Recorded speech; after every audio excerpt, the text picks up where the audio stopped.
Hollywood, California, Monday, June 29th.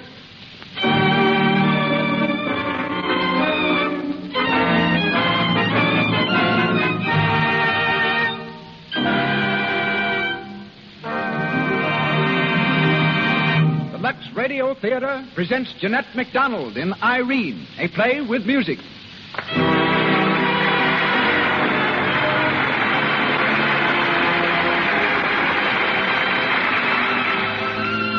Lux presents Hollywood. Tonight, we bring you Jeanette MacDonald, Regis Toomey, Cecil B. DeMille, D.W. Griffith, Cora Lobb, and many others. These behind the footlights. In front, seated in our audience, a host of Hollywood's most noted notables. The Lux Radio Theater welcomes you all.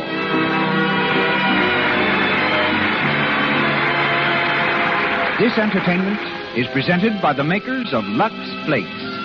These marvelously sheer flakes are used in Mr. DeMille's own studio, Paramount, and in other great Hollywood studios because they keep fabrics and colors new-looking longer. And now our director. It has been truly said, this man has put the star in starting more famous screen performers than any other film executive. Ladies and gentlemen, Mr. Cecil B. DeMille.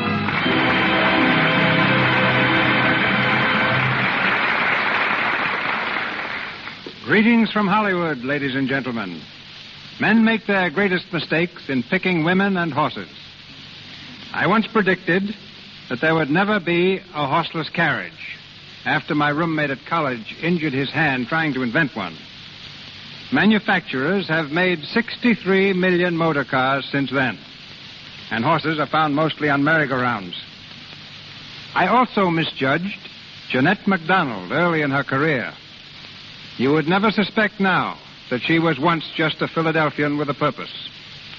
There is nothing more grim than a little girl with red pigtails, ambition, and determination. And Jeanette had all four of them. When I first heard her, she'd been singing in Broadway revues. She sent me a telegram asking for the leading role in Madame Satan. I didn't know much about her, but was convinced she was not the one I wanted for the part. She sent me more and more telegrams, telling me the best thing I could do was to put her on the screen. I still refused, but others were smarter than I, and she has risen steadily, justifying their faith and my stupidity. Every man is entitled to 3 mistakes in his life, and that was one of mine. But I didn't lose her, for along comes Lux, and boy gets girl.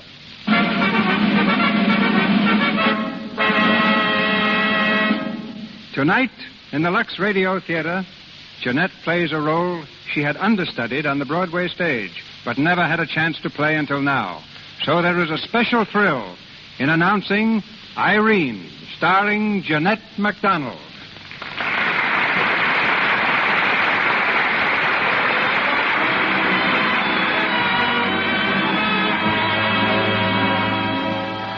And now, for the first act of Irene, starring Jeanette MacDonald as Irene O'Dare, red-haired, blue-eyed, and Irish, who earns her livelihood behind the upholstery counter of a large New York department store.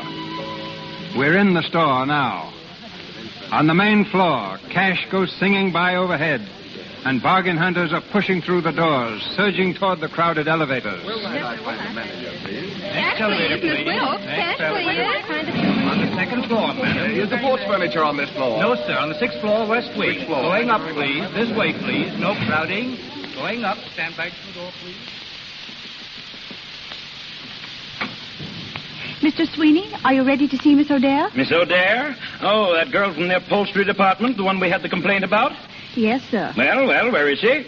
In the outer office, sir. Send her in. Yes, sir. Will you come in, please? Thank you. Good morning, Mr. Sweeney. Your name's O'Dare? Yes, sir. Irene O'Dare. Sit down. Thank you. Miss O'Dare, I wonder if you realize just why I wanted to see you this morning? No, sir, but I hope it's about a raise. What? I mean, no, sir. I don't know what you wanted to see me about. Then I'll tell you. Miss O'Dare, one of our customers this morning turned over a pillow at your counter, and what do you suppose she found under it? Another pillow? She did not. She found this. Oh. A magazine, Stars of the Stage and Screen, opened at an article entitled, What Are They Wearing? Well, what was it doing there? Why, I put it there, sir. I know that, but why? Well, I was reading it. And are you in the habit of reading magazines like this, Miss O'Dare? Oh, yes, sir. No, you are. Yes, I like to look at the pictures. All those beautiful girls with such beautiful clothes. Miss O'Dare, do you realize that it's magazines like this that turn young girls' heads, makes them irresponsible, flighty? Well, do you really think that's true, Mr. Sweeney? Why, of course it is. Well, then why do we sell those magazines in the store? Well, that's beside the point. Oh, I don't think so, sir. You see, Mr. Sweeney, there's lots of girls like me. We don't have any pretty clothes or anything. We don't even hope to have. But there's no reason why we can't look at girls who are a little luckier than we are. It's the only real fun we get out of life, Mr. Sweeney. Wishing for things. Well, wishing for things doesn't make them come true. I know that, sir. Gee, there's times I wish so hard for things that it hurt, but I didn't get them. Like that raise, for instance. We'll forget about the raise, Miss O'Dare. Yes, sir. And if I were you, I'd concentrate a little harder on holding my job. If I get any more complaints about you, I'll have to let you go. You understand? Yes, sir. But you won't get any more complaints, Mr. Sweeney. I need the job too much. Well, you may go now. Thank you, sir.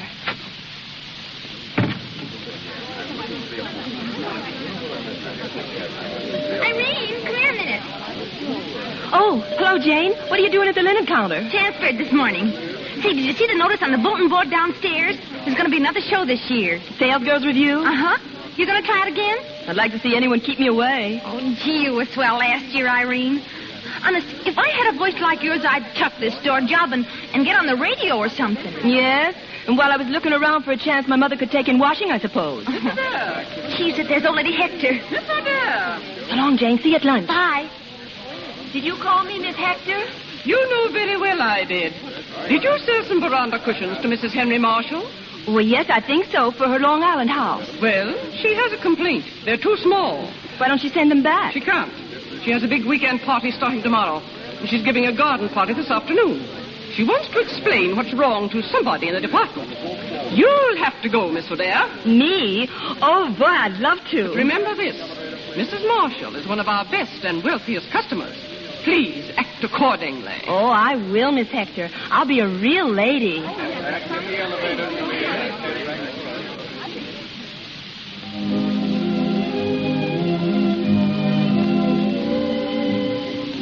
Oh, Clarkson. Yes, Mrs. Marshall? Has the girl from the store come yet? No, Mrs. Marshall. Well, when she does, ask her to wait. I want to speak to her. Yes, Mrs. Marshall. Hello, Mother. Oh, Donald, dear, you're so terribly late. Sorry, Mother. I was delayed at the office. The party's almost over. Eleanor's been asking for you every 10 minutes. Eleanor, is she here? Of course, Donald. You'd better go and speak to her. No, I'll keep out of the way if you don't mind. I have some work to do this afternoon. Oh, Donald, what is the matter with you? Eleanor's a charming girl. Yes, I know, but there are all kinds of charm, Mother, and hers just doesn't appeal to me. Oh, Donald. By the way, Mother, not to change the subject, but where do you buy your clothes? What? I said, where do you buy your clothes? Why? Well, I met Bob Harrison in town. You never met him, but we roomed together in college. Yes? It seems Bob went and sunk a lot of money in a place called Madame Lucy's, a dress shop, and I'm trying to drum up a little trade for him. He's running a dress shop. Well, no, not running it. He just put up the money. Well, I don't know, Donald. I wouldn't like to change my dressmaker, unless I were sure of what I was going to get. All right, Mother, forget it. It was just an idea. Oh, there you are. Oh, hello, Eleanor. What do you mean by hiding out on us? We're all waiting for you. I'm sorry, Eleanor, but I was busy. Well, you aren't busy now. Come on and join the party. I'm afraid I can't. I've still got a lot of work to do. Oh, work. That's all you ever think about. Mrs. Marshall, what are we going to do with him? I'm sure I don't know. Well, I do. Come on, Mr. Tired Businessman. You're going to finish this dance with me.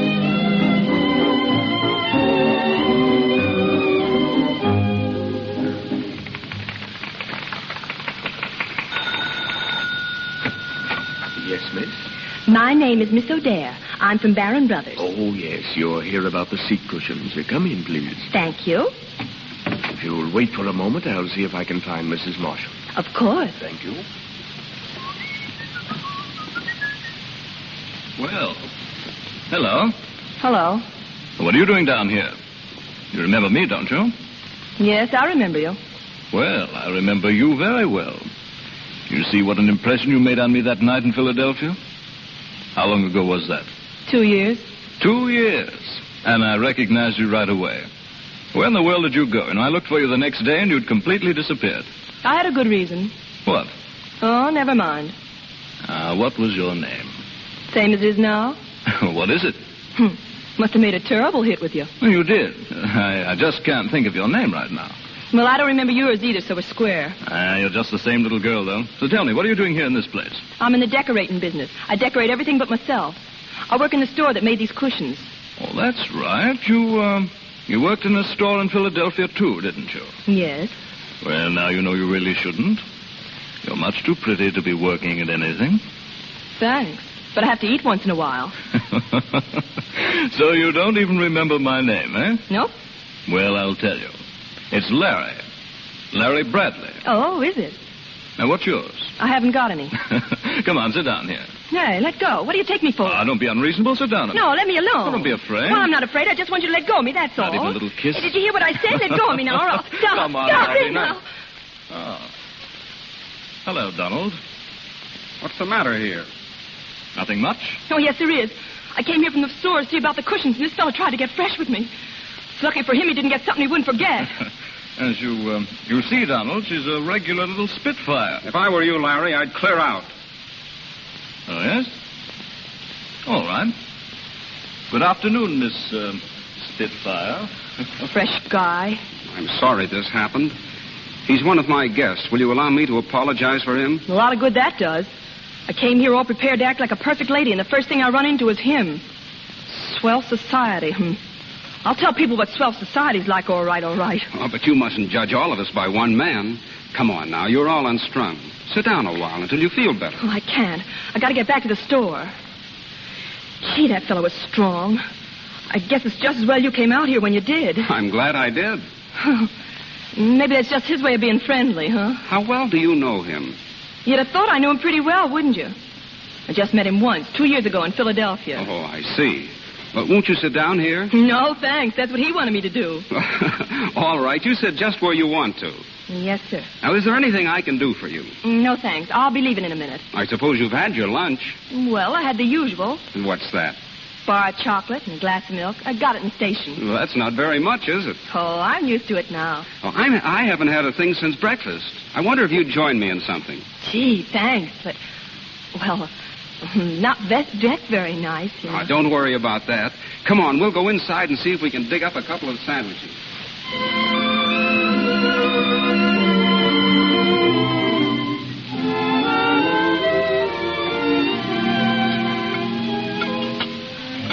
Feel better? Oh, yes. Gee, that was swell. Tell me some more about yourself, Miss O'Dare. You live in the city? Mm-hmm. With my mother and my brother. We live just off 9th Avenue. Oh, you have no father? No, sir. Not for over a year. Well, then you're the breadwinner of the family. Yes, sir. Oh, you ought to be very proud. There's a real pleasure in working, isn't there? Oh, yes. I wouldn't miss a day. They take it out on Saturday night. Well, maybe you won't always work in the store. You never can tell what will happen. You mean to make it fired? Oh, no, but maybe you'll get married someday. Married? Gee, I'd have to find someone who could take care of my mother and brother. I can't desert them now. What chance have I got to meet a man like that? Not a chance in the world. The men we meet can just about support themselves. Am I talking too much? No, not at all. Mother says I got the gift of gab. I never know when to stop. Oh, but I like to listen to you. It's interesting. Well, you're interesting, too, even if you don't talk as much as I do. We girls don't meet many men like you. We don't get a chance. I know girls are lots of fun. Pretty, beautiful. But they never meet the right kind of men at all because they haven't got any decent clothes to wear. Clothes make an awful difference in a girl, and just because we haven't got them, don't think we don't know about them. We can't help seeing what the other girls have in the shop windows and evening papers. Gee, I talk careless. We all talk that way, but you wouldn't know us when we put on airs. Honest, we can talk and act like real ladies. You can? Yeah, it's not as difficult as it sounds. We take off the swell customers who come to the store. Listen to this. Oh, Mrs. Thomas, how do you do? My dear, I so enjoyed your lovely garden party. It was divine, and you look stunning. Well, au revoir. You can't tell the difference now, can you? Except for the clothes, of course. Yes, I imagine clothes do make a lot of difference. A lot? Oh, it's terrible how much difference they make. I had a dress once, a blue one. It cost $85. Yes? Oh, I didn't buy it. One of our customers gave it to me. But you should have seen me in it. Gee, I was real Park Avenue in that dress. And where is it now? It's gone. Just faded away, and Oh, the care I took of it. Mother'll tell you it's the only thing I ever put on a hanger. But I'm never going to forget it. I wonder how you'd look in a dress that cost $200 or $300. $200 or $300? Well, is there anything higher than Park Avenue? I don't think so. But, Miss O'Dare, I've got an idea. You like beautiful clothes, don't you? Sure, who doesn't? Well, how would you like a chance to own some? Wear them in society. Say, what is it? The chance you've been looking for. A chance to better yourself. I don't get your game at all. You seem like a regular fella. Gee, I hope you're not going along like this and then all of a sudden spring something. Don't worry about me. It's what you've told me, Miss O'Dare. That's what I'm interested in. A friend of mine told me something which gives me a chance to help both of you. Why, the opportunity you prayed for is right here. Is it? Yes, this friend of mine told me of a dressmaker in New York, a Madame Lucy, who makes the smartest clothes in town, but she hasn't been discovered yet. The women don't know she's here. Why, I'll bet she'd be as anxious to have you for a customer as you would be to go to her. Now, what do you think of that? Well, I don't know. What would I have to do? I'll do it, but what? Just be a lady, that's all. Like you pretend at the store. I'll pass you off as a young heiress or something. And that'll make the women buy dresses from this Madame Lucy, huh? Of course. They'll flock to her. Yeah, but this young heiress business, they'll catch on. Everybody knows all the young heiresses. Oh, that's right. But wait. Now, you haven't any special talent, have you? I mean, you don't dance or play the trombone. Well, I can sing a little. Sing, that's it. You'll be Irene O'Dare, the famous Irish songbird. Just come over for an American tour. Oh, but... Come on. I want to hear you. You want to hear me sing? Yes, I'll play for you. What do you know? Oh, wait a minute now. I'm so excited I can't sing. Well, you talked a lot about your $85 blue dress. Oh, yes. You must have loved that. Loved it? Oh, gee. You could never know how much. I once had a gown, it was almost new. Oh, the daintiest thing, it was sweet and blue, with little forget-me-not lace here and there. When I had it on, I walked on the air, and it wore, and it wore, and it wore, till it went, and it wasn't no more. In my sweet little Alice blue gown, when I first wandered down into town, I was both proud and shy as I felt every eye. But in every shop window, I'd glimpse passing by. Then in manner of fashion I thronged, and the world seemed to smile all around. Till it was when I wore it, I'll always adore it. My sweet little Alice blue gown. Oh, gee. It had the cutest little row of buttons down the back, and an overskirt with pockets in it, and a sash to cuddle you, and trimming appliques, you know what I mean, on the sleeves, and a petticoat with silver lace and everything. Oh, gee, it was nifty. Then in manner of fashion I thronged, I hope, and the world seemed to smile all around.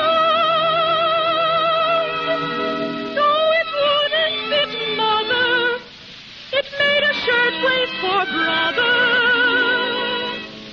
my sweet little Alice blue gown.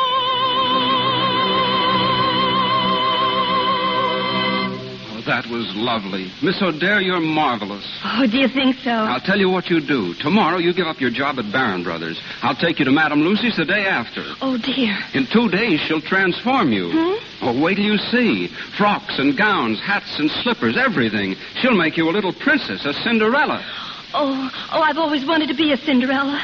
Oh, but wait, what about my mother? What about the rent? Oh, we'll take care of that. We'll take care of everything. All you have to do is to remember that you're a famous singer from Ireland. Oh, I'll remember, all right. Irene O'Dare, the Irish songbird, from Barron Brothers Upholstery Department.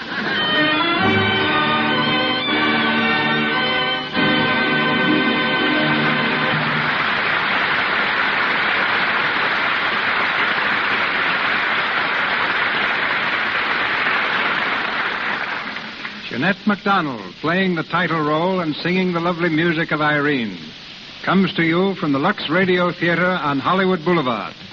The role of Donald Marshall is being played by Regis Toomey. Our play continues in just a moment.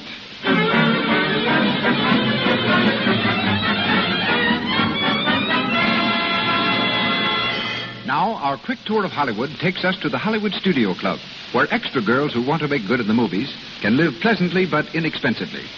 Let's take a look in Jane and Polly's room. It's 7 o'clock. The girls are still asleep when the alarm clock rings. Oh, gee, I'm sleepy. Wake up, dearie, and hear the birdies sing. Say, you're supposed to report at 8 a.m. at Central Casting. You better hurry. Don't worry, I'll be there. Maybe I'll get a bit in that Lou Ayres picture. Lady, be careful. Oh, my gosh. Jane, I've got to run in my last pair of stockings. Oh, Polly, the run, girl. Oh, Jane, gee, it's no joke. Oh, help me out. Be a pal. Oh, Polly, I'm sick of lending you stockings. I'll do it this once, and then no more, so help me. Oh, I can't help getting runs. Yes, you can, and I've told you how. Use Lux Flakes. Lux. That's all you ever talk about. Well, if you think of it once, you'd stop paying all your shekels out for stockings. Lux saves the elasticity, darling. Honest, it keeps you from getting so many ridiculous, sloppy runs. Jane is right. Lux Flakes do cut down on stocking runs. And that's swell news for any girl, no matter whether she lives in Hollywood or Omaha, Philadelphia, or anywhere. Just dip your stockings in a bowl of Lux Suds each night. This protects their elasticity, their give, so they don't keep breaking under strain. Lux Flakes often double stocking wear. Why don't you try Lux tonight? And now we turn you over to Cecil B. DeMille.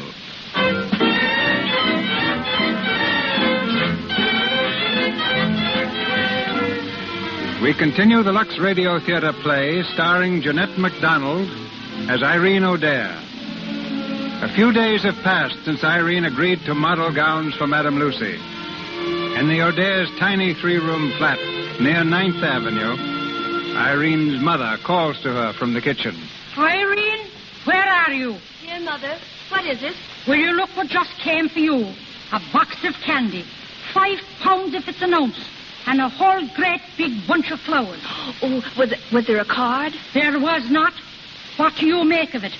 Why, I guess the manager of the store sent them, Mother. And why would Mr. Sweeney be sending candy and flowers all of a sudden? Well, he offered a prize to the smartest girl in our department, and that was the prize. Oh, he did? Yes. But I want to leave the store, Mother. What for? For being the smartest girl in your department? No, but it just proves to me there isn't any chance for girls at store. Oh, sure. I've heard that 1,000 times. Well, you want me to have a chance, don't you, Mother? A chance for what? To improve myself. I don't know what you're talking about at all. Well, you see, I can go to work for a dressmaker or a milliner or something like that. No, sirree, young lady. That's what the girl on the floor below did. She was a model for clothes and hats. It was her ruin. She got used to fine feathers and wanted to be a fine bird. Well, from all I hear, that's what she turned out to be, a bird. All right, Mother, you know best. Of course I know best. And let it be the end of it, my dear.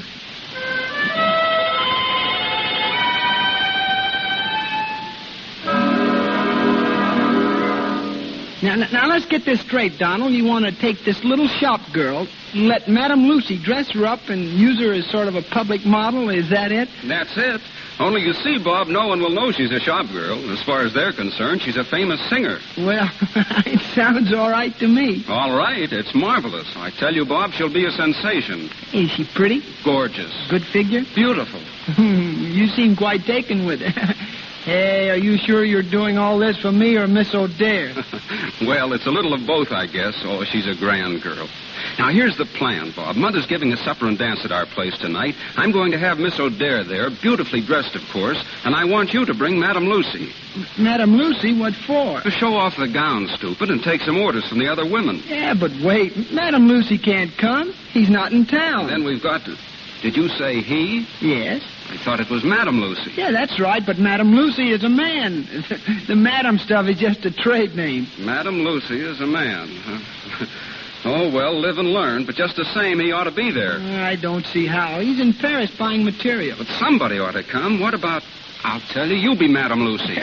Me? Sure, that crowd doesn't know you. Now, just a second. You own a cutaway coat, don't you? And you can put on a little French accent. Why, it's a cinch. I suppose I could do it all right, but I don't like it. Like it or not, you've got to do it. All right, but if anything goes wrong, mister, I'll break your neck. We'll talk about that later. Right now, I want you to get hold of a couple of gowns and practice up on your accent. We're picking Miss O'Dare up at 7 tonight.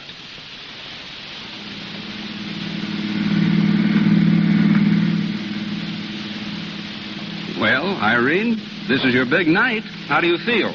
Scared. Awfully scared. You're no worse off than I am. Listen, Donald, how does it sound? Madame, the gown, it is exquisite. Notice the line of the hips. Oh, shut up, will you? It sounds all right. Yeah? Yeah, well, what do you think, Miss O'Dare? I don't know, I'm sure. Hey, do you think I'll get away with it? Do you think I will? Of course you will. You look beautiful, Irene. Really? Oh, it's a beautiful dress. But, gee, if my mother ever saw me now, she'd probably lick the tar out of me. Are you going to tell her? Oh, sure, sometime. But there's no use telling her now. I mean, after all, if I don't make good as the Irish songbird, it'll all be over soon anyway. Oh, don't worry. You'll make good. Well, we'll know more about that a little later.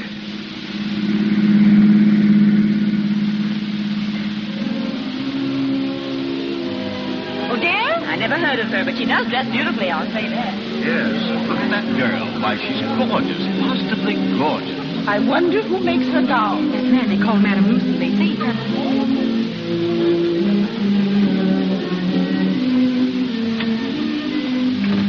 Irene, you're magnificent. You've got everyone talking about you. Oh, gee.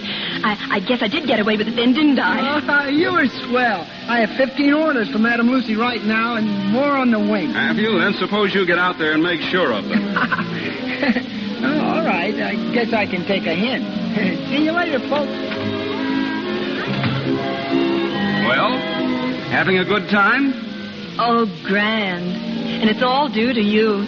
I don't know how to thank you, Mr. Marshall. My friends call me Donald. All right, Donald. And I don't want any thanks. I'm having just as good a time as you are. Oh, but you can't be. Well, you're used to all this. I'm not used to girls like you. Well, what do you mean? I mean that you're just yourself. No airs, sort of fresh and unspoiled. Well, I'm having the time of my life just being with you, talking to you, looking at you. That's funny, isn't it? What's funny about it? I don't know. It's just funny, that's all. Hello. Oh, Eleanor. Come in. Not intruding, am I? Of course not. Have you met Miss O'Dare? Yes, I've had the pleasure. Thank you. Why aren't you dancing, Donald? Why, well, I've been pretty busy, Eleanor. Yes, so I've noticed. And I'm sure Miss O'Dare will excuse you just for a moment. Oh, yes, of course. By the way, just what O'Dare is that? I beg your pardon? Well, I've met several O'Dares. What branch of the family do you, we're the O'Dares. Oh, the O'Dares. Very interesting. It must be an old family. Oh, you bet. I mean, yes, very, very old. Well, come along, Donald. I'm dying to dance.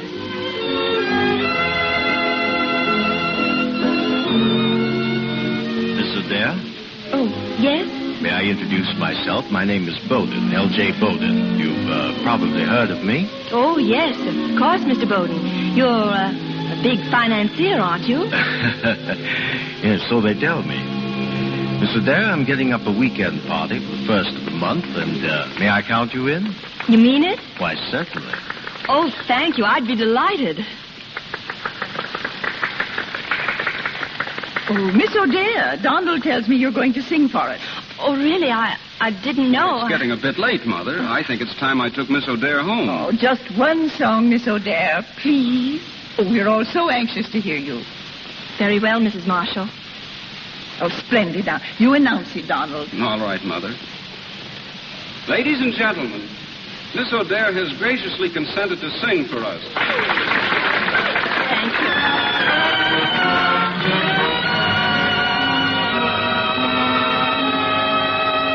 This meeting, completing my daydream, has made all the world seem a garden fair, with sunshine and laughter around me, all nature beats welcome everywhere. A butterfly came to a bower. The flowers she loved frightened her too soon, for flowers are born in a garden, while she is a humble cocoon. To be worthy, just a little while in the sunny night of your gentle smile, oh, you don't fall, and it was fall. I would give yes my life and all away.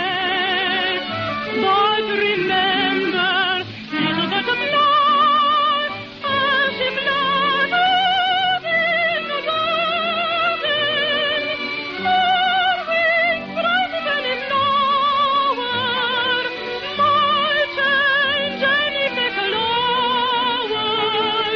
Could run her there in a garden fair, but she must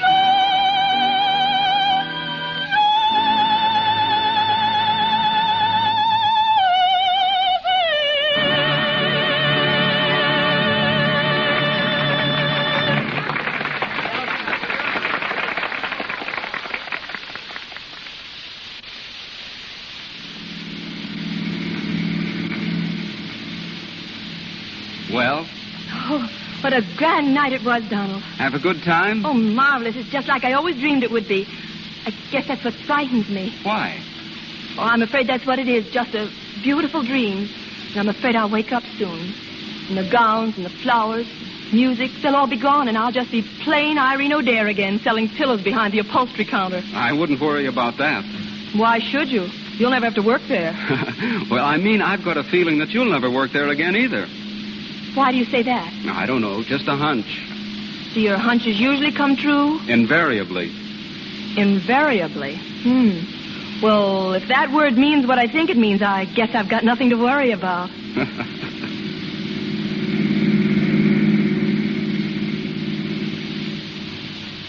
Irene, sit down. I want to have a little talk with you. Yes, Mother? I suppose you're going out again tonight? Why, yes, I am. I thought you would be. Well, now listen here, young lady. I want an explanation of this. For the last 2 weeks, every night in the week, you've been gallivanting off to nowhere, dressed up like bank holiday. Where are you getting the dresses? Who's paying for them? I told you, Mother, I'm a sort of a model. A sort of a model? What kind of language is that? Either you are a model or you ain't a model. Now, which is it?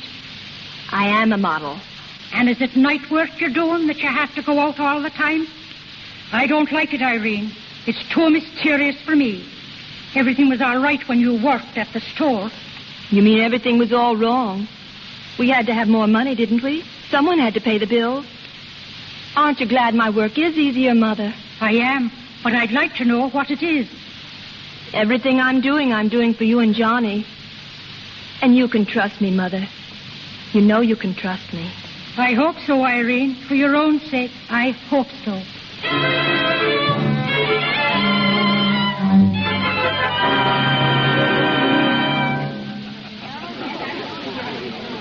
Say, Bob, have you seen Irene? Well, not lately. Last time I saw her, she was dancing with Bowden. Bowden? Why didn't you cut in? Who, me? You forget yourself, my man. I'm Madame Lucy around here. I can't dance. Hey, what's the matter with Bowden anyway? Oh, nothing much. Afraid she'll fall for his money? No, of course not. She's not that type. Well, what's the matter? Or are you just a little bit jealous? Jealous? You're crazy. Yeah?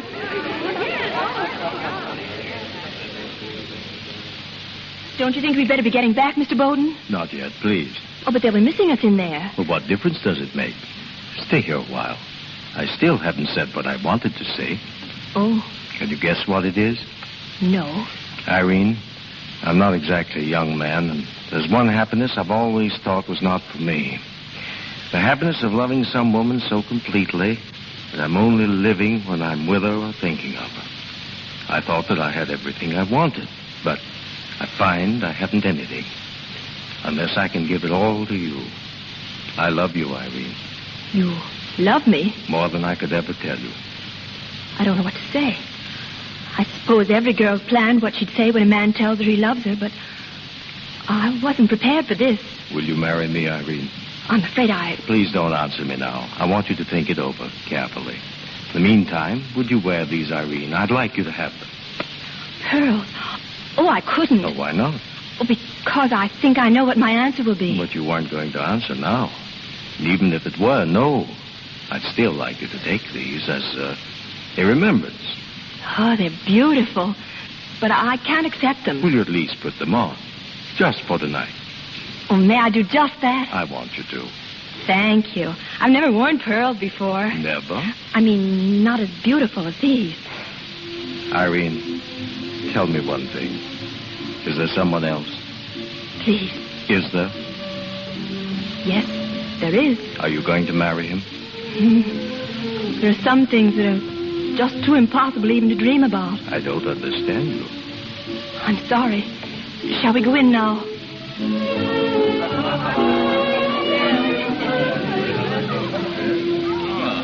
Well, good evening, Eleanor. Oh, hello, Larry. I didn't think you were coming. With all these beautiful girls around, why wouldn't I come? Oh, say, maybe you can help me, Eleanor. There's a girl here I'm sure I've seen somewhere. Let's see if I can find her. Oh, yes, there she is, in the white dress. Yes, and the new string of pearls. What do you mean? Brand new. Just got them out on the balcony. Ah, romance in the air. Oh, she's very popular with the men, especially Donald. Well, that ought to make you happy. Oh, really? It's funny I can't place her. Tell me, what's her name? O'Dare. Irene O'Dare. Irene O'Dare. Irene Oh, so that's who she is. I thought I recognized her. Do you know her? Know her? I guess I do.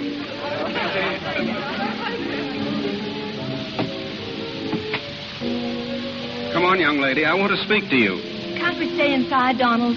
Honest, I haven't been in there all night. That's just what I wanted to speak to you about. Where have you been? Oh, I don't know. Out here, walking in the garden. Every place but dancing, and that's what I want to do. Come on. Now, wait a minute. What's the matter, Irene? You're acting so strangely. Oh, it's nothing. I'm just excited tonight, I guess. So many people making me talk, and when I get excited, I speak terribly, like I used to, remember? Yes. Well, the funny part of it is they always ask me to talk some more like that. They like it. But there's one thing certain. They wouldn't like it if I wore the clothes that went with it. I wonder what they'd say if they found out who I really am. They'll never find out now. You've made good, Irene. Yes, so far. The problem is now how to go on making good. Getting harder and harder all the time. What do you mean? I don't know what I mean. You wouldn't understand. You see, you don't know me very well. I'm not the same with you as I am with other men. I can't pretend with you. You know what I was. And I know what you are now. Yes. I've been trying to figure out what you must be thinking of me. Masquerading. Oh, so that's what it is. Mm-hmm. Underneath all these clothes, I'm still just Irene O'Dare from 9th Avenue. But whenever I've thought of you, I've always wished I wasn't masquerading. I've always wished it was real. You're real, Irene. Oh, no, I'm not. Oh, you are. To me. I'm in love with you, Irene. Donald. Didn't you know it? You must be crazy. I don't think so. I was always a normal baby. Donald, be serious. I am. More serious than I've ever been before. I love you, Irene. Oh. I love you. You love me?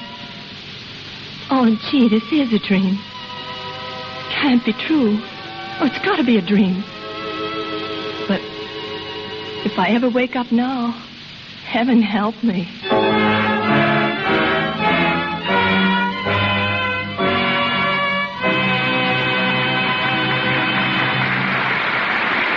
We pause for station identification. This is the Columbia Broadcasting System.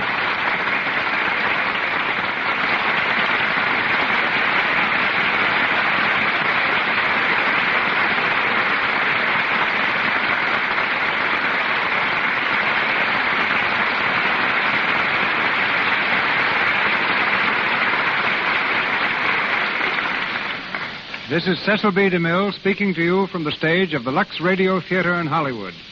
The conclusion of Irene with Jeanette MacDonald will be heard shortly. Here in Hollywood, people are known by the things they do. The property man on a picture is known as props. The head electrician is the gaffer. His assistants are called juicers. And a stagehand is a grip. Perhaps you'll understand then why it was that I never knew the real name of a woman who worked on my pictures for 10 years. She's been in charge of as many as 2,000 players at once, yet she was known to me only as Wardrobe. She's wardrobe mistress of Warner Brothers Studio now. But not until I asked her to be our guest in the Lux Radio Theater did I know that her name was Mrs. Cora Lobb. You know, I'm so used to being called Wardrobe that when someone asks for Cora Lobb, I often say, I'll see if she's here. I remember so well the time you were directing a scene for the Volga Boatman, Mr. DeMille, in which the gorgeous gowns worn by 50 girls were practically ruined in a storm. Those gowns came back to the wardrobe wrinkled and caked with mud, but I don't believe you gave them a second thought. No, I knew you'd take care of them. Yes, we saved every one. You see, ladies and gentlemen, it's our job as wardrobe mistress to cut down the clothes budget by making costumes last as long as possible. Take the new Joan Blondell Dick Powell picture, Stage Struck. It's packed full of lovely clothes that are going to keep for ages because we know how to take care of them. We wash them with Lux, and that goes for gloves and stockings, too. Luxing makes gowns look like new, makes stockings wear longer. When gowns are damaged, we often have to make emergency repairs. We've even used adhesive tape, paste, and chewing gum. Once on location, a hole was burned in a star's gown. We couldn't fix the dress, so we fixed the girl. Where the dress was burned, I painted her skin to match with ordinary green house paint. Last week, Mr. DeMille, you had the famous artist James Montgomery Flagg as your guest. And this week, well, I paint the stars, too. Good night. Good night, Wardrobe.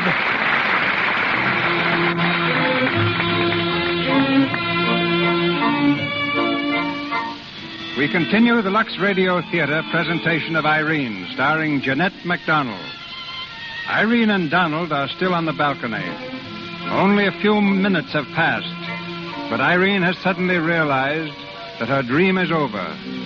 She turns from Donald and stands wistfully gazing over the moonlit garden. Irene, look at me. Is anything wrong? No, nothing's wrong. A moment ago, you were all smiles, and now, what's happened, Irene? Donald, dear, I'm afraid I woke up. What are you talking about? I don't know.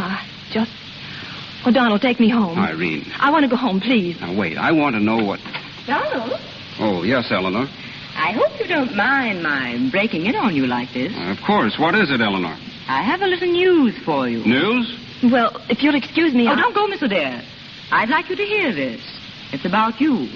Me? Now, wait a minute, Eleanor. No. You might as well know this, Donald, and right now. The charming Miss Adair, who's been enjoying such popularity around here, is an imposter. Is that so? And where did you get your information? Larry Bradley told me. He's here tonight, and he recognized me. I see. Larry would let the cat out of the bag, wouldn't he? You mean you knew she was a shop girl? Of course. Well, I think I'd better go, Donald. Stay right where you are, Irene. I'll take care of this. A shop girl. And you knew it all the time. Well, it's really amusing, Donald. Is it? But it's a wonder you wouldn't have a little more decency than to inflict her on your own friends. Just what do you mean by that? I mean that she's nothing but a money grubber. A cheap little gold digger. What? Don't you dare touch me. Irene. You let me alone. I want to know what she's talking about.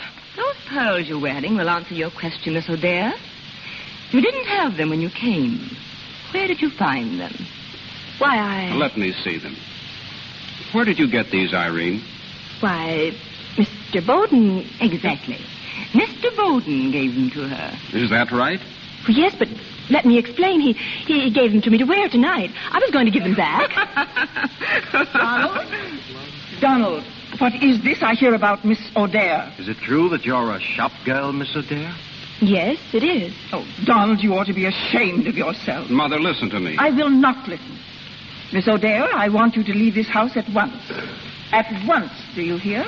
Yes, Mrs. Marshall. No, Mother, you've got to listen to me. It wasn't her fault. It was mine. The whole idea was mine, can't you see? All I can see is that she's an imposter. She's here for one reason, to get money from my guests. But that's not true. I won't have you think that. It's all right, Donald. Let them think what they want. It may not be true I came here to get money, but I am an imposter. I'm out of my class. I don't belong here any more than you belong over on 9th Avenue. Here are your pearls, Mr. Bowden. Thanks for letting me wear them. Good night, Donald. It was fun while it lasted, but I guess it's all over now. I'll send the gowns back in the morning. Irene. Don't say any more, please. It's all been so swell up to now. Now I just want to remember the swell part. Good night, Donald.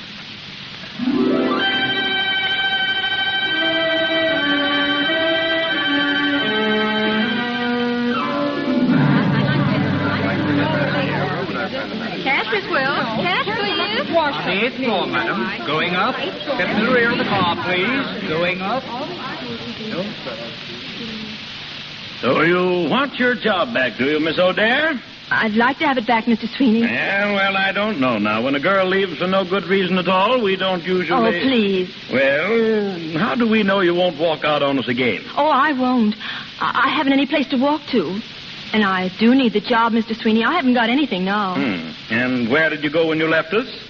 I was a model. A model, eh? I believe I warned you once before about getting high ideas. Yes, sir. And I was right, wasn't I? Yes, sir. Well, I tell you what I'll do, Miss O'Dare. You can go back to your job if you want to. Oh, thank you. With the reduction in salary? Oh. Oh, that doesn't suit you, does it? Oh, yes, sir. I was just thinking how I was going to get along on any less money than I was making. That's up to you, Miss O'Dare. If you want to work, those are the conditions. Take it or leave it. I'll take it, sir.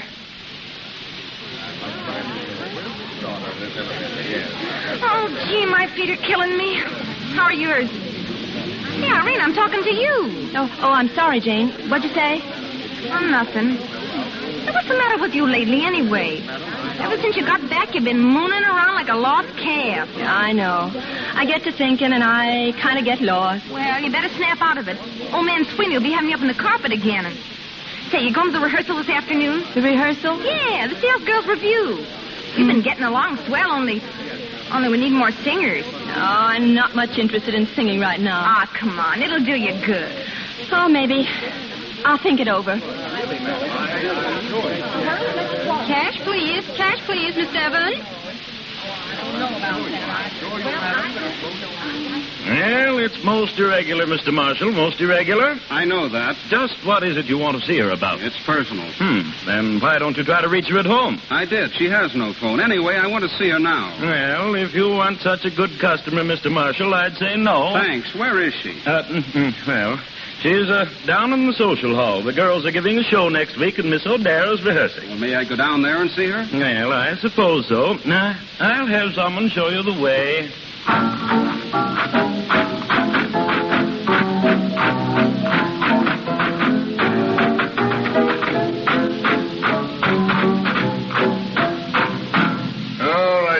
You better sit down and rest a while now.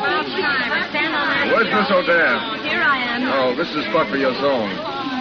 Yeah, I know, but I wonder if you'd excuse me just for this afternoon. I don't feel so very good. Come on, Miss O'Dare. You can do it. And the music for Miss O'Dare's number, Joe. We build our castles in the air and bid the world go by. So half the time we're living here, we're dreaming in the sky. In dreams we'll go through the day, a shame there can't be more. If every girl could have her way,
Excuse me, will you? Hey, wait a minute. Are you crying? No, of course not. Well, it certainly looks like it. Don't be silly. Hello, Irene. Oh, I heard you sing. It was beautiful. thanks. Jane, would you mind? Me? No, I don't mind. See you closing time, Irene. Well, Irene, you didn't say you were glad to see me. I suppose you've come back to ask about the dresses. I know I didn't send them back yet, but I will. I was going to get some boxes from the store tonight. I didn't come about the dresses. I came to see you. Oh. Why did you run away that night, Irene? I wanted to speak to you.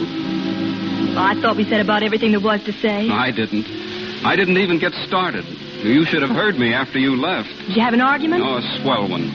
Gosh, I hope I didn't get you into any trouble. No, I guess I got you into some, though. Oh, that's all right. Well... Irene, come here. Look at me. What for?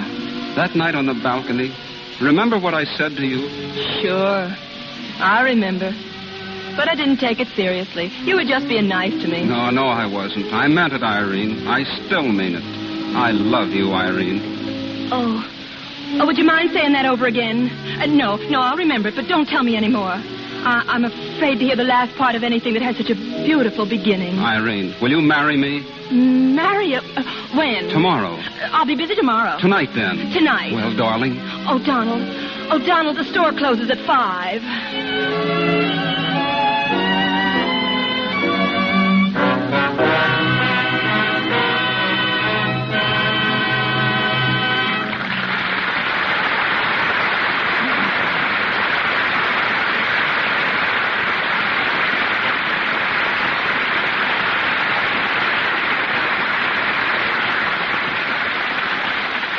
And that's the end of the play.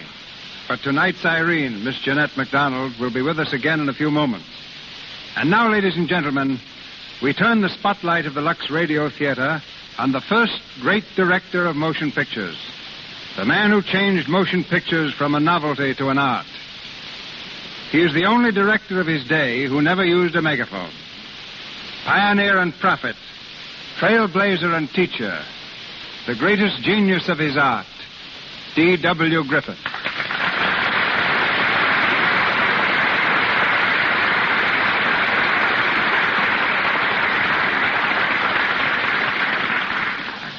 Say, DeMille, CB, you know that is awfully generous.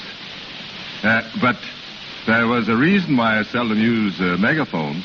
Now, let me explain. You know that during the war between the states, my father, he was a commander of the 1st Kentucky Cavalry. They say he could be heard yelling above the sounds of battle. They called him Roaring Jake Griffith. Well, I didn't inherit his brains, I'm sorry to say. But perhaps I got some of his loud voice. Our battle of pictures was almost a war in itself. Well, we were fighting each other, CB. But for the same cause, I think we did help establish the motion picture business, didn't we? Yeah, you must have had some of Roaring Jake's strategy.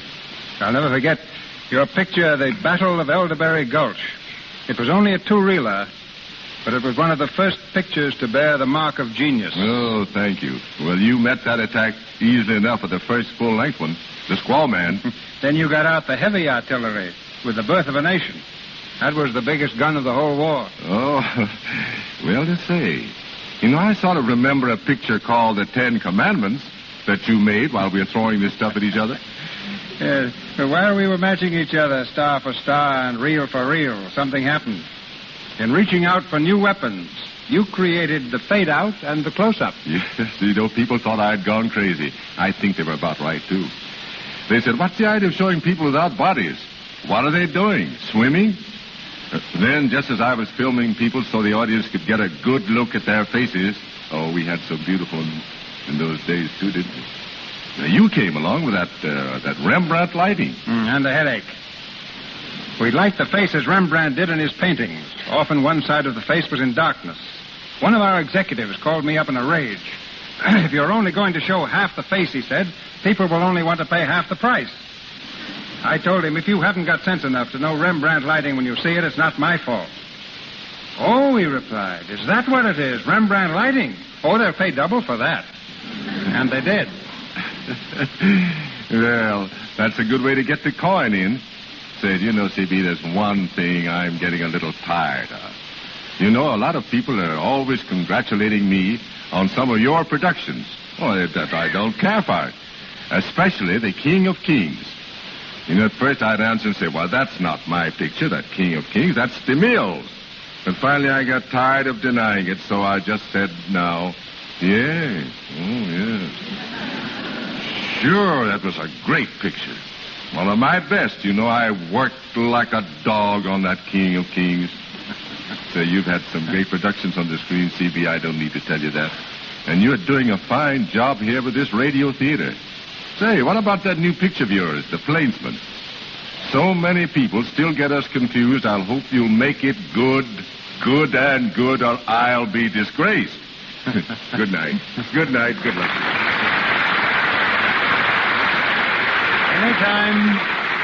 Anytime they credit me with one of your pictures, D.W., I'm satisfied. Seldom have we received so many requests for a player as we have for Jeanette MacDonald. Among them was a petition from Detroit bearing nearly 1,000 signatures. So tonight's was really a command performance. If you pictured our star only as a demure little girl in an Alice blue gown, I think you should meet her in person. She's one of Hollywood's liveliest wits, the prima donna with a sense of humor, Miss Jeanette MacDonald.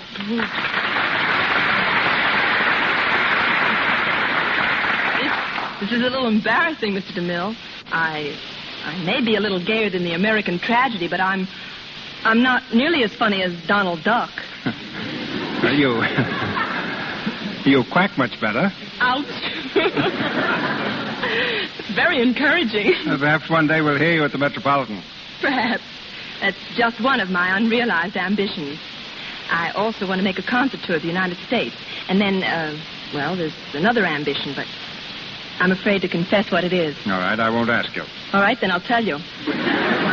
My other ambition is to dance just once in a picture. Why just once?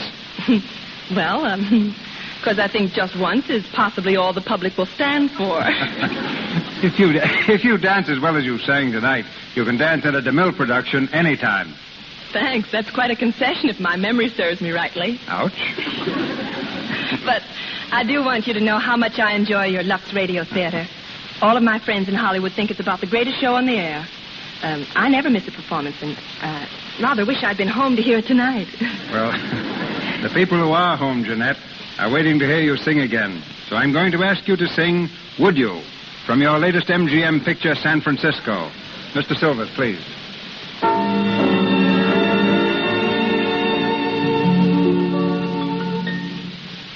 He holds her in his arms. Would you? He tells her of her charms. Would you? They met as you and I, and they were only friends.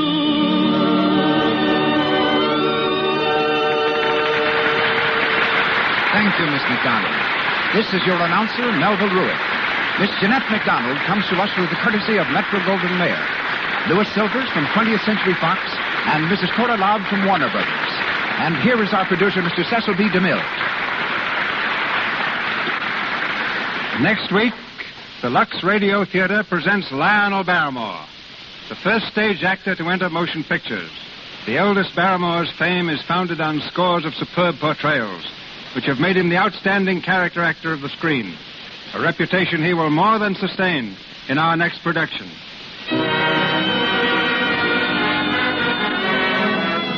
Our sponsors, the makers of Lux Flakes, join me in inviting you to listen to another great performance by Lionel Barrymore in the Lux Radio Theater next Monday night. This is Cecil B. DeMille saying good night to you from Hollywood. Heard on tonight's program were selections from I Read and Would You from the motion picture San Francisco. This is the Columbia Broadcasting System.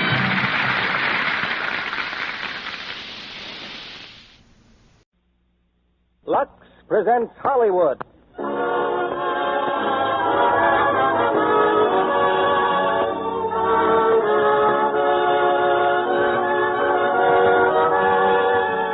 Radio Theater brings you Alan Ladd and Loretta Young in And Now Tomorrow. Ladies and gentlemen, your guest producer, Mr. Preston Sturgis.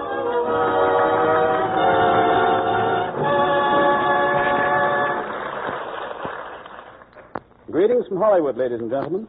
Around this time of year, we are all entitled to a reasonable dose of spring fever, the feeling perhaps of restlessness and vague impatience.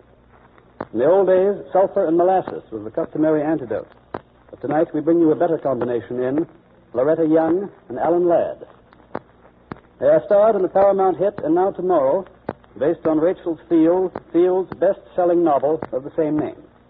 And they assume, of course, the same roles they interpreted so finely on the screen. Loretta Young is the proud and wealthy girl who finds her romance thwarted by an act of fate, and Alan Ladd is the childhood enemy from another world who tries not only to help her overcome her handicap, but to overcome as well the barriers that stand between them. This is the second time that Alan and Loretta have been starred together on this stage, and your many letters requesting their reappearance are herewith acknowledged. Meanwhile, you may have seen Alan in his current Paramount production, Salty O'Rourke. While our story takes place before the war, the title itself, And Now Tomorrow, expresses our attitude throughout America today, as we turn from victory in Europe to the conquest of Japan. To the men in the services abroad, these broadcasts will continue to be sent by shortwave regularly, as we receive, expressing their appreciation. Mariner writes us that while he always listened to our show on Monday nights, how specific to make him full of toilet soap was. He adds, whenever I take my next shower, which may be some time from now, it will be Lux and nothing but Lux. To that exuberant seaman, many thanks. And to all his fellow men in uniform, our wishes for a safe return. It is curtain time now, and here's the first act of And Now Tomorrow, starring Alan Ladd as Merrick Vance and Loretta Young as Emily Blair.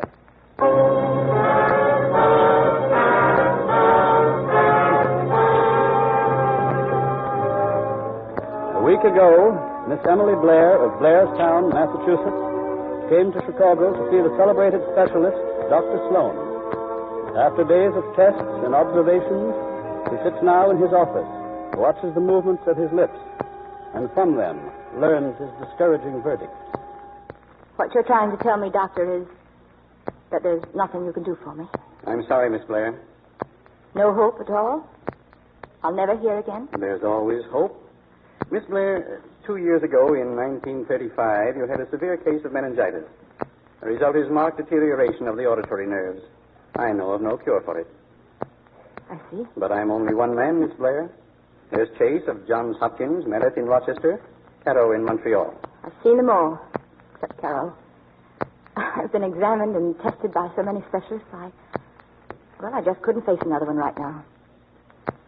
I'm going home for a while. Perhaps that's best. I'm glad you haven't let your deafness be a handicap. You read lips remarkably well. I've had excellent teachers and a great deal of practice. Well, thank you, Doctor. Wait a minute, Miss Blair. A doctor's obligation goes beyond mere diagnosis. Your personal life may have a bearing on what anyone can do for you. You're not married, are you? Really? What possible bearing can that have on the case? It might have a lot to do with any advice I could give you. I'd rather not discuss my affairs. As you wish. I only want to help you. Well, I suppose there's nothing that I shouldn't tell you. My parents died some years ago. I have a younger sister. She lives with me, and so does my aunt, who manages our factory. But no husband. I'm engaged. Well, then, there's no reason why you shouldn't have a full and happy life, regardless of your hearing. Except, Doctor, I have no intention of marrying until I'm cured of deafness. I will not inflict this handicap on someone else. But that's absurd. There's nothing... Please, Doctor, please. I've discussed this with my fiancé. It's a matter entirely between ourselves. Now, if you'll tell me the amount of your...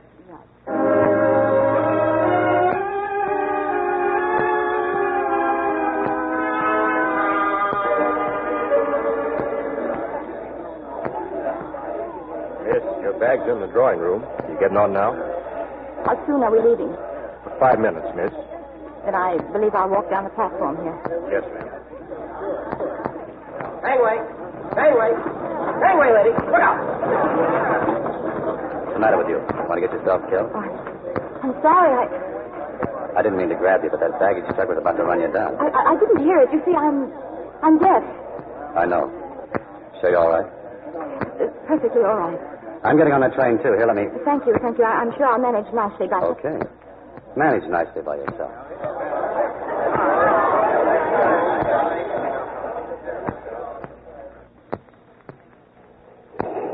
Miss Blair. Yes, conductor. We'll be in Blairstown in 10 minutes. Thank you.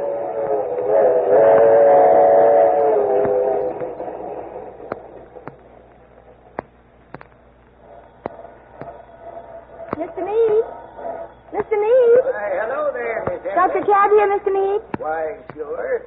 But aren't they coming down to meet you? Did you say something, Mr. Meade? I said, aren't they coming down to meet you? No. No, I wanted to surprise them. Oh, your cab seems to be engaged. Huh? There's somebody in it. Sorry, mister. I've got a passenger already. Oh. Oh, I see. Mr. Meade, I think I'd rather walk. If there's any walking to be done, Miss Blair, I'd like to do it. Apparently, you know my name. Yes. I'm sorry, but... Mine's Vance, Dr. Merrick Vance. Well, Dr. Vance, you've seen me embarrassed once. The baggage truck, remember? I'd rather you didn't see me embarrassed again. Meaning? That I'd feel much better if you'd share this cab with me. Just as you say, Miss Blair. Where to, mister? Dr. Weeks' house, please. Oh, you're a friend of Dr. Weeks? Yes, he practically brought me up. He's our family doctor. Isn't he? Everybody's here in Blairstown.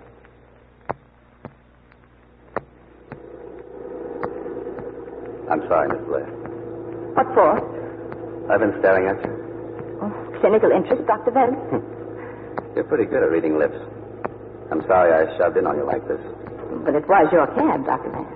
Yeah, but you're Miss Blair of Blair House. One just doesn't do that for the Blairs. I beg your pardon? Skip it. Dr. Weeks' place, mister. Yeah. How much do you, Skipper? Dr. Vance, please let me pay Mr. Meade. Sorry, but even a Blair can't buy this ride. I enjoyed it too much. Goodbye, Miss Blair.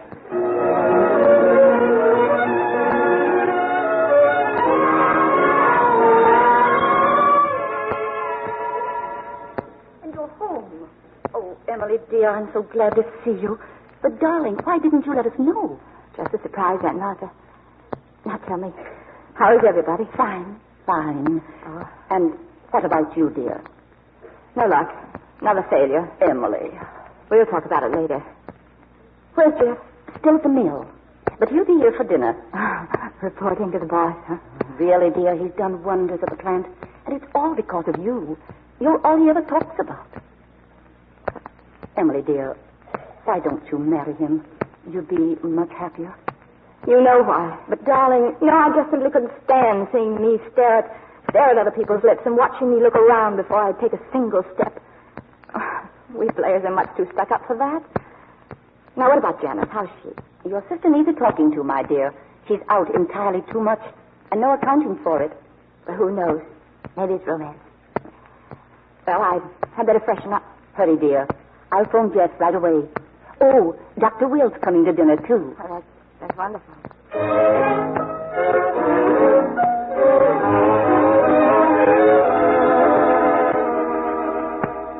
Oh, Jeff, don't be silly. I mean it, Janice. You shouldn't come to the office like this. Oh, darling, please don't scold me. It's this hiding, lying about working late. But, Jeff, we didn't want to fall in love. We tried our best not to. Well, maybe we didn't try hard enough. Oh, Jeff, you haven't kissed me all day, and Oh, now what? Hello? Yes. Oh, Aunt Martha. What? Why, that's wonderful. How is she? It's Emily. She's back. Emily? She what? Oh. Well, I'll be right home. Thanks. Thanks, Aunt Martha. She wanted to surprise us. She surprised? That specialist in Chicago couldn't do anything. Oh, poor Emily. But we've got to tell her, Jeff, about us. Deliberately hurt her? I simply can't do it, Janice. If only she could hear, I'd tell her. But now. All right, forget it. Guess I can stand it a little while longer. You can. Come on, we better get up to the house.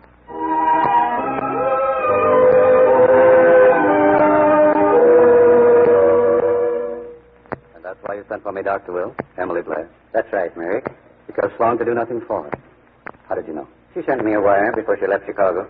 Look, Dr. Will, I'm not for the Blairs. Sure, I've had some success with deafness, but I'm just a guy working in a free clinic. Merrick, we've known each other a long time. You're very close to me, my boy, but so are the Blairs. And just what do you want me to do? I want you to stay here for a while and treat Emily Blair. You know, I'd do anything in the world for you, Dr. Will, but this I can't see. If my work is any good, people need it who can't afford to go to the specialist. I'm needed far more in Pittsburgh than I am in Blairstown. Look, can we talk about it later? Later? The Blairs expect me for dinner. They expect you, too. Oh, now, wait a minute. Aunt Martha insists that I bring you. Who's Aunt Martha? Martha Evans, Emily's aunt. She manages the meal. You will come, won't you? Me having dinner with the Blairs. Sure, if they won't throw me out.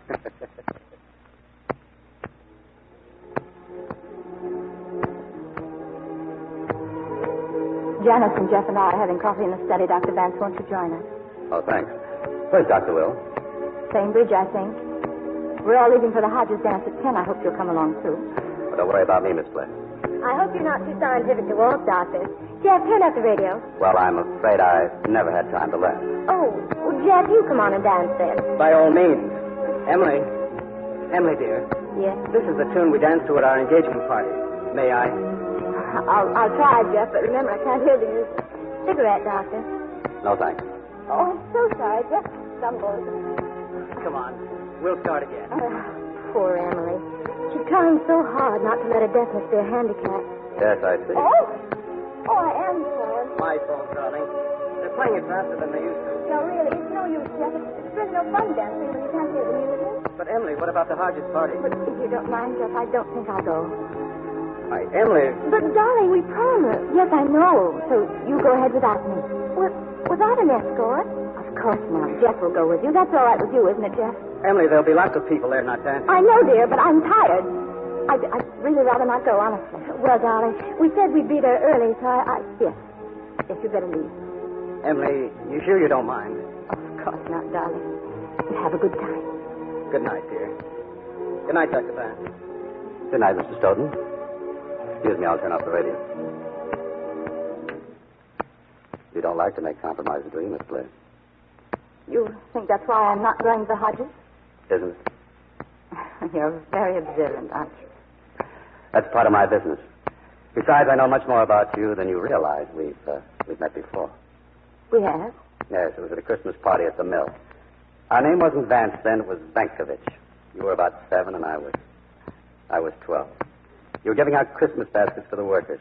Everybody thought you were so cute. I hated you. Would you like to know why, Miss Blair? Well, no, not particularly. I'll tell you anyway. A week before Christmas, my father was let out of his job. We didn't have much to eat that winter. My father never got over it. He died a few months later. Do you blame me for hating your mill and everybody connected with it? Well, I'm sorry it happened, of course. But it wasn't my fault. No. No, it wasn't. Forget it. You've had a hard time, haven't you, Dr. Vance? Oh, not too tough. Dr. Will practically adopted me, put me through medical school. Oh, I see. That's why I'm here tonight. Oh? He wants me to try to cure you. You? Oh, I know. You never heard of me. But I've helped a lot of deaf people, Miss Blair. Dr. Vance, I have been to some of the best specialists all over the world. I know, but they don't know anything about my treatment. You see, it's something I stumbled on in a free clinic in Pittsburgh. Oh. No. So, Miss Blair, I don't think the surroundings of the clinic would suit you at all. Sure they wouldn't. And besides, I don't think I'd make a very good guinea pig. I'm not so sure of that. And since you aren't looking at me, I can say that deafness isn't the only thing I'd like to cure you I beg of, your Miss pardon, Blair. did you say something? I was saying, I don't think I'll wait for Dr. Will. Good night, Miss Blair.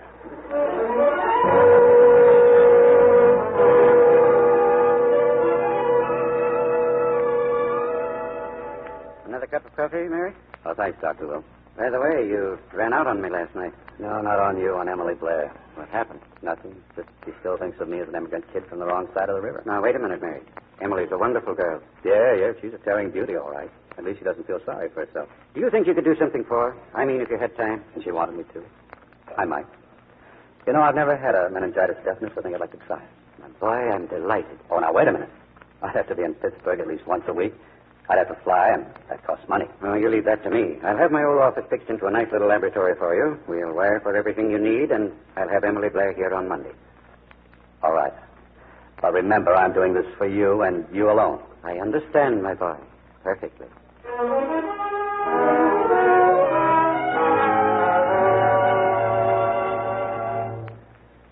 you sit down, Miss Blair. Thank you. Emily didn't understand the other night how far you'd gone in your special field, Mary. I ought to have told her more about you. Well, you certainly made up for it today, Dr. Will.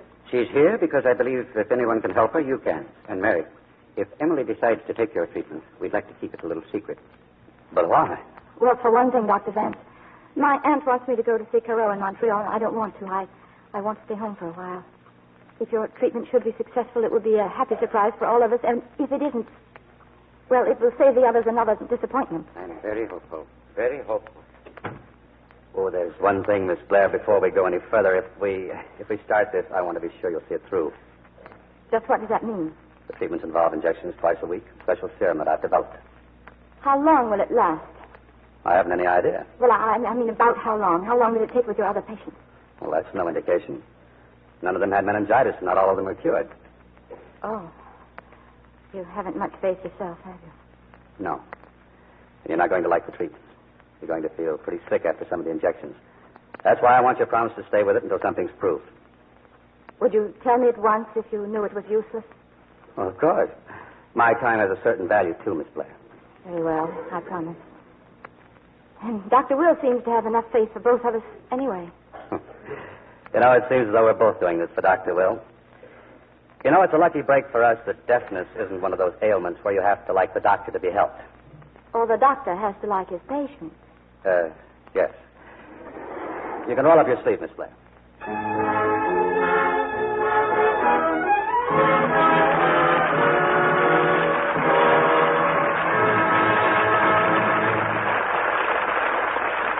Our stars, Loretta Young and Alan Ladd, will be back in just a moment with Act Two of And Now Tomorrow. Meanwhile, it sounds like gossip. So I said to Mary, well, that's a catty remark. You'll have to admit Ellen has a mighty adoring husband. Mary's just jealous of Ellen, that's all. That's what I think. But all I said was, well, I hope when I get a husband, he looks at me the way Jim Taylor looks at Ellen. I guess that did it. Sounds as if Ellen were something of a glamour girl. Certainly her husband thinks she is. One thing's sure.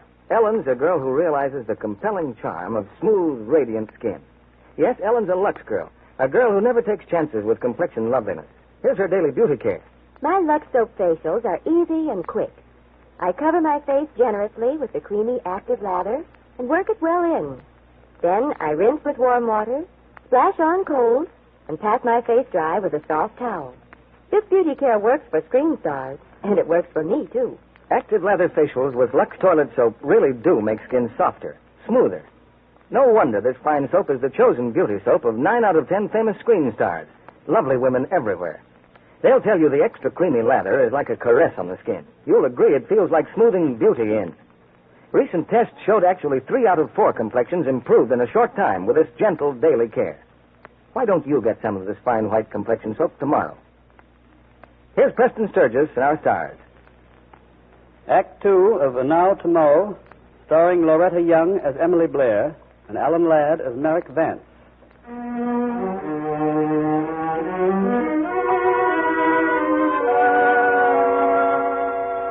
For more than 2 months now, Merrick Vance has remained in Blairstown. And unknown to her family, Emily Blair comes to his improvised laboratory twice a week. Not even her fiancé, Jeff Stoughton, knows of her visit. But Jeff has other matters to keep his mind and his spare time occupied. But what do you want me to tell her, Janice? Darling, our engagement was a mistake. While you were away, I fell in love with your sister. Can't you? Then I'll tell Emily myself. I'm sick and tired of feeling like a thief just because I want something that belongs to me. You're not her property anymore. If you tell Emily one single word now, you and I are through. Jeff. Oh, Jeff, don't say such a thing. I'm sorry, darling, but I had to make you understand. Oh, Jeff. Jeff, put your arms around me. Darling, we're in your house. Someone may come in. I told you Aunt Martha went to Boston. But Emily, Haven't you noticed? Every Tuesday and Friday afternoon she's gone. Wouldn't it be a laugh if she were double-crossing you? Janice. Oh, I just can't help being nasty. I can't stand this much longer. I can't. Engagement to Miss Blair. This is the 22nd treatment. Your arm looks sore. Does it hurt? Yes, a little. More than little. But you're not afraid of pain, are you? Maybe you even like to suffer. I don't know what gives you the right to say that, Doctor. Why don't you marry the guy? It seems to me you won't know more about my affairs than there's any need for. Anything that affects your state of mind affects your health, and anything that affects your health is my business. I'm your doctor, remember? Very well, Doctor. Since you insist upon my saying it, you ought to know how unfair it would be for me to marry Jeff the way things are. Unfair to whom? To him, of course. Who else is there? You? Really, Doctor, I just don't want to talk about it. I'm sorry, Miss Blair. Same time Friday.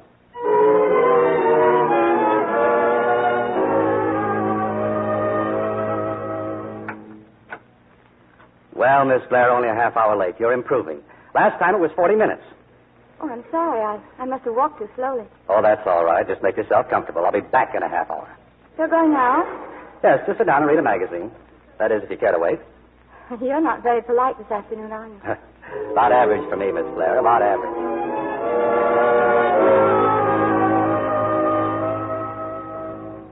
But, Doctor, when you say a half an hour, you mean 30 minutes, don't you? Oh, I'm sorry. I must have walked too slowly. Now, it's kind of you to give me lessons in manners, Dr. Vance, in addition to all of your other kindnesses to me. Oh, no one can teach you manners, Miss Blair. You know them all. Now, look. It's been over 10 weeks since I've been coming to you. Do we always have to fight? It isn't fair, is it? Especially when I have all the sharp weapons. I have an appointment with my manicurist. Otherwise, I wouldn't have bothered to wait. You know, it's funny. You came first because of Dr. Weeks. Today you're here because you have an appointment with your manicurist. But I'm not discouraged. Someday you're going to come here just because you want to get your hearing back. Doctor, do you think you could stop back at the house later?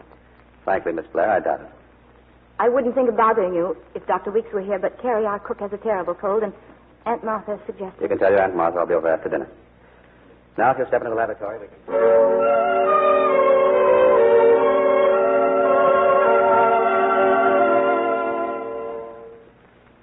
All right, Miss Blair. Keep Carrie in bed the rest of the week and have this prescription filled right away. Thank you, Doctor. You're sure you won't stay? A drink, perhaps? Sorry, but I can't... There's a phone call for you. Oh, thank you, Miss Allen. You can take it on extension there. Thank you. Hello? Hello? Yes, it's Dr. Vance. Who? Peter Gallo. Yeah. What's the matter, Peter? Little boy? Yeah. Well, what's his temperature? Uh-huh. I'll be right over. Yes, right away. Goodbye. Oh, do you mind if I make a call in your taxi? If it's urgent, why don't you take one of our cars? Well, if you wouldn't mind, it's an emergency. Of course. The sedan is in the garage. Dr. Vance. Yes? Let me go with you. Why? What for? Oh, just for the ride. Please, I'm just so bored stiff this evening. Well, you won't find it amusing where I'm going. Shantytown. I'd still like to go. All right, get your hat and coat.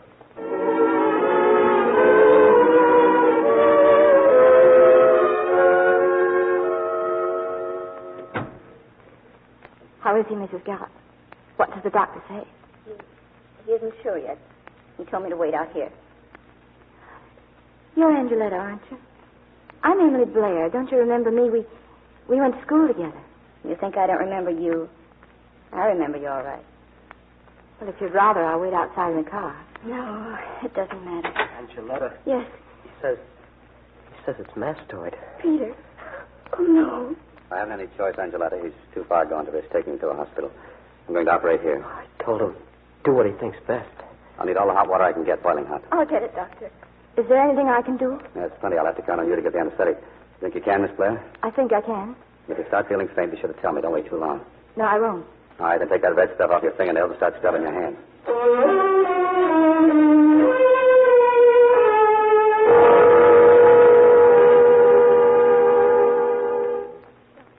Can't you tell us? Doctor. I think you'll be all right now, Angela. I think you'll be all right. Doctor, how can I say thank you? Forget it. You'll probably sleep now for hours. I'll be back in the morning. Be sure to take his temperature every hour. If it doesn't go down steadily, call me. Yes, Doctor. Excuse me, I'll go wash up. Emily, I want to thank you for what you did. I won't forget it ever. He's going to be all right. I know he is. Angela, it seems a long time since high school days, doesn't it? I'm sorry we haven't seen more of each other. Why would we? I don't live in your world. You always had the best of everything. I think I hated you for that. I always had the best of everything. But now I think you're wonderful. You're ready, Miss Blair. I'll take you home. Yes, Doctor, I'm ready.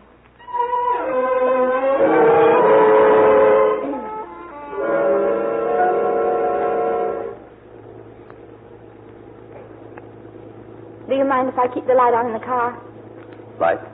Why? Because it's hard to see if it's dark, and I can't tell if you're talking or not. Feel like talking? There's one thing I'd like to know. That little boy, what would have happened if you hadn't operated? You would have died? So quickly? Kids die like that, Miss Blair. Oh. I don't think I'll ever get over tonight. It must take great skill and courage to meet an emergency in a place like that. In Shantytown? How'd you like it? I didn't like it. And that lovely girl just worn out. I hated it. You did pretty good, Miss Blair. Did you have any sensation of hearing just then? Hearing? No. No, but it's funny you're asking me that. Because at times you're so easy to talk with that I'd almost forgotten I was deaf. You know, it's a shame you weren't born poor. Poor? Mm-hmm. That easy rut of prosperity you were born into and you'll be stuck in if you marry that guy you're engaged to. Now, I happen to love Jeff Stoughton, and the only kind of life I want is the kind that we'll have together, whether you approve or not. Okay, if that's what you want, I hope you get it. How about stopping for a cup of coffee? Yes, I'd like it very much, Doctor. I have a first thing if you feel like using it. Well, that's very kind of you, but I don't think it would be professional now that I'm your anesthetist. Okay, baby. That's another round for you. Did you say something? Huh? Oh, no. Well, you're home, Miss Blair. What time is it? About 12:30. Uh-oh. What's Mr. Jeff Stoughton going to say about this? Why, nothing, of course. You're driving past the garage, Doctor. I'll let you out of the house. I can put the car away. Thank you. Oh, wait a minute. What? The garage, there's a light on in the upper window. Well, shouldn't there be? No. No, would you mind turning it out? Oh, not at all.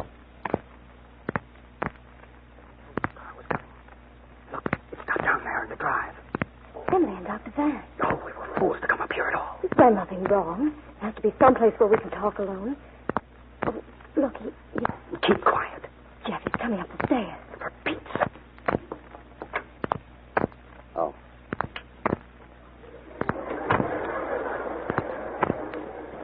Jeff, he'll tell Emily. No, he won't tell Emily anything. Well, I hope he does. I want him to tell. Doctors don't tell other people's secrets. Everything all right, Doctor? Yes, sir. Yes, Miss Blair. Everything's all right.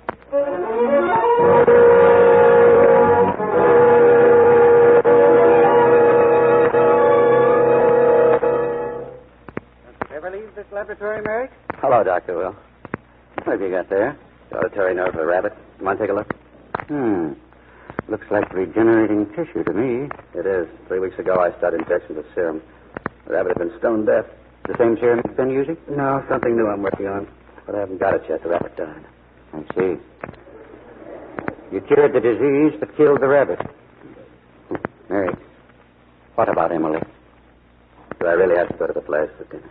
It's Thanksgiving. They're expecting you. But you haven't answered my question. You know, if there was anything to tell, I'd tell you. By the way, I have a letter from Dr. Thoreau in Montreal. He wants to know more about my serum. That's a great compliment, Mary. Aunt Martha's set on having Emily take her oath. I'm afraid we can't postpone it much longer. Why don't you say what you mean, Doctor? Do I have to? No. No, I guess you don't. I know I haven't been able to help her.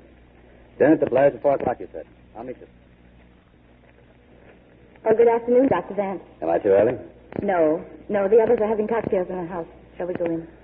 Oh, there's something I'd like to tell you first. Yes? You know, there's no place as beautiful as New England in November. And nothing suits this background more perfectly than you do. You're just the right color, just the right touch of frost. Is that what you wanted to say to me? No.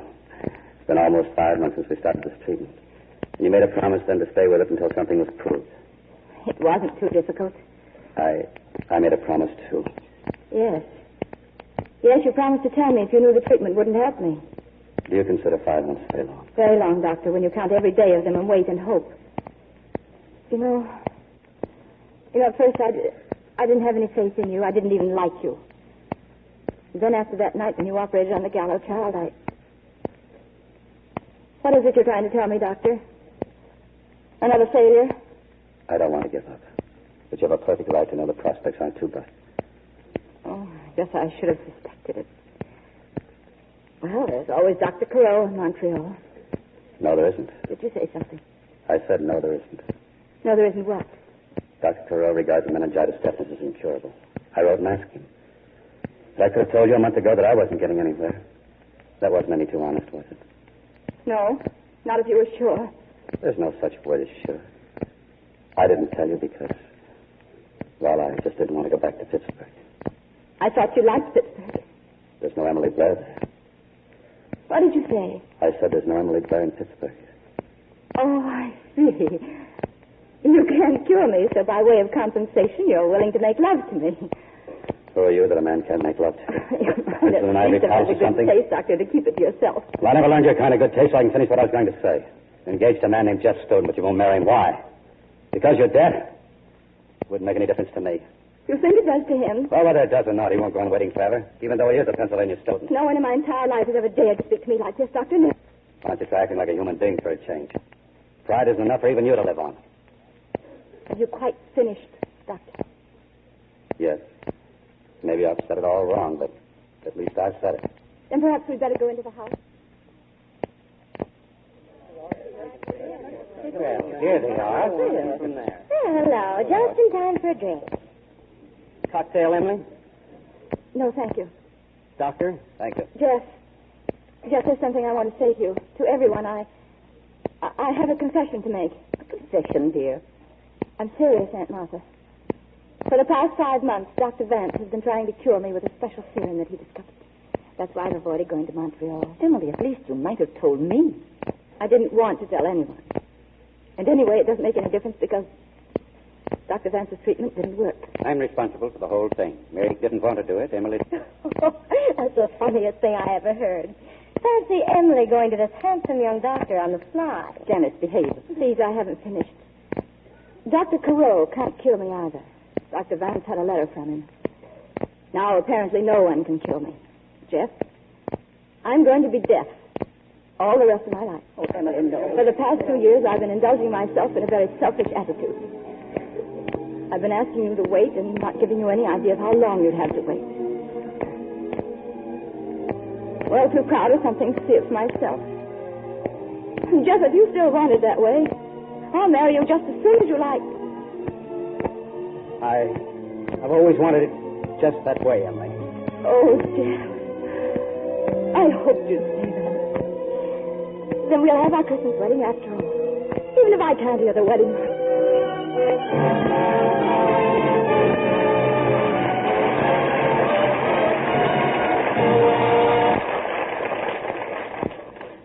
We pause now for station identification.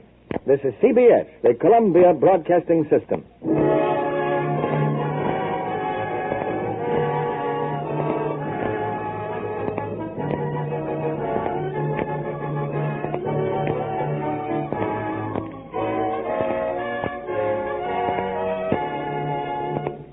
In just a minute, we'll bring you the third act of And Now Tomorrow, starring Alan Ladd and Loretta Young.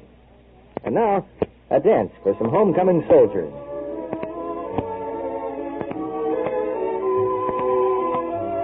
May I? Yes, indeed. Oh, this is wonderful. Say, you walk like a dream. I've got a good partner, soldier. No kidding. I knew you'd be like this to dance with. Light as a feather, and gosh, you're mighty sweet, too. A man means many nice things when he says a girl is sweet, but this he's sure to mean. She's feminine, appealing, lovely to be near. And clever girls realize the very definite appeal of skin that's fragrant, sweet. Here's what a famous and beautiful screen star, Ann Baxter, has to say about it. There's no charm more important than perfect, exquisite daintiness. No girl should ever neglect it. And this is Ann Baxter's tip on how to make daintiness sure.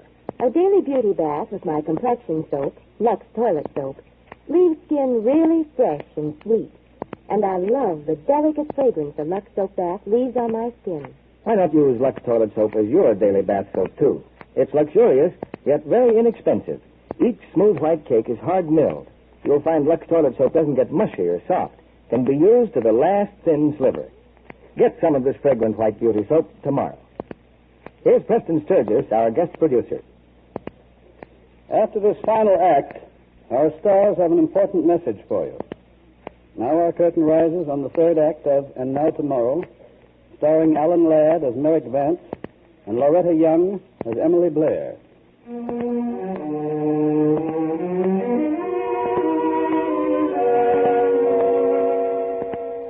It's 2 days before Emily's wedding to Jeff Stoughton. In the home of Dr. Weeks, Merrick Vance is getting ready to return to Pittsburgh. He has hurried to completion the last experiment with his new serum. Excitedly, he's called for Dr. Weeks to see the results. All right, Dr. Will, hit the tuning fork and watch the rabbit. He jumped. Sure he jumped. It scared him. Last week his rabbit was dead. He's had 5 shots, very small ones, but he's cured. Merrick, a complete cure? Yeah, but on a rabbit. I'll have to go back to Pittsburgh to really test it. It'll have to be on human beings, volunteers. When are you leaving? Tomorrow? Then I'll see you after I get back from the rehearsal. Rehearsal? Yes. At the church. I need to give the bride away. Oh. I'll be sure to give her my congratulations.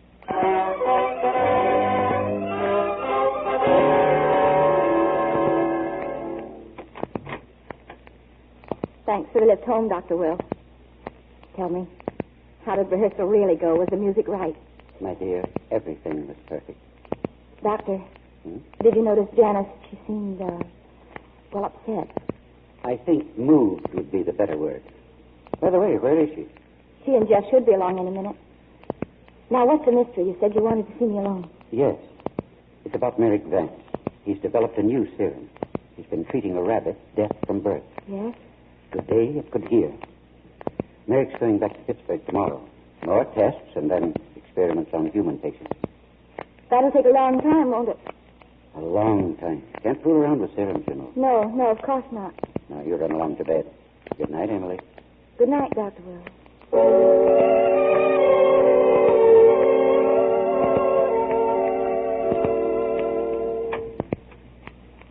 Miss Blair. I know it's late, but I've got to speak to you. Well, sure. Come on in. Dr. Will told me tonight about your new cure. Sure. I have no cure. A rabbit isn't a human being. Oh, no, of course not, but it might mean that a human being could be cured, too. I don't know that. There's still lots of work to be done, finding out if what'll work on a rabbit will work on people. What people? Volunteers, charity patients back in Pittsburgh. You don't have to go to Pittsburgh, Dr. Vance. I want to volunteer. And the answer is no. Oh, I don't see why. Those people at the clinic, are they any better for your purpose? Do they want the hearing back more than I do? Now, look, Miss Blair, I've tried to tell you, but I know that you have to test the serum. Well, then test it on me. Oh, look, Dr. Vance. Do you remember that first night you came to our house? I told you I didn't think I'd make a very good guinea pig. Well, I was wrong. I'd make a fine guinea pig. Emily Blair? No better than a charity patient? You have changed, haven't you? Oh, what does it matter? Well, it matters to me because I've changed, too. I can't experiment on you any longer. I tried to tell you that Thanksgiving Day, but you shut me up. You did something else that day, Dr. Vance. You took away my hope. And with no hope of hearing, I committed myself to marrying Jeff as I am. Incomplete. Well, you love him, don't you? Isn't that enough? It needn't be. When Dr. Will told me what you've been doing, that hope was reborn again. I know now that I can't live without it. Well, you can and you will. I'm not going to let you hope again. But you can't stop working. I'll be hoping. You won't give up, will you? Will you? No, I guess not. As long as you're deaf, I'll go on working until I can give you the only thing you want from me. Oh, don't make me wait till then. Start now. Now? Yes. You know, don't you, that it's... You mean I might die? No, it may easily fail it. I'm not afraid. Oh, Jeff has waited for me now for a little longer. You want to take a second to prepare the shot? Sit down with me. Immediate injection will feel like the others, almost at once. That's better. Down. Oh, hello, Dr. Will. It's continuing. That's right, the Vance stuff. A good doctor is never put his patient, is he, Medic? That's right. And you You choose to. I insisted that he give it... It's untested. It's dangerous. Emily's See, I'm talking a language that neither of you want to understand. I'm taking you home, Emily. Emily, are you... What's the matter?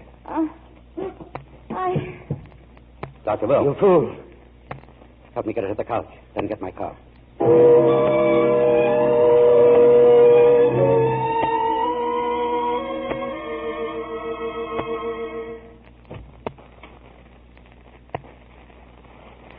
Dr. Will. Pulse is regular. She's still unconscious. See, she's going to live. Yes, she'll live. No thanks to you. Well, I can leave now. But I had to know. Yes, of course. What time is it? 7:10. Just time for you to make the 8 o'clock train. Just. Dr. Will. Dr. Will. You're home in bed, Emily. You're all right. Everything's all right. Dr. Van. He's not here. He'll come soon. He's on the train to Pittsburgh, my dear. He went away? Not until he knew you were all right. I see. What happened to me? To the injection, it produced a sort of shock. You've had us worried. But why? Why did he go away? We'll talk about it later. Try to rest.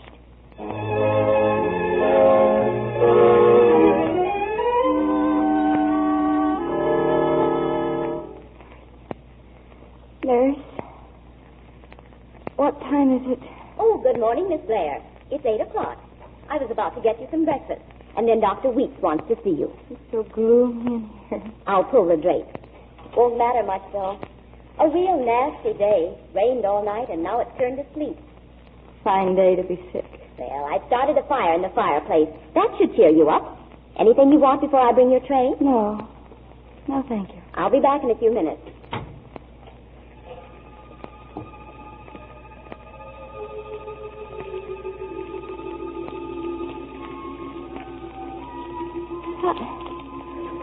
What is... I can hear. It can't be. No, it can't. A real nasty day. Rained all night, and now it's turned to sleet. Lean against the window. I can hear it. I've started a fire in the fireplace. That should cheer you up. The crackling of a log, the sound of a flame. My own voice. It's true. True, I can hear.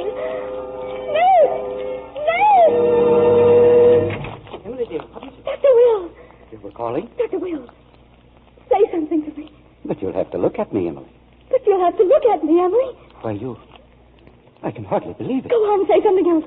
I'll keep my head turned. Emily, tomorrow would be your wedding day if you were well enough. Emily, tomorrow will be your wedding day if you were well enough. It's a miracle. I know it. I know.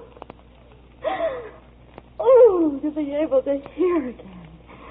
To hear voices, to hear footsteps. Janet. Emily, darling, how do you feel? Oh, Janet, I've never felt better in my whole life. Shall I tell her everything? No. Janet, turn away from me. What in the world? Go on, so I can only see your back. Well, all right, but this is silly. No, it isn't silly. Emily, you heard me. Yes, I heard you. I can hear. I'll get in, Martha. She should know it. Oh, no. I want to tell her myself. Where's Jeff? Oh, he'll be here soon, dear. Oh, I want to see Jeff's face. Oh, Dr. Will. Dr. Vance. Oh, I wish he'd waited. So do I, my dear. He should have been the first to know. Oh, no, darling. Jeff should be the first. You don't know what this is going to mean to him. Almost as much as it means to you. And to me, darling. To me.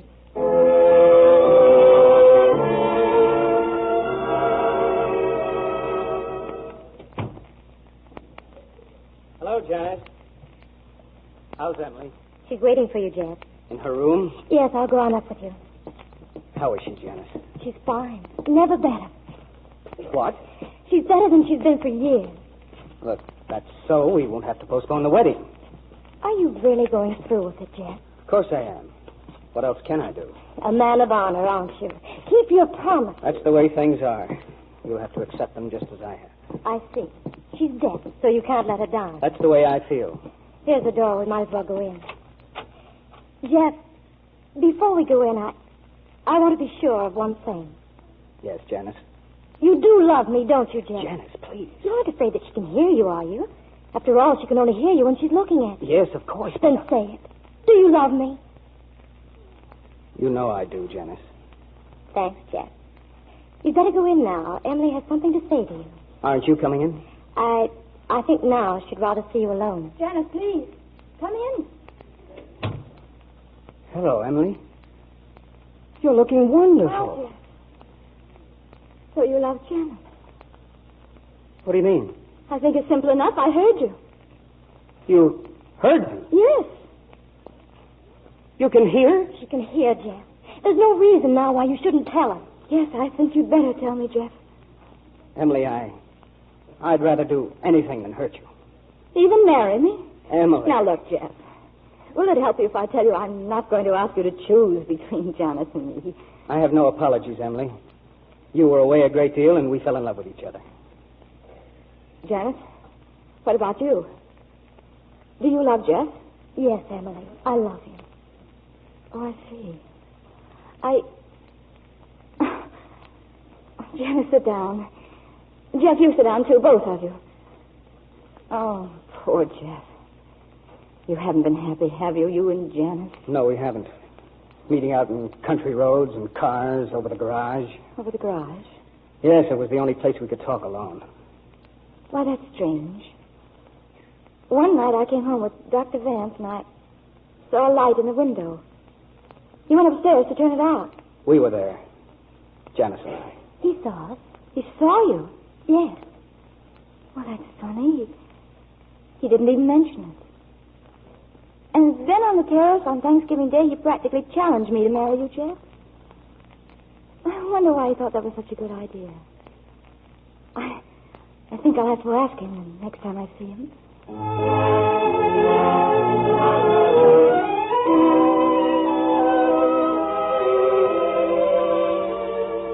Pittsburgh Emergency Clinic, good morning. Just a minute, please. Pittsburgh Emergency. Yes, he's right here. Who? Just a minute, please. Oh, Dr. Vance. Yes. There's a call for you. You can take it there at the desk. Oh, yes, thanks. Hello. This is Miss Blair, Dr. Vance. Oh, hello, Miss Blair. How are you? Just fine, thanks. Well, I'm glad to hear that. I suppose today's the day for good wishes. Oh, no more so than any other day. Well, you are being married, aren't you? Not that I know of. And by the way, Dr. Vance, you have a lovely voice. You see, this is the first time I've heard it. Hey. You can hear. You're telephoning. The serum, it worked. You can hear. Hey, hello, operator. So somebody cut me off. Cut you off? Yeah, I was talking to Massachusetts. Good morning, Dr. Vance. Good morning. Miss Blair. Emily, you phoned from here. I was talking to you on the house phone just across the hall. Hey, quick into my office right this way. You can hear. Yes? It worked. Yes, it worked. Come here. What? Did I hear you say you weren't getting married? No, I'm not, thanks to you. Thanks to me. Well, in the first place, thanks to you, I have my hearing back. But more than that, my eyes are open, too. Oh, you mean about Stoughton and his sister? Well, yes, that, but more. That's why I came to Pittsburgh. To start repaying you. Repaying me for what? Oh, I don't mean in money. But once you said you wished I had been born poor. Well, I find myself wishing that, too, because now I know what you meant. I would have been useful. I would have learned how to work. Perhaps I began being useful when I started being a guinea pig. And perhaps now I can continue by being an exhibit for you. Until you help me to learn other useful things. There was something else I said to you, remember? What? I said there was no Emily Blair in Pittsburgh. Well, there is now. To stay? Yes. What about Blairstown and all you left there? Oh, that was yesterday, darling. And now tomorrow.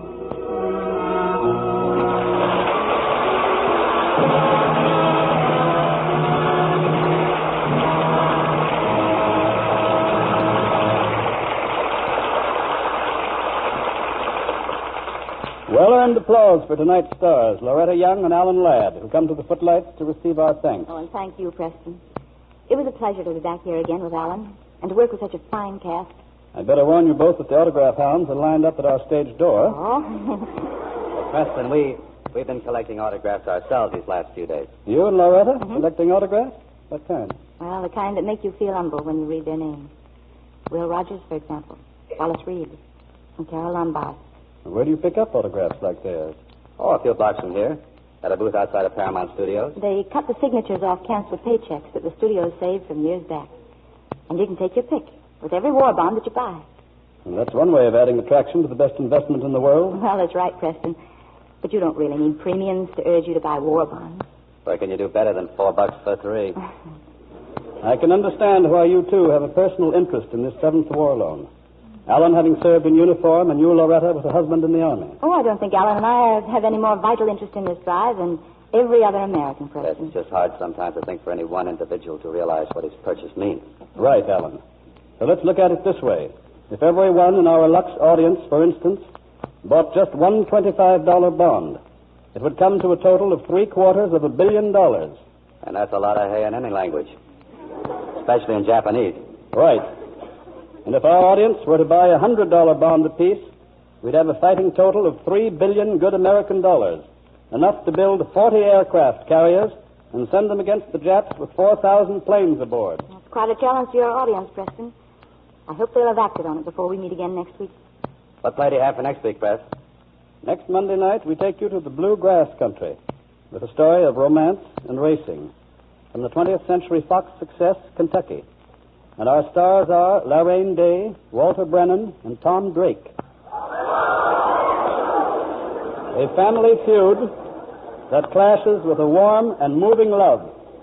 And the color and excitement of the racetrack give you one of the screen's most powerful and gripping dramas. Well, we'll be looking forward to it, Preston. And good night. Good night. Good night, and thanks from all of us.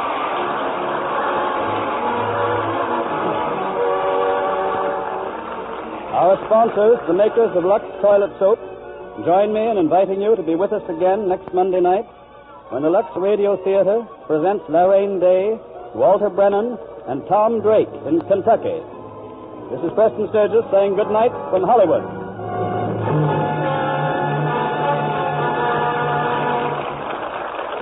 This week, buy a poppy and wear it as a tribute to the men who sacrificed for you in this war and the last. The money you give goes to help disabled veterans and their families. Buying a poppy is the best way of saying thank you. And Now Tomorrow was presented through the courtesy of Paramount Pictures, whose current picture is the Hal Wallace production of The Affairs of Susan, starring Joan Fontaine and George Brent. Loretta Young will soon be seen in the international picture, Along Came Joan. Our music was directed by Louis Silvers. This program is broadcast to our fighting forces overseas through cooperation with the Armed Forces Radio Service. And this is your announcer, John M. Kennedy, reminding you to tune in again next Monday night to hear Kentucky with Lorraine Day, Walter Brennan, and Tom Drake. Short on points? Short on sugar? Then don't risk precious ingredients. Switch to the Spry way, the sure way to baking and frying success. Get light, velvet-rich cakes, tender, flaky pastry, golden, digestible fried foods with Spry. That's pure all-vegetable shortening at its creamy best. S-P-R-Y, Spry. Be sure to listen in next Monday night to the Lux Radio Theater presentation of Kentucky with Lorraine Day, Walter Brennan, and Tom Drake. This is CBS, the Columbia Broadcasting System. Faster than a speeding bullet. More powerful than a locomotive. Able to leap tall buildings at a single bound. Look, up in the sky. It's a bird. It's a plane. It's Superman. Kellogg's Pep. P-E-P, Pep. Kellogg's Pep, the Sunshine Cereal, presents The Adventures of Superman.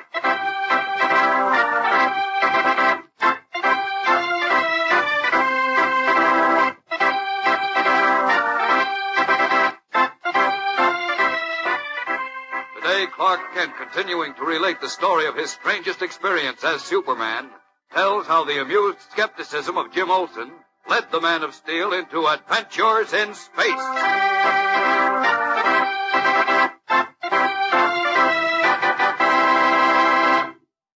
Hello there, gang. This is your pal, Dan McCullough. Say, here's a bit of good advice. How about making it a point to hang around when Mom is making out her grocery list so that you can be sure that she remembers to put down some Kellogg's Pep? Sure, you like to eat lots of this sunny golden toasted cereal, and you want to collect more of those comic buttons in the new series that Pep is putting out. They're honeys, aren't they? The colors are so bright and clear, they look mighty smart pinned on your jacket or your dress or cap. And the pictures of your funny paper characters are sure true to life. Why, Spud and Cindy and the Little Moose and Superman look so real they could talk. And don't forget how easy it is to collect all 18 Pep comic buttons in this new series. You don't have to send in any money, not even a box top, and you can't buy them anywhere. But every time that Mom opens a new package of Kellogg's Pep, there's your comic button inside. And Mom's always tickled to see you eat lots of Pep, too, because it gives you extra amounts of an energy vitamin, B1, plus the sunshine vitamin, vitamin D. Not to mention the fact that you like Pep for its catchy sunshine flavor.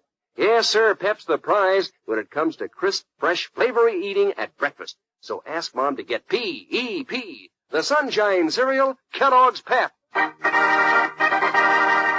now the adventures of Superman. Assigned by my editor, Perry White, to do a special feature on what, in my opinion, was Superman's strangest and most unusual adventure, I, as Clark Kent, recalled a story that began one day shortly after dusk, when I and all the other members of the Daily Planet editorial staff were out. At that time, as I learned later, a tall, middle-aged man wearing shorts and sandals was ushered into my office, where he found Jimmy Olsen alone. Calling himself Anthar, the man said he had come from another planet, a place called Utopia, in search of Superman. But Jimmy, believing he was the victim of a practical joke, scoffed at the man, who then offered to make a test to prove he was speaking the truth. Please take hold of my arm, young man, and lift me up. Lift you up? Exactly. Simply grasp my arm and lift, as you would if you were holding a stick. Here goes.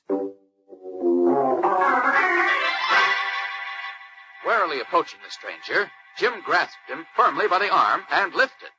And to his shocked amazement, he found himself holding the 163-pound man aloft with as little effort as it would require for me as Superman to lift a chair. What? Holy mackerel, I am lifting you up. Like a feather. Of course you are. Now move me about, up and down, and from side to side. That's it. Do not be afraid. I can't believe it. You're a full-grown man. I better put you down. I'm shaking all over. Just set me in that chair, please, to which I can hold. You see, I have not yet adjusted myself to the different gravity of your planet. Give me that again. The pull of specific gravity on my own planet, Utopia, is much stronger than yours on Earth, you see. Oh. Forgive me while I swallow 2 of these beans. They effect the necessary adjustment of my body to Earth's gravity. The beans do that? Yes. They are specific gravity beans, especially prepared by our utopian scientists for the adjustment of our people to the gravity of your planet. There. Look, how long do you have to eat those, specific gravity beans before you're adjusted? About 6,000 laps revolution. Huh? On Utopia, we measure time differently than you do here, since our planet is smaller and revolves around the sun at a slower rate of speed than does Earth. 6,000 laps revolutions is equal to about 1 of your hours. Oh. Well, look, Anthar. Great space. I have forgotten how time is fleeting. I have already been on Earth for 2,000 laps revolutions, and I must depart in just 4,000 more. 6,000 in an hour. That means you have to leave in 40 minutes, huh? Yes, indeed. Why? Else we must wait another full cycle of the solar period, and that would be most dangerous for us. Us? Yes, Poco and I. We must... Who's Poco? My companion. Now, please, friend James... You mean there's another guy from Utopia here? Yes, I will explain later if there is time. Now, friend James, that I have convinced you I am from Utopia, will you please summon Superman? Now, look, Anthar, I admit you had me buffaloed for a minute there when I lifted you up. I don't know how you did the trick, but I certainly... Trick? You still think, then, that I seek to trick you? Well, gee whiz, all this stuff about a planet named Utopia and gravity beans and lapse revolutions... I speak the truth.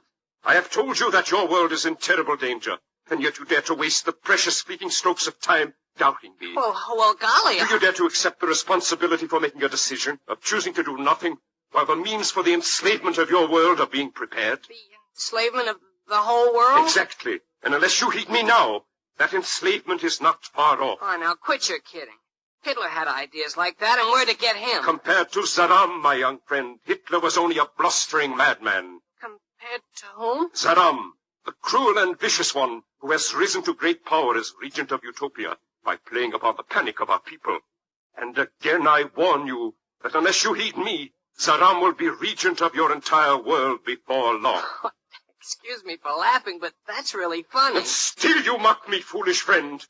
What must I do to convince you that Saddam must and will take over your planet before the cycle of this year has run out?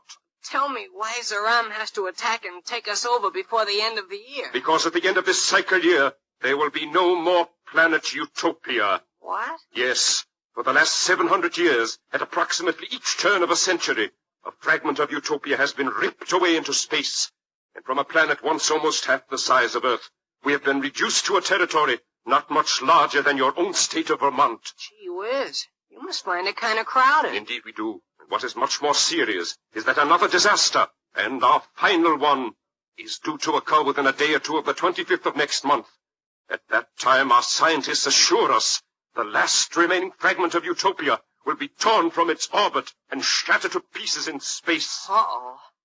And so Zeram counseled our people to invade and conquer the Earth. Oh, I get it. So you came here to get Superman to stop him, huh? Yes. And knowing this now, won't you please summon Superman before it is too late? Gee whiz, Anthar, I don't know how to get him, honest. Sometimes when we need him badly, well, there he is. But I don't know where he comes from or where he goes. Then where can we find Mr. White or Mr. Kent or Miss Lane? Well, Miss Lane is away, and Mr. White and Mr. Kent are in an important conference. They can't be disturbed. They must be disturbed. This is a matter of the security of the whole world. Oh, look, Anthar, I like you. I think maybe you're a little balmy, but... Balmy? Well, the point is, Mr. White and Mr. Kent would laugh at you if you told them the balloon... the story you just told me. They would laugh? Oh, sure. Who wouldn't? I see. And there is only one thing left to do. Convince you beyond the shadow of a doubt, so that you in time can convince them. How are you going to do that? I will take you back with me to Utopia. Take me back? Now look, Anthar. Yes, I see. That is the only thing to do. Now, if you are willing to undergo the risks for the sake of your world... Just a minute. Wait till I answer the phone. Hello, Olson speaking. Hello, Jim. This is Clark Kent. How are you getting along? Oh, fine, Mr. Kent. Just Andy. But that is Mr. Kent. Perhaps if you allow me to speak to him... No, that won't do any good, Anthar. What'd you say, Jim? Oh, I was speaking to Anthar, Mr. Kent. Oh, to whom? A guy named Anthar. Anthar? Well, a kind of magician who stopped in and... No, a magician?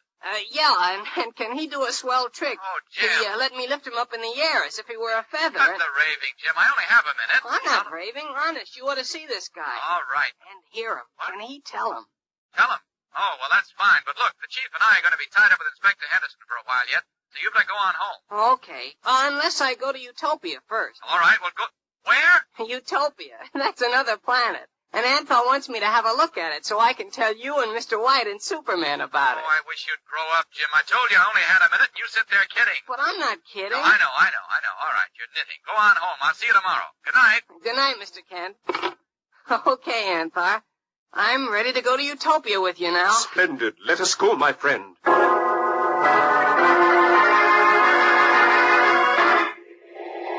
Still skeptical, but sufficiently amused to want to play along with what he considered a practical joke, Jim Olson accepted Anthar's offer to take him to the planet Utopia.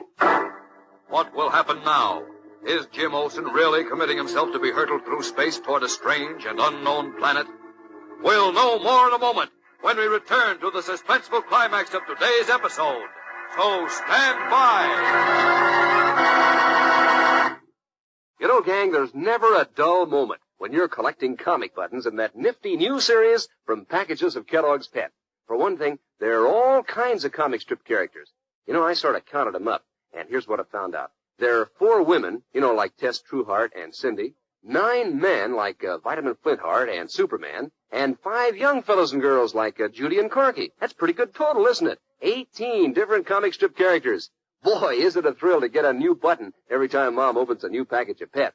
And if it's a duplicate, why, that's even more fun because then you can trade with your pals. So get busy on your collection of Pep comic buttons. Just ask Mom to get you a package or 2 of Kellogg's Pep.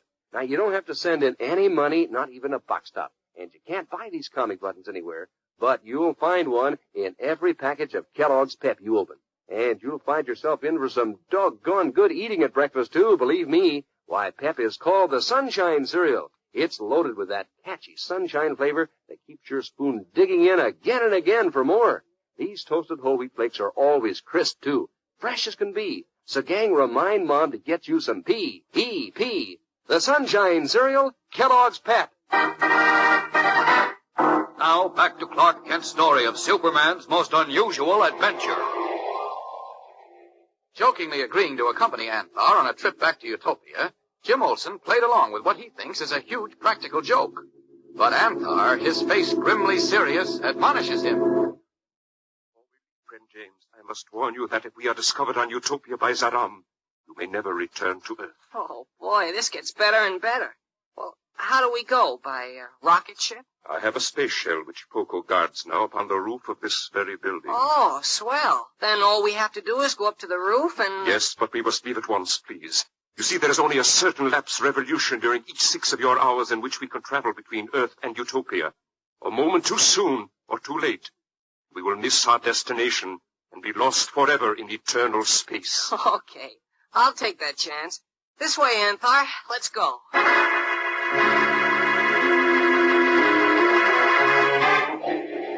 Still chuckling and thinking only of what an amusing feature story he would write about this funny experience, Jim Olsen led the strange man called Anthar to the stairway that goes up to the roof of the Daily Planet building.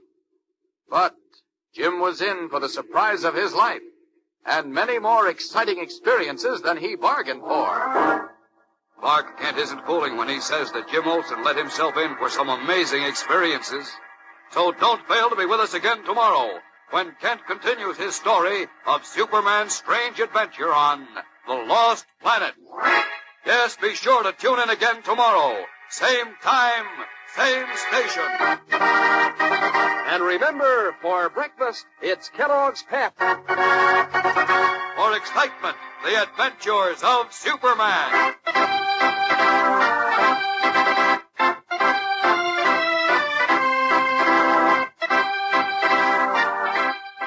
Superman is a copyrighted feature appearing in Superman DC comic magazines and is brought to you Monday through Friday at this same time by Kellogg's Pep, the Sunshine Cereal. Say, gang, answer me this. What does Snap, Crackle, and Pop stand for? Well, that's right, Kellogg's Rice Krispies. Those golden bubbles of oven-popped rice that snap, crackle, and pop in milk. They're so crisp they fairly sing. Now, you've probably heard them at breakfast time, and you've seen those famous little elves snap, crackle, and pop in cartoons and on the Rice Krispies package. So tomorrow morning, ask Mom for the cereal that's fun to listen to and fun to eat. The one and only Snap, Crackle, and Pop cereal, Kellogg's Rice Krispies. And be sure to be with us tomorrow for the thrilling adventures of Superman. This is the Mutual Broadcasting System. Faster than a speeding bullet. More powerful than a locomotive.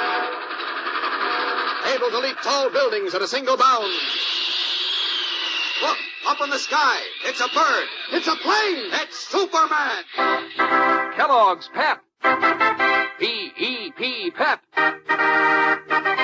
Kellogg's Pep, the Sunshine Cereal, presents The Adventures of Superman.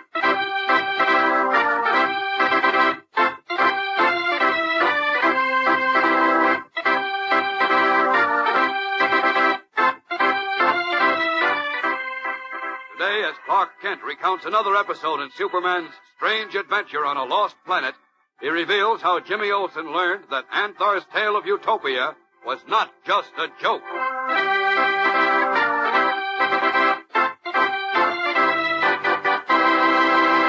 Hello there, gang. This is your pal Dan McCullough. Say, talk about eye catchers. Boy, you can't beat that exciting new series of comic buttons from packages of Kellogg's Pep. Why, those bright-colored pictures of your favorite comic strip characters look so nifty, they'll attract anybody's attention. And the pictures are so true to life, well, you'd almost think that they're going to talk. Take Tess Trueheart, for instance, with her red suit and hat and that soft blonde hair of hers, like in the funny papers. And Brenda Starr looks mighty natural, too, with her red hair and that nice smile. And Superman, too. Yes, sir, every single one of those 18 different comic buttons is a real eye-catcher. So you keep working on your collection. You ask Mom to get you some Kellogg's Pep, because that's the only way you can get these exciting prizes, one in every package of Pep. Now, you don't send in any money, not even a box stop, and you can't buy them anywhere. And say, gang, don't forget another reason why you want to keep stocked up on Pep. It tastes a doggone sunny and toasted, and it's good for you. Sure, Mom knows that. Kellogg's Pep gives you added amounts of an energy vitamin B1 and good old sunshine vitamin D, plus the goodness of sun-ripened whole wheat itself. Yes, sir, there are lots of reasons why you want lots of P-E-P, the Sunshine Cereal, Kellogg's Pep. And now, the adventures of Superman. My most unusual adventure as Superman began when, during my absence from the office, Jimmy Olsen interviewed a strange man who called himself Anthar and said he came from the planet Utopia in search of Superman. Well, Anthar told Jim that Utopia was doomed to destruction and that the terrified Utopians were rallied behind a despotic and dangerous regent who was preparing to lead them in an invasion of the world. Then, when Jim laughed at his story and refused to help him locate me, that is, Superman, Anthar urged Jim to accompany him back to Utopia so that he might verify the story in person. Considering it all a joke, Jim agreed to go, and tossing a breezy, "I'm off to Utopia" at Beanie Martin, he led the tall, dignified Anthar to the dark roof of the Daily Planet building, where the man from Utopia said he had left his space shell. Where's this planet hopper you're telling me about, Anthar? My space shell rests on this roof, over there behind that radio tower. Okay, lead the way. I'm not kidding, Anthar. You ought to write books or go on the radio. You can really spin a yarn. I see you still doubt the truth of my story. Who, me? Now, where did you ever get an idea like that? I only hope, friend James, that once you are convinced, you will be able to return to Earth alive and enlist the aid of Superman. Don't worry about me. Say, what's that? What? Well, that round white thing like a great big ball. Of course. That is our space shell. Cheapers. You have got something up here, then. Naturally. Hey, I gotta hand it to you. You really carry a gag all the way through. I don't understand. Skip it. Say, wait. What is it now? Look. There's a little fat man leaning against that big white ball. Yes, of course. That is Poco. Come, let us join him. Not so fast. Who's Poco? The court fool. The what? The king's jester. You see, it is poor Poco's lot on Utopia to play the fool. But he is far from being a fool, and he has a great heart and much courage. He risked his life to make this expedition with me. Oh, the king's jester, huh? Well, now you're back in the groove, Anthar. For a minute there, I don't know why, but you had me a little worried. Now I know it's all a gag. Okay, let's go join your funny friend. Listen, what's that? What? It sounds like a lot of little bells. Yes, of course. Poco wears bracelets of tiny silver bells around his wrists and ankles. Come, I will introduce you to him. Oh, boy, this is going to be something. Come on.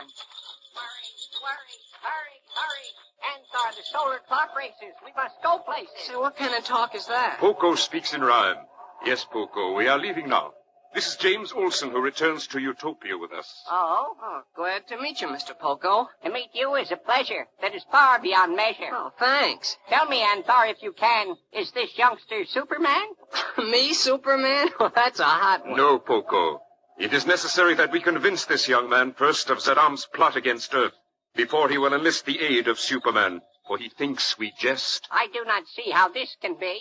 You mean he returns with you and me? Gosh, I wish I could talk like that. Yes, Poco. He returns to Utopia with us. Your plan, Anthar, is fraught with danger. Zaram would surely kill this stranger. True, but Zaram must not see him. If Zaram does not see him, then will Zaram's spies. You know they swarm Utopia thick as flies. Oh, boy, you're wonderful, Poco. Yes, I realize the danger is grave, Poco, but there is no other way. Oh, dear. Anthar, you hear? Yes. What were those gongs? They are the chimes of the solar clock within the space shell. They indicate we have only 300 lapse revolutions left before we must depart. Only what? That means we have less than 3 minutes now before we must start the space shell into the heavens if we are to arrive safely on Utopia. Open the hatch, Poco, quickly. Hurry, worry. Hurry, friend James, into the shell. Hey, now, wait, Anthar. Quit pushing me. Quickly, get into the shell. And me get into that goofy glass ball? Why, I wouldn't... It is not glass. It is a utopian plastic material. Now, hurry, please. Nothing doing. I'm not getting into that thing. You must. It is too late to change your mind. Too late? Now, listen, this joke's gone far enough. It is no joke. Poco, start the motors. Yes. Let go of me. I said I'm not going to go... Anthar, here, the clock again. Only seconds now remain. Please, hurry, friend James. Do not make me use force. Use force? But I changed my mind. I didn't know you... I said it is too late to change your mind. Now, please, into the space shell.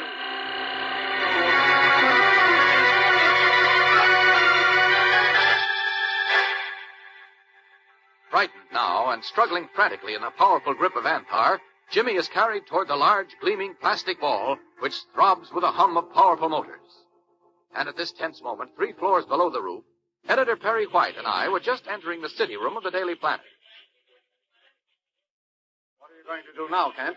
Oh, I'll just have a look in my office, Chief, see if anything came up while we were gone, then I'll pick you up for dinner, okay? Okay. Make it snappy. Right.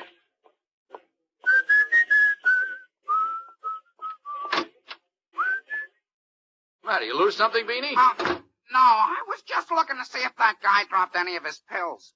Who dropped what pills? Well, you see, Mr. Kent, there was a goofy guy in here just before, was just about as old as the big boss. I mean, Mr. White, but he was wearing sandals and a pair of shorts. Who, Mr. White? No, the old guy. Oh. And he kept eating little red pills out of a paper bag. Said if he didn't eat them, he'd just float up into no place. Beanie, do you feel all right? Honest, Mr. Kent, I'm giving it to you straight. All right, take it easy. This Beanie. old guy walks in here not more than half an hour ago, see? And he asks me for Superman, see? For Superman? Uh-huh. Nobody else but. So when I tell him Superman doesn't just happen to be around at the moment, he asks for the editor. Uh-huh. And when I say Mr. White isn't here either, he asks for you. For me? Yeah. And then when he finally gets it straight that none of the staff is here except Jim, he says, okay, we'll talk to Jim. I see. You should have heard the song and dance he gave him. All about how he comes from another planet or something. Boy, was he good. Oh, yeah, I remember now that Jim said something about a queer character being in the office when I phoned a little while ago. By the way, where is Jim? I don't know. He went out with the old geezer. Oh, where'd he go? Search me. He didn't say where he was going? Except, this'll kill you. What? He said he was going to Utopia. Oh, yes, he told me that, too. But what I want to know is... That was the name of the planet the old goofus bird said he came from. Oh? Jim must have gone out with him to turn him over to his keeper. Well, I don't know why he isn't back yet.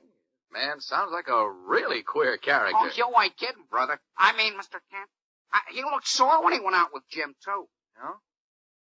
Jim shouldn't have gone with him. How long ago did they leave, Beanie? About 5 or 10 minutes ago. Which way did they go? Out into the corridor where the stairs and the elevators are. I don't like this. Look, Beanie, tell Mr. White I'll be back soon, will you? Yeah, sure, Mr. Kent. I want to speak to the elevator operators. One of them may know where Jim went. Okay, Mr. Kent. Gee, I hope there's nothing wrong.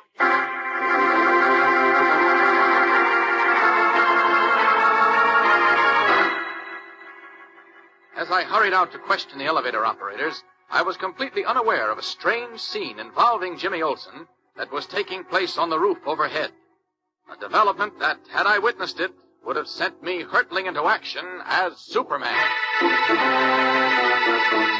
In just a moment, we'll return for the startling climax of today's episode in Clark Kent's story of Superman's strangest adventure. So keep listening. Say, gang, isn't it swell that it's so easy to get comic buttons in the new series you're all collecting? Why, you don't have to spend a single penny of your allowance. They come right in packages of Kellogg's Pep.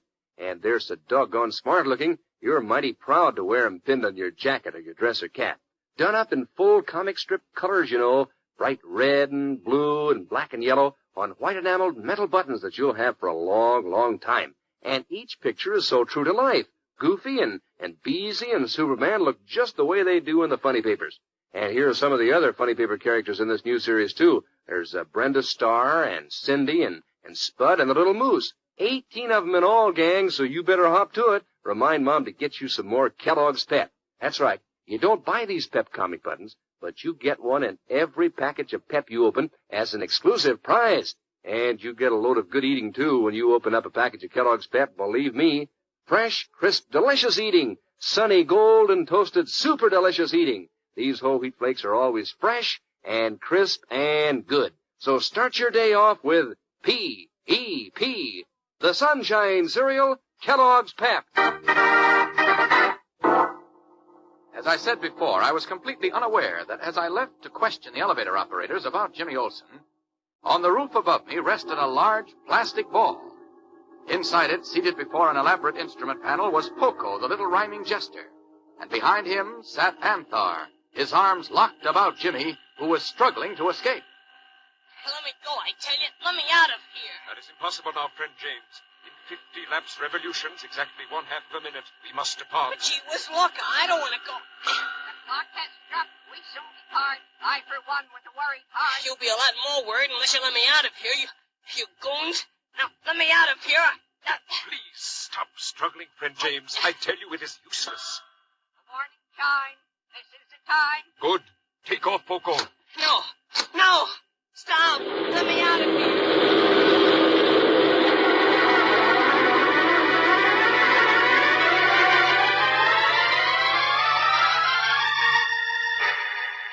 the starting lever sharply forward, Poco sent the strange plastic ball hurtling from the roof of the Daily Planet. Whirling higher and higher with the speed of a rocket, it streaked upward through the night sky, and a moment later was lost to sight among the shimmering stars. What happens now to Jim Olsen, captive of what appear to be two madmen in a weird projectile that is rocketing off into space? Whatever you do, gang, don't miss the next episode in Clark Kent's fascinating story of his strangest experience as Superman in The Mystery of the Lost Planet. Be sure to tune in again tomorrow. Same time, same station. And remember, for breakfast, it's Kellogg's Pep. For excitement, the adventures of Superman.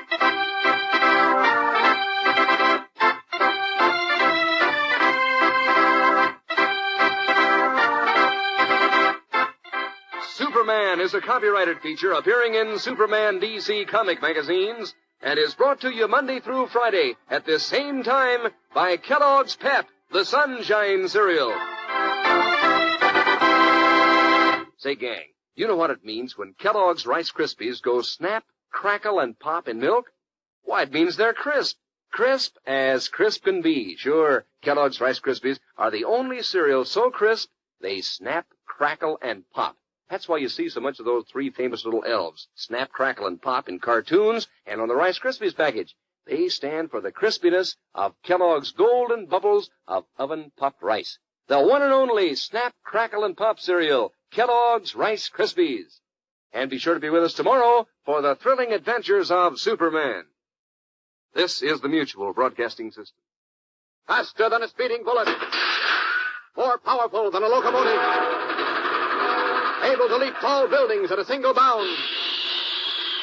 Look, up in the sky. It's a bird. It's a plane. It's Superman. Kellogg's Pep. P-E-P, Pep. Kellogg's Pep, the Sunshine Cereal, presents The Adventures of Superman.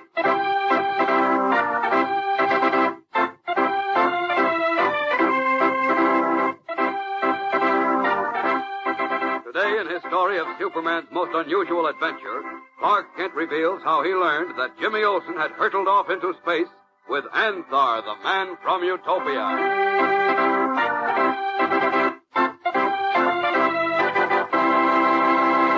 Hello there, gang. This is your pal, Dan McCullough. You know, I'd like to congratulate the person who thought up the idea of putting that new series of comic buttons in packages of Kellogg's Pep. I'd like to tell him that he thought up a swell idea, because these Pep comic buttons are just about the best thing that's happened in a long, long time. First off, there's the doggone smart-looking, shiny and gleaming as anything, with 18 different true-to-life pictures of your favorite funny paper characters, like the little Moose or Spud or Superman himself. Yes, sir, there's plenty of excitement when Mom opens a new package of Kellogg's Pep, because that means that you get a new comic button for your collection. And that's how easy it is to get these swell prizes. You don't have to send in a single penny, not even a box top. And you can't buy Pep comic buttons anywhere. They're your prizes from Kellogg's Pep. That's the Sunshine cereal, you know, the golden toasted whole wheat flakes with that catchy sunshine flavor. Why, just one glimpse of your breakfast bowl full of Pep is a surefire invitation to dig into a super delicious dish. And your first taste is so downright wonderful that, well, you're all set for some happy eating, believe me. So remind Mom right now that you'll eat lots of P-E-P, the Sunshine cereal, Kellogg's Pep. And now, the adventures of Superman. Assigned by editor Perry White to prepare a feature story on what, in his opinion, was Superman's most unusual adventure, Clark Kent recalled an experience that began one day when Jimmy Olsen was alone in the editorial offices of the Daily Planet. Seated at his typewriter, Kent remembers... Jimmy told me later that he laughed when the strange bearded man who called himself Anthar and claimed to come from the planet Utopia insisted that the Utopians were planning to invade and conquer the world. He was very much amused when Anthar offered to prove his truthfulness by taking Jimmy for a visit to Utopia. But he wasn't laughing very much when, a short time later, he was forced into a large plastic ball which Anthar called a space shell. And not at all when in a few minutes he found himself hurtling through space with Anthar and Poco, a little fat man who wore silver bells on his wrists and ankles and spoke only in rhyme. Since Jimmy is really a brave lad, he was resigning himself to an interesting experience when suddenly the plastic space shell began to dive amid the eerie shimmer and crackling of electricity in the upper stratosphere. Hey, Anthony, what's happening now? Do not be alarmed, friend James. But we're diving. I can feel it. Yes, we are descending to Utopia, I hope. You hope? If our computations were correct, that is, if we left the planet Earth at the exact lapsed revolution, and if nothing has happened to the time mechanism of our space shell, we should land safely on Utopia. Oh. What think you, Poco? How do we stand? By the instrument board, all is well. As for the rest, who can tell? Hey, what's that? The signal indicates that we approach the orbit in which the planet Utopia whirls. Poco, depress the lever. Please do not fret. I never forget. Good. We seem to be slowing up a little. Yes. Now, if all goes well, we will land on Utopia very soon. There's that gong again. Now what does it mean? That we are now within the orbit of Utopia. Oh, is that good? It is indeed.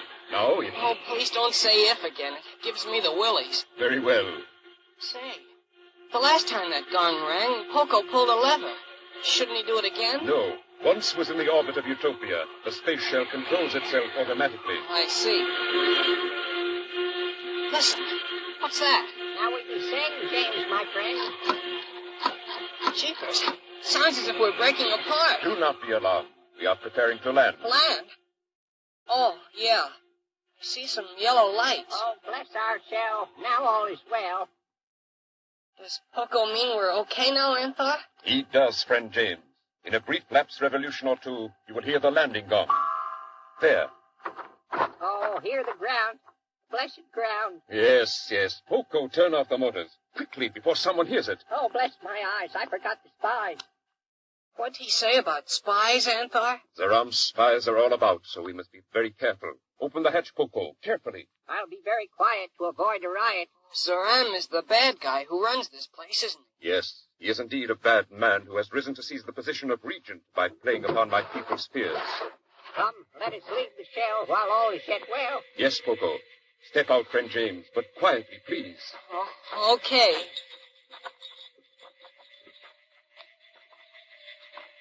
Say, what's that music I hear? You do not really hear music. But I do. Hush, not so loud. Your voice may draw a crowd. Poco is right. Speak low. Okay. But what's that music? I say you do not hear music. It is merely the vibrations of our sound waves, which are different from those on Earth. In a moment, as your ears become accustomed to it, you will not hear anything. Say, you're right. It's fading away. You see? Say, where are we? I can't see much. We are in the park in the city of Regis, which is the capital of Utopia. Utopia? Oh, now, look, all kidding aside, are we really on a different planet? You are on Utopia. I can't believe it. Look, Anthar, we should not stay. We must at once go away. You are right, Poco. Come, friend James. We will go to my house where you will be safe. Oh, now, wait a minute. I don't know that I want to go to your house. Please, let us go away. It's dangerous to delay. We come, Poco. Friend James, I said I would bring you here to Utopia and prove to you that I speak the truth. But you must listen to me now and come to my house. If you are discovered by Zeram's spies, it will mean your death, and death for me and Poco, too. Well, all right, but I don't like the idea. Hey, who's holding me? What do you mean? No one holds you. Somebody must be holding me. I can't move. Please, do not play. We must run, I say. Who's playing? I tell you, someone's holding me. I can't move. Great space, Poco. We have forgotten. Forgotten what? I know of not. Friend James is from Earth. The heavier gravity of Utopia holds him fast to the ground. Oh, gloom. This spells his doom. Help me, Anthar. I can't move my feet off the ground. Do not lose courage, friend James. As soon as we have adjusted your body to the heavier gravity of Utopia, you will move as freely as you did on Earth. But how are you going to do it? There is a way. A dangerous way. What is the way? Please, Anthar, say. Anthar, you hear? It is a guard, I fear. Great space. We must hurry. But I can't move a muscle. Quickly, Poco. Help me to carry our friend. Carry him where? Fear whitens my hair. You'll carry him to the compression chamber. Hurry. Yeah, for Pete's sake, hurry. You take him by the arms, Poco. I will carry him by the feet. Now, lift. All right. This will take all my might. There. He is off the ground. Now we can carry him. Come, quickly now. Gee whiz, Anthar. you think we'll get away with this? Do not worry, friend James. Goss, the inventor of the compression chamber, is our friend, and he works secretly with us against Saram. His chamber would adjust your body to Utopia's weight of gravity. I sure hope so. I was never in a pickle like this before.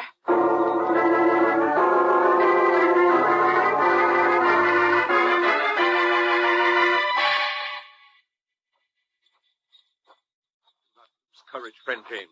Goss's house and laboratory are close at hand. Can't be too close to suit me. Oh, if only Poco's bells did not tinkle so. Yeah, they do make a racket, don't they? I think of them too, but what can I do? Oh, nothing, of course, Poco, since they cannot be removed. If only we can reach Goss's house before the guards stumble on the space shell. Oh, if only.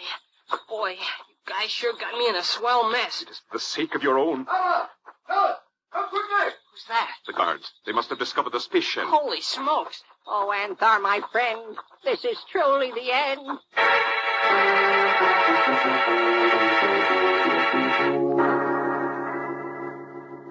Yes, Jimmy was really in a spot that time as the shouting guards came closer and closer to Anthar and Poco, who were doing their best to run with the burden of his dead weight.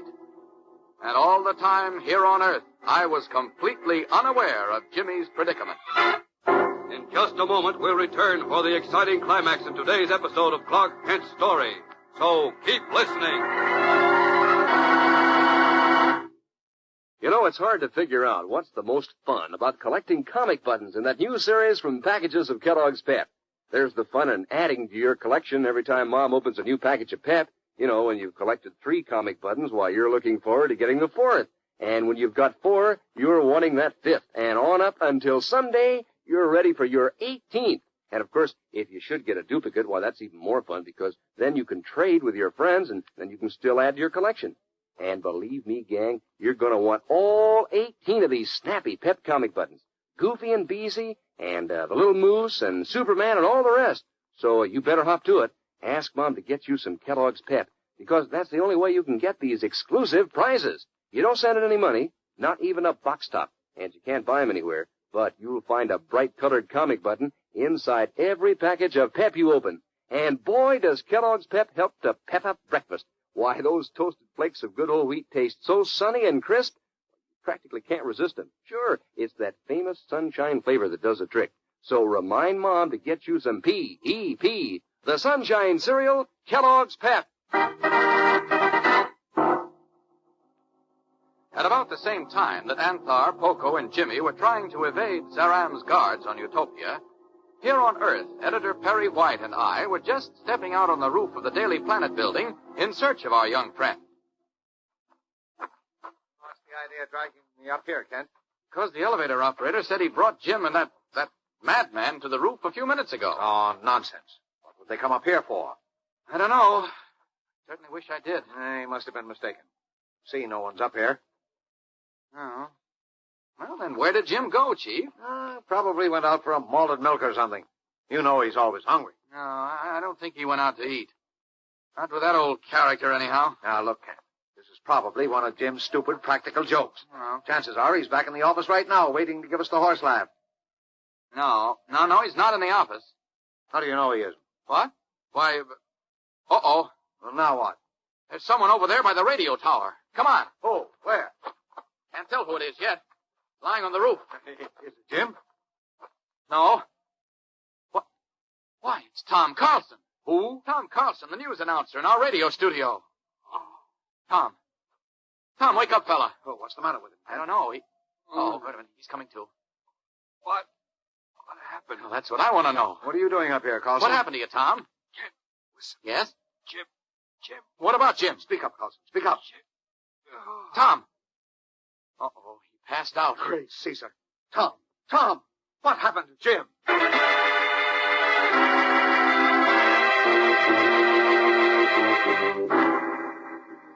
Anxiously, Editor White and I bent over the unconscious radio announcer, making every effort to bring him around, and hoping with all our might that he would be able to give us a clue to what had happened to Jim. This, I can tell you, was a very tense moment for me. There are many thrills and much excitement to follow in Clark Kent's fascinating story of Superman's most interesting adventure, The Mystery of the Lost Planet. So don't miss a moment of it. Be sure to tune in again Monday, same time, same station. And remember, for breakfast, it's Kellogg's Pep. For excitement, the adventures of Superman.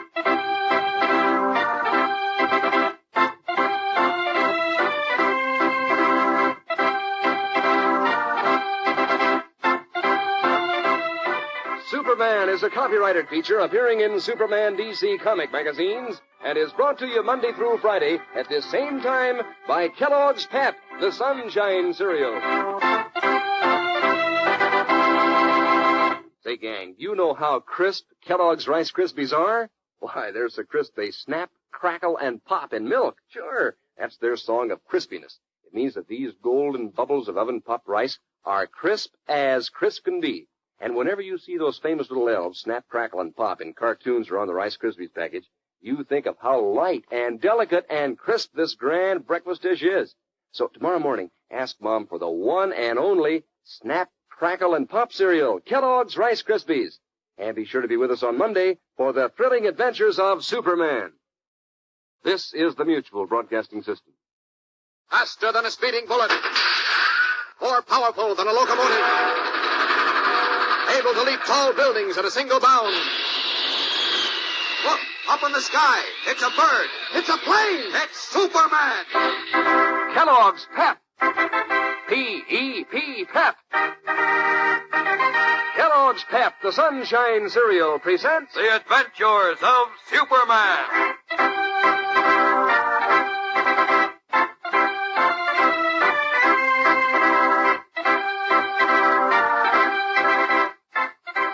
Today, Clark Kent continues his narrative of Superman's most unusual adventure and recounts the details of Jimmy Olsen's predicament on the planet Utopia.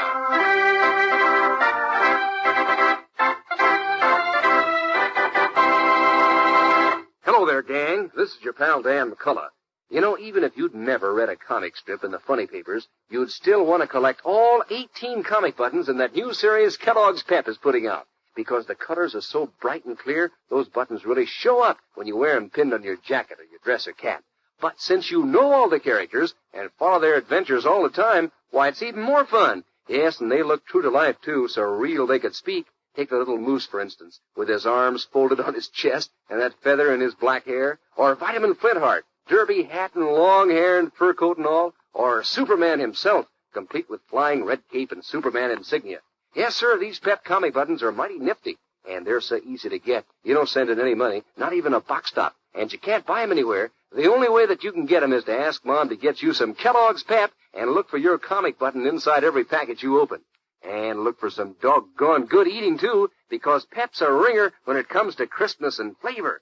Kellogg's Pep is called the Sunshine Cereal. Every spoonful of those grand whole wheat flakes is loaded with sunny, golden toasted goodness that keeps you digging in for more. Fact is, gang, Pep tastes just as good as it is good for you. So remind Mom to get you some P-E-P, the Sunshine Cereal, Kellogg's Pep. And now, the adventures of Superman. In writing an account of his most unusual adventure as Superman, Clark Kent told of a strange bearded man named Anthar who insisted to Jimmy Olsen that he came from the planet Utopia to warn of an invasion of the Earth. Jimmy, we learned, scoffed at Anthar's story until he was forced into a spherical space shell, piloted by a little fat man whom Anthar called Poco and who spoke only in rhyme. And a very short while later, Jimmy found himself on the planet Utopia where, because of a difference in gravity, he was unable to move. Then, while Anthar and Poco were carrying him to safety, they were spotted and pursued by vicious guards of the cruel ruler Zaram. Now, Kent continues with his story. Worried about Jimmy's disappearance with a strangely dressed, peculiar-acting old man, Editor White and I went up to the roof of the Daily Planet where we learned the boy had gone. He was, of course, nowhere in sight. Instead, we found Tom Carlson, a radio announcer, unconscious. While the chief ran off to call a doctor, I worked over Tom, and in a few moments he began to come to. Kent, is that you? Yes, Carlson. What happened to you, fella? Why, holy smokes, Kent. Jim Olsen. Yes, what about Jim? Did you see him up here on the roof? Yes. That is, I think I did. Now, look, Tom, maybe you better start from the beginning and tell me everything that happened. Well, I just finished our hourly news broadcast. Yes? I came up on the roof here for a breath of air. I often do that. Yes, go on. I started to walk across the roof, and I heard a funny noise, kind of a high-pitched whine, like, well, sort of like electric motors of some kind. Electric motors? That's right. Then I saw the strange contraption, a big spherical thing, like a great big ball of some sort. And the motor sound was coming from that? Yes. This thing was gleaming in the dark, and it was transparent. I could see right into it, like into a lighted room. Wait a minute, Tom. Are you sure you're not still kind of fuzzy? No, Kent, I'm not. I tell you, I looked right inside that ball, Kent. There sat Jimmy. Jimmy Olsen? Yes. He was struggling with a tall, thin man dressed in shorts. Scott, the madman. And another man, a little fat guy, was working levers in the forward part of the sphere. I started over there when all of a sudden, whoosh, the ball shot off the roof as if it had been fired out of a cannon. What? No kidding. Jets of air shot out of the ball when it took off and knocked me back against the tower. Before I passed out, I swear I saw it shooting up to the stars.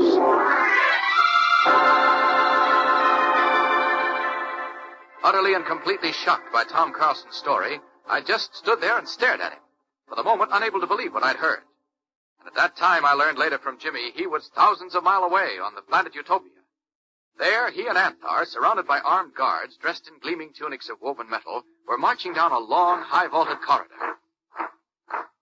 Where are these guards taking us, Anthar? Take us to the evil regions unarmed, friend James. I would advise you to expect the worst. Jeepers. Oh!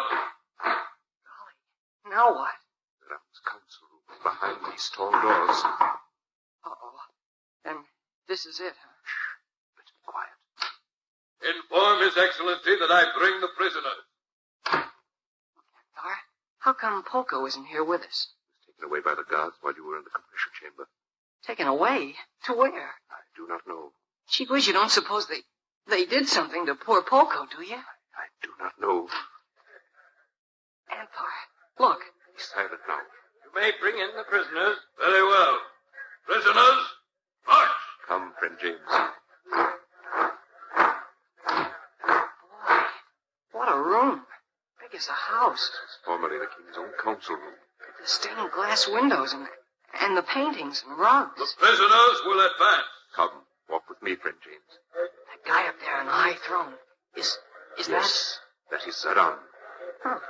He doesn't look like much. His appearance is deceiving. Holy smokes. Look who's sitting on that cushion at Zeram's feet. Look, it's Poco. Prisoners, halt! Spy, nasty spy. Hey, did Poco say that to us, Anthar? Yes, but I do not understand.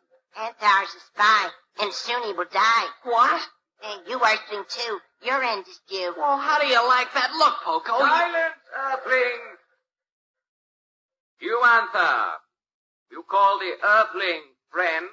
Is not that the usual greeting in Utopia, Excellency? Among ourselves, yes.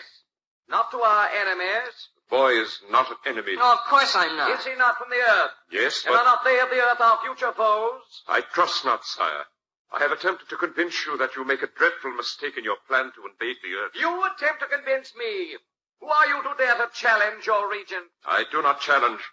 I only assume my right as the senior senator of the council to advise you. I've heard your advice, and I decided against it. You dared to cross me secretly, dared even to go to our enemies and warn them of our intentions. That Anthar makes you a traitor. He is not a traitor, and Poco knows it. What is this?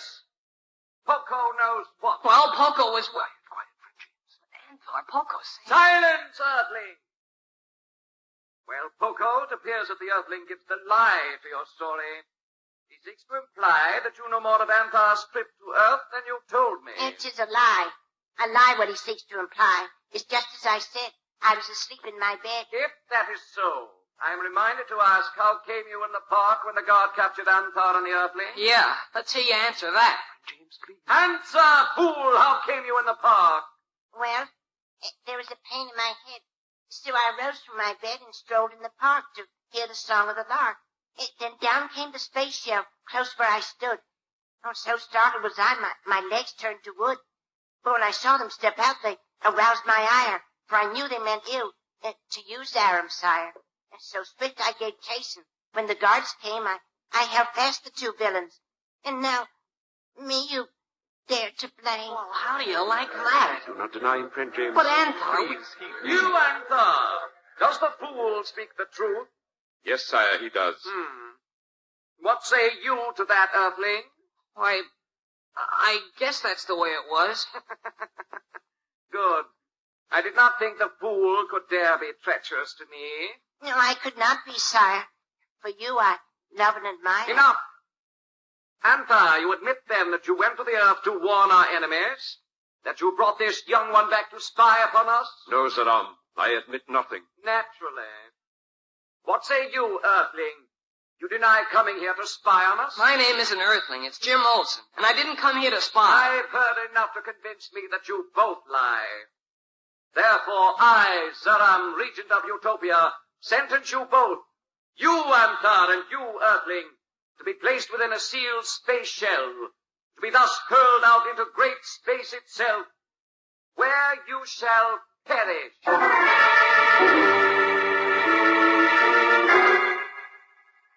While Anthar bowed his head as a token of submission, Jimmy's face drained of color as the realization of the fate to which Zaram had doomed him struck home. Alone, a stranger on a faraway planet, with no hope of contacting me, the boy felt there was no hope.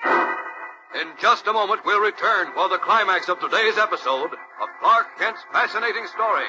So keep listening. Say, did you know that you can play games with your collection of comic buttons from packages of Kellogg's Pep? Well, I know one game a lot of the fellas and girls have a lot of fun with. Maybe you'd like to try it. It's a guessing game, identifying the different funny paper characters, and you get a score every time that you know the right answer.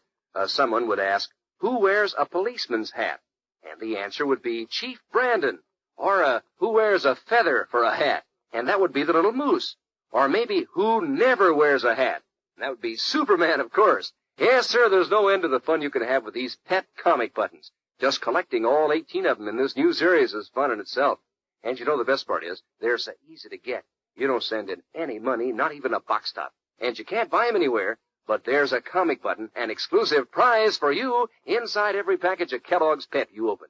And Pep's a prize when it comes to good eating, too. So crisp and fresh and tasty, why, it makes you want to pitch right in and eat a hearty breakfast. Mom will tell you that Pep's good for you, too, with all that energy, vitamin B1, and sunshine vitamin D. So remind her right now to get you some P-E-P, the Sunshine Cereal, Kellogg's Pep. Now, back to Clark Kent's narrative of Superman's most unusual adventure. As Zaram, evil regent of Utopia, pronounced the death sentence for Anthar and Jimmy Olsen, there was a moment of silence in the huge throne room. Then Anthar raised his head high and spoke up. One moment, sire. As a senator, I demand my rightful privilege of a trial by my Senate colleagues. For so is it prescribed in the great charter of Utopia. Oh? So, you wish a trial, do you? Yes, I demand it as my right. Very well. You shall have a trial. And the Earthling, too, tomorrow. I would not advise you to hope for too much from this trial, Anthar. Guards, take away these two and place them in cells. Yes, sire. Come, prisoners. Guard, fall in. Come, friend James. Boy, sure was surprised when Zaram let you bluff him into giving us a trial. It is a hollow victory, for agreed only because he considers it a meaningless gesture. Why do you say that? Because all good and brave senators who dared to defy Zaram have been imprisoned or liquidated. The remainder either fear or willingly follow Zaram. Oh. Friend James, I am afraid, I am very much afraid, that tomorrow will see the end of us. Oh, gee whiz.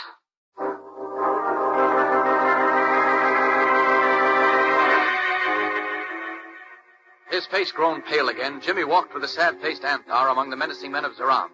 And despite his fear of what lay in store for him, he told me later the one thing that hurt him most was the thought that Poco, the little fat rhymester, for whom he developed an affection, had turned against his friend. Was Jimmy Olsen right in assuming that Poco had turned against him and Anthar? What happens now? Don't miss tomorrow's episode in Clark Kent's thrilling story of Superman's most unusual adventure, when he reveals how he found out about Jimmy's predicament. Yes, be sure to tune in again tomorrow. Same time, same station. And remember, for breakfast, it's Kellogg's Pep. For excitement, the adventures of Superman. Superman is a copyrighted feature appearing in Superman DC comic magazines and is brought to you Monday through Friday at the same time by Kellogg's Pep, the Sunshine Cereal. Snap, crackle, pop.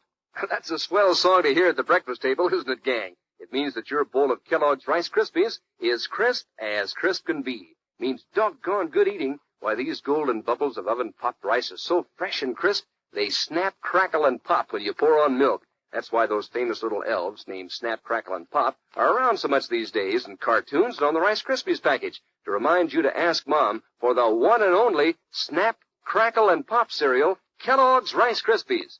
And be sure to be with us tomorrow for the thrilling adventures of Superman. This is the Mutual Broadcasting System. Faster than a speeding bullet. More powerful than a locomotive.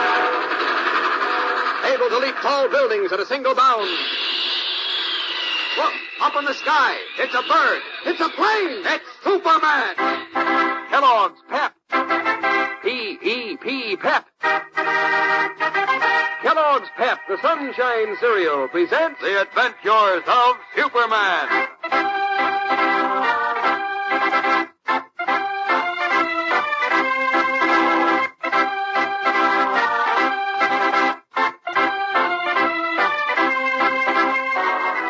Today, Clark Kent continues the strange story of Superman's adventure on the lost planet Utopia and tells how Jimmy Olsen found a ray of hope in the darkness of his predicament.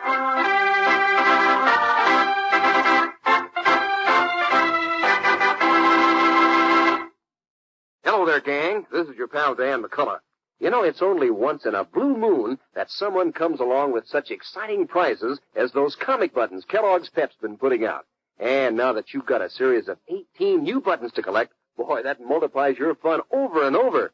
Because it's such a swell surprise finding a button every time you open a package of Pep, and there's such swell prizes. These new Pep comic buttons, all 18 of them, are colored up bright as anything. They really show up when you pin them on your jacket or your dress or cap. And they're true-to-life pictures, too. Tess Trueheart and Spud and Corky and Superman look just as real as they do in the funny papers. And think of the fun you get in swapping duplicates with your pals and adding to your collection that way. Yes, sir, you get a kick out of collecting this brand new series of Pep comic buttons. And you don't have to spend any of your allowance to do it either. Don't even send in a box top. You just ask Mom to keep stocked up with plenty of Kellogg's Pep. That's right. You can't buy these new comic buttons. You get one as a prize in each package of that Sunshine cereal, Kellogg's Pep. The whole wheat flakes that taste so good and sunny that you come a-running to breakfast.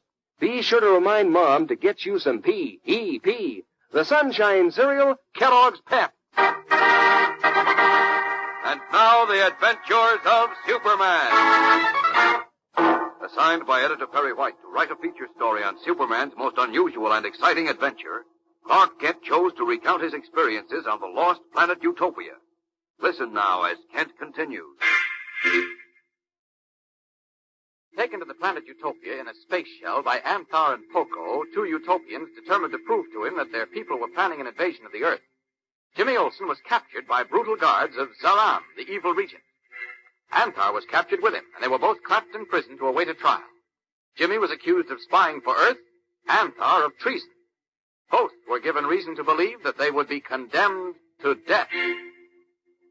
Meanwhile, back in Metropolis, I had just learned from an eyewitness that Jimmy had been carried away in a weird projectile. And that was all I knew when editor Perry White burst into my office, where I sat poring over a volume of the encyclopedia. Kent, I've just come from police headquarters. Well? And they haven't been able to find a trace of Jimmy. I can't understand it.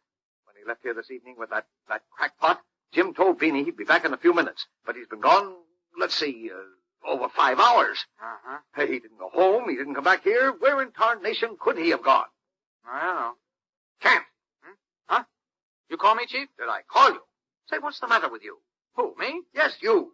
Here, Jim disappeared with a madman, and you sit there reading a book. No, I'm not just reading. I'm looking for a clue, Chief. A clue to Jimmy? In a book? Sure. You see, this is an encyclopedia. And you expect to find out where Jim went from the encyclopedia? Kent, you are out of your mind. Not at all, Chief. I'm perfectly sane and rational. Oh, yeah? Then what are you looking for in that encyclopedia? Look, you must know I'm trying to find out where the planet Utopia is. That is, if there is such a thing. Planet what? Utopia. Where the man in shorts said he came from and where Jim said he was going. And you believe that? Well, of course, you haven't forgotten what Tom said, have you? Tom? Tom who? Tom, Oh, you mean Carlson? Yes. Well, you expect me to believe that fairy tale he told us about Jim and that crackpot sitting in a great big white ball that jumped off our roof and flew way up into the sky? Oh, now, look. Oh, Jimmy. go on. Carlson bumped his head against the radio tower on the roof and dreamed it. The way you're acting, you must have bumped your head, too. No, Chief. Carlson swears he saw Jim and two other men in the whatever it was. Well, whatever it was is right. I tell you, Carlson saw them in his dreams. Well, I'm not so sure. Well, I am. You ought to be ashamed of yourself believing hooey like that. I didn't say I believed it. I Then just said what were you looking in that encyclopedia for? To see if there is a planet called Utopia. And if there is, I suppose you intended to call up one of the airlines and reserve a seat on the next spaceship. Well, no, not exactly. Why am I wasting my time talking to you? Well, it is... Olson's in the hands of lunatics or a bunch of slick crooks, and you're talking about planets. Well, planets nobody ever heard of besides. Nobody ever heard of Krypton either. Of what? Krypton. In case you've forgotten, that's where Superman came from. Oh, no. No, look. Sit down like a nice fellow, will you? What? I want you to meet a friend of mine. His name is Dr. Jennings. You like him. I'm sorry, Chief. I'm going to see Professor Wilson. Wait, where are you going? To see Professor Wilson, an astronomer who knows all about planets. I'll see you later.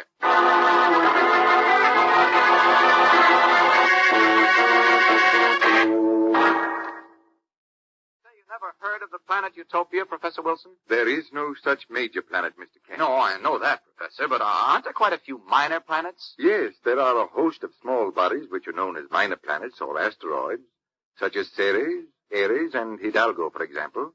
But I believe you said this planet you were wondering about might be a possible habitation for human life. Yes. Then that rules out the minor planets, since we believe they have no atmosphere. Oh, I see. Well, what planets are known to have an atmosphere, Professor? Oh, quite a few. Oh? But most of them are ruled out as possible human habitations because of their extreme temperatures and low density. See. Which ones aren't ruled out? The planets of the so-called inner group, Mercury, Venus, Mars. But because of scientific reasons, with which I won't bore you, we don't believe that either Mercury or Venus is habitable. See, but you think Mars might be? Yes. We believe it might support some form of life, but a form quite unlike man as we know it. Well, then our friend in shorts and sandals couldn't have come from Mars. I beg your pardon? Oh, nothing, Professor.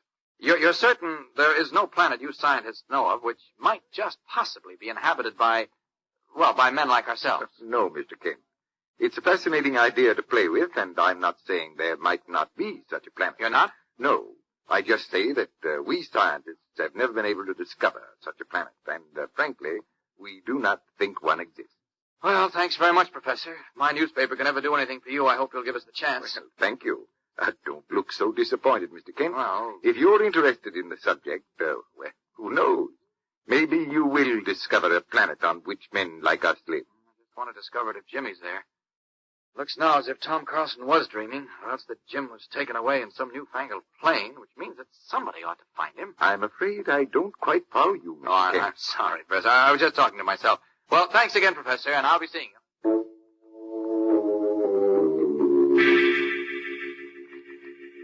Confused, perplexed, and more worried than before, I left Professor Wilson's laboratory. And still without a clue to Jimmy's whereabouts, I returned to the Daily Planet. In just a moment, we'll return to Clark Kent's story of Superman's adventure on a lost planet. So keep listening. Say, gang, do you know why it's so important for a young fella to lead the right sort of life and have the right sort of fun and pals? It's because one of these days, you fellas are going to be growing up, and you will have the say about making this country a good one to live in. And that's why the boys' clubs of America are so important. Every one of these clubs all over the country helps boys get started on the right track toward being a good citizen. They make it possible for boys to find recreation and companionship and a chance to make and do things for themselves. And in the summer, there are camps where boys build healthy bodies and find out how to live the rules of honesty and fair play and tolerance. So here's a special salute to the Boys Clubs of America during National Boys Club Week for the swell job they're doing. And now back to Clark Kent, who continues to tell his story. As I left Professor Wilson's laboratory, still worried and no further ahead in my search for Jimmy Olsen, My young friend, as I learned later, was nervously pacing the floor of a solitary cell on the planet Utopia. Suddenly, he stopped short and listened to a furtive scratching at the tiny barred window high in the wall. Oh, what's that? Not so hard, lest you draw the guard. Poco, what are you doing here, you turncoat? Oh, James, do not be afraid. I come to bring you help and aid. Oh, yeah? Like you helped us with Zoram tonight by telling him you didn't go to Metropolis with Anthar, and by calling Anthar a traitor and me a spy. Can't you see I spoke thin flam, deliberate so as to fool Zoram? To save your own neck, you mean? Oh, please don't have an argument waste breath. You were really very close to death. Go on, you can't kid me, Poco. Zoram probably sent you here to pump me or something. Oh, no, that is not true. I come only to help you. Oh, tell that to the Marines.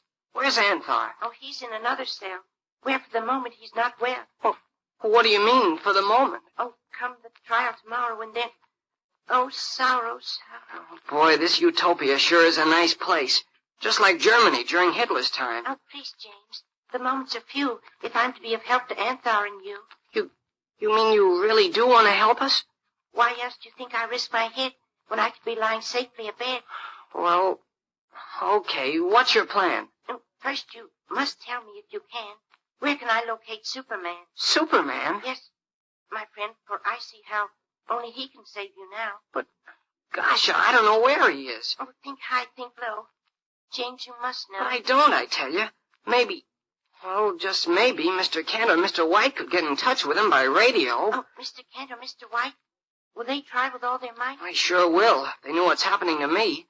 But how can we let them know they're back on Earth in Metropolis? In Metropolis, you say? Where we were earlier today? Yeah, the Daily Planet newspaper. But how can we tell them about me, Poco? Oh, at the moment I cannot say. But there must surely be some way. Yeah, but how? I have a plan, but it means risking my head. For if I'm caught, I'll surely be dead. Oh, gee whiz, maybe you oughtn't to try then. Oh, I cannot stand by and watch you die. Oh, look, friend James, I lowered a string. Do you perchance have a ring? A ring? Oh, sure, I've got my high school graduation ring. Oh, does it bear a sonnet or your name upon It's got my initials and the year I graduated. Oh, that's good, that's fine. Attach it to the twine. What for? Oh, please, do not delay. Just do as I say. Okay, take it easy. Where's it? Oh, here, I've got it. Oh, you might as well take my ring. From what you and Anthar say about the trial tomorrow, I guess I won't be using this ring much longer. Is the ring on the string? Yeah. I wish you'd tell me what you want it for, though. Oh, that you will learn, if luck for me does turn. Oh, here's hoping. We could sure use a little luck right now. And now, my friend, I say goodbye. To save you and Anthar, I will try. And if I don't return, you'll know I did die. Good luck, Poco.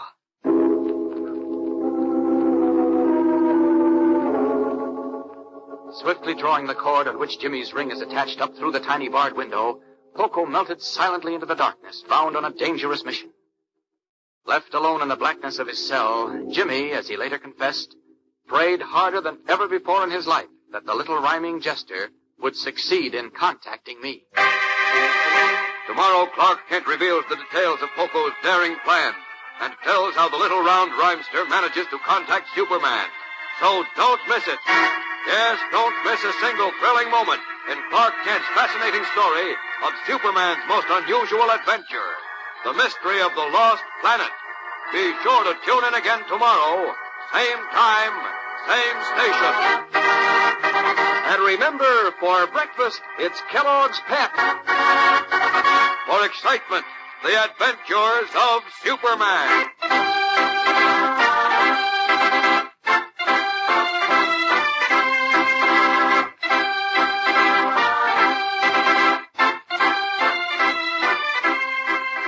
Superman is a copyrighted feature appearing in Superman DC comic magazines and is brought to you Monday through Friday at this same time by Kellogg's Pep, the Sunshine Cereal.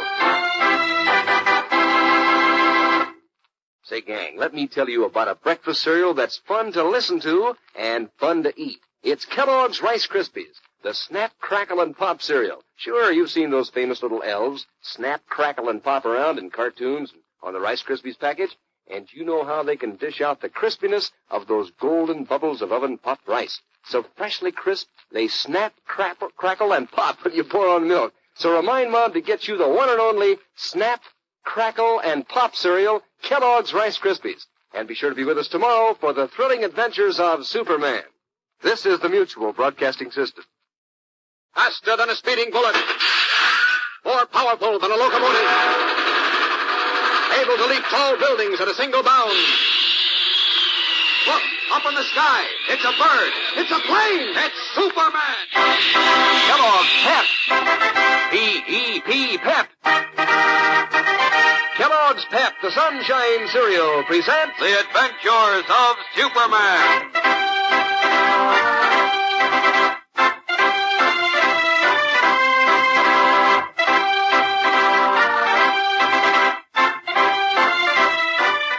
Today, Clark Kent tells how Jimmy Olsen was condemned to die on the planet Utopia and reveals how he learned the details of the young reporter's predicament.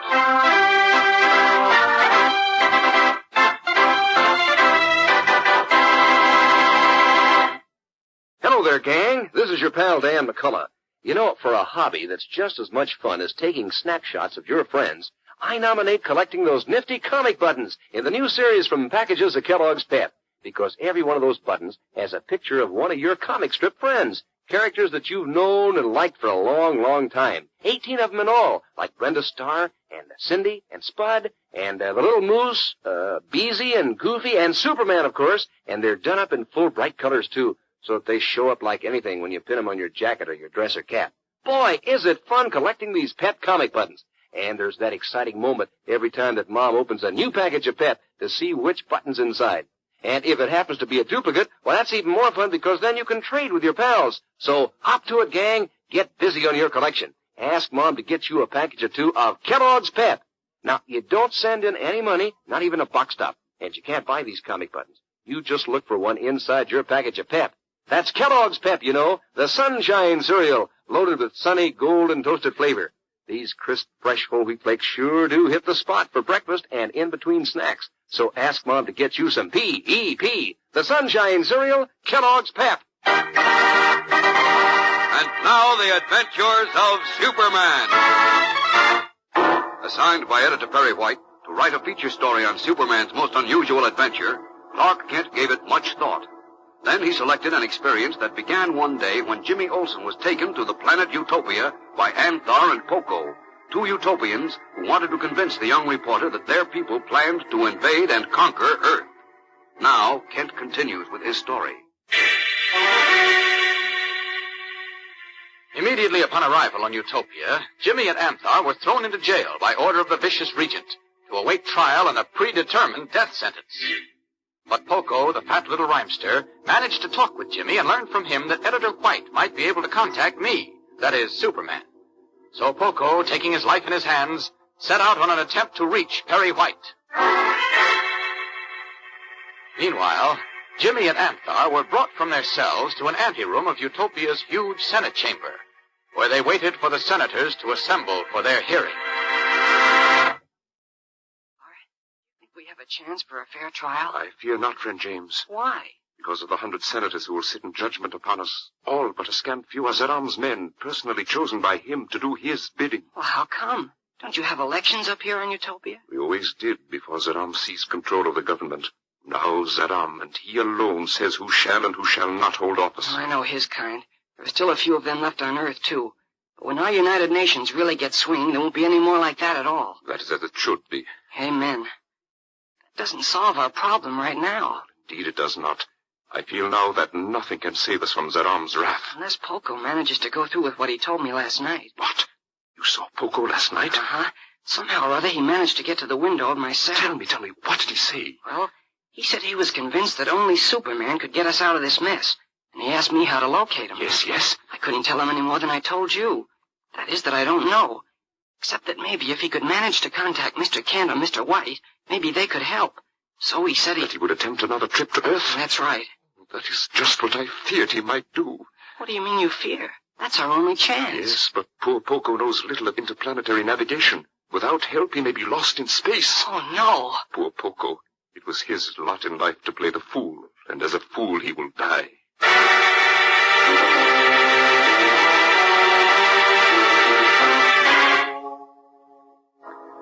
And so it was in a spirit of dejection and utter hopelessness that, a few minutes later, Jimmy and Anthar were ushered by armed guards into the Senate chamber, where on a high throne planted on a dais overlooking 100 white-robed senators sat Zaram, beak-nosed, fierce-eyed regent of Utopia. Silence! Zaram, the great and glorious regent of all Utopia, speaks. Boy, what a build-up for that ugly puss. Gentlemen of the Senate, fellow Utopians, we meet today on an unhappy occasion to learn that Anthar, one whom we all loved and trusted, a man who once earned the respect of his fellows, has now become a turncoat, a foul traitor.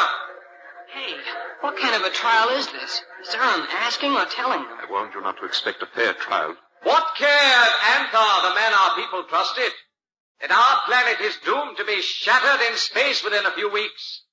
What cared he that our people are thus doomed to death? No! Anthar cared only for himself. For by acting as a traitor to Utopia, he was promised great riches and power on earth.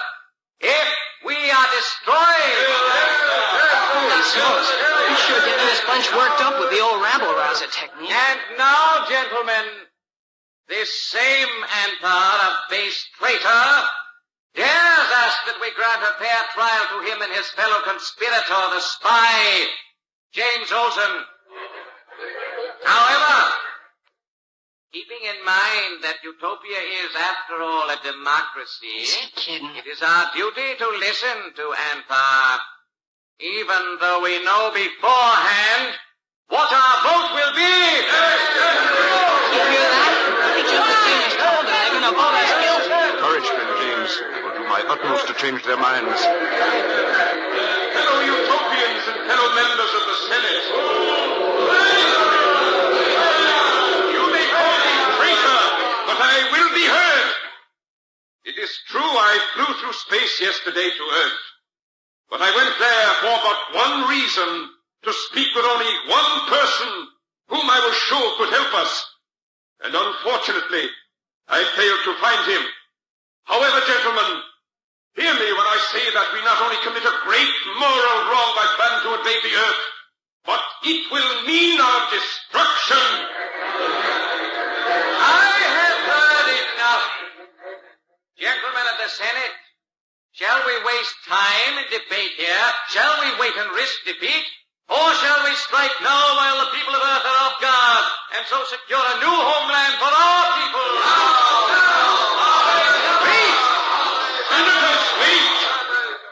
I tell you, Zaram leads you to destruction. Gentlemen, you have heard Anthar, who speaks for himself in the American Spy. You've heard him in fair trial. Are you ready to vote now on the fate of Anthar the traitor and James Olsen the earthling spy? Very well. What is your verdict? Guilty! Holy mackerel, Anthar. It's a landslide against us. Yes, friend James. I have played my last card and lost. You hear that, Anthar? The Senate has voted unanimously that you and the American spy are guilty. Hear my sentence, then. Gong! Strike the gong. Anthar and James Olsen, by vote of the Senate, and by my power as regent, I sentence you both to be placed in a sealed space shell at sundown this evening, and to be propelled thus into the vastness of space, there to perish.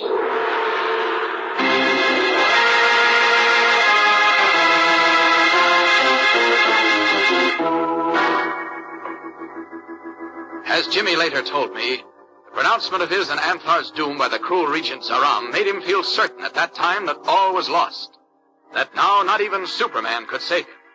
But he reckoned without the courageous and loyal Poco. In a moment, we'll return for more of Clark Kent's story. So keep listening. Say, talk about double talk, gang. Did you ever listen in while some of the fellows and girls are swapping duplicate comic buttons from that new series that now come in packages of Kellogg's Pep? I guess those conversations would, well, it'd sound mighty funny to anybody who didn't know about those swell Pep comic buttons. Like one fellow says, hey, trade your Goofy for Pat Patton. And another comes in and says, I'll take that, and I have 2 Supermen. Who wants to swap? And then another will say, what'll you offer for Judy or Corky? Well, that sort of double talk sure means a lot to you fellows and girls who are collecting those exciting Pep comic buttons, because you're all mighty anxious to collect all 18 buttons in the series. And they're so easy to get, too. You don't have to send in a single penny, not even a box top. Fact is, you can't buy them anywhere. But every time Mom opens a new package of Kellogg's Pep, there's your comic button inside, your exclusive prize. And Pep's on the exclusive side when it comes to good eating, too. Believe me, you can't find another dish with that sunny golden toasted flavor. So delicious, you want to keep right on eating. Talk about teasing your morning appetite. Why, Pep makes you want to eat hearty. So remember, gang, ask Mom to get you lots of P-E-P. The Sunshine Cereal, Kellogg's Pep. Now, back to Clark Kent's thrilling story. As Jimmy Olsen and Amthar heard their doom pronounced by Zeram, I was sleeplessly pacing the floor in my apartment when I was suddenly startled to attention by the ringing of my phone. Hello, Clark Kent speaking. Oh, Kent, this is Burroughs at the office. Oh, yes, I hope I didn't wake you up. No, I haven't been asleep. Matter of fact, I've been out all night hunting for Jim Olsen. Yeah, I didn't get much sleep myself worrying about him. Yeah. Hey, listen, Kent, we just had a flash on the teletype. About Jim? Well, no. Oh, well, turn the story over to someone else, will you, Burroughs? I'm giving all my time to looking for Jim. Oh, sure, I know, but this is very strange, Kent, and it seems to concern you. Me? How? Well, it sounds crazy to me, but it's been authenticated. Oh? Now, listen to this. Some kind of a huge white ball fell out of the sky about 20 minutes ago and landed in the middle of Main and Franklin Streets. What? Yeah, I said it sounded crazy, but Peters happened to be nearby and he authenticated it. He says the ball seems to be some kind of a weird plane or rocket ship or something. Well, I'll be... Listen, Burroughs, was there anyone in it? That's the other crazy part of it. There was a little fat man in it. There was? Yes, Peter says he was dressed in shorts and sandals and had tiny silver bells on his wrists and ankles. And get this, Kent, before he passed out of the picture, he asked for you. For me? Yes, Peter swears. Well, never mind. Listen. Where is he now? The little fat man. At St. John's Hospital. Hospital? Well, sure, I told you he passed out of the picture when the ball crashed. Great Scott, is he... how badly is he hurt, do you know? No, I don't, but my guess is there wouldn't be much left of anybody after crashing in a contraption like that. Well, cross your fingers and hope he isn't done for, Burroughs. Because if he is, I'm afraid we'll never see Jimmy again.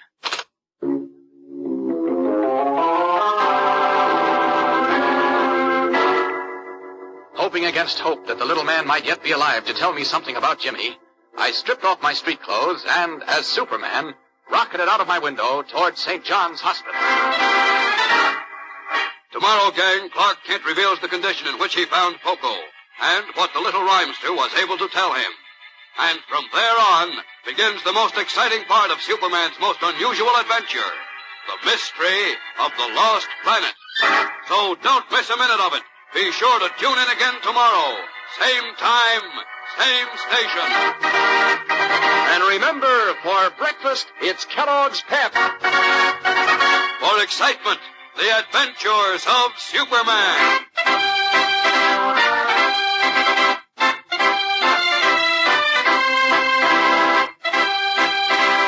Superman is a copyrighted feature appearing in Superman DC comic magazines and is brought to you Monday through Friday at this same time by Kellogg's Pep, the Sunshine Cereal. Say, gang, here's an easy question. What's the Snap, Crackle, and Pop cereal? Why, Kellogg's Rice Krispies, of course. The only cereal so crisp it goes snap, crackle, and pop in milk. Whenever you see those famous little elves, snap, crackle, and pop in the cartoons or on the Rice Krispies package, you think of how crisp those golden bubbles of oven-popped rice can be. And when you hear their song of crispiness in your cereal bowl, you know that you're in for some good eating. Yes, sir, it's the one and only Snap, Crackle, and Pop cereal, Kellogg's Rice Krispies. And be sure to be with us tomorrow for the thrilling adventures of Superman. This is the Mutual Broadcasting System. Faster than a speeding bullet. More powerful than a locomotive. Able to leap tall buildings at a single bound. Look! Up in the sky. It's a bird. It's a plane. It's Superman. Kellogg's Pep. P-E-P, Pep. Kellogg's Pep, the Sunshine Cereal, presents The Adventures of Superman.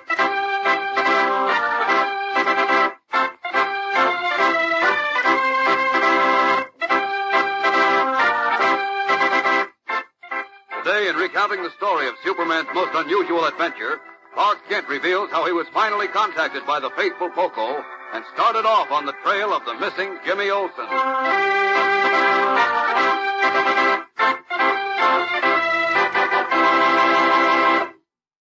This is Superman, gang, and here's someone I want you to meet.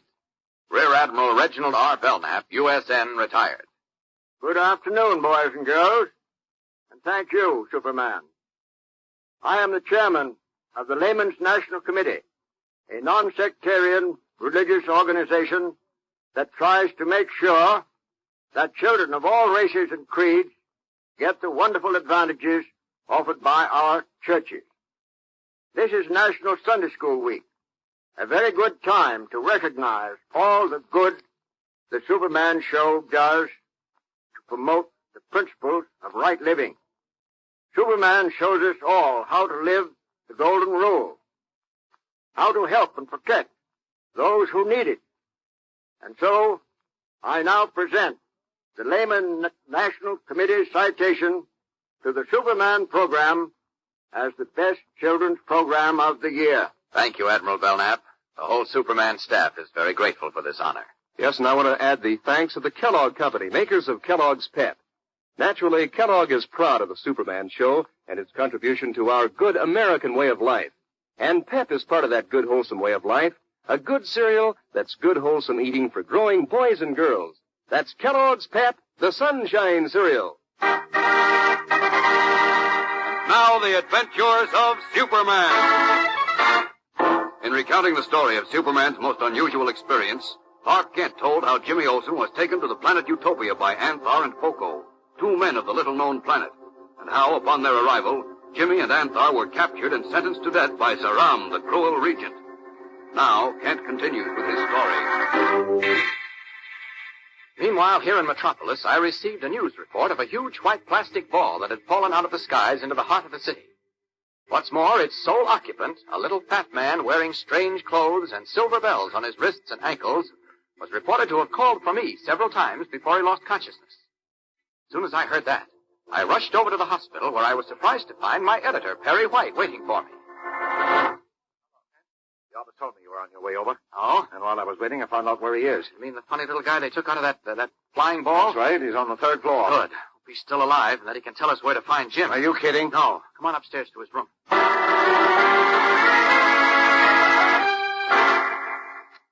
Oh, doctor, my name is Clark Kent. Kent? Yes. I understand the patient in 306 was asking for me. Yes, he was indeed. Ever since he came to.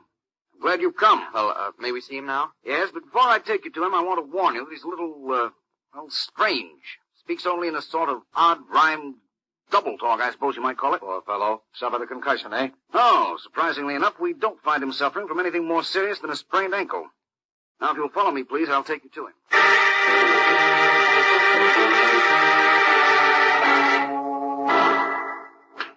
Here you are, gentlemen. Thank you, Doctor. Not at all. Oh, hurry, hurry. It's worry. Listen to that. Come on in, Chief. If you, sirs, are Mr. Kent and Mr. White, you are indeed a welcome sight. Well, Yes, I'm Clark Kent, and this is Mr. White. Suppose you tell us who you are. Oh, I am Poco by name, a jester by fame. A jester. Of all the... Now, wait just a minute, Chief. Poco, could you tell us where you come from? Oh, yes. I come from Utopia, and the story I bring is nothing short of frightening. What story? Yes, get to the facts, if they are facts. Oh, very well. Since yours are the names given me by my good friend James. James? You mean Jim Olsen? No, 'tis true, I do. Well, what happened to Jim? Where is he? With poor James. Alas, all is not well. He is lying now in a guarded cell. What? Go on, Poco. Yes. He waits his fate behind iron bars on the planet Utopia, close to Mars. Oh, now cut out that rhyming double talking, for heaven's sakes. Tell us what... Do you think on lies I'd waste my breath while James is in prison, sentenced to death? Sentenced to death? What for? He was, on Utopia, convicted as a spy. And for that, Zeram has condemned him to die. Great Caesar. Zeram? Who is Zeram? Zeram is regent who rules our land. All life and death are in his hand. Well, how can we help Jimmy, Poco?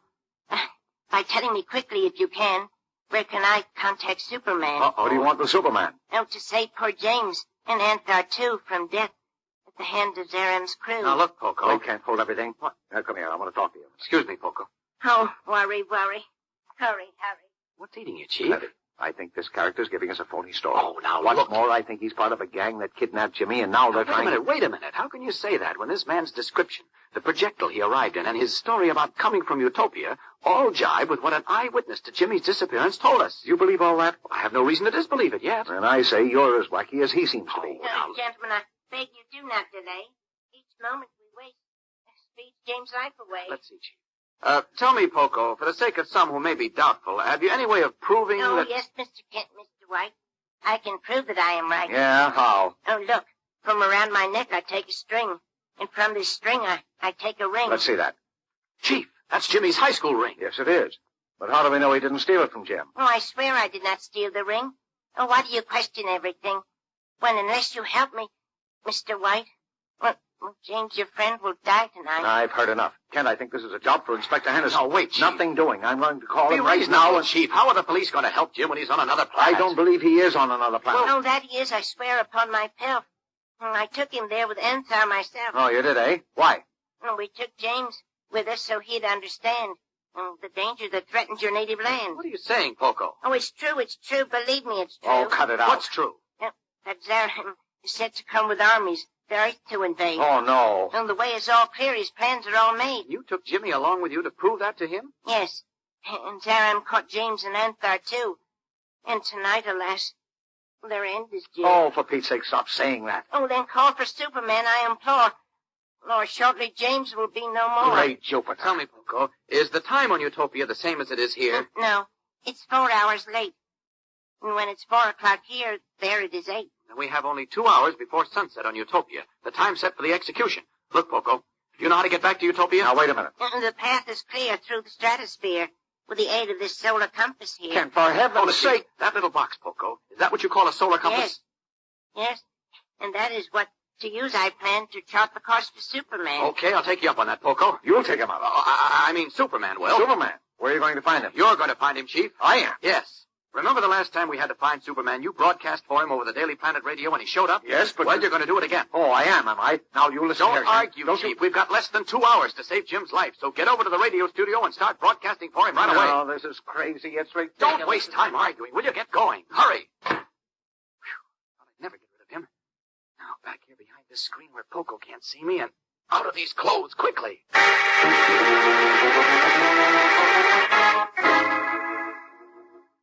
Mr. White, Mr. Kent. Oh, where can they be? Why have they both deserted me? Well, I do, Poco. Oh, you, sir, in cape of red and costume blue. Will you tell me, please, who are you? I'm Superman. I understand you want to see me. Oh, no. No, this good fortune. It cannot be. I don't dare believe you are really he. Yes, I'm Superman, all right. Now, Kent said your solar compass would show us the way to Utopia, right? If the stars prevail, it cannot fail. All right, up in my arms with you. There. Are you comfortable? Oh, yes. Well, here's the compass. Hold it tight. If we lose it... It's good night. Right. Well, here goes then. Up for this window. Now, out. Up and away!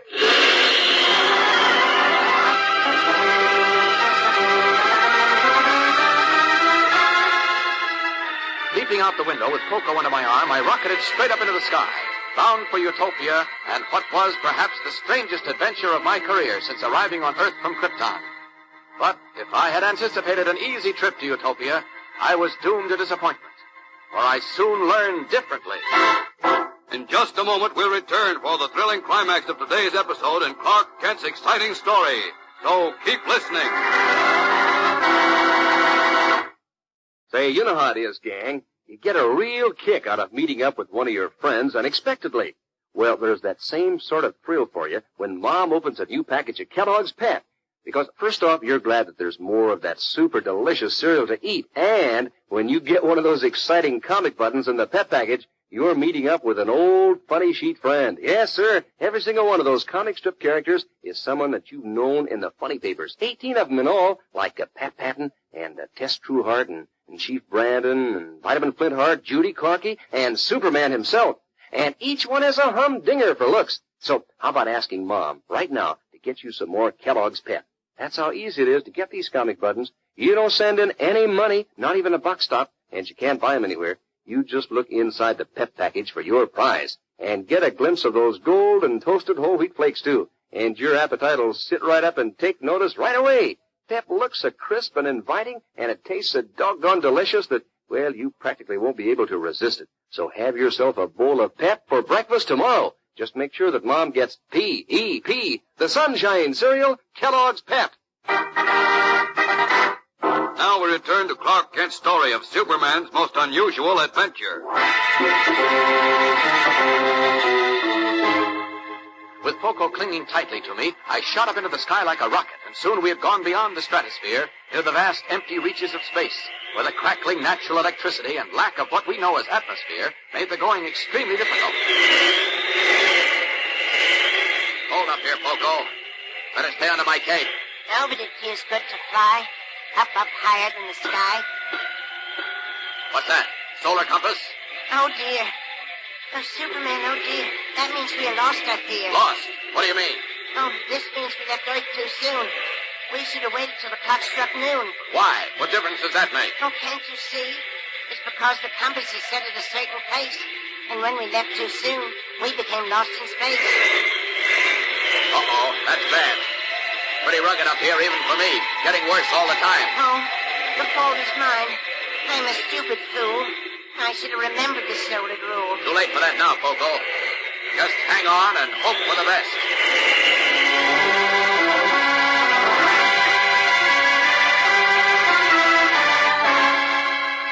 Unmercifully buffeted by the elements and apparently lost in space, I continued to struggle and fight with all the power I could muster in an effort to get through to Jimmy Olsen. But as the moments sped by, my chances and Poco's seemed to get slimmer and slimmer.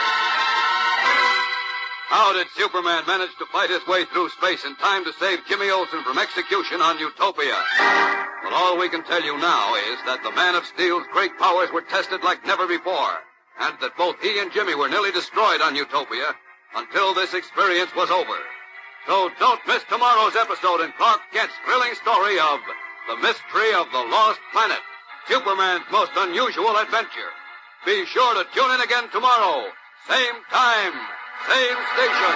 And remember, for breakfast, it's Kellogg's Pep. For excitement, the adventures of Superman.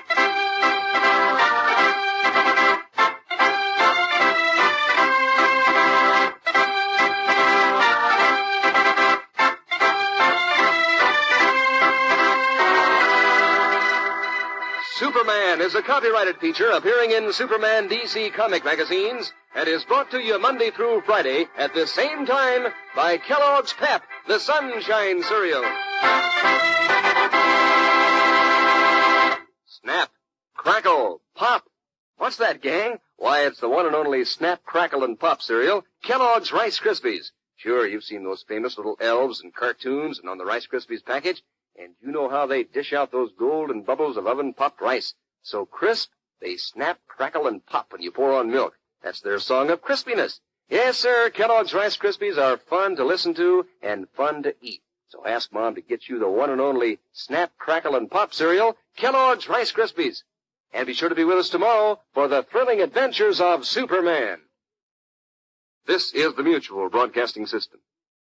Faster than a speeding bullet. More powerful than a locomotive. Able to leap tall buildings at a single bound. Look, up in the sky. It's a bird. It's a plane. It's Superman. Kellogg's Pep. P-E-P, Pep. Kellogg's Pep, the Sunshine Cereal, presents The Adventures of Superman.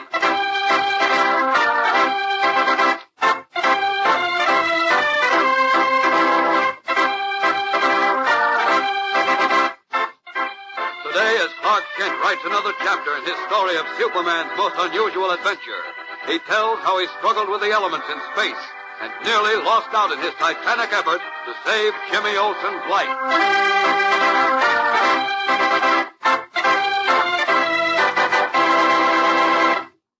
Hello there, gang. This is your pal Dan McCullough. You know, for all-round good fun, you can't beat the comic buttons in the new series from packages of Kellogg's Pep. And I mean all-round fun. Everybody enters in. Now, you don't have to be getting a big allowance because you don't send in a single penny for these Pep comic buttons, not even a box top. And you don't have to be in any certain grade at school. And both fellas and girls get a kick out of collecting all 18 buttons in this new series. Everybody knows the funny paper characters like Judy and Corky and Pat Patton and Superman, of course. And you can all trade duplicates with each other and add another Pep comic button to your collection that way. What's more, these comic buttons are so doggone smart-looking that, well, you're mighty proud to wear them on your jacket or your dress or cap. So get in on the fun, gang. Ask Mom to get you a package or two of Kellogg's Pep, because that's the only way you can get these exciting prizes. You can't buy them anywhere, but there's a comic button for you inside every package of that Sunshine cereal, Kellogg's Pep. Say, Pep's a prize package when it comes to good eating, too. Crisp and fresh and loaded with that catchy Sunshine flavor. So ask Mom for lots of P-E-P. The Sunshine cereal, Kellogg's Pep. And now the adventures of Superman. In recounting the story of Superman's most unusual adventure, Clark Kent has already told us how Poco, the little fat man who speaks in rhyme, flew to Earth from the planet Utopia to enlist Superman's aid in an effort to save Jimmy Olsen from a death sentence to which he had been condemned. Now, Kent continues.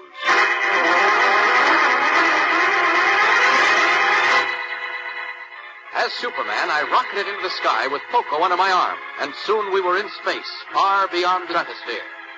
The going became extremely rough.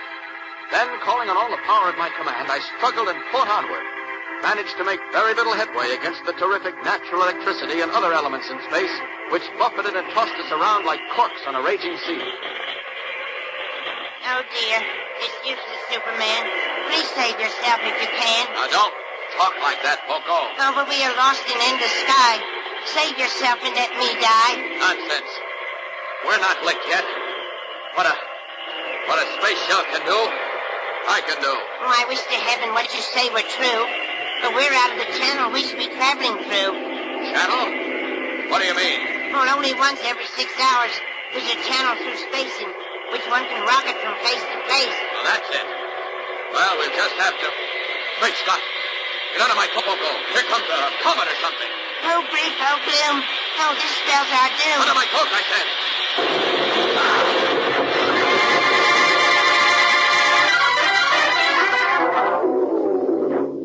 Struck by the rushing, flaming meteor, a white-hot ball of molten metal, I shuddered, fought to retain my equilibrium, then losing out began to fall, my body limp, but my arms clinging by some instinct to the terror-stricken Poco. Then a violent shudder passed through my body, and I painfully lifted my head from my chest. From what seemed at first like a great distance, I heard a voice. It was Poco. Now, Superman, did we survive? Tell me, are we alive? Yes, Poco. We're alive, all right. Now we've got to find Utopia. Where is that solar compass of yours? It is here, but I fear... Thanks. Now, let's see. All right. The needle points this way, up and to the right. Away!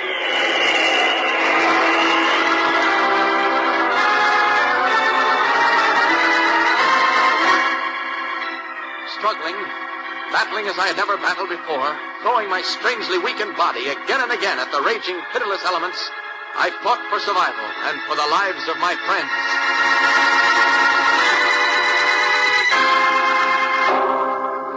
Meanwhile, I learned later, on the planet Utopia, Jimmy Olsen and Antar, their wrists bound behind them, were standing in the walled courtyard behind the palace of Zaram, Utopia's regent. Armed guards stood alertly near, and Zaram himself, a gloating smile on his bony, hawk-beaked face, strolled back and forth between his prisoners and a huge stone table at which laborers were working. What are they doing over at that table, Antar? They prepare the space shell for us, friend James. The space shell? Yes, the one in which we are doomed to be sealed and then projected into eternal space. Gee whiz. It's sort of like watching our graves being dug, isn't it? Yes, it amuses Zeram to make us observe the proceedings. Dirty dog. With a nasty smile on his face. Oh, don't worry. He'll get his when he tries to invade the Earth. Perhaps, but I fear he will be successful. Are you kidding? The armies and navies and air forces of the United Nations on Earth will make a monkey out of him. You forget something, friend James. What's that? All the nations on Earth are not yet fully united and prepared for defense against even the simple common foes they have to fight now. But they're working on it. That is not enough. Oh, boy.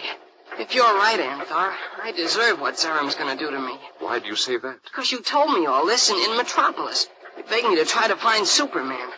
But I was a wise guy. I just laughed at you. You cannot be blamed for doubting me, so do not reproach yourself. Oh, don't kid me. I know now I'm the world's prized dope. Hush. Saddam approaches. Be patient, my friends. In but a few moments, your new home will be completed. You low-down rat. I see the young man has not yet lost his courage, eh? You bet I haven't. When you get down there, you'll find the same goes for other Earth people. Their courage will avail of as little as yours does now. Earthmen shall fall before me like flies. You'll never see that day, Silence! Sock me when my hands are tied, huh? That's the kind of a skunk you are. Open your mouth again, insolent puppy. You'll be placed in the shell without your tongue. You act the coward, Saddam. Really, Anthar. Anthar, the great patriot. Anthar, the beloved president of Utopia's Senate. What say the people of you now, foolish one? It matters not what they say now, for in time the truth will out. Bravo, Anthar, bravo. You are foolish, Adam, to believe you can make yourself safe by doing away with all men of honor and courage. For somehow enough of them always remain to destroy you at last. You will learn that even as Hitler and other tyrants learned it. That's telling them. Anthar, you lived as a fool, and now you die as one. I would have a verse on that. Where is my jester, Poco? Poco! Poco! Where is Poco? Gee whiz. Where is Maybe Poco got to Metropolis and found Superman. Maybe he's on his way back here with Superman right now. I wish it was so, but that is no longer possible. Why? I have computed the solar time, and the last period was at noon of your time, which is 4 p.m. of ours. If Poco had arrived safely in Metropolis, found Superman, and returned with him at the last period, they would have been here shortly after 4 p.m. But it is now 5:30, so you see... Yeah. Look, when's the next time they can travel? At 6 p.m. Metropolis time, by which time we shall long since have been shattered in space. Oh, I see. Fire. Shell is prepared. Good. Guards! Fetch the prisoner. Uh-oh. Here they come for us, Anthar. Yes, this is the end. Once more, I say how I regret being responsible for this, friend James. It wasn't your fault. You did the right thing, I guess.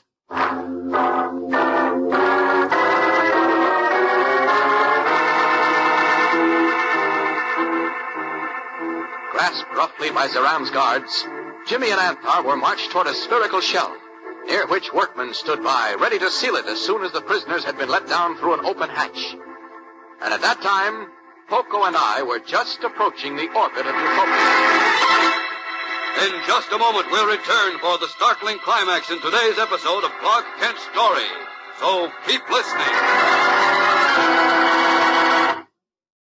Say, do you like to reminisce? You know, think back and remember all the fun you've had? Well, I know a lot of fellas and girls who get a kick out of reminiscing these days. Sure, when they check over their collections of comic buttons in that new series from Packages of Kellogg's Pep. Because every single one of these funny paper characters looks so doggone lifelike. Why, you keep chuckling over the things that they've done in the comic strips. Like the way Goofy and Beezy get all mixed up in the funniest situations. Or Vitamin Flintheart and the way he coddles himself. Yes, sir, every single one of those 18 new and different Pep comic buttons has a real story to tell. And they're so easy to get, too. You don't have to send in a single penny, not even a box top, and you can't buy them anywhere. They come only as prizes in Packages of Kellogg's Pep. That's the Sunshine cereal, famous for sunny gold and toasted flavor. And famous for vitamin D the good old sun makes for you. That's why Mom says Pep is particularly good for you these days, when the sunny hours aren't so long yet. Pep gives you additional vitamin B1, too, and energy vitamin, plus all that mighty swell eating in these gold and whole wheat flakes. So ask Mom for P-E-P, the Sunshine Cereal, Kellogg's Pep. Now back to Clark Kent's thrilling story of Superman's most unusual adventure.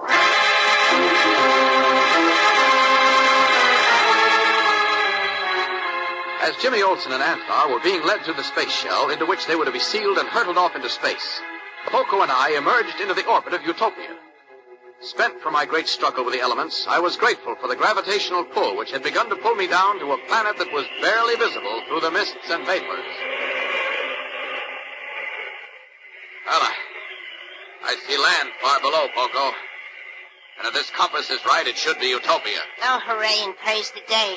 I hope and pray it's as you say. Great Scott. Look, Poco, didn't you tell me Antar and Jimmy would be executed at sunset in the capital of Utopia? Oh, yes, yes. Well, I see a courtyard down there. Oh, great space. What you see must be the Regency. Sun's rays are beginning to leave that spot. Wait a minute. There's Jim. He's being forced into a space shell. Down to him. Faster. Down.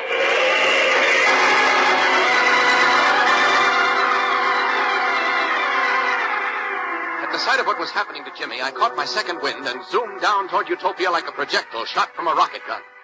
A few minutes later, I landed in the middle of a startled group of Utopians. Letting go of Poco, I called out to Jimmy and started toward him. Jim! Jimmy! Jeepers, it's Superman. Great space. Stand back, everyone. Stand back or... All right.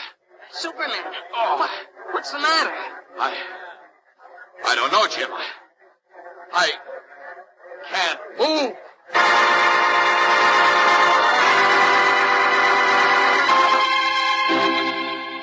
Unaware that I was held by the tremendous force of gravity on Utopia, I thought perhaps I had been stricken with a form of paralysis, and great beads of perspiration broke out on my face as I strained my every muscle to the utmost in a vain effort to move. And one thought kept racing through my mind. Had I come through that terrible ordeal with the elements, only to fail Jimmy now? Never before had I felt so helpless and frustrated.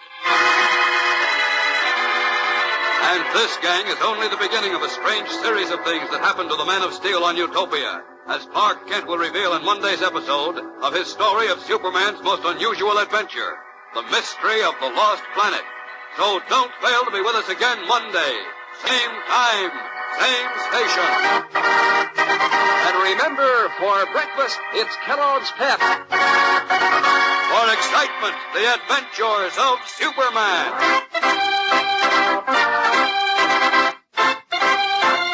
Superman is a copyrighted feature appearing in Superman DC comic magazines and is brought to you Monday through Friday at this same time by Kellogg's Pep, the Sunshine Cereal. Say, gang, do you know the only cereal that goes snap, crackle, and pop when you pour on milk? Kellogg's Rice Krispies. Sure, you've seen those famous little elves snap, crackle, and pop in cartoons and on the Rice Krispies package, and you've heard those golden bubbles of oven-popped rice sing out at breakfast time. That means that they're crisp as crisp can be. So have yourself a bowl full tomorrow morning. Ask Mom for the one and only snap, crackle, and pop cereal, Kellogg's Rice Krispies. And be sure to be with us on Monday for the thrilling adventures of Superman. This is the Mutual Broadcasting System. Faster than a speeding bullet. More powerful than a locomotive. Able to leap tall buildings at a single bound. Look, up in the sky. It's a bird. It's a plane. It's Superman. Kellogg's Pep. P-E-P, Pep. Kellogg's Pep, the Sunshine Cereal, present The Adventures of Superman.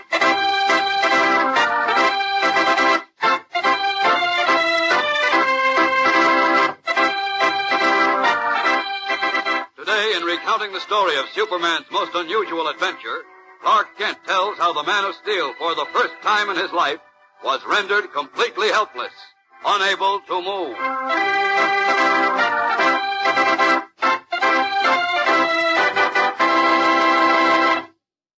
Hello there, gang. This is your pal, Dan McCullough. You know, the most exciting part of a race comes toward the end. You know, when it's nip and tuck to see who'll win. And believe me, it's nip and tuck in lots of neighborhoods these days to see who's going to be the first to complete his collection of all 18 of those swell comic buttons Kellogg's Pep is putting out. Some young fellows and girls are going to be strutting around when they have the whole series pinned on their jacket or dress or cap, and they're going to feel mighty proud. And no wonder. These pep comic buttons are so doggone smart looking. The colors are so clear and sharp that, well, nobody wants to miss out on a single one. You want Brenda Starr and Spud and Superman and all the rest. And you want the fun of trading duplicates with your pals, too. So get busy, gang. Better remind Mom to get you some more of that Sunshine cereal, Kellogg's Pep. That's how easy it is to get these pep comic buttons. You don't have to send in a single penny, not even a box top. And you can't buy them anywhere. But there's an exclusive prize, plus a catchy sunny dish for breakfast in every package of Kellogg's Pep you open. Yes, sir, these whole wheat flakes are sure a prize when it comes to good eating. So gold and toasted and delicious that, well, you practically can't resist them. So ask Mom for P-E-P, the Sunshine Cereal, Kellogg's Pep. Now, the adventures of Superman. As you remember, Clark Kent was assigned by his editor, Perry White, to write the story of Superman's most exciting adventure. After much deliberation, Kent chose the story of Superman's experiences on the lost planet Utopia, where Jimmy Olsen had been taken and condemned to die. Listen now as Kent continues with his story.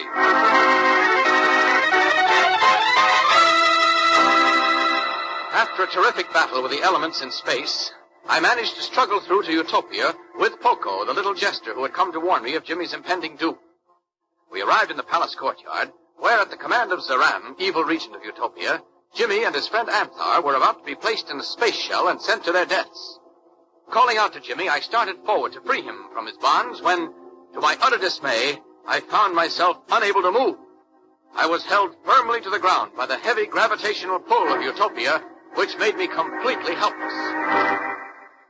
Superman, what's the matter? I don't know. I can't move. You? Who are you? Answer me. Who are you? How came you here among us? I can't.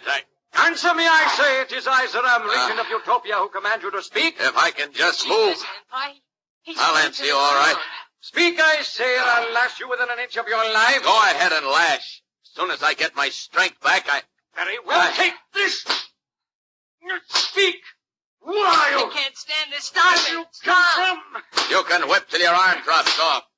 Won't do you any good. Speak. This I cannot understand. There are no welts on your face. You do not cry out in pain. But you'll cry out. As soon as whatever's holding me lets go.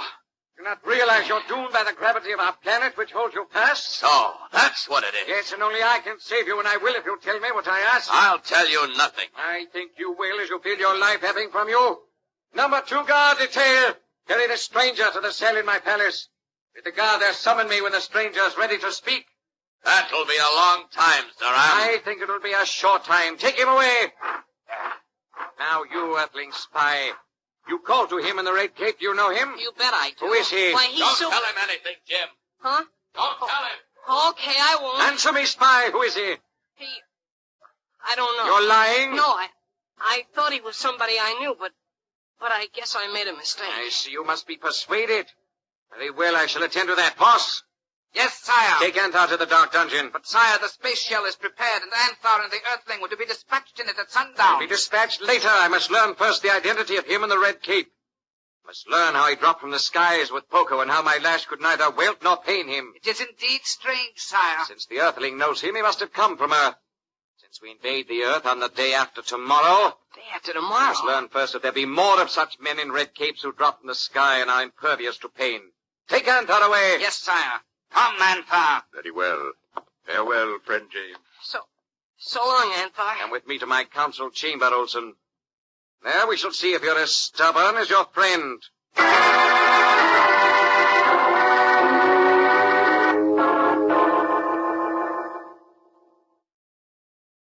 Now, Earthling, you're wise. You'll tell me what I wish to know of him in the red cape. How can I? I don't even know him. So, you require persuasion, eh? Very well, I shall persuade you. You see this small object which I take from my belt? It looks like a glass marble. What is it? You shall see. Come with me to the window. Okay. Now what? You observe the large statue in the garden? You mean the man on the gold horse? Yes. The statue of our former king. The good King Yo, he was called. It's my great privilege to liquidate him. That statue, Earthling, is of granite and gold. It weighs 20 tons. Yeah, it's pretty big, all right. Yes. Now take this. The marble? What are you giving it to me for? Throw it at the statue of King Yo. Huh? I said throw it at the statue. The window is open. The statue is just below us. Cannot fail to hit it. Well, what's the idea? Do as I say and stop jabbering. Throw it at the statue. I don't know what this is all about, but here goes.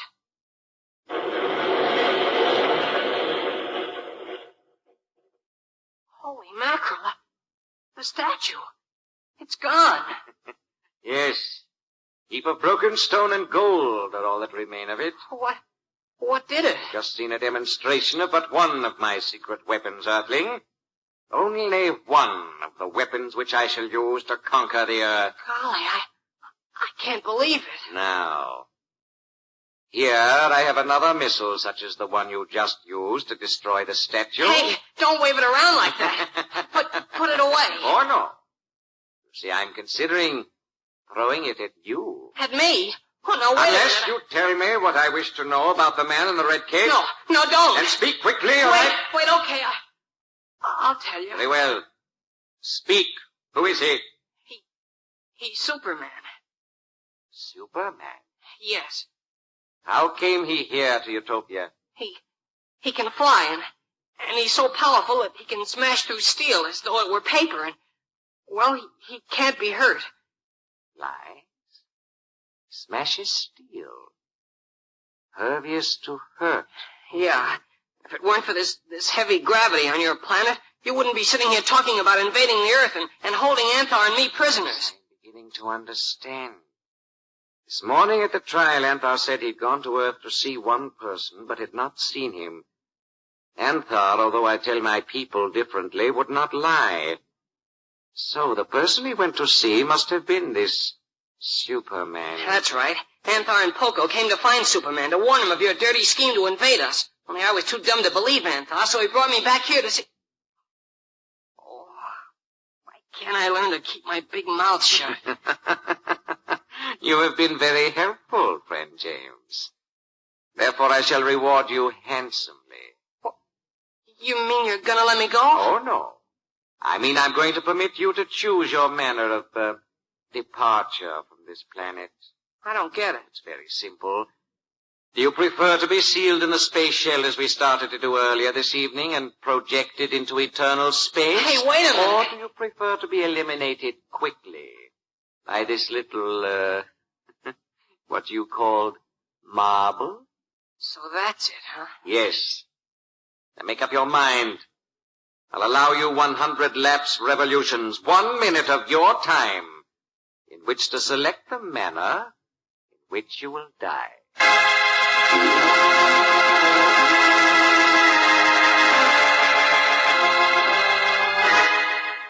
Mockingly giving Jimmy a choice of death, one way or another, the evil, black-hearted regent, Zeram, sat at his desk and watched the time pass.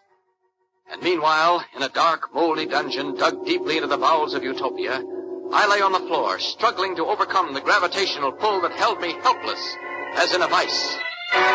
In a moment, we'll return to Clark Kent and his story of Superman's strangest adventure.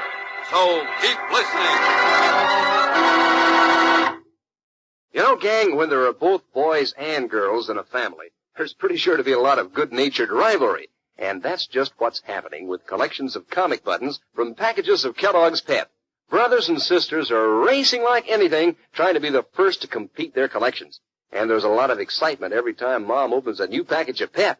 And there's a great business of trading duplicates, too, because everybody's sure to want all 18 comic strip pictures. Pat Patton and Tess Trueheart and Chief Brandon and Vitamin Flintheart, Judy and Corky and Superman and all the rest. Believe me, you'll be mighty proud to wear your whole collection of Pep comic buttons pinned on your jacket or your dress or cap. So, if you don't want to be left behind, you better ask Mom to get you some more Kellogg's Pep, because that's the only way you can get these comic buttons. You don't send it any money, not even a box top, and you can't buy them anywhere. But you get a comic button every time you open a package of Kellogg's Pep.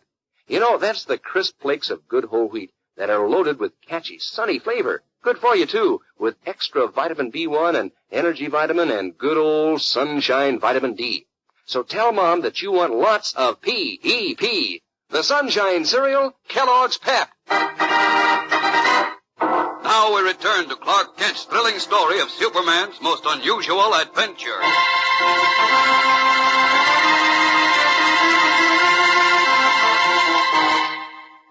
As Jimmy Olsen was faced with choosing the manner in which he was to die, I had managed to struggle to my feet in the dark dungeon into which I'd been thrown. With my X-ray vision and hearing, I had been a witness to the scene between Jimmy and Zeram, and knew that I must act quickly to save my young friend. But I was helpless to move. Suddenly, I was struck with an idea.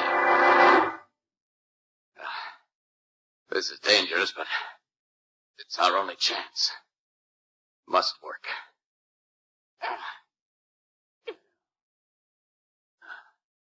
There. Now to call the guard. Guard! Guard, come quickly! Who calls me? I do, the stranger in this cell. Hurry! Why do you call? What do you want? Look at me. Madame Fred. Great space. Surprised? No, it can't be. It can't be. Taking one look at me, the guard's eyes nearly popped out of his head. Dropping his lamp, he backed away from my cell, spun on his heel, and raced away up the ancient winding stone steps that lead from the dungeon to the Regent's palace. It looked as if my trick were working. What did the guard see that caused him to flee in terror?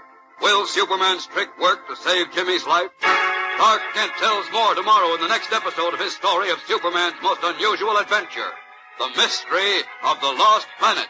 So be sure to tune in again tomorrow. Same time, same station. And remember, for breakfast, it's Kellogg's Pep. For excitement, the adventures of Superman. Superman is a copyrighted feature appearing in Superman DC comic magazines and is brought to you Monday through Friday at the same time by Kellogg's Pep, the Sunshine Cereal. Say, gang, answer me this. What does Snap, Crackle, and Pop stand for? That's right, Kellogg's Rice Krispies, those golden bubbles of oven-popped rice that snap, crackle, and pop in milk.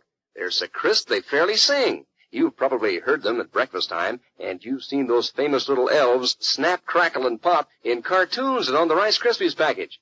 Tomorrow morning, ask Mother for the cereal that's fun to listen to and fun to eat. The one and only Snap, Crackle, and Pop cereal, Kellogg's Rice Krispies. And be sure to be with us tomorrow for the thrilling adventures of Superman. This is the Mutual Broadcasting System. Faster than a speeding bullet. More powerful than a locomotive. Able to leap tall buildings at a single bound. Look, up in the sky. It's a bird. It's a plane. It's Superman. Kellogg's Pep. P-E-P, Pep. Kellogg's Pep, the Sunshine Cereal, presents The Adventures of Superman.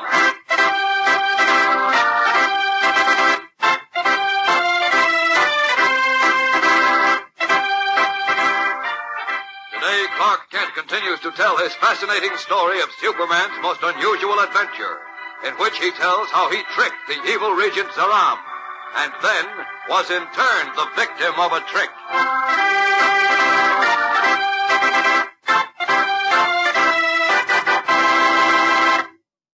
Hello there, gang. This is your pal, Dan McCullough. Say, that race is on. The fellas and girls in our neighborhood are busy as can be these days, trying to see who'll be the first to get all 18 of those swell comic buttons from packages of Kellogg's Pep. Why, everywhere I go, I see jackets and dresses and caps with Pep comic buttons pinned on them. And I see groups of kids in the schoolyard swapping duplicates, too. And I see a lot of thrilling excitement at our house when it's time to open a new package of Pep. You know, that's the prize package that brings you those swell comic buttons. And they're real humdingers. Colorful pictures of funny paper favorites like Tess Trueheart and Goofy and Superman. Boy, will you be proud when you have all 18 of these Pep comic buttons to wear for everybody to see. And you know, the best part is they're so easy to get, you don't have to send in a single penny, not even a box stop, and you can't buy them anywhere. All you do is to ask Mom to stock up on Kellogg's Pep and look for your prize in every package you open. That's Pep, the whole wheat flakes with that catchy sunshine flavor. Pep, the Sunshine Cereal, the crisp, fresh Kellogg cereal that's so doggone good tasting, every spoonful calls for more. Yes, sir, Kellogg's Pep is the breakfast dish for you. So just ask Mom for P-E-P, the Sunshine Cereal, Kellogg's Pep. And now the adventures of Superman. As you remember, Clark Kent has already told us how he came to the planet Utopia with Poco, the little rhyming jester, in order to rescue Jimmy. He told us, too, how the terrific gravitational pull of the strange planet robbed him of his great strength. Now he continues with his story of Superman's most unusual adventure.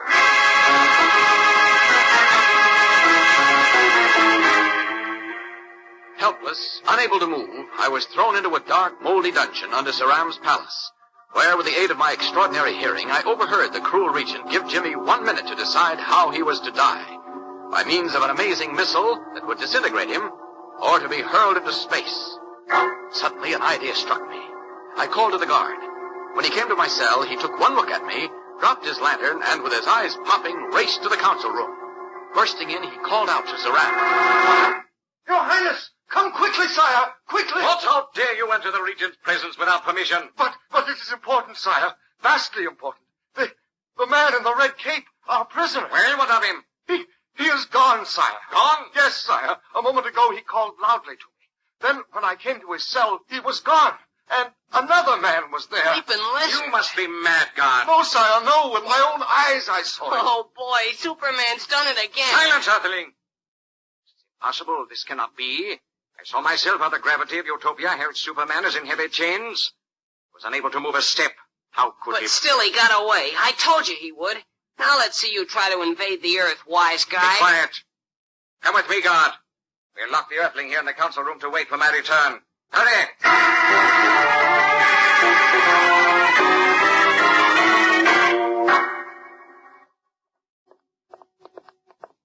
There, sire. Look.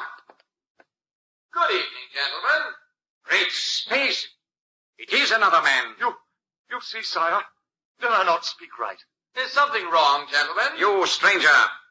Who are you? Me? Oh, just call me John Smith. How did you get here? Where is the one called Superman? Ha! That, my friend, is what we on Earth call a $64 question. I do not understand, but your tone is mocking. Now hear me, stranger. I am Zeram, regent of Utopia. The flick of my finger can mean life or death. Oh, yes.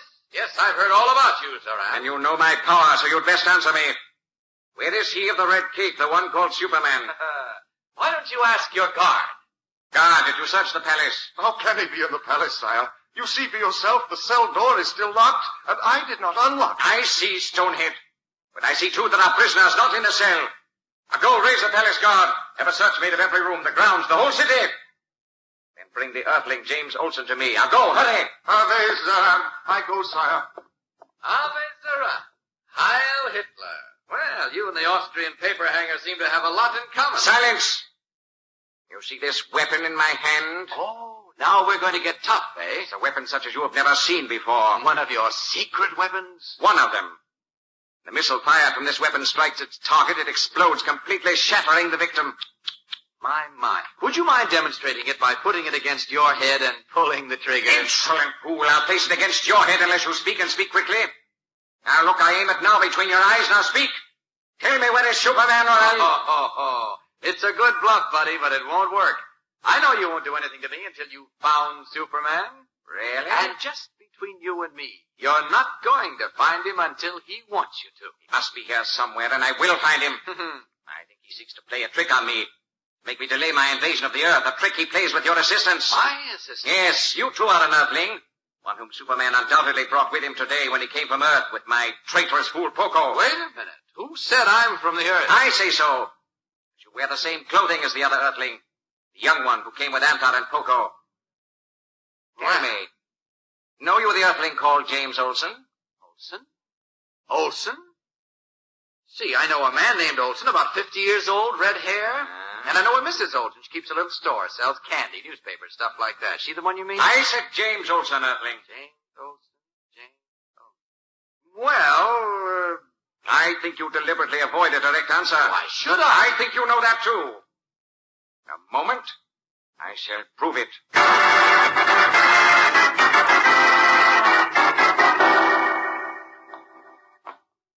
Hey, what are you dragging me down here for? Yes, why are you dragging him down here? I tell you, my name is John Smith. I'm John Smith, and I don't see why I should know anyone named James Olson. I say this, Allen. I will not. I'm tired of being bullied and insulted. One more word and I'll shoot. Here is the earthling, sire. Are you, Olson? Know you this man in the cell?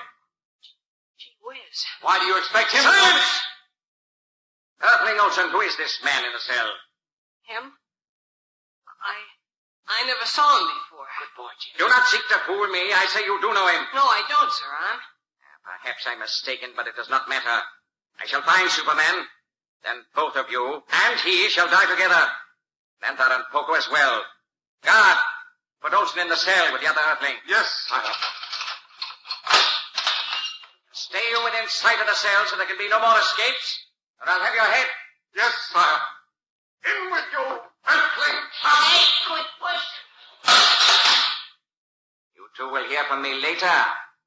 Meanwhile, prepare to die.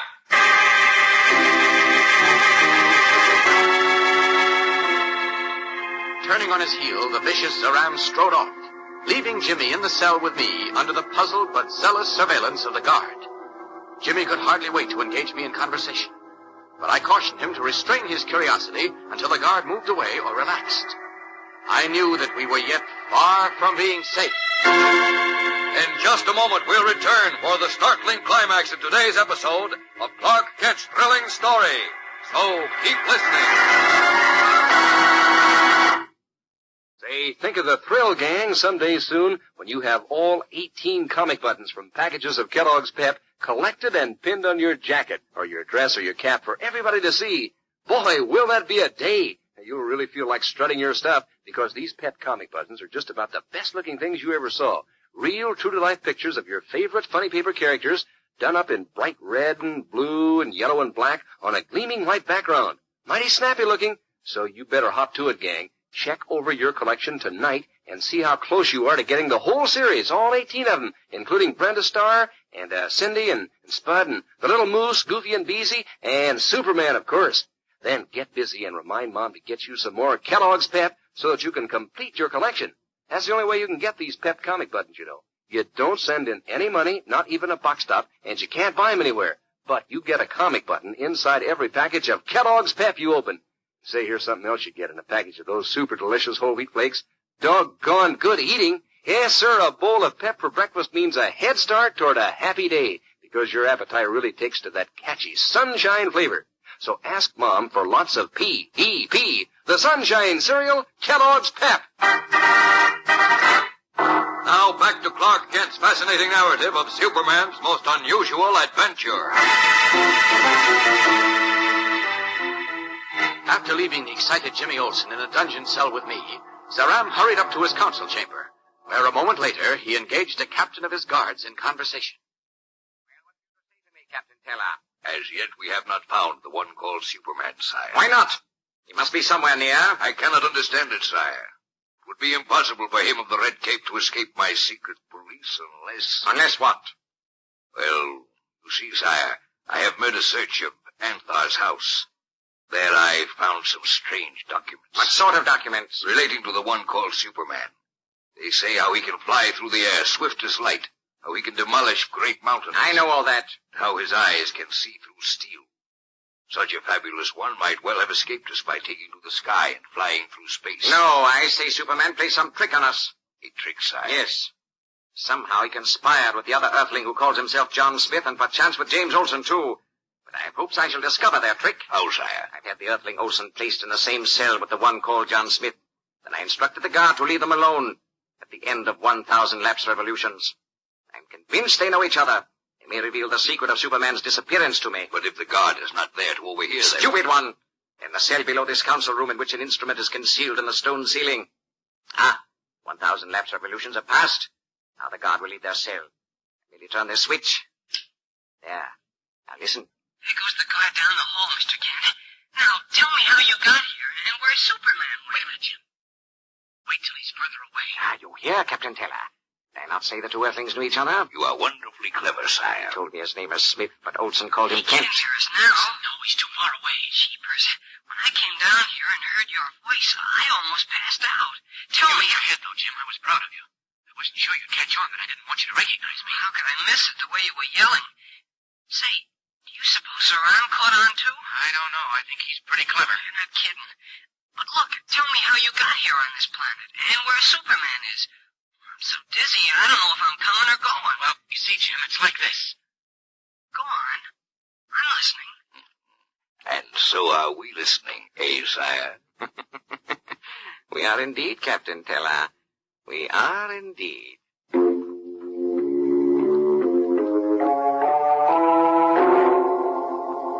I don't know why, unless it was because Jimmy's excitement was so contagious, but I overlooked the necessity for caution, forgot all about my former hunch, and began talking, completely unaware that the crafty Zeram had his ear glued to a listening device. Things really begin to happen to the Man of Steel at this point in Clark Kent's story of Superman's most unusual adventure. So whatever you do, don't miss tomorrow's thrilling episode of The Mystery of the Lost Planet. Yes, be sure to tune in again tomorrow. Same time, same station. And remember, for breakfast, it's Kellogg's Pep. For excitement, the adventures of Superman.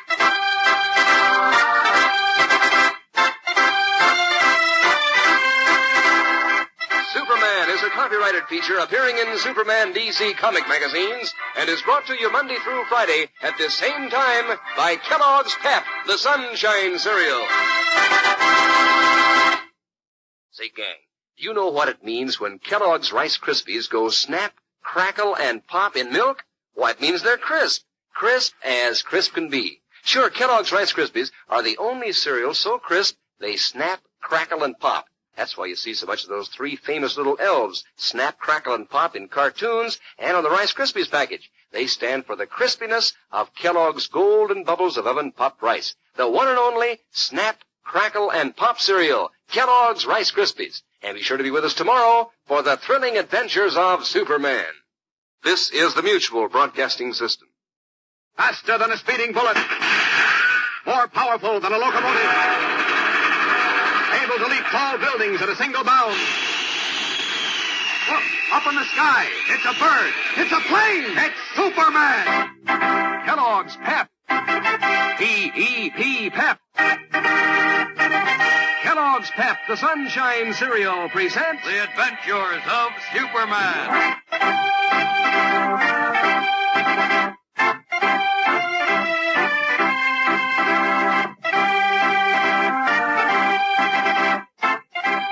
Today, Clark Kent continues his story of Superman's most unusual adventure and reveals how the Man of Steel almost came to an untimely end on the planet Utopia.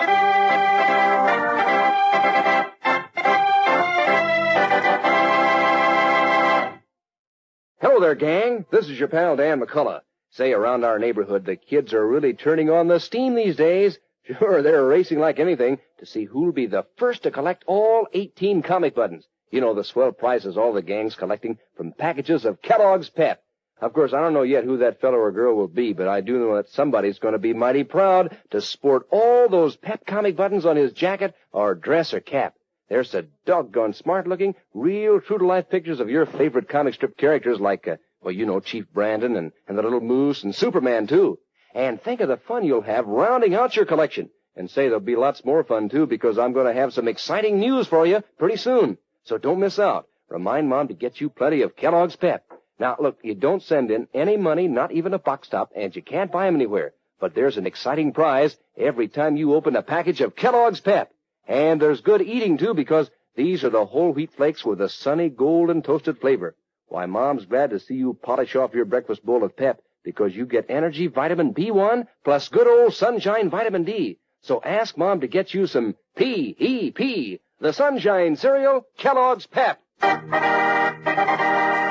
now, the adventures of Superman.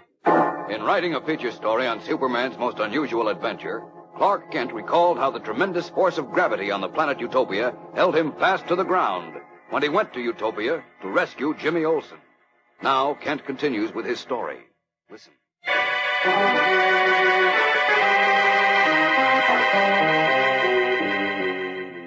With Jimmy's life hanging in the balance, I took a desperate chance to gain time by resuming my disguise and, as Clark Kent, telling the astonished Regent Zeram that Superman had escaped. Suspicious, the crafty Zeram had Jimmy placed in my cell with me, then arranged for our guard to walk away. Naturally, then, Jimmy and I began to talk, neither one of us aware that the evil Regent was listening in on our conversation through a listening device that had completely escaped my notice.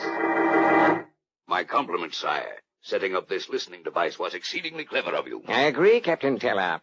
Now I expect we will learn how Superman escaped and where he hides. Out of earshot now, Mr. Kent. Quietly speak. For the love of Mike, please tell me where Superman is and how you got here. Well, you see, Jim, it's like this. Yeah? Go on, I'm listening. Well, so are we. Yes, we are indeed, Captain. You mean when he flew here with Poco? Yes, Just as I guess thought. you could say that. Yes. Well, Gee whiz, what are you acting so mysterious about? am I being mysterious? Think you he suspects the listening device, sire? I think not. Listen. Just as you always do when we talk about Superman and you. No, you're imagining things. No, I'm not. But skip it for now. Just tell me how Superman managed to get out of this cell. When the last time I saw him, he was stuck to the floor because of the pull of gravity. Now it comes. Listen carefully, Must I Captain. answer that, Jim? Do you know the answer? Well, Don't play games with me, Mr. Kent. Do you or don't you know how Superman got out of here?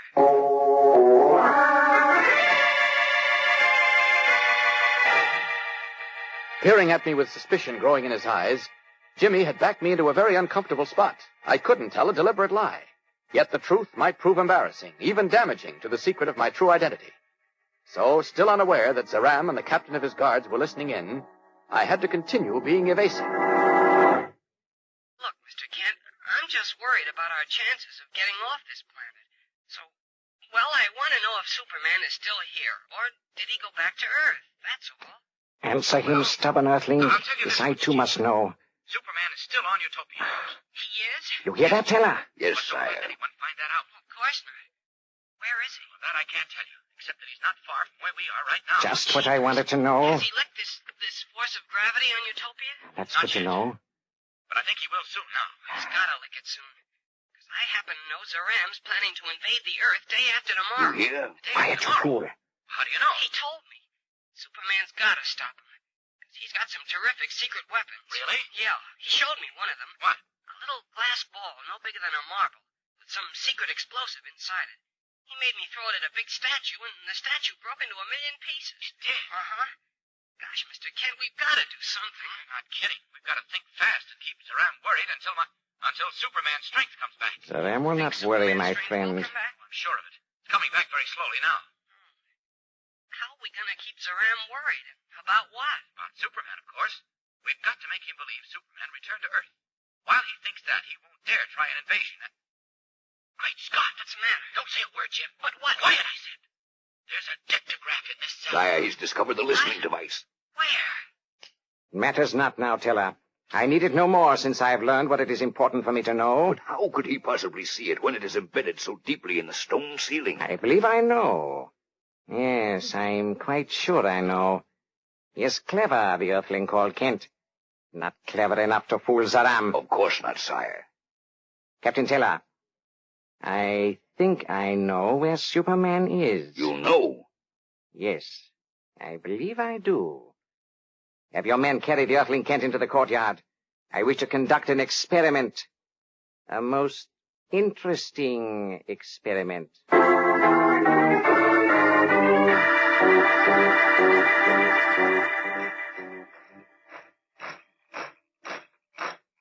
Detail! Halt! Here is the earthling Kent, sire. What do you want with me, Zeram? That you will soon learn. Now, Captain, command your men to set him down. Set the prisoner down. Now, order your men to line up against the courtyard walls, Captain. Detail! Attention! Forward! Halt! Detail! Halt! Earthling Kent. Or do you still prefer to call yourself John Smith? It doesn't matter. What's in a name? A great deal. If your name is what I think it is. What are you getting at? Just this. Young Earthling Olson told you of a demonstration I permitted him to witness this evening, did he not? What demonstration? Come, you know very well. I heard him tell you how astounded he was when he saw a tiny glass sphere no larger than a marble destroy a great statue in my garden. So what? He told you, too, that the tiny sphere contained a powerful explosive. One of Utopia's secret weapons with which we shall conquer the Earth. You mean you think you'll conquer the Earth? I know I shall. And with Superman helpless here on Utopia, who can stop? Who said Superman's on Utopia? You said so yourself, Earthling, only a few minutes ago. Is it not so, Teller? Yes, sire, it is so. Oh, you heard me say that to Jim Olson. You see, I knew that dictograph was in the ceiling of our cell all along, so I just said what I did to stall you along, to give Superman plenty of time to get back to Earth. Superman travels with phenomenal speed, even faster than our space shells, is that not so? Well... Why, then, was it necessary for him to have, as you put it, plenty of time? Why, he had to free himself from the force of gravity of your planet. As you seek to do now? Huh? What do you mean? I see you struggling to lift your feet from the ground. Continue to try. It will avail you nothing. As it also avails Superman nothing. Now, wait a minute. Captain Teller, step back with me a few paces. Yes, sire. This will do. Now, you both observe what I hold in my hand. The secret explosive. Be careful, sire. If you drop it, it will blow us all into eternal space. I shall not drop it. Earthling Kent, this tiny sphere contains our deadly secret explosive. I intend to demonstrate it for you as I did for your friend, the Earthling Olson. This time I will not hurl it at a statue of stone and metal. You, a living being, shall be my target.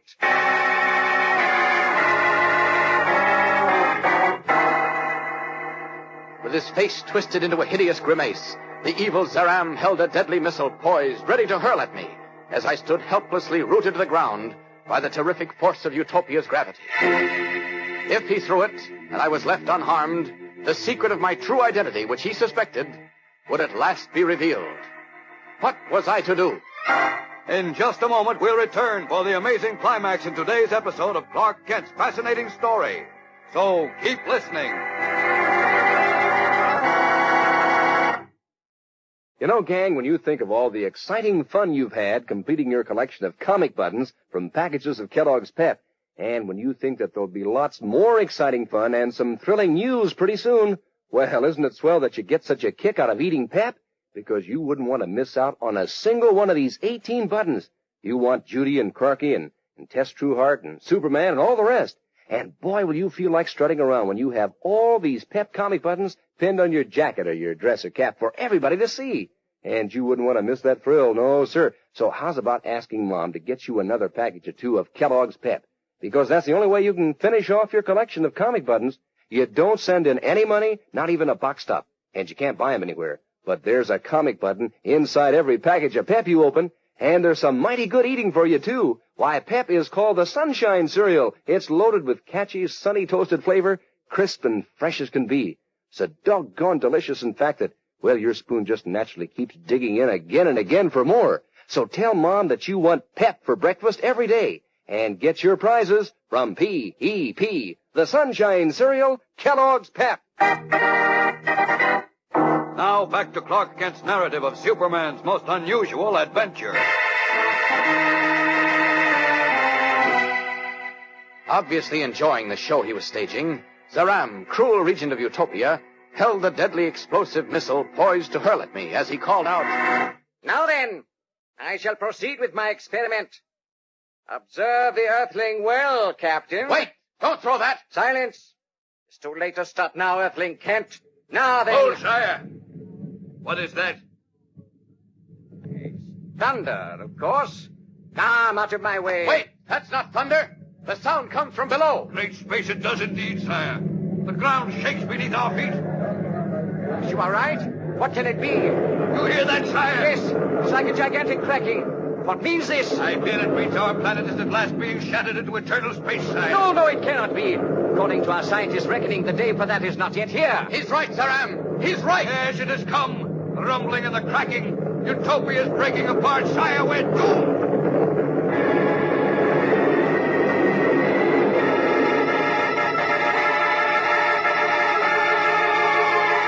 Panic-stricken, Zeram and his guards stood rooted with fear as the great rending, rumbling roar rose to a crescendo and the ground shook and cracked under their feet. And I, too, still unable to move, stood helpless to save Jimmy and his friends. Utopia's doom, I was certain, meant Superman's doom, too. What happened then? How does Superman, apparently helpless, manage to save his friends and himself? Tomorrow's episode in Clark Kent's story of Superman's most unusual adventure runs at a thrill-a-minute pace, so don't miss it, whatever you do. Be sure to tune in again tomorrow. Same time, same station. And remember, for breakfast, it's Kellogg's Pep. For excitement, the adventures of Superman.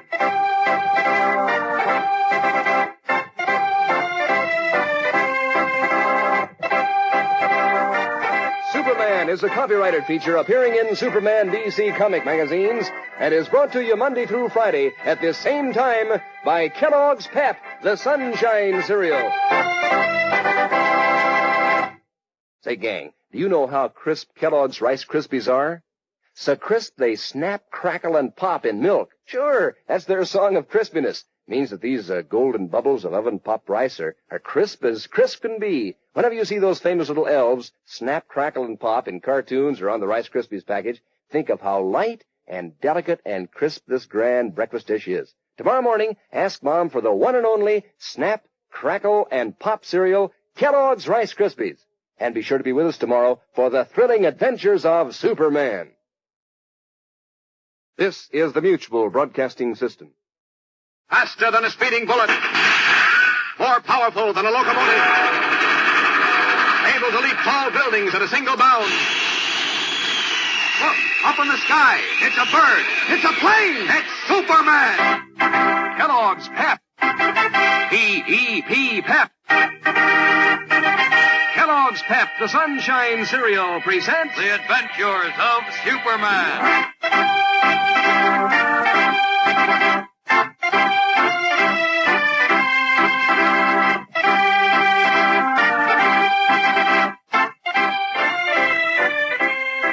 In this exciting narrative of Superman's most unusual adventure, Clark Kent tells how he almost perished in his effort to save Jimmy Olsen on the planet Utopia.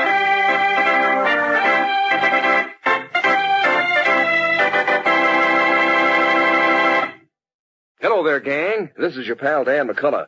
You know, they say that time flies. And you know, nowadays, when you're busy rounding out your collection of comic buttons from packages of Kellogg's Pep, why, it seems like time flies with the speed of Superman. Why, almost before you know it, you're close to having all 18 buttons in the series. And it's mighty exciting and loads of fun, too. Exciting fun when Mom opens a new package of Pep to see which button is inside. Maybe Cindy, or Vitamin Flintheart, or Superman himself. And thrilling fun to exchange duplicates with your pals, too. And doggone wonderful fun wearing all your Pep comic buttons pinned on your jacket or your dress or cap. And there'll be lots more fun, too, because something new and exciting is coming along soon.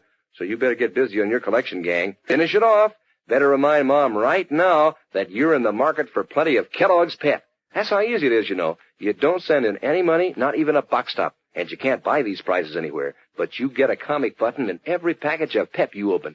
And you get some grand eating, too, because these whole wheat flakes are loaded with that sunny golden toasted flavor. Crisp and fresh and tasty as can be. A swell breakfast dish. That's the Sunshine Cereal, gang. P-E-P. Kellogg's Pep. And now the adventures of Superman. As you know, Clark Kent has been assigned to write a feature story on Superman's most unusual adventure. Let's join him now as he continues to recall his experiences on the planet Utopia.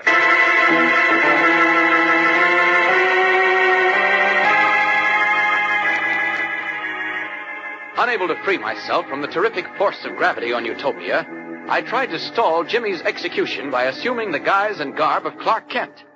And it seemed to work. But Zeram, wily regent of Utopia, tricked me by placing Jimmy in my cell and eavesdropping on our conversation.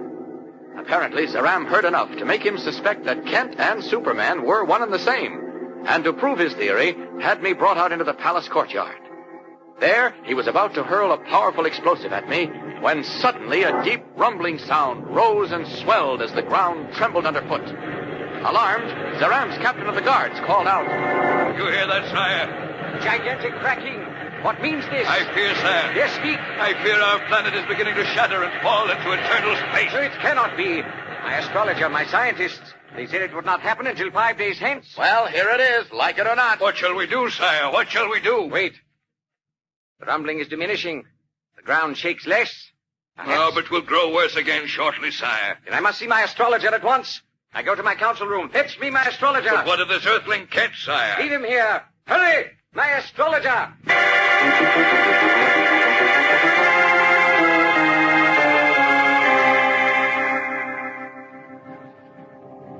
Well, speak up, Master Astrologer. What say you? Why does this rumbling and cracking come now, 5 days before your forecast? Well, sire, it would appear I made a slight error in my calculations. You hear that, Captain Teller? A slight error, he says. I regret that, sire. But after all, I am but an astrologer. I can read the mysterious forces of nature, but I cannot control them. Nor can you accurately read them, stupid dolt. Much wealth I gave you for your knowledge and advice. You agreed it was safe to begin my invasion of the earth on the day after tomorrow. Now we are lost. Now we cannot even save ourselves. We, sire, you and I must perish too. No, Zeram. There is one way you can yet save yourselves and your warriors, and proceed with your invasion of the earth as planned. Tell me quickly. Listen carefully, sire. As you see, it is now but a few lapsed revolutions beyond 9 o'clock. At exactly 11 o'clock occurs the moment in solar time in which your space shells can travel to the planet Earth. What good is that? We shall be dead long before. Why, at any moment, Utopia will break apart. Who says that, Captain Taylor? 2 of our men of science. They told me how 100 years ago, when the last disaster occurred, it struck within 1/2 hour after the first great rumbling and cracking. Yeah, that is true. But this time I know definitely that disaster will not strike until between the hours of midnight and 1 o'clock of tomorrow morning. You are certain of that? I am quite certain, sire. I assure you that disaster will not strike until a good hour after you and your warriors depart for the earth. It is not true. It cannot be true. I swear I speak truth. You seek to deceive us. Wait. Perhaps he does speak the truth. But the scientists say... They could be wrong and my master astrologer right. I am right, sire. There may still be time for me to proceed with my plans, to launch my warriors and my secret weapons and the waiting space shells. I assure you there is yet time, sire. Good. Captain Teller, give the order for my warriors to assemble at the space shells. One moment. I have remembered something, sire. What is that? Quickly, time flies. Superman. If he has escaped to his home on Earth, he may foil our invasion. I do not think he has escaped. How can you know? Did he not disappear from the cell where we found the Earthling Clark Kent? I say I do not think he has escaped. I would I had time to make sure by proceeding with my experiment on the Earthling Kent. However, we must take the chance. No time can now be lost. Give the order for my warriors, Captain. At once, sire. But what of the 2 Earthlings, Kent and James Olsen? And of the traitorous Anthar and Poco? I have a fine plan for them. A fine plan. Come, I shall disclose it to you on the way, and you shall have the pleasure of carrying it out.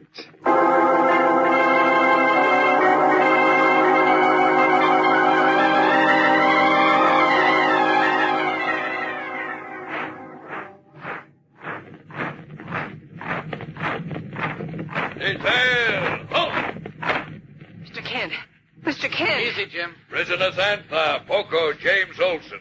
Fall out beside the Earthling Clark Kent. Gee whiz, Mr. Kent. What's going to happen to us now? Don't worry. Everything will be all right. I hope. Oh, friend Clark Kent, this can't be true. Just this morning I saw you. In Metropolis, I know. But look, Poco, please trust me and don't ask any questions. Oh, when I needed aid, you did your part. Now I'll do mine with all my heart. Good. Oh, if I can just break loose. Gee whiz, Mr. Kent. With you held down like this and Superman not here, I'm afraid it's all up with us. But good. No, it's not all up yet, Jim. Not yet. Silence, prisoners. Now hear me. By the orders of Regent Zoram, you will remain in this courtyard, from where you may witness the departure of our warriors to the earth. Huh? What's that? I was afraid of that. Oh, if I could only get loose. The departure of our space shells will take place at 11 o'clock. And the bright moonlight will afford you an excellent view of our takeoff. Mr. Kent, you hear that? He says they're going to invade the Earth tonight. Yes, I heard him. Listen further, prisoners. Shortly after our departure, this planet is doomed to be shattered into eternal space. And you will be shattered with it. What? Oh, no, it won't. Anthar said we had 5 days yet. Hey, Anthar! Anthar, what are you shaking your head for? Why don't you say something? No, Anthar grieves in silent pain. He has no heart to speak again. Mr. Kent, why don't you say something? Usually when we're in a bad spot, you think of something. I can only think I've got to get loose in time to stop Zaram. Well, how could you stop him, even if you could get loose? I know a way. You do? Well, what is it? Tell it to us. Maybe we can... No, only I can... Wait! I'm gaining a little against this heavy gravity, but it's slow work. Oh, dear. Oh. If only Superman could know how will our winds of fortune blow. Not even Superman can help us now, Poco. The force of gravity would hold him down, too. Just like it does Mr. Kent. No, this time I tell you, James, my friend, this is the dark and bitter end.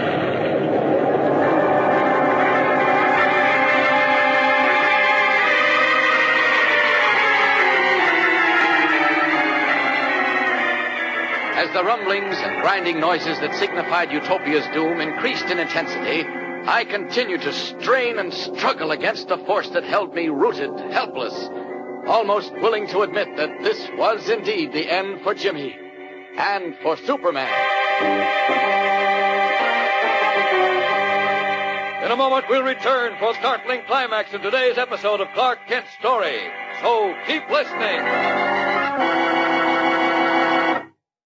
You know, gang, you'd feel mighty disappointed someday soon if all your pals were rounding out their collections of comic buttons from packages of Kellogg's Pep, and you weren't pretty near to getting all 18 buttons, too. You know, you'd kind of like to be the first to sport the whole complete collection on your jacket or your dress or cap. And, of course, you want to be in on the fun of swapping duplicates with your pals, too. And every single one of these Pep comic buttons is so doggone smart-looking that, well, you don't want to miss a single one. You want the Little Moose and Pat Patton and Superman and all the others. So right now is a pretty good time to remind Mom to get you some more of that sunshine cereal, Kellogg's Pep, so that you'll be all ready when I bring you that exciting news that I've been hinting at. Yep, you get your comic button collection complete. Now, you don't have to send it any money, not even a box top, and you can't buy these prizes anywhere, but every time you open a package of Kellogg's Pep, look for your comic button inside. And say, you better look for some mighty good eating, too, because Pep is a super delicious breakfast dish. Every crispy whole wheat flake is loaded with that golden toasted sunshine flavor that hits just the right spot on a spring morning. So ask Mom to get you plenty of P-E-P, the sunshine cereal, Kellogg's Pep. Now back to Clark Kent's exciting story of Superman's most unusual adventure.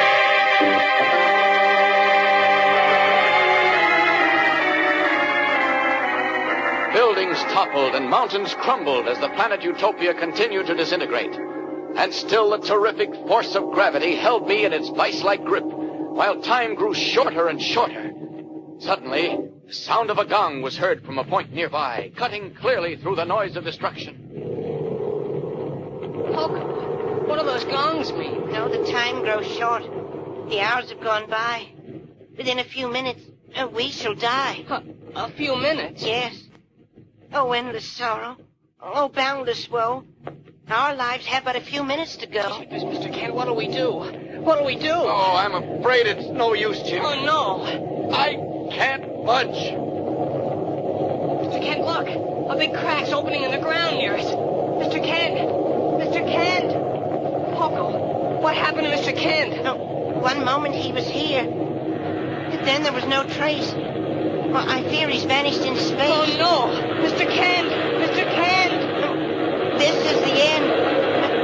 Farewell, my friend. Poco, I'm falling!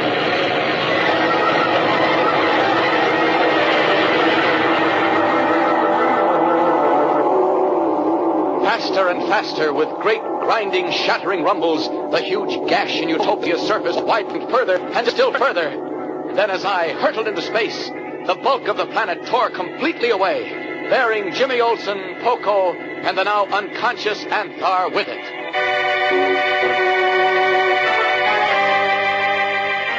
Don't fail to hear Clark Kent's thrilling climax of Superman's most unusual adventure. and the beginning of a new and exciting story. Tune in again tomorrow. Same time, same station. And remember, for breakfast, it's Kellogg's Pep. For excitement, the adventures of Superman.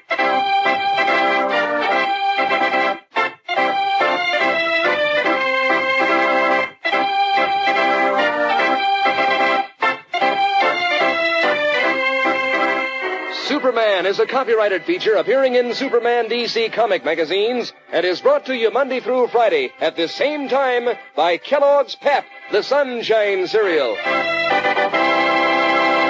Snap, crackle, pop. Say, that's a swell song to hear at the breakfast table, isn't it, gang? Means that your bowl of Kellogg's Rice Krispies is crisp as crisp can be. Means doggone good eating. Why, these golden bubbles of oven-popped rice are so fresh and crisp, they snap, crackle, and pop when you pour on milk. That's why those famous little elves named Snap, Crackle, and Pop are around so much these days in cartoons and on the Rice Krispies package to remind you to ask Mom for the one and only Snap, Crackle, and Pop cereal, Kellogg's Rice Krispies. And be sure to be with us tomorrow for the thrilling adventures of Superman. This is the Mutual Broadcasting System. Faster than a speeding bullet. More powerful than a locomotive. Able to leap tall buildings at a single bound. Look, up in the sky. It's a bird. It's a plane. It's Superman. Kellogg's Pep. P-E-P, Pep. Kellogg's Pep, the Sunshine Cereal, presents The Adventures of Superman.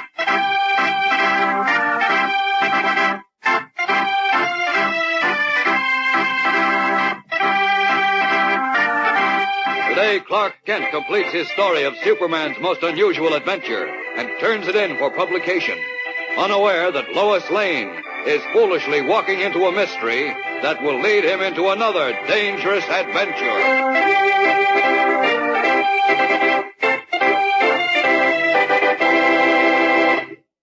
Hello there, gang. This is your pal Dan McCullough. Say, talk about big moments. Why, think how thrilled you're going to be one of these days when you have completed your collection of comic buttons from packages of Kellogg's Pep. You'll really feel like strutting around when you have all 18 buttons pinned on your jacket or your dress or cap for everybody to see. And that won't be the end of your fun either. No, sir, there'll be lots more when I bring you some mighty exciting news. You see, these Pep comic buttons have made a real hit with fellows and girls in the gang, and no wonder. The colors are so bright and clear, and Spud and Pat Patton and Superman and all the others look so lifelike that, well, you wouldn't want to miss out on a single one. And you know the best part is, it's so easy to get these Pep comic buttons. You just ask Mom to get you some Kellogg's Pep. You don't send in any money, not even a box top, and you can't buy these prizes anywhere. But look for one inside every package of Pep you open. That's Kellogg's Pep, the Sunshine Cereal, the sunny golden toasted whole wheat flakes that make breakfast such good eating. Yes, sir, Pep certainly makes your appetite sit up and take notice on a spring morning. So ask Mom to get you several packages. Tell her that you want the good eating and the prizes from P.E.P., the Sunshine Cereal, Kellogg's Pep. And now, the adventures of Superman. While writing the story of Superman's most unusual adventure on assignment from editor Perry White, Clark Kent recalled his harrowing experiences on the planet Utopia. Listen now as Kent continues.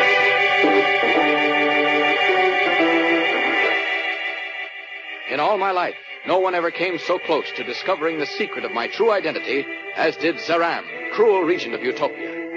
In fact, he was just on the verge of an experiment that would have confirmed his suspicions when the disintegration of the planet began. Immediately then, he ordered his army into waiting space shells and took off for an invasion of the Earth. Held helpless by the terrific force of gravity on Utopia, I was left to die with Jimmy and his friends Anthar and Poco. Then, one moment I was talking with Jimmy, a second later I disappeared from view as the ground opened under my feet and I plummeted down into darkness. Mr. Kent! Mr. Kent! Poco, what happened to Mr... Holy smokes! The ground's cracking right under us. Look out, Poco! I'm falling! I'm falling!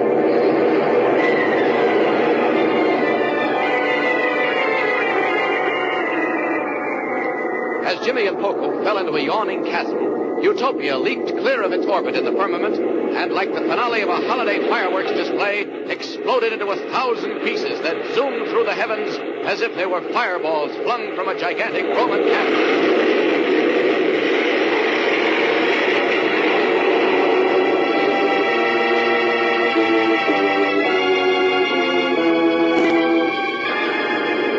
Free at last of the tremendous force of gravity that had held me immobile, I fought my way through mountains of stone, steel, and the rubble of broken buildings in a frenzied effort to find Jimmy.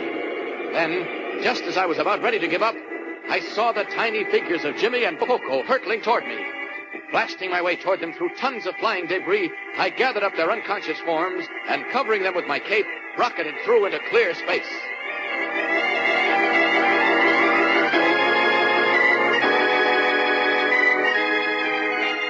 As I paused then for a moment to take breath, gather strength, Jimmy opened his eyes.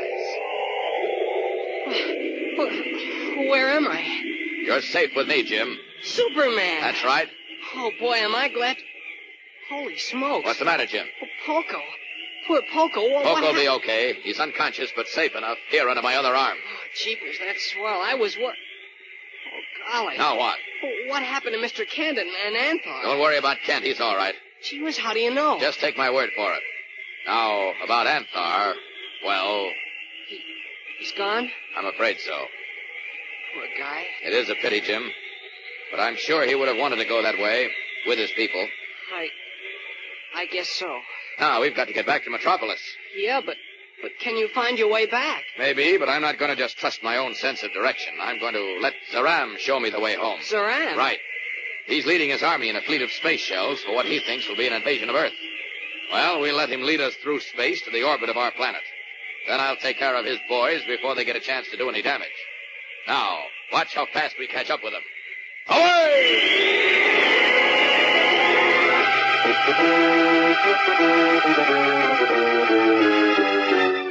Like an arrow shot from a giant bow, I streaked away in pursuit of Zaram's space shells. Soon I caught up with him, and still carrying Jimmy and Poco, I trailed the Regent and his army through the vast reaches of space. Then, with Earth in sight, I no longer needed their help to find my way, and rocketing by the Utopian Armada, I zoomed toward Metropolis. A few moments later, I landed on the roof of the Daily Planet. There we are. Daily Planet, last stop, all out. Gee whiz, Superman, I don't know how to thank you. Don't bother, Jim. Just see that Poco is taken care of. Now, I've got to... but wait a minute. What about Mr. Kent? Don't worry about Kent. He'll be along soon. Now, I've got to take care of Zaram and his bad boys before they get a chance to use their secret weapons here. So long, Jim. So long. And good luck, Superman. Thanks. Up, and away!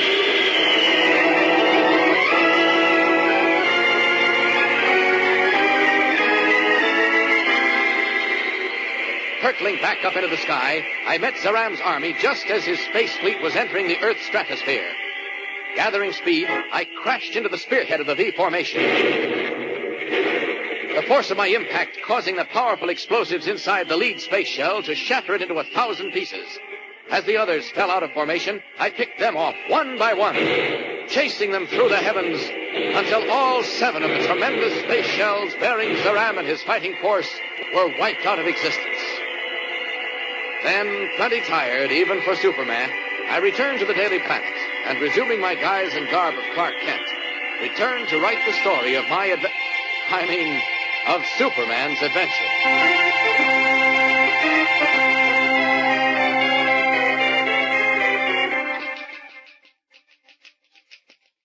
And so Poco, who, like Superman, was born on another planet, came to live on Earth.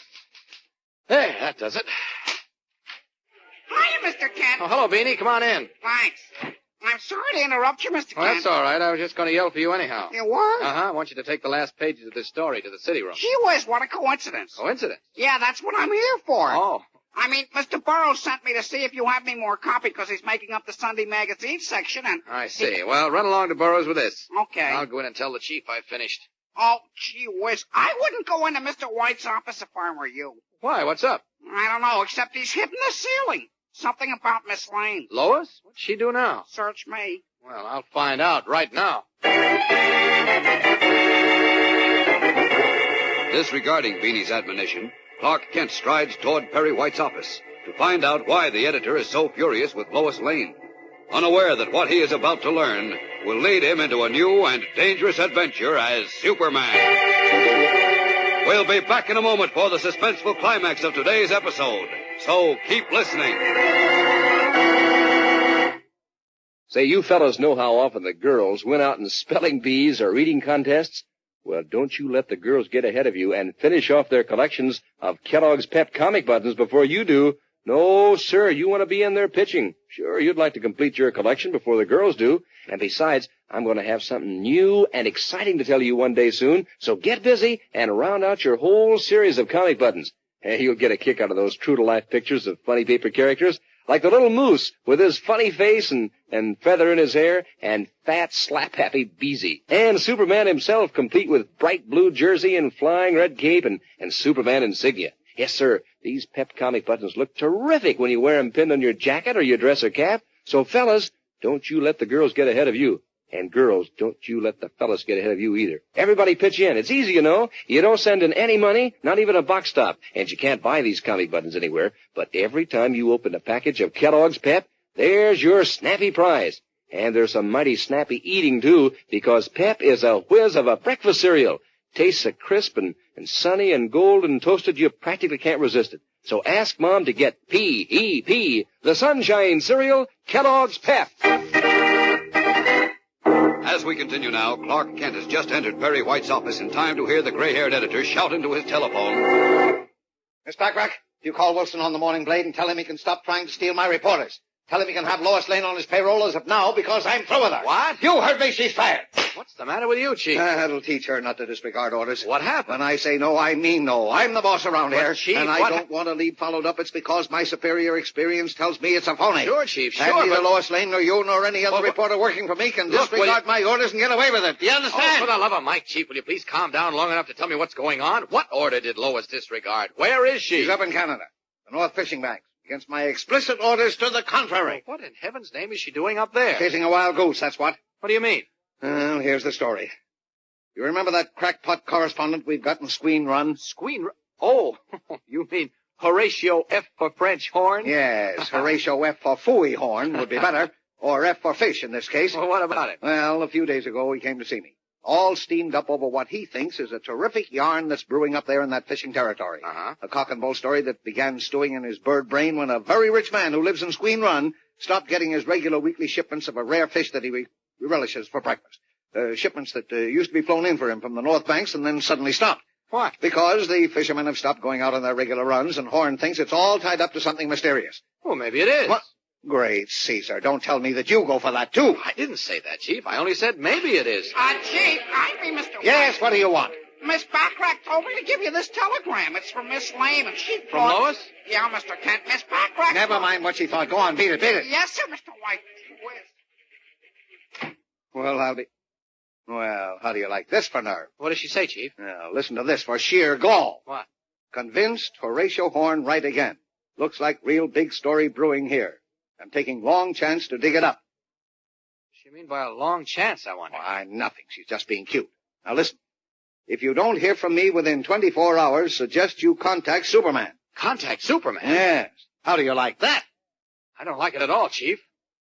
Sounds to me as if Lois is afraid of what she's walking into.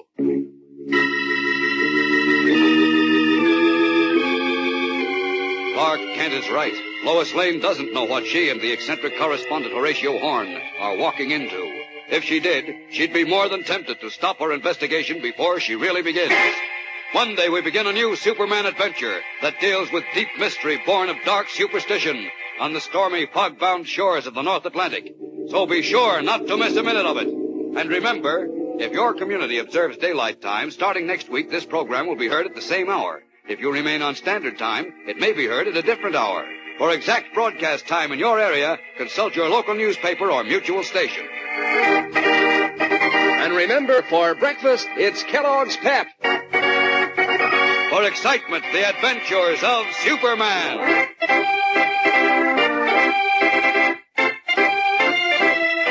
Superman is a copyrighted feature appearing in Superman DC comic magazines and is brought to you Monday through Friday at this same time by Kellogg's Pep, the Sunshine Cereal. Say, gang, let me tell you about a breakfast cereal that's fun to listen to and fun to eat. It's Kellogg's Rice Krispies, the Snap, Crackle, and Pop cereal. Sure, you've seen those famous little elves snap, crackle, and pop around in cartoons and on the Rice Krispies package, and you know how they can dish out the crispiness of those golden bubbles of oven-popped rice. So freshly crisp, they snap, crackle, and pop when you pour on milk. Remind Mom to get you the one and only Snap, Crackle, and Pop cereal, Kellogg's Rice Krispies. And be sure to be with us on Monday for the thrilling adventures of Superman. This is the Mutual Broadcasting System.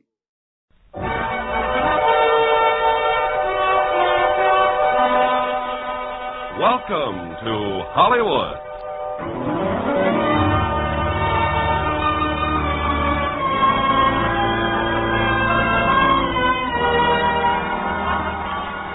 The Armed Forces Radio and Television Service brings you the Hollywood Radio Theater, starring Esther Williams and Walter Pigeons in $1 Million Mermaid. $1 Million Mermaid, starring Esther Williams as Annette Kellerman and Walter Pigeons as Alfred Harper.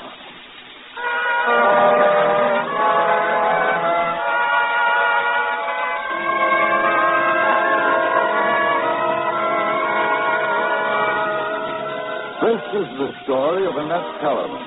I met her when I was manager of the Hippodrome in New York City. But the real beginning of her story starts years before and thousands of miles away in a town in Australia. As a child, Annette was a cripple with heavy braces on her legs. One afternoon, she disappeared. When her frantic father finally found her... Daddy, I'm all right. All I did was go in swimming. Oh, the water's just wonderful, Daddy. Annette, my baby. In heaven's name, whatever possessed you? You might have drowned. Oh, but I can't drown, Daddy. I've learned to swim. Darling, you know what the doctor said. That your legs would never be strong enough for what other children do. My legs are strong. Look, I can even walk without my braces. No, you'll fall. Oh, sweetheart, you mustn't be envious of the others. Oh, I'm not, Daddy. Not since I can swim. And how can anything hurt you when it makes you feel so good? Oh, please let me come back and swim again. You really want to? More than anything. Then we'll come back here and swim every day. Oh, thank you, Daddy. Thank you.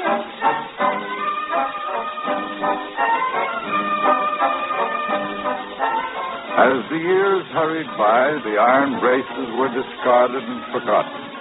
Annette became an expert swimmer, and a gleaming array of silver loving cups stretched across the shelf in the study of her father's conservatory of music.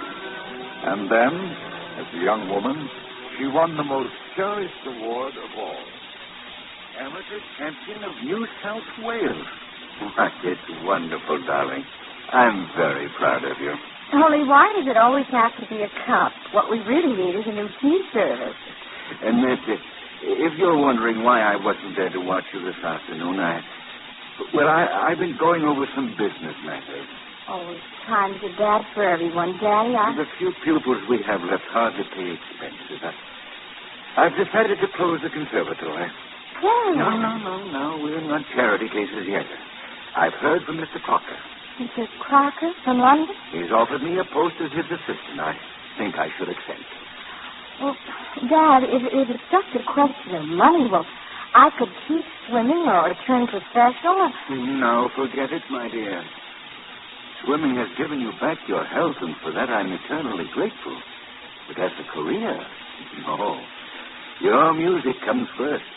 Music and the ballet. And in London you can study with the very best. Well, there's one thing I know, Dad. There's a lot of silver in those loving cups. So don't worry, darling. The Kellermans will always be.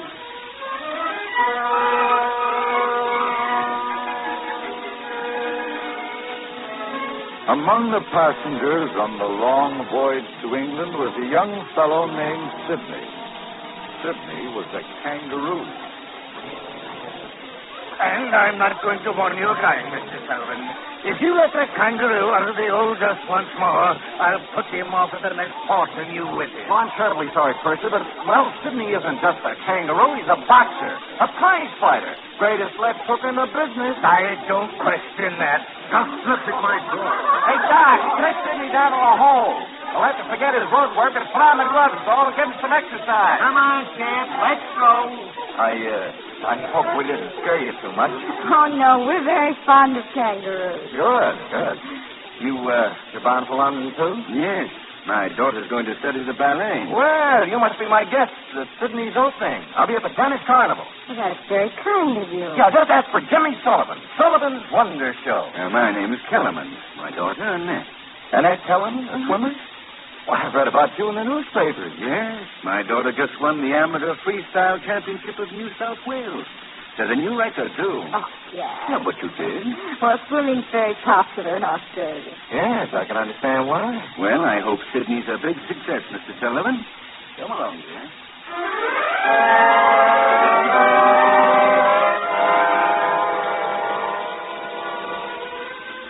For the next day or two, the enthusiastic Mr. Sullivan was rarely out of Annette's sight. And then, on a lovely tropical evening with the deck bathed in moonlight and the music of the ship's orchestra in the background.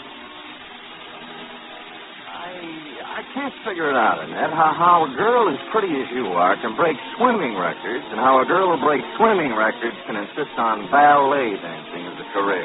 Well, what's wrong with the ballet? Oh, I don't know. I guess I've always associated it with underfed French girls and swans. Oh. And I'm more of the plump duck type. Oh, no. I mean, well, whatever type you are, it must be my type. Well, delighted to hear that. Oh, now, wait a minute. Don't be angry. Well, it's just that I don't know how to say it. 2 days ago, I meet a girl for the first time, and, well, I can't get her out of my mind. Annette, there's something I've got to ask you. I can't stand it any longer. Well? Annette, I want to manage you. Manage? Did you say manage? Well, what's the matter? Well, nothing. Nothing at all.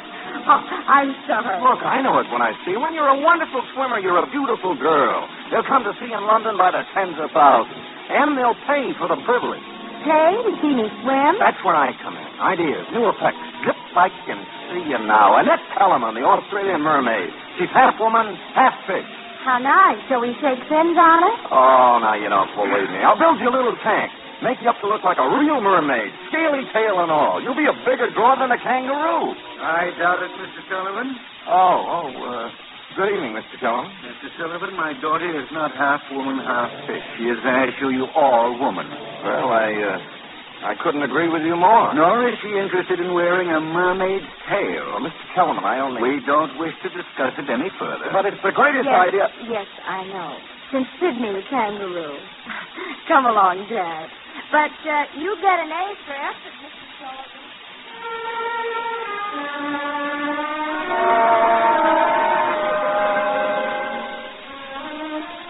The Kellermans reached London, but they'd come halfway around the world only to learn the crushing news that they'd come for nothing.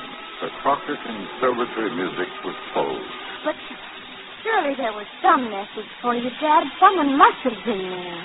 Just the caretaker. The Crocker's dead. Oh. Been dead almost a month. I don't know what to do, Annette. Our funds are all but gone. Well, there's one thing we can do. We can move out of this hotel. We'll find a couple of rooms somewhere, and, well, we'll go to work. Right now, I can't even think. Well, that's good. Then you can't worry. Now, just remember, Dad, the Kellermans will always be. Yes, the Kellermans got by thanks to those silver loving cups. One by one, they disappeared at the pawnbroker. And then, early one evening, Annette had visitors. Young Mr. Sullivan and his friend Dalton. How in the world did you know where we were? Simply by following the cab that brought your baggage over from the hotel. Oh, but that was 2 weeks ago. Yes. Well, we've been kind of busy. Dad's out right now, but sit down, won't you? Well, thank you. What smells so good? Oh, I'm making an Australian stew. Australian stew? Mm-hmm. It's same as Irish, only the meat's down under. Well, why don't you stay for dinner and find out for yourself? Oh, but we couldn't possibly say. I mean, just walking in like this? No, we couldn't. Well, there's plenty, and I insist. Now, when I set the table, you can tell me all about the kangaroo. How is Sidney? Sensational. He developed a 1-2 punch. Yeah, and I've got the nose to prove it. Look at this. Oh, dear. Yeah, he's the greatest act ever to be put under a tent. There's only one thing wrong. No one knows about it. And that's where you come in. Where I come in? Annette, listen. Once we get enough people down to the carnival, the rest will take care of itself. So we thought maybe you'd like to make a little money. But how? Well, the idea I had in mind was to swim down the Thames River, maybe 5 or 6 miles, ending up at the carnival at Greenwich. Oh, we'd follow you in a rowboat, of course. If Sidney could swim, we wouldn't bother you. We'll pay you £5 and 50% of the first day's proceeds. Well, if you're going to stage a swim, why don't you make it a real swim? 6 miles won't impress anybody. 26 miles, Mike. 26 miles? I can't even row that far. Annette, you're not joking? Of course not. Well, if you mean that, why, I'll stay in this town on its ear. I'll notify the newspapers. We'll really ballyhoo it. Why, Sidney will have to fight off the customers. And you'll give me £5. You need the money badly, don't you? Well, yes, you could use a little. Oh, I'll swim on just one condition, though. My father isn't to know about it until it's all over. You got a deal. Well, that's good. Now, sit down and have some soup. Remember those cups I won that Dad told you about? Well, of course we remember. Well, you may not be aware of this, gentlemen, but you are about to dine on the Freestyle Championship of New South Wales.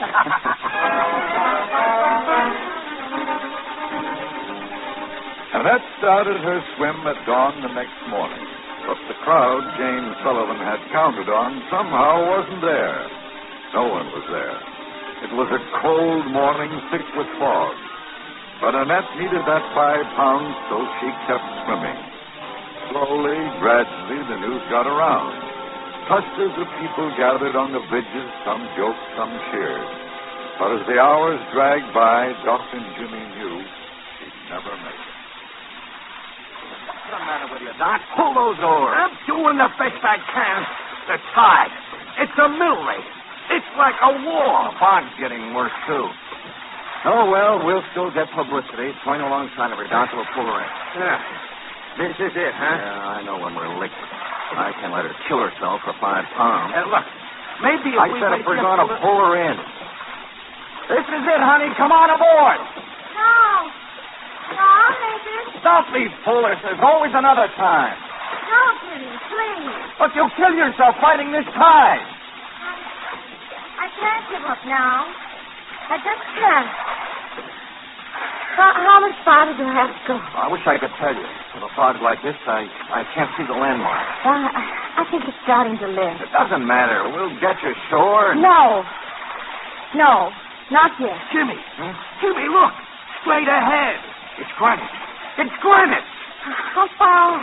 About a mile away. Can you hold out, honey? Sure. I'll make it, Jimmy. I know I will. What do you think of a girl like that?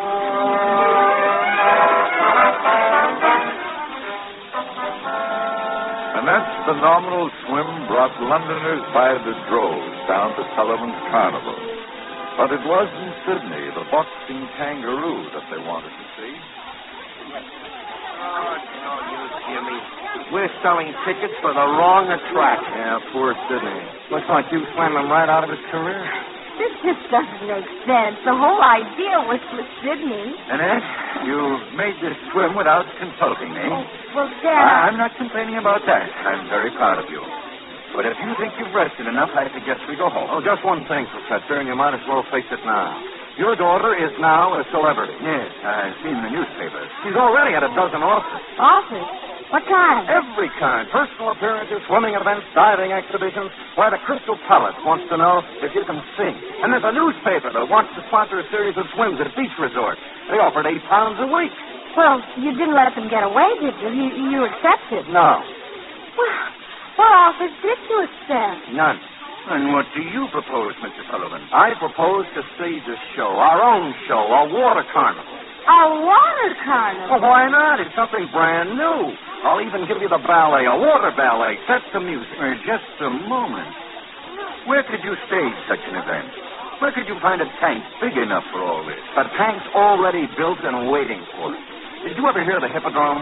In New York? Yeah. My dear boy, really, 3,000 miles of ocean. Well, what of it? It's the biggest tank in the world and the largest theater in the world. And the longest swim in the world to get there. Silly Dad and I couldn't pay for a trip to Liverpool, let Who alone... said anything about that? Anyone who travels with Sullivan gets all expenses paid. Look, I happen to know Alfred Harper personally. He runs the Hippodrome. And he's showman enough to go for this idea in a second. Well, how can you afford the fares? I thought you were, broke?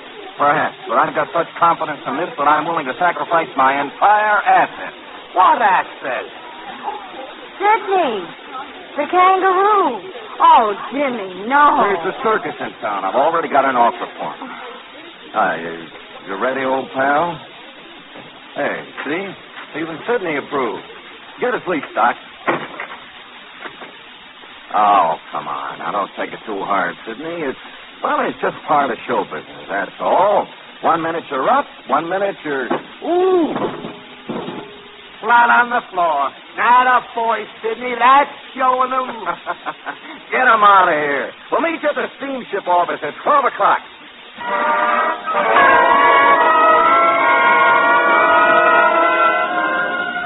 As far as I was concerned, Annette Kellerman was just another pretty girl on the day when Jimmy Sullivan brought her into my office at the Hippodrome. As for Jimmy's great idea, well, I just couldn't take the time.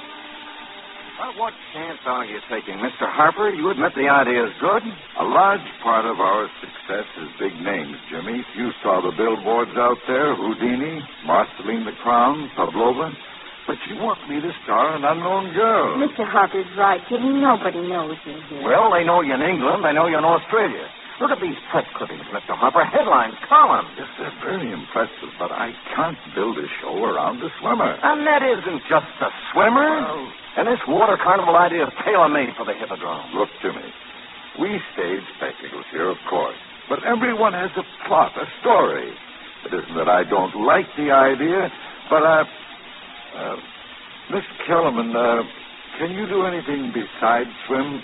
I might be needing some showgirls. Well, I can dance. Good. If you're interested, come back and see me on Monday. I'm afraid that's the most I can offer right now. Thank you, Mr. Harper. No, I won't let you. A showgirl, when you could be the biggest attraction... I can argue with you about that outside, Jimmy. Mr. Harper's pretty busy. Thank you, Miss Kellerman. Well, you thank her again someday. You wait and see. I wouldn't be surprised if you're right. Good luck, Jimmy.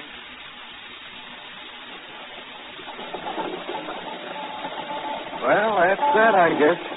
We're back where we were, out in the street. It isn't your fault, Jimmy. It was a good idea. And I went into it with my eyes open. Well, you better take that, John. It's lots worse than being a showgirl at the Hippodrome. And you and Doc? We can go back to Boston, where we came from. I can always find a concession or something at Revere Beach. Jimmy, I have to make some money. It's Dad I'm thinking about. He isn't well. I'm afraid to think what one more of these uncertainties will do to him. His whole life is music, loving it and teaching it. If I could only help him start his conservatory again. You can. How? No, forget it. I'm not going to sell you on something else and have it fizzle out. You go to work for Harper. It's safe and expensive. I need more than just expenses. Jimmy, how much can you make out of a concession? If it clicks, plenty. Look, all we have to do is scrape enough money together to buy a tank, and then we... No, look, I told you to forget it. It's too much of a long shot, and I've only got $6 left. I still have 3 silver cups. That'd be enough to get us to Boston, wouldn't it? Maybe. What's on your mind? Well, We swam down the Thames to get publicity, didn't we? Sí, Tot. Suppose we did the same thing here. A marathon swim. From somewhere. Anywhere. No, not anywhere. From Revere Beach. Oh, baby, I knew we were a team from the very first time I saw you. I'll get enough backing for 10 tanks, not just one. Jimmy, do you think so? Who's going to stop us? Just tell me that. Who's going to stop us?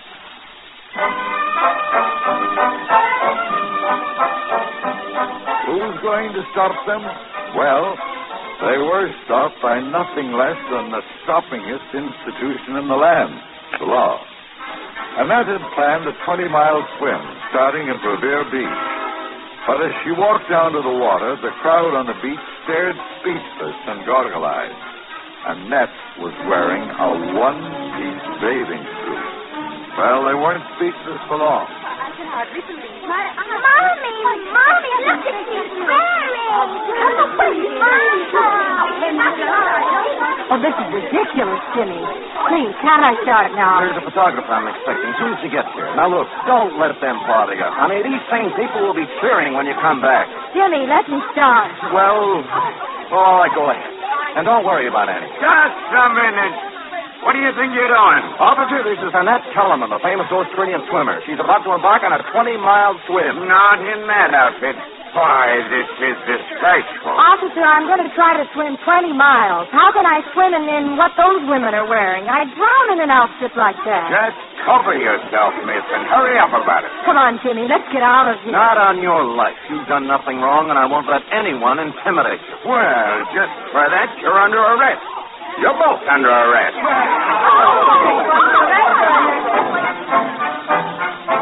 Annette Kellerman arrested for indecent exposure. Australian girl causes near riot at Revere Beach. One-piece bathing suit shocks Boston seaside. Indecent exposure. Hell for trial. Oh, those hypocrites, those sanctimonious, blue-nosed hypocrites. Oh, Dad. What are we going to do? No, dear. Hey, the lobby's full of reporters. They want to know, can they come up now? Well, tell them to go away. Tell them I've left town. Well, as far as I'm concerned, this is the greatest thing that ever happened. The greatest? I'm booked and fingerprinted and arrested like a common criminal, and you say that... Don't you realize who you are now? You're the standard bearer for all American womanhood. In your hands lies the power to break the shackles of prudery and convention. But go ahead. Run away if you want to. But I tell you, this is more than a trial. It's more than newspaper headlines. This is a crusade. Bravo. Huh? I said bravo. But it's up to you, Annette. You can pay the fine and leave Boston tonight, or you can accept the challenge and go to court. Doc, you tell those reporters to come on up here. I'll give them a story. Bathing suit and all.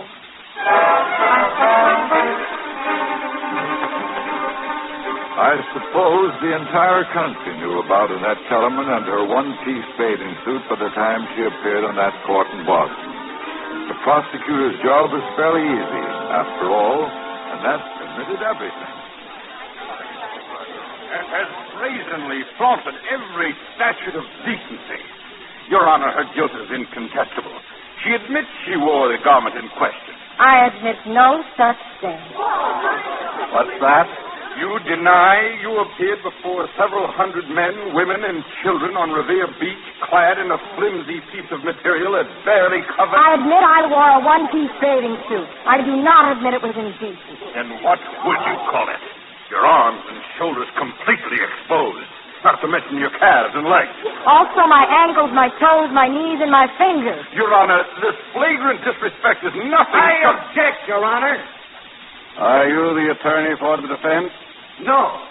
Then sit down before I ask you to leave. Miss Kellerman, is there anything more you wish to add? Yes, Your Honor, there is. You see, I've been swimming in competition all my life. And the only way I've been able to compete successfully is by wearing a man's one-piece racing suit. And after all, sir, you can't deny me my right to swim, can you? No, certainly not. Well, then how is it possible to swim a race tied up in a corset and 10 yards of wet drapery? Miss Kellerman, please. I'm not the one on trial here. I'm sorry, sir. Your Honor, do the authorities object to the one-piece bathing suit or to the fact that the limbs are not entirely covered? Well, I see no reason to base any decision on a number of pieces in an article of clothing.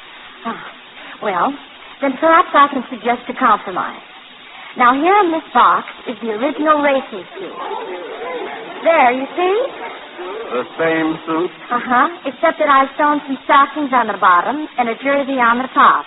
And as you can see, this will cover the entire body except the forearms and the head. I consider this shocking, Your Honor. I consider it rather ingenious. And this is the bathing suit you'll use in the future? Yes, Your Honor, or others like it. In that event, Miss Kellerman, this case is dismissed. Thank you.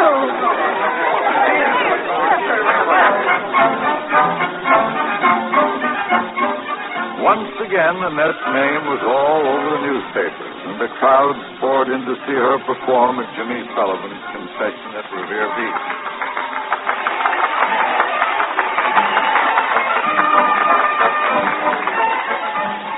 Week after week, the money rolled in. And week after week, Jimmy became more and more certain that Annette meant a great deal more to him than just the source of his income. And one day, while Doc was counting up the receipts... You know something, Jimmy? Sometimes I wish we had that kangaroo again. We didn't make so much money, but I didn't have all this bookkeeping to worry about. Look here. Take this item here. Personal, $200. What's the idea? Take a look, Doc. Is this personal enough? Diamond ring. Well, did you ask her yet? Today's the day, Doc. Season here closes real soon, and you want somebody to keep your feet nice and warm at night. Great, but what about me? Doc, I've got an idea for something brand new. A great idea. A swimmer and a flyer. Flyer? That Bud Williams act is dynamite. Do you know he can actually take that contraption 400 feet off the ground? Nah, I don't like it. It's against nature. Can't you see that big new poster now? Sullivan's combined shows. King of the air, Queen of the sea. Oh, don't get me wrong. Annette will still be our number one attraction. But, well, we can dream, can't we? Well, here she comes, dreamer. Hi, I'm not late, am I? I'll go out and sell them tickets. Whose carriage is that out there? A man named Aldrich. I had lunch with him in town. Aldrich? He has a lecture bureau. He's offering me a great deal of money, Jimmy, just to do a series of lectures. Oh, what kind of lectures? Well, he says he sees me in a very dignified presentation, telling about the body beautiful and perhaps a ballet assistant. Oh, no. Well, what's the joke? We close here in another week, and Darling, I'm sorry, but one of us must be nutty. Can you imagine yourself up on a platform with a pitcher of water and a ballet, dancing around in some gauze window curtains? Well, for the kind of money he offered me, yes. I don't see anything funny about it at all. Oh, you will. So will the public. You mean this is so much better, so much more dignified, so much more cultured? Swimming around in a 2x4 tank like a trained seal in a cheap carnival with a fat lady on one side and a fire eater on the other. Oh, now, wait a minute. Well, that's what Mr. Aldrich thinks about it. Put on your suit, and that show starts in 20 minutes.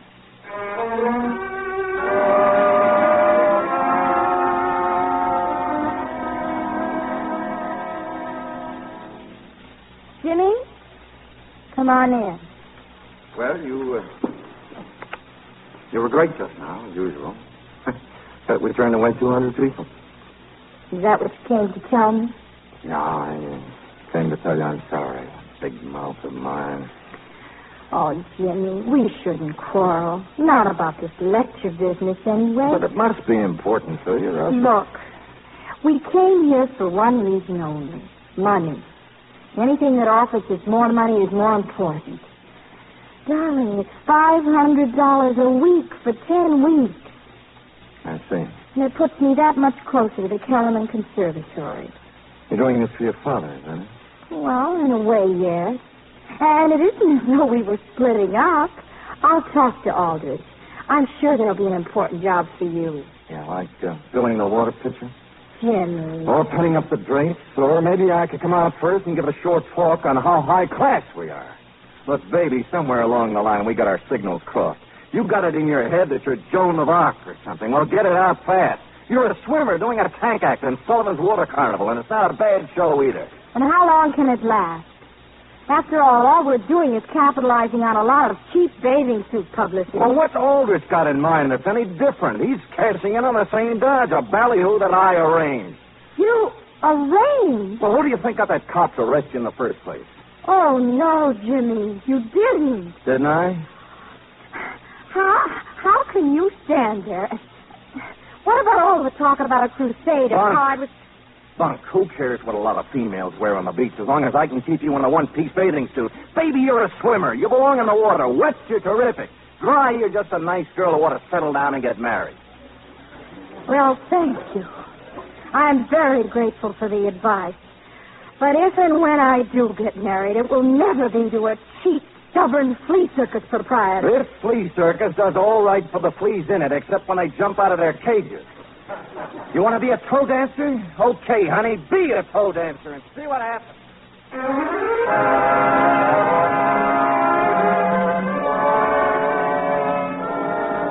When the carnival closed, Annette went to Aldrich, not to accept his offer, but to turn it down. It was then that I re-entered her life. We changed our policy at the Hippodrome, and I sent her a telegram asking her to come to New York. What's the matter, Dad? Aren't you excited about it? Alfred Harper, the New York Hippodrome. Yes, it sounds wonderful, dear. Oh, this is just what Jimmy always said I should do, and... What is it, Annette? What's wrong? Oh, don't you know? Yes, I think I do. Take that telegram to Jimmy. Let him read it for himself. There's nothing like good news to patch up a lover's quarrel. Now run along and find Jimmy and tell him. I just don't get it, Annette. Jimmy's on his way to Florida. You mean he hasn't told you? Florida? No. No, he didn't tell me, Doc. Yeah. I'm leaving myself tomorrow. Well, why Florida? Oh, it's that new act he's working on, flying machines. Jimmy and that Bud Williams guy. Oh, I see. Well, tell him if he finds time that he might drop me a postcard. Yeah, that dumb Bostonian. Tell him he can find me at the New York Hippodrome. Good luck, Josh.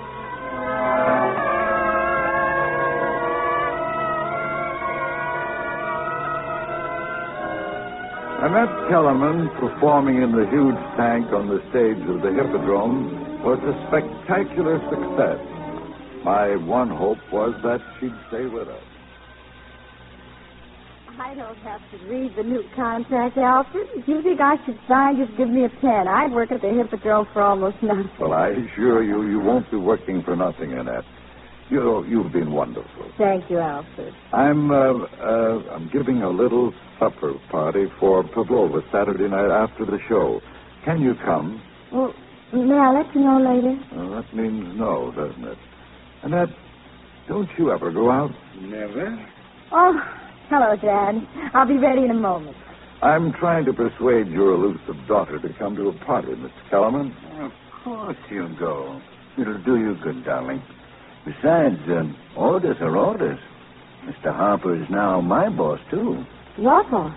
Well, I've asked your father to work with our orchestra next season. We can use his kind of talent here, you know. Dad, that's wonderful. You see, we've got to keep the Kellermans happy. The man in the box office told me that. Oh, Dad, the two of us working together, I couldn't be happier. Couldn't you? I've got a report on Jimmy Sullivan, dear. After Florida, he went to New Orleans with a wrestling bear. Then to Chicago with some sort of concession that closed last month. And now? Where is he now? They don't know. Oh, Dad. I've just got to find him. That argument we had was so stupid and silly. But this whole thing, the hippodrome, it was all Jimmy's idea. Just don't confuse love and loyalty. You owe nothing to anyone, and Jimmy knows it. Does he? He wants to make good without Annette Kellerman. He knows you don't need him. But I do need him, Dad. He'll come to you when he has something to offer, but not before. The only thing you can be sure is that he'll be trying.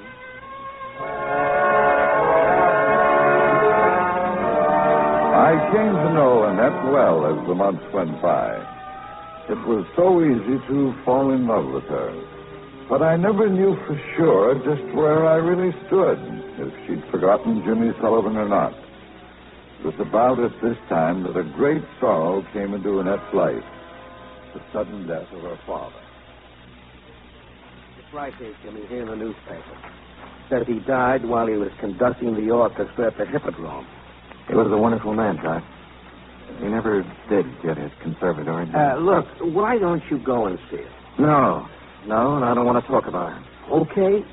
But come on, we've got to finish overhauling the engine. Jimmy, look, about this airplane business, you're not really serious about flying across the country now, are you? You bet your life I am.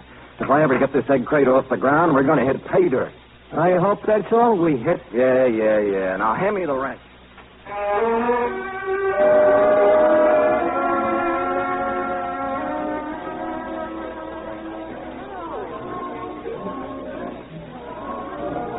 Annette? I'll be with you in a moment, Alfred. Nothing important. Fred just told me there's someone here to see you at the stage door. Oh, who is it? Oh, I really don't know. You seem very absorbed in that newspaper, Alfred. What's so interesting? Oh, I'm sorry. Here, look at the headline. 12 aviators to start coast-to-coast flights. That's quite a start. $50,000 in prizes. Poor fellows. They'll all be killed. Well, shall I tell Fred you're busy? Oh, the man at the stage door. No, I'll see who it is. Boy, what a dressing room. Well, I can't say you don't deserve it, Annette. Come on in, Doc. Tell me all about yourself. I was never so surprised to see anyone in my life. Well, I hate to bother you, Annette, but, somebody's got to talk Jimmy out of doing it. Doing what? That bug house air race. He's got his eye on that $50,000 pot, and You mean Jimmy's going to fly to California? Well, he's going to try. And you should see and watch. But, Doc, he's no flyer. That's what I've been telling him. But you know Sullivan. I just thought maybe there was something you could figure out. Oh, well, when does he plan to start? Any time now. Perhaps tomorrow if the weather's right. We're out there at Montauk Point, so maybe... Doc, I've got a performance tonight. Yes, I know. Well, don't worry. I'll be out there. I'll think of something. Thanks. Oh, and I'm so grateful you came to tell me. Just don't let him know. I'm in trouble enough now. All right, I won't, Doc. Thanks again. Annette was at Montauk Point early the next morning. Jimmy was just about to take off. Hey, I'm sorry, Mr. Sullivan. You must have called under the rope. You want me to get rid of her? Get rid of her? Why, this is a very famous personality, Annette Kellerman, the well-known lecturer. Jimmy Sullivan, I don't care what happens to you, but Doc is a friend of mine, and I forbid you to take him on this flight. You see what I mean? Greatest lecturer of her day. You heard me, Jimmy. Well, that's sweet of you, baby, but you don't have to worry about Doc. He's not leaving the ground. He's driving the repair car. That's me, Annette. Still the guy in the rowboat. You all ready, Mr. Sullivan? Right. Jimmy, please don't force me to take drastic action. Drastic action? Why, I've never forced you to do anything, honey, remember? Okay, Doc, let's get her started. Mr. Glover, please. Yes, ma'am. You James Sullivan? Well, here's a summons for you, Mr. Sullivan.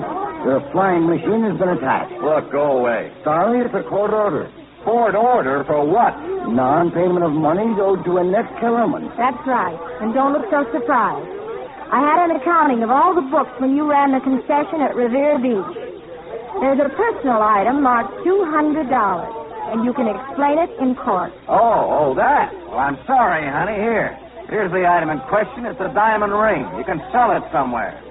Okay, Doc, turn it over. Thanks for trying, honey. In the field. In the field, lady.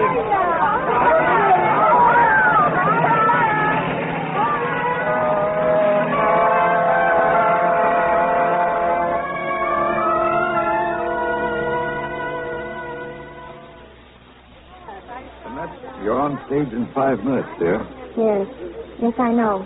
Still reading the newspaper. Well? Well, there's nothing new, Alfred.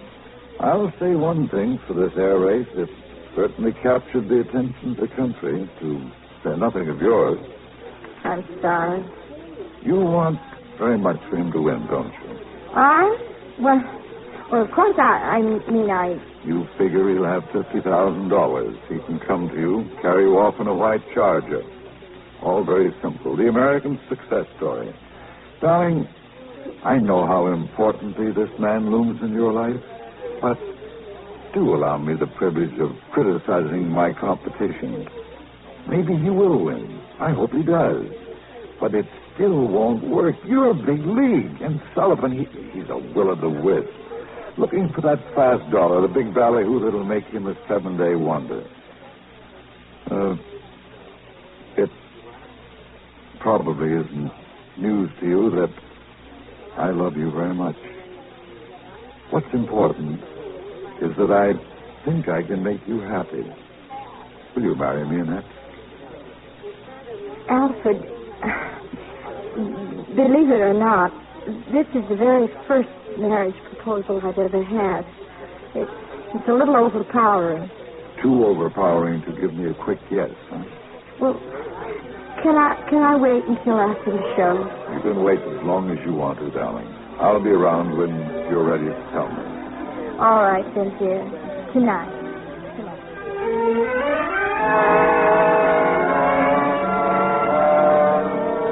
But once again, Jimmy Sullivan crossed our paths. During the show, a telegram arrived for Annette from Doc. Jimmy had crashed. He wasn't badly hurt, but they'd taken him to a hospital. Annette put through a phone call immediately. I didn't even talk to him, Alfred.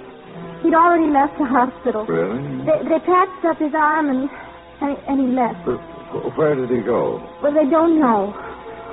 All they know is that, well, he's gone.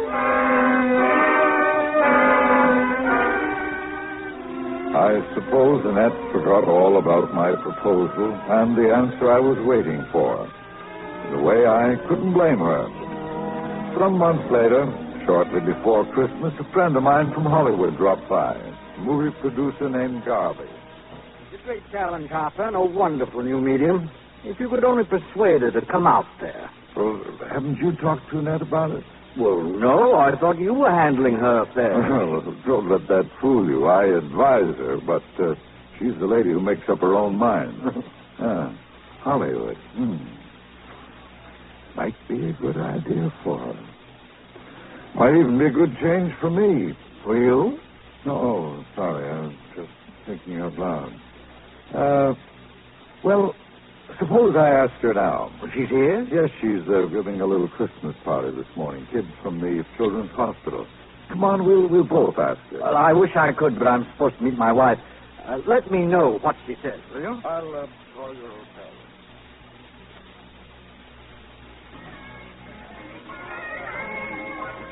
Looks like a wonderful party, Annette.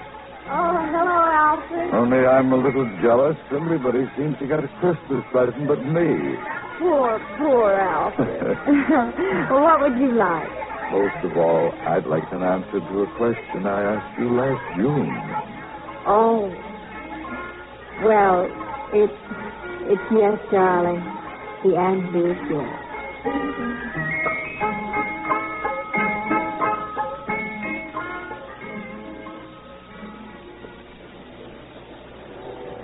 We left for Hollywood not long after. We had some wonderful plans. Annette would make her picture, then we'd be married and sail to Australia on our honeymoon. In New Mexico, a man came aboard the train. We ran into him in the diner. So good to see you, Jimmy. You got over your accident, I see. That? Oh, yeah, long ago.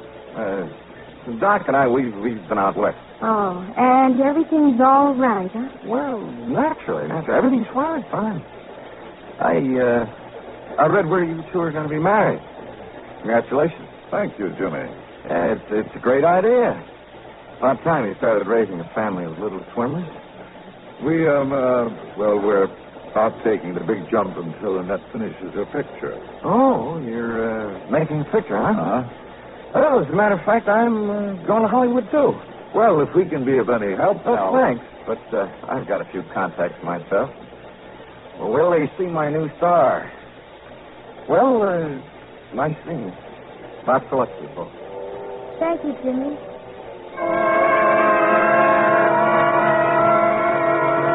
Annette went right into her picture.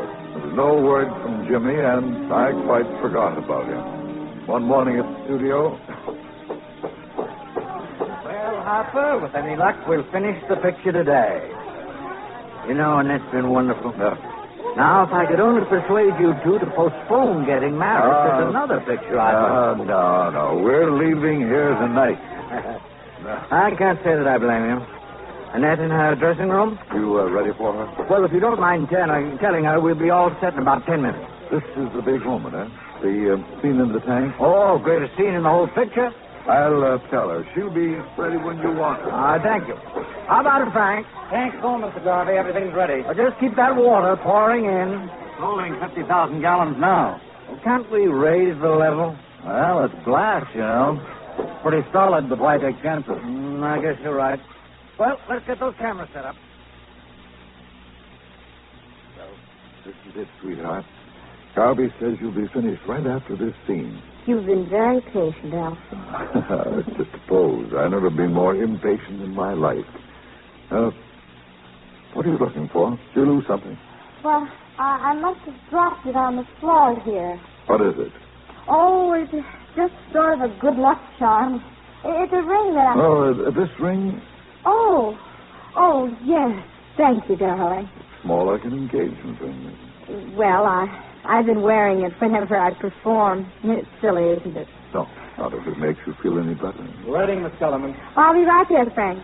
One take and we'll be on our way out of here. Well, keep your fingers crossed. See you soon, dear. This was a big scene, an underwater ballet beautifully staged. Everything seemed to be going fine when suddenly Frank worked up. The tank, Mr. Garvey. Huh? The glass is cracking. Get her out of there. It's going to split wide open. Get Miss Kellerman out of that tank. Hurry! The glass is breaking!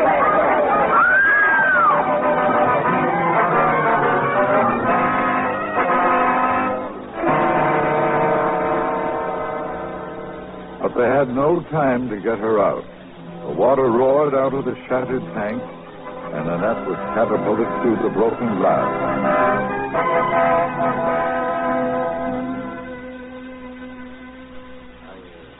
I've been here at the hospital every day, Mr. Harper. They won't let me see her. Yes, the nurses have mentioned how attentive you've been. Well, how is she? Did they operate? Morning. We'll know very shortly now. Mr. Harper, before you go up, I'd like to talk to you. Oh, this is Mr. Sullivan, Dr. Vance. How do you do, Mr. Sullivan? She's resting comfortably. That's all you can tell me. We know nothing for certain, Mr. Harper, except that Miss Kellerman's spine suffered a severe blow, what we call a spinal cord hematoma. We relieved the pressure. Fortunately, there was no severance of the nerve tracts, but she'll have to face the fact that she may not have the use of her legs for quite some time. Does she know about this? She insisted on knowing before the operation. I'd rather she didn't have any visitors right now. Later? Of course. Oh. Mr. Harper, whatever is humanly possible to do for her, we'll do. The rest is up to Miss Kellerman. Yes, I know we're in very capable hands. Check with you later in the day.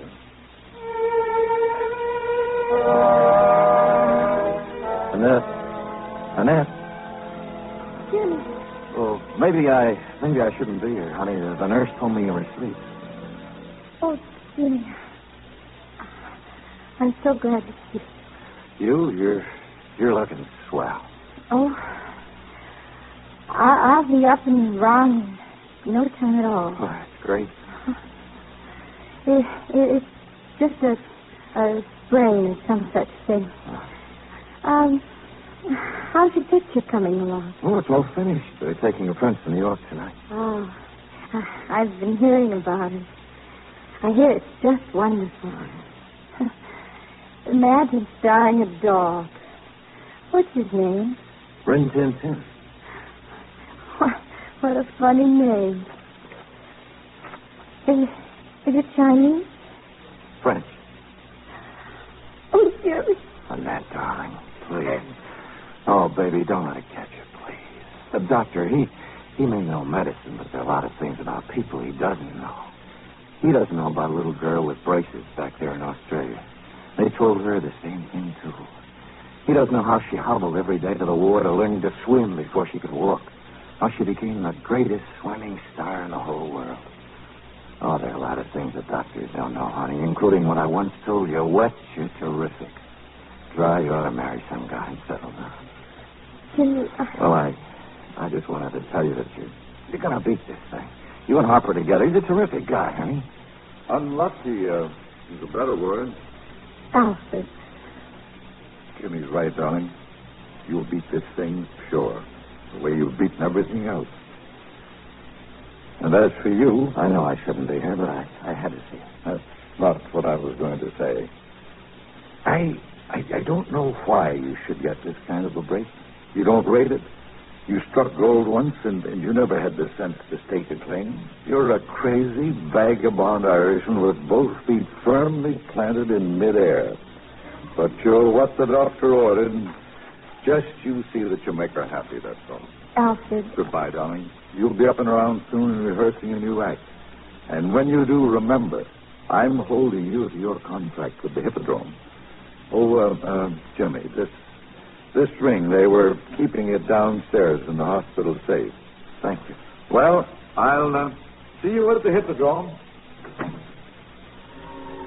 How did he know about this ring? It belongs to me. It took a court order before I got it the first time. And I can do it again if I have to. I don't think you have to, darling. Here they are, after $1 million worth of entertainment. Esther Williams and Walter Pitch.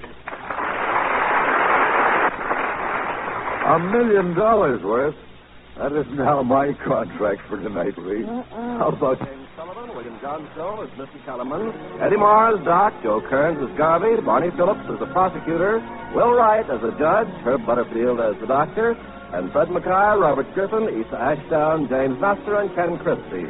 Our radio play was adapted by S.H. Barnett, and our music was composed and directed by Rudy Schrager. Lux presents Hollywood.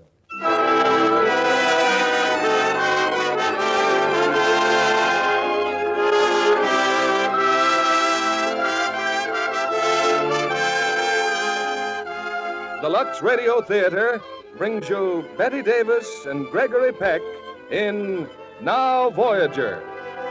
Ladies and gentlemen, your producer, Mr. William Keighley.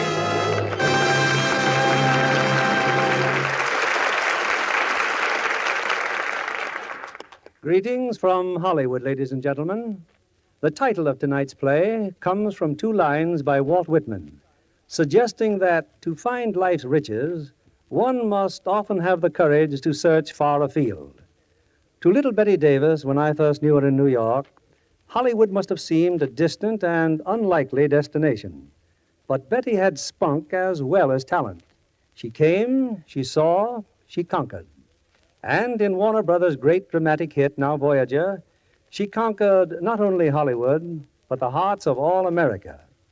Betty appears tonight in her original screen role as the woman who sacrifices everything for love. And co-starred with her is another favorite of ours, and yours, Gregory Peck, whose early reappearance was requested, I might say demanded, in so many welcome letters. Letters which have been so helpful in our selection of plays and casts. One letter from our audience tells us a story that I'd like to pass along to you. It's from Mrs. Edith Park of San Antonio. who says I am 68 years old today.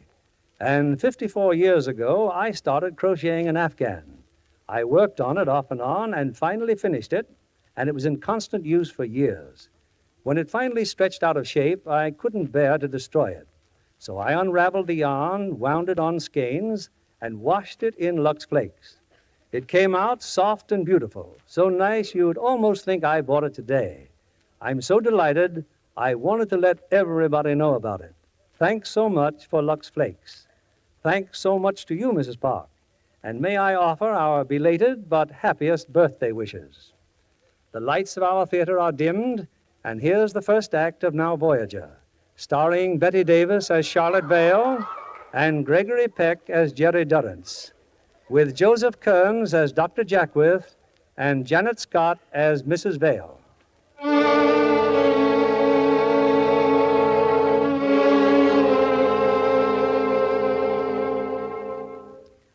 Untold want by life and land ne'er granted, now voyager, sail thou forth to seek and find.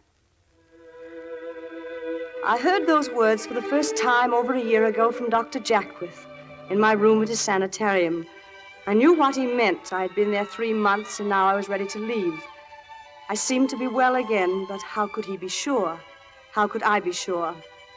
I wonder what Dr. Jackwith thought of me the day Lisa, my sister, brought him to our house. I remember the way he stood in the drawing room, smiling at me so gently. I in my low-heeled shoes and my glasses, fat and dull and sullen, not trusting myself to speak, and my mother. It was not Mother's idea to bring Dr. Jackwith to see me. Mother believed only in strength, never in weakness. What was it she said that day? Oh, yes. She said, "I'm ashamed of you, Charlotte." I'm ashamed of you, Charlotte. It was Lisa's suggestion to bring Dr. Jackwith here, not mine. Your sister says that your recent peculiarities, your fits of crying, indicate that you're on the verge of a nervous breakdown. Is that what you're trying to achieve? Well, Charlotte, has the cat got your tongue? Mother, please. Be quiet, Lisa. Charlotte, Dr. Jackwith has a sanatorium in Vermont, I believe. Probably one of those places with a high wire fence and yowling inmates. Oh, Mrs. Vale, I wouldn't want anyone to have that mistaken notion. A Cascade is just a place in the country. People come there when they're tired. The very word, psychiatry. Charlotte, doesn't it fill you with shame? There's nothing shameful in my work, Mrs. Vale, or frightening, or anything else. You see, Miss Charlotte, people walk along a road. They come to a fork in the road. They're confused. They don't know which way to take. I just put up a signpost saying, not that way, this way. Well, Charlotte, would you like Dr. Jackwith to point the way for you? I'm going upstairs. Charlotte, come back here at once. Please don't. I'd like to speak to her alone. Excuse me. Oh, Miss Charlotte, will you wait, please? Yes, Dr. Jackwith. Miss Charlotte, I wonder if I might ask you a favor. Will you be nice enough to show me around this house? One doesn't often get a chance to view the Vale residence. Very well, Dr. Jackwith. Thank you. Here is the room in which I was born. My mother's room. It's a fine room. But I'd rather see what your room is like. I'm not your patient yet, Doctor. Well, nobody thinks you ever will be. But, of course, if you'd rather not. It's on the floor above.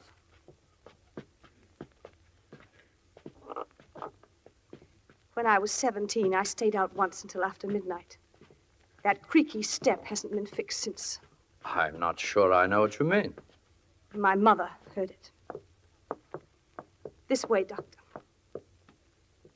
I keep my door locked. Make a note of it, Doctor. Significant, isn't it? Well, it signifies it's your door.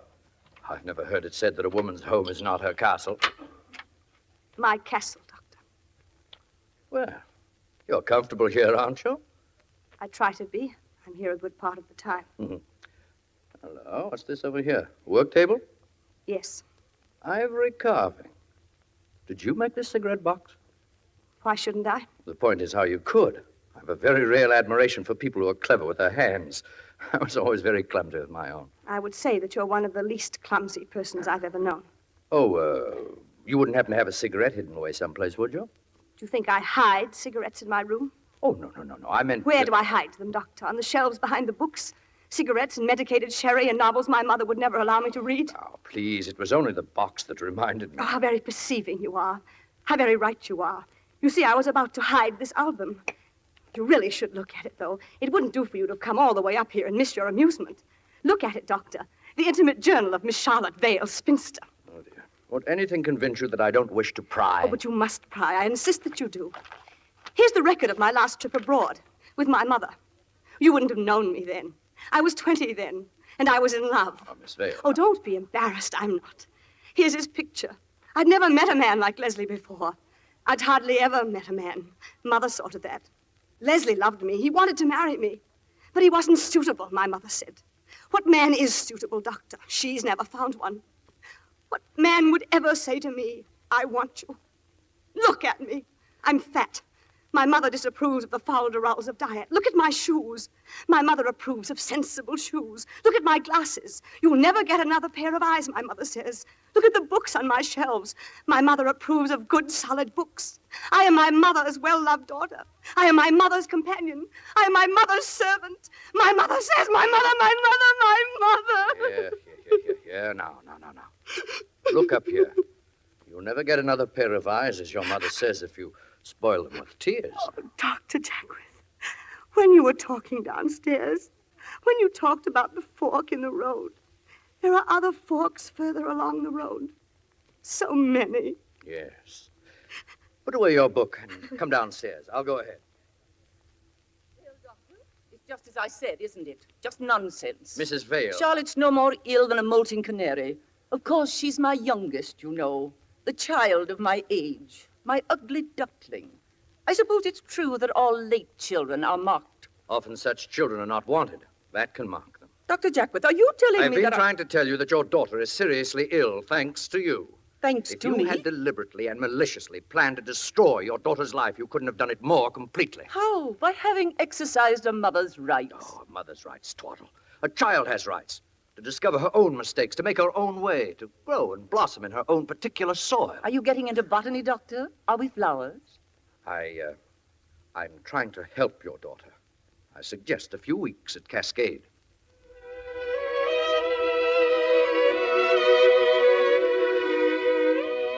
I spent 3 months at Cascade.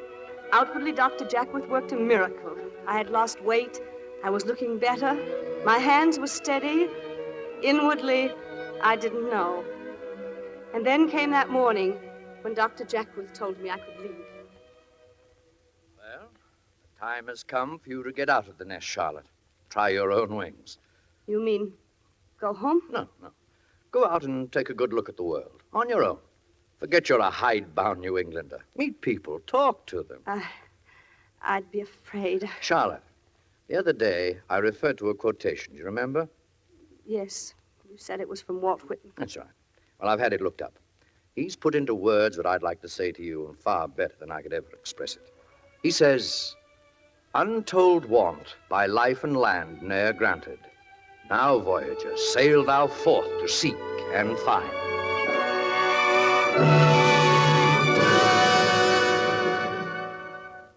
I sailed in 3 days, a pleasure cruise to South America. Lisa had secured space aboard ship because a girl she knew, Renee Beauchamp, decided suddenly to go to Arizona instead. It was too late for my name to go on the passenger list, and so I was known to the deck stewards and to the head waiter as Miss Beauchamp. I dreaded the embarrassment to explain this to the passengers, so I simply avoided them and stayed in my cabin. When we reached Campos, I decided to go ashore. Renee had helped me with my wardrobe, insisted, in fact, that I take half a trunk full of her own clothes.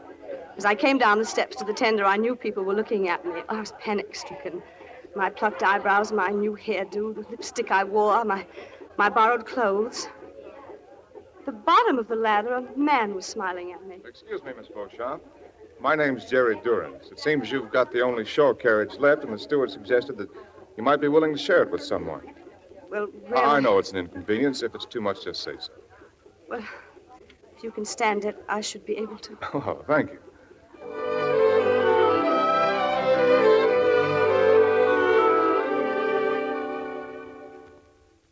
I've enjoyed myself today. Have you? You know, Miss Beauchamp, haven't I read about you in the newspapers, the girl who jumps horses so well? Or is it tennis? You've never read about me in a newspaper. Oh, well, I'm sorry. I guess I'm mistaken. Nevertheless, you're quite different from what I expected. Please listen. Renee Beauchamp is in Arizona. I took her space at the last moment. I don't know why I'm telling you this, a stranger. No, you're the stranger. You know who I am. My name is Vale. If it ever appears on the passenger list, it will be C. Vale, Boston. One of the Vales of Boston? One of the lesser ones. Well, which one, Miss or Mrs.? It's Aunt. Every family has one, you know. But Aunt what? My name is Charlotte Vale. Miss Charlotte Vale. Do you mind if we go? Well, Miss Vale, I hope I didn't offend you. You know, it's like me to blunder just when I was going to ask you for a favor. I've got some shopping to do for my daughters, and, well, I need a woman's help. Of course. A spinster aunt is an ideal person to select presents for young girls. Miss Vale, I wish I understood you. He wishes he understood me. He wishes.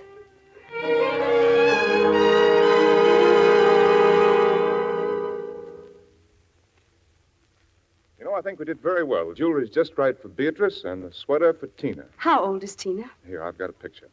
This is my harem, all girls. Who is that knitting? Oh, that's Isabel, my wife. Picture isn't very good of her. She'd only looked up and smiled. And that's Beatrice next to her. Then that must be Tina sitting cross-legged on the grass. Yes. We hope she won't have to wear glasses all her life. Tina wouldn't smile for me either. She's convinced she's an ugly duckling. Does Tina know she wasn't wanted? Now, there's an odd remark. Oh, I'm sorry. I don't know why I made it. Well, I mean odd because it's so close to the truth. Even before she was born, her mother... Well, never mind that. Here's a slight offering for being my guide today. It's a mixture of several kinds of flowers. It's called Jolie Fleur. Oh, thank you very much. I'll put some on my handkerchief tonight. Will you? Good. Let's meet in the lounge for a cocktail before. All right. In my hand as I walked away was the bottle of perfume. My heart was beating wildly like a schoolgirl's. It was the first gift any man had ever given me.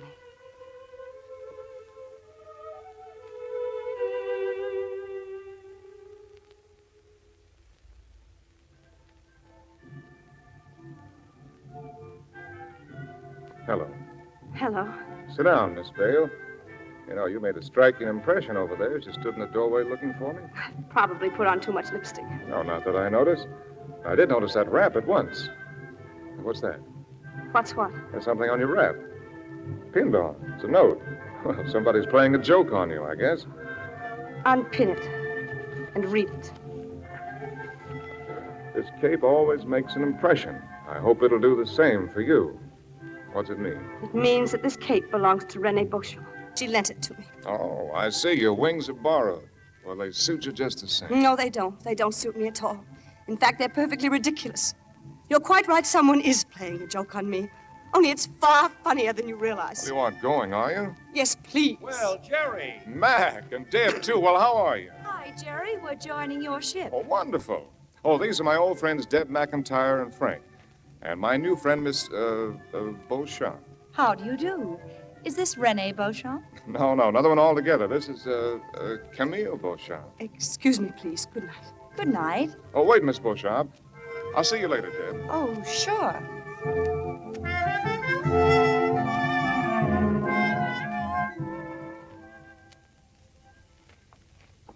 Wait a minute, please. Now, why did you run out on me? Did you have to introduce me like that? Well, it wasn't up to me to let the cat out of the bag. Did I do wrong? Why did you call me Camille? Well, the only French name I could think of besides Fifi. I suppose that's meant to be funny. My wife calls my lighter moments trying to be funny. I intended a compliment. In that dress, you're rather like a comedian. Likely.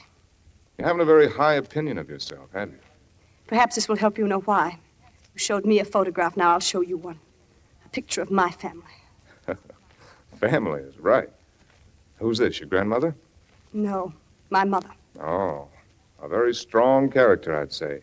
And these? My brothers and their wives. Oh, they're so much older. Who's the fat lady with the heavy brows and all the hair? A spinster aunt. Oh, where are you taking the picture? I'm the fat lady with the heavy brows and all the hair. I'm poor Aunt Charlotte, and I've been ill. I've been in a sanitarium for 3 months, and I'm not well yet. And I... Forgive me. Of course. Feeling better? Much. Thanks to you. Oh, many, many thanks to you. Thanks for what?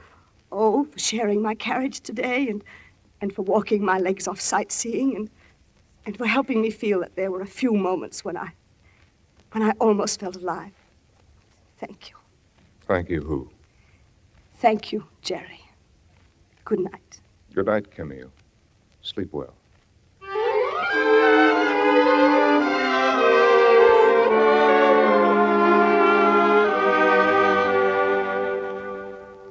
In the next few days, I learned about Jerry Durrance. His friend Deb told me. Deb talked a great deal. Charlotte, how much has Jerry told you about his life at home? Oh, that he was married. In fact, he showed me a snapshot of his family. He seemed very proud of them. He would. He's right out of the age of chivalry, that boy. If you mean thoughtful and considerate. Oh, dishwater. You don't know what I'm talking about. I'm afraid I don't. I'm talking about his home, his marriage. Honestly, when I see what a woman like Isabel can do to a man like Jerry, it makes me boil. He doesn't have to stand for it, does he? Oh, yes, he does. His kind always do. The weak have a great strength, you know, when they're clinging to something decent and fine. He's been cursed from the very first day he met Isabel by a ruling passion not to hurt her. She's not too well, you know. There must be something more. He married her. Yes, he married her. Isabel was a girl who believed that a kiss required a proposal. She's been draped around his neck ever since. Well, he struggled with his architecture till she made him give it up. He wasn't making enough money. The only thing he ever loved. Isabel kept reminding him that he was now a married man with responsibilities. When they had their first child, she considered herself a great martyr. And she's played the martyr ever since. That's her grasp on him. Her martyrdom, her jealousy, and when they fail, her weak heart. She can't have reason to be jealous. Oh, if you mean, does Jerry have flings with other women? No. She's jealous mostly of Tina, the child she never wanted. And yet, if you could hear her sanctimonious maternal tone when she lets it leak out what a self-sacrificing mother she's been. No, Jerry doesn't know. Or if he knows, he refuses to understand and do something about it. He only insists on enduring.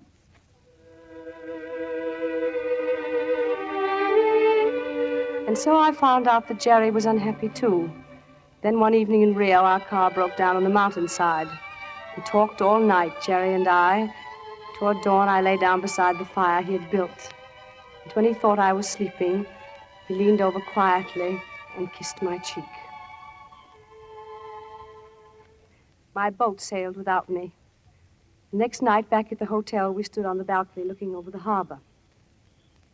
You can rejoin your cruise in Buenos Aires. There's a plane going down first thing in the morning. Then there's another plane going down in 5 days. It'll get you there the same day as your ship. Oh? You know anybody in Buenos Aires? No. Oh, it seems a shame to rush down there to spend 5 days alone. But you'll be busy here. Oh, my business can wait. And we did start off for a tour. We started off for somewhere. If I promise to sit at a different table in the dining room and say, "Good morning, Miss Vale. I hope you slept well," so people will hear me and never guess that I'm head over heels in love with you. Will you stay? Now, don't say no, Camille. Say, "I'll see." I'll see. I must go in now. No, not yet. Look at the harbor. Isn't it beautiful? Do you believe in immortality? I don't know, do you? Oh, I want to believe that there's a chance for such happiness to be carried on somehow, somewhere. Are you happy then? I'm close to it. Getting warmer and warmer, as we used to say as kids. Remember? Look out or you'll get burned, we used to say. Are you afraid of getting burned if you get too close to happiness? I'm immune to happiness and therefore to burns. You weren't immune last night on the mountain. Do you call that happiness? Oh, small part. There are other kinds. Such as? Having fun together. Getting a kick out of simple little things, out of beauty like this. Sharing confidences we wouldn't share with anybody else in all the world. Charlotte, won't you be honest and tell me that you're happy, too? Since that night on the boat when you told me about your illness, I can't get you out of my mind, or out of my heart either. If I were free, there'd be only one thing I'd want to do. prove you're not immune to happiness. Oh, darling, you're crying. Oh, I'm such a fool. Such an old fool. These are only tears of gratitude. An old maid's gratitude. Oh, don't talk like You that. see, no one ever called me darling before.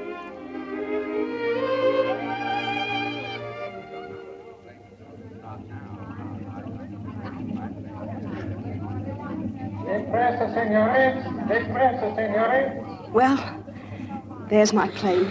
Yeah. I hate goodbyes. Oh, they don't matter. It's what's gone before.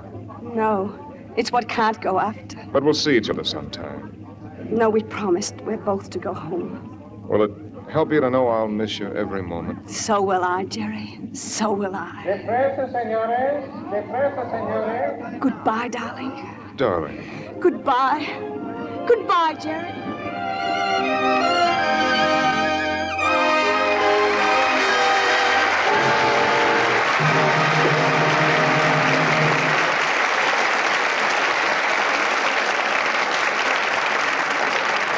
Our stars, Betty Davis and Gregory Peck, will return in Act Two of Now Voyager in a moment. Psychologists say that they can tell a great deal about what we've been doing by the way we associate words. For instance, if I say three, what other word do you think of, Libby? Three? Why, Three Strangers. How did you arrive at that? Well, I've just seen a preview of Warner Brothers' new picture by that name. It's a real thriller. I can still feel the chills going down my spine. Suppose I said three again. Oh, since we've been talking about the picture, I think of 2 times 3, which is 6. What has 6 to do with Three Strangers? 6 is the number of glamorous outfits Geraldine Fitzgerald wears in the picture. I counted them. Milo Anderson designed a blue negligee for her that's really the ultimate in luxury. And if I still persist in saying 3? Well, since we've been talking about a negligee, I'd recall that pretty underthings stay lovely 3 times as long when they're given gentle Lux care. Yes, there are 3 things to watch out for: strong soap, hot water, and rough handling. Washing tests prove that these things make colors look faded and drab much too soon. All sorts of misfortunes can follow if slips and nighties get harsh wash day treatment. Of course, not as harrowing as the things Peter Lorre and Sidney Greenstreet experience in the picture. But frayed straps and burst-out seams can be a personal tragedy if it's a favorite slip. Especially now when nice ones are so hard to buy. A tragedy you can avoid with Lux Care. Washing tests proved that underthings washed the Lux way stayed lovely 3 times as long. Yes, Lux Care is certainly thrifty. Lux is thrifty in another way, too. A little Lux goes a long way. Use all the Lux you need to get rich suds, but don't use more than you need. Soap is too precious these days to be wasted. Back now to William Keeley, our producer. Our curtain rises on the second act of Now Voyager, starring Betty Davis as Charlotte Vale and Gregory Peck as Jerry Durrance, with Joseph Kearns as Dr. Jackworth.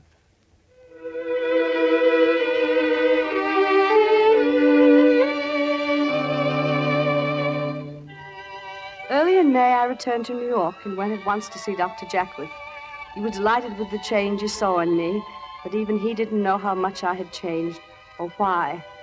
The final test was still to come when I went home to see Mother. I stood there outside her room, my heart beating wildly. In my mind, I kept hearing Dr. Jackworth's words.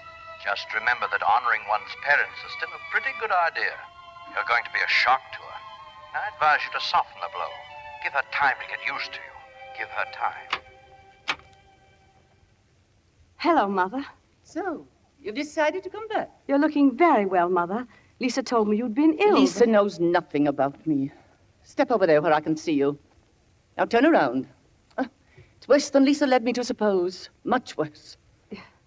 I shall be wearing my white lace gown tonight. I'd like you to wear your black and white foulard. But, Mother, I've lost over 25 pounds. It won't fit. There's something else I want to say to you. Now that you have come home to take up your duties as a daughter again, I'm dismissing the last nurse.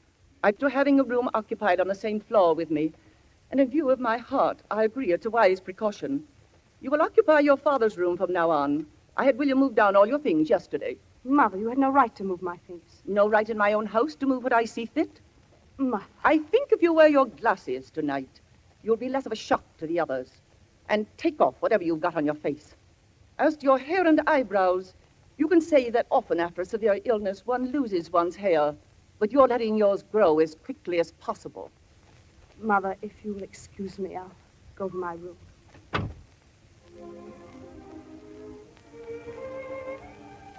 As I walked from the room, I knew the illusion was over. This was my life, this was my mother. This was my home, and the bars of reality were unbending. But that evening, some flowers arrived.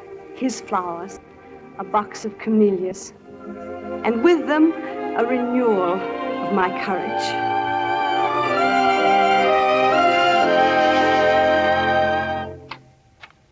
Charlotte?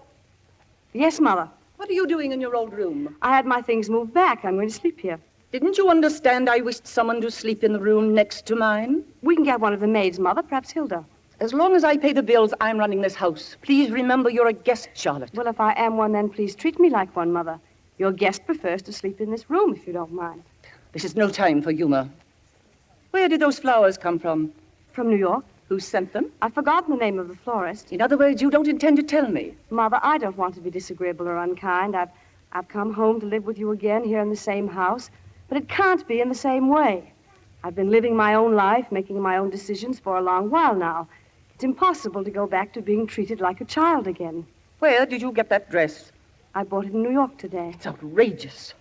Where's the black and white foulard? I gave it to Hilda. She was so grateful. Mother, please be fair and meet me halfway. They told me before you were born that my recompense for having a late child was the comfort the child would be to me in my old age, especially if she were a girl.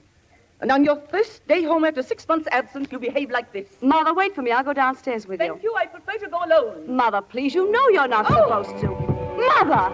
Dora, come here quickly. Mother's fallen downstairs.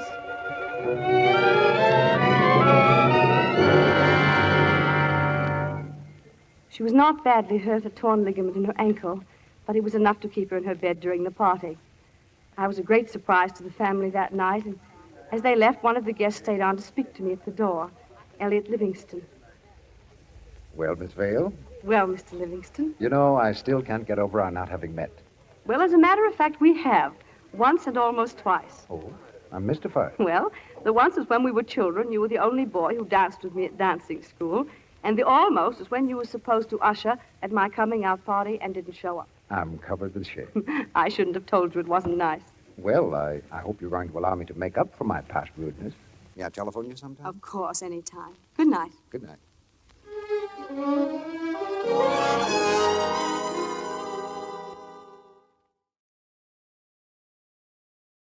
How's your ankle, Mother? Extremely painful. I'm so sorry. I've been doing some thinking as I've been lying here in pain, listening to you all having a good time downstairs. How much did that dress cost? It was frightfully expensive. Go to sleep now, Mother. I'll tell you about it in the morning. To whom did you charge it? To whom I've always charged my clothes, Mother. And you expect me to pay for articles charged to me of which I do not approve? Well, I could pay for it myself. I've saved quite a little money. I have about $5,000. $5,000 won't last very long, especially if your monthly allowance were to be discontinued. Oh, I see. Charlotte, I'm willing you should occupy your old room until I dismiss the nurse.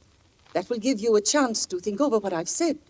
I'm very glad to give a devoted daughter a home under my roof and pay all her expenses, but not if she scorns my authority. Well, I could earn my own living, Mother. As a matter of fact, I've often thought about it. I'd make a very good head waitress in a restaurant, or I could... You may think that very funny, but I guess you'd be laughing out of the other side of your face if I did carry out your suggestion. I don't think I would. You see, Mother, I'm not afraid. I'm not afraid.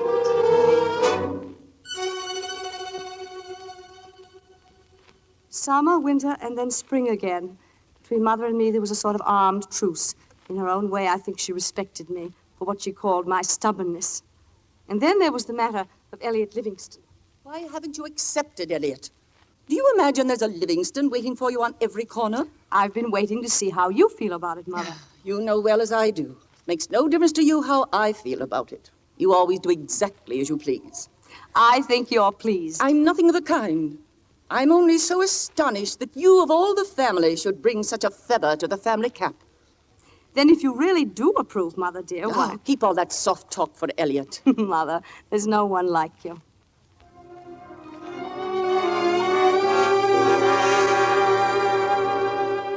That night I told Elliot I would marry him. Our wedding was set for June. Mother was pleased, and I was too. Then 3 weeks before the wedding, I saw Jerry again. There was a party at George Weston's house. In a room full of people, I saw him, and it was just as if we'd never been apart. George noticed immediately. Why, what's the matter, Charlotte? George, I think I know that man over there. Oh, Jerry Dorrance. He's been doing a job for me since March. Architect for the medical center. Shall I tell him your name or let him guess? Oh, let him guess. Right. Come along. Oh, Jerry, here's someone who thinks she's met you before. Why, yes, of course. You do look familiar. Now, don't tell me your name. I've got it. Beauchamp, isn't it? Camille Beauchamp? I'm sorry, Jerry, but you're wrong. My name is Vale. I met you on a pleasure cruise once. Oh, yes, Miss Vale. I hope you'll forgive me. I'll leave you two alone to make your own peace. George tells me you've been in Boston quite often, Mr. Dorrance. And I didn't know. Oh, yes, several times. You look simply glorious. An architect.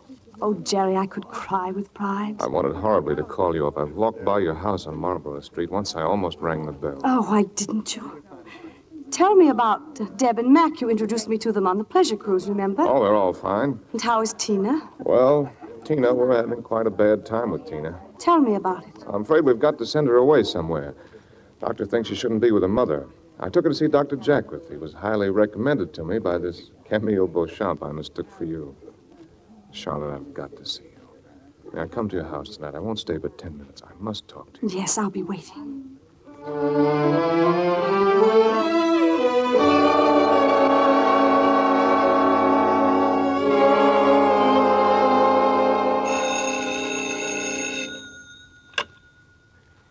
Hello. Hello, Charlotte. Jerry, why haven't you come? I've been home for hours. Oh, I'm sorry.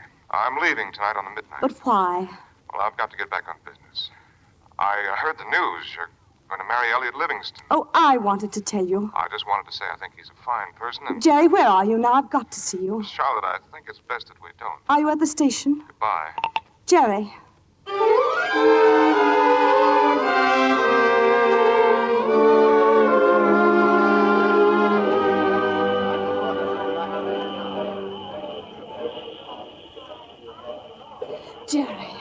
Jerry, wait. Charlotte, you shouldn't have come. I had to. I want to talk to you about Elliot. Why are you marrying him? Are you in love with him? No, not like we are, not like us. I thought it might grow to be something like it. I thought I was getting over you, Jerry. I didn't think I'd ever see you again. You're not angry with me. Oh, no, only with myself. It was rotten of me to make you care, and then because of some noble sense of duty to leave you to get over it the best way you could. And there isn't a thing in the world I can do about it. Isabel depends on me more and more. She's ill and getting worse. Then there's Tina. Even if I could chuck everything, I wouldn't Charlotte... let you, Jerry. I knew you were married, and I walked right in with my eyes wide open. But you said it would make you happy. It has. I've got back my work, and that's due to you. Oh, I'd been hoping you'd say that. I'm more understanding for Tina. I'm kinder to Isabel, so don't blame yourself. Well, then don't you. It's different. It's not. Shall I tell you what you did for me? You made me feel important. You were my first friend. And then when you fell in love with me, I was so proud. And when I came home, I needed something to make me feel proud. And then your camellias arrived, and I knew you were thinking about me. Oh, I could have walked into a den of lions. As a matter of fact, I did. And the lions didn't hurt me. Please take back what you said. If you marry Elliot Livingston and have a full and happy life, I will. I'll try. I'll look for you around every corner. Goodbye, darling. Goodbye, darling.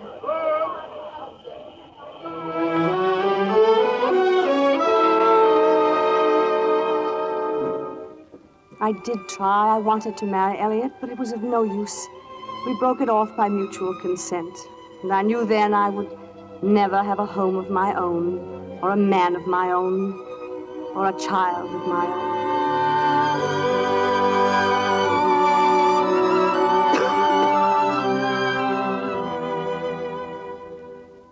Why did you break the engagement? Because I don't love him, Mother. Have you no sense of obligation to your family? Or to me? Here you have the chance to join our name, Vale, with one of the finest families in the city. And you tell me you're not in love. You're behaving like a romantic girl of 18. I don't doubt it. And what do you intend to do with your life? Oh, get a cat and a parrot and live alone in single blessedness. You've never done anything to make your mother proud. Nor to make yourself proud, either. Why, I should think you'd be ashamed to be born and live all your life as Charlotte Vale. Miss Charlotte Vale. Dr. Jackworth says that tyranny is sometimes an expression of the maternal instinct. If that's a mother's love, I don't want any part of it. I didn't want to be born. You didn't want me either. It's been a calamity on both sides. Oh, Mother, let's not quarrel. We've been getting along together so well lately. It was a horrid thing to say. Forgive me. Mother. Mother! Dora, she was sitting there and we quarreled. We quarreled. I did it.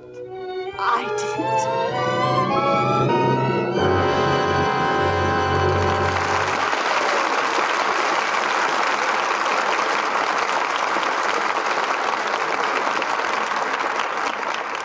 it. We pause now for station identification. This is CBS, the Columbia Broadcasting System.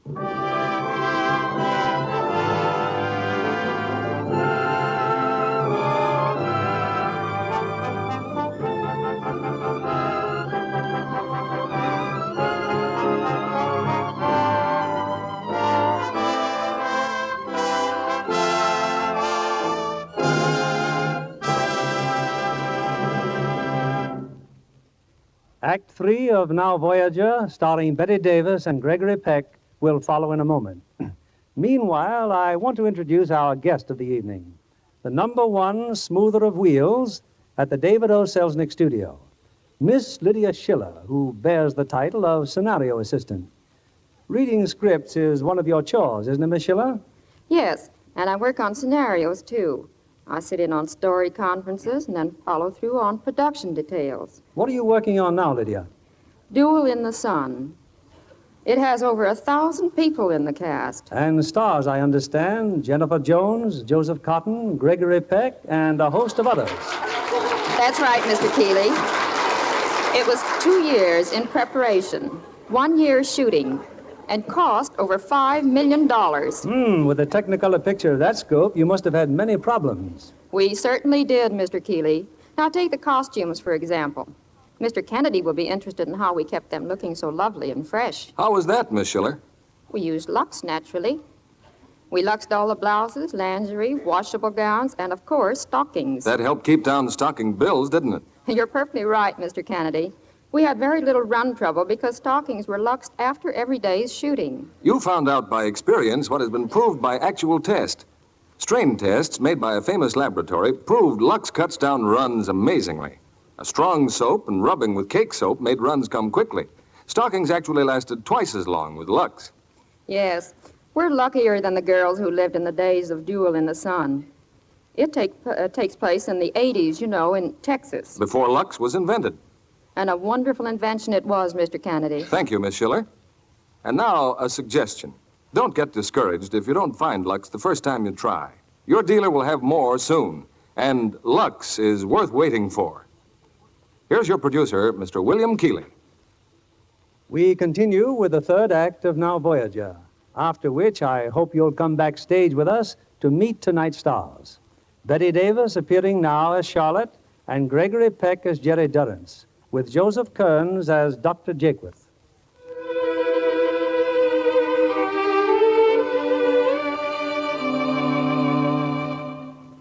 My mother was dead. I had quarreled with her, and I couldn't shake off the feeling of guilt.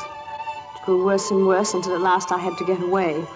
I went back to the only refuge I had ever known, back to Cascade. How are you, Miss Vale? Dr. Jackworth wired you were coming. Hello, Trask. Well, for goodness sake, I hardly know you. Oh, of course. I expected you hours ago. It's been a long drive. I'm tired. You suppose I could go to my room right away? Certainly. I put you in 18. Your old room, remember? I thought it would make you feel more at home. Oh, thank you. How was Dr. Jackworth? Same as ever, handing out common sense instead of sympathy. Trask, that child over there at the table, who's she? A problem if I ever saw one. Her name is Christine Durrance. Oh, excuse me a second. I'd better see about your bags. Tina Durrance, Jerry's child. She sat alone over a picture puzzle, her eyes dull and staring behind her glasses, her plain little face tightened into an expressionless mask. I went and stood beside her chair. She turned away from me. Hello. What's the picture supposed to be? I don't know.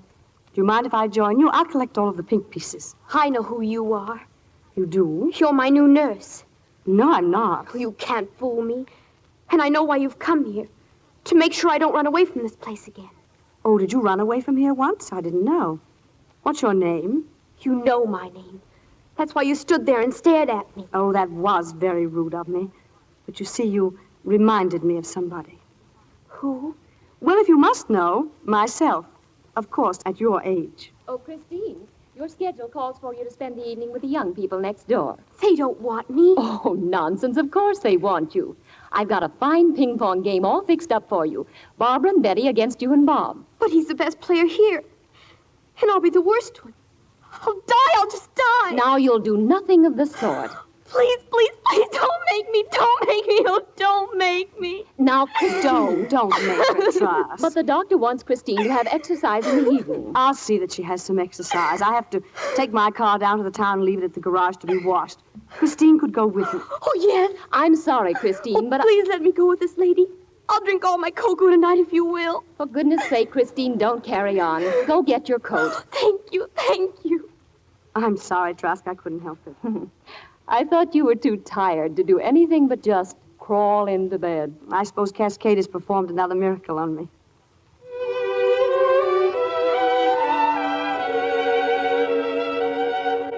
Tina's room was next to mine. Late that night, I heard her. She was crying. Tina, what's the matter? Don't be afraid. What is it, Tina? Oh, don't leave me. Don't leave me. I won't till you're asleep. Tell me what's the matter. I'm ugly and mean and nobody likes me. Tina, you? I'm not pretty in the least. And they hate me. They all hate me. Who are they? Everybody. All the kids at school, Miss Trask and the nurses and the doctors. Oh, there must be something terribly wrong with me.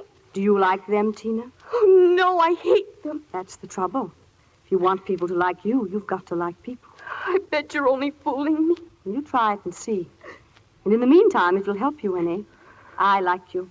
And I think you're very pretty and very sweet. You do? Really? Really. Now don't cry anymore.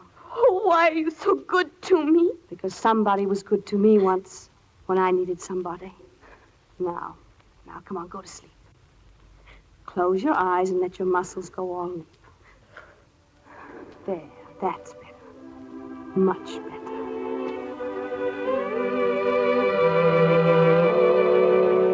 Jerry's child was in my arms. Jerry's child was clinging to me. Jerry's child.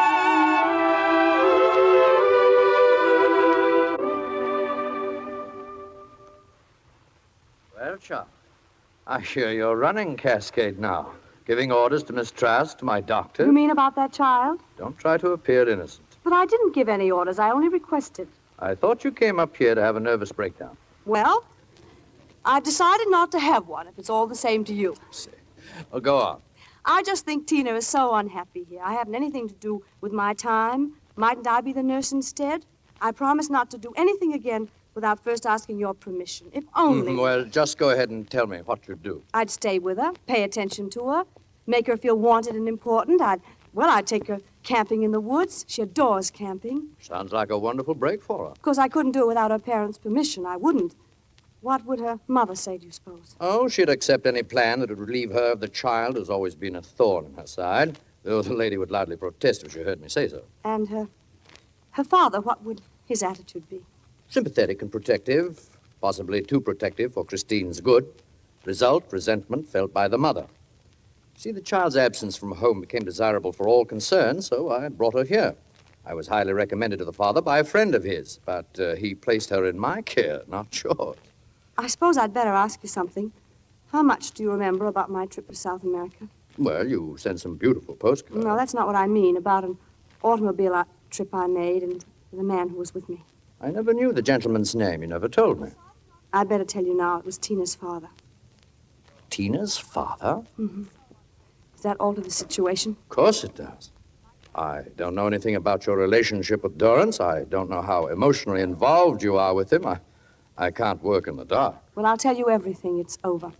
That's it in 2 words. And Tina needs me, and I've never been needed before. Well, I'm crazy, but if you promise to behave yourself... Oh, thanks. But you're only on probation. Remember what it says in the Bible. The Lord giveth, and the Lord taketh away. How does it feel to be the Lord? Oh, no.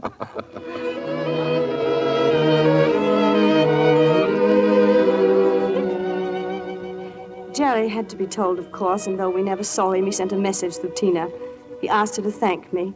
And then came the time when we returned to Boston, and the house was filled with young people. There was laughter and fun, and Tina coming down the stairs in a new dress and her hair all curled, and Jerry standing there.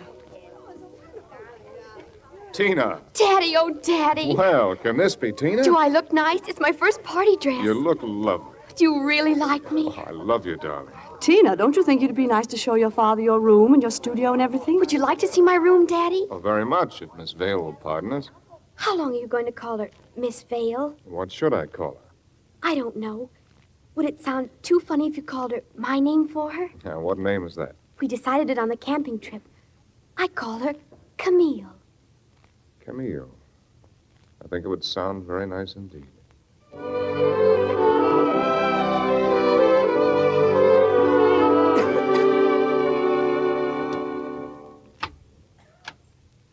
Jerry, what are you doing here all alone? Come and join the party. I want to speak to you, Charlotte. What about? To take Tina home. Take her home? But you can't. Dr. Jackwith says it'll be the worst possible thing. I don't care what he says. Charlotte, I've accomplished very little with my life, but oddly enough, I've always managed to keep my self-respect. How am I to interpret that? By recognizing the sacrifice you're making and admitting it. I can't let you do it, Charlotte. I can't go on forever taking from you and giving nothing. Jerry, that's the most conventional, pious speech I've ever heard. Oh, forgive me. I know it's your pride, isn't it? Let me explain. You will be giving. Don't you know that to take is sometimes a way to give? The most beautiful way in the world if two people love each other. You'll be giving me Tina. Every single day I'll be taking and you'll be giving. That's very kind of you to put it that way. Then is it something that Tina has said? Don't you think she's happy here? Happy? She told me upstairs she loved you almost as much as she loves me. Well, what is the reason? Is it something about us? Well, of course it's about us. Why didn't you marry Livingston? I'll tell you why. Because I came along and ruined him for you. And now my child comes along and claims all your attention and takes your whole life when you should be trying to find some man who'll make you happy. Some man who will make me happy. Oh, so that's it.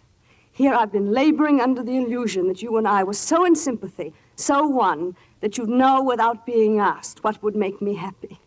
And you come up here to talk about some man.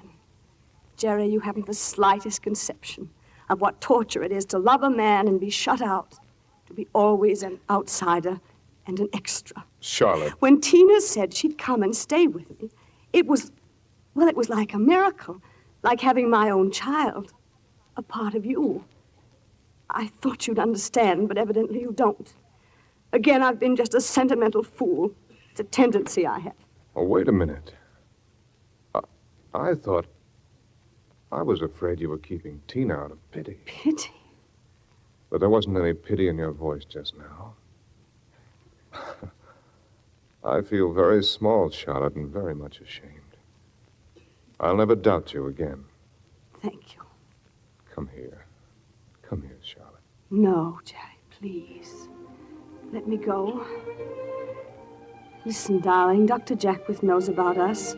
When he said I could take Tina, he said, you're on probation. Do you know what that means? He allowed you to come here as a test. And if I can't stand the test, I'll lose Tina, and we'll lose each other. Jerry, please help me. Shall we have a cigarette on?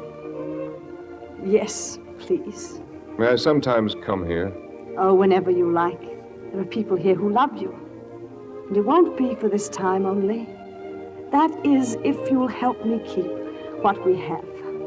We could talk about your child. Our child. Thank you. There's something else I want to tell you. I don't know how. Charlotte, I'm not afraid of what's ahead for us. We have a certain immunity, you and I. It's a strange kind of love, isn't it, that keeps us apart. But it's stronger than both of us together. And it won't die. You believe that, Charlotte? And you will be happy. Oh, Jerry, don't let's ask for the moon. We have the stars.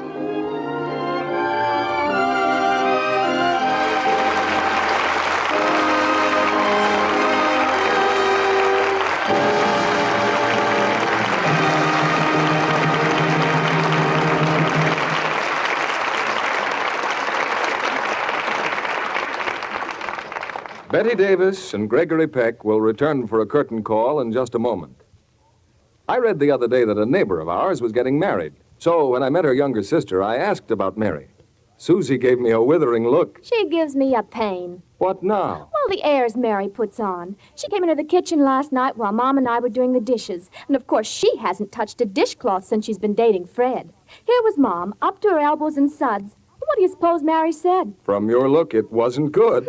The nerve of her. She said she couldn't possibly wash dishes when she got married because Fred's always raving about her soft white hands, and she doesn't want to spoil them. And what did your mother say? Well, I spoke up before Mom had a chance. I said if her eyes weren't on Fred so much, she'd see that box of Lux right on the kitchen sink, and she'd have taken a look at her own mother's hands. Why, since Mom changed to Lux, her hands look divine. So then what? So Mary did take a look at Mom's hands and kissed her and said, whoopee. And off she went. To buy a box of Lux Flakes? No, of course not. She had a date with Fred. But I could see she was impressed. Well, it is impressive, Susie. You see, the Lux people made a lot of actual tests. What kind of tests, Mr. Kennedy? They had women wash dishes with strong soaps. And you should have seen their hands. Like Mom's used to be, I guess. All red and rough. Yes. Then the same women changed to Lux Flakes, and their hands became soft and smooth and lovely again. Well, Mom says it costs hardly anything to use Lux for dishes. She says a big box lasts and lasts. That's true. Lux does go further. Lux does up to twice as many dishes, ounce for ounce, as other leading soaps tested. Your mother's a smart woman, Susie, and I'll bet your sister Mary will take after her. Here's Mr. Keeley with our stars. It gives me great pleasure to bring back to the footlights for their curtain call Betty Davis and Gregory Peck, who appear together for the first time on any stage. It seems natural to be on a stage with you again, Bill. And it's been a real privilege for me to play opposite Betty.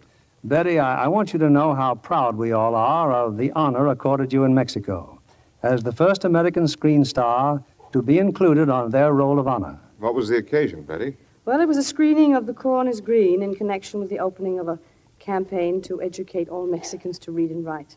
And thousands of Mexicans who learn to write will be sending you and Greg fan mail, that I'm sure.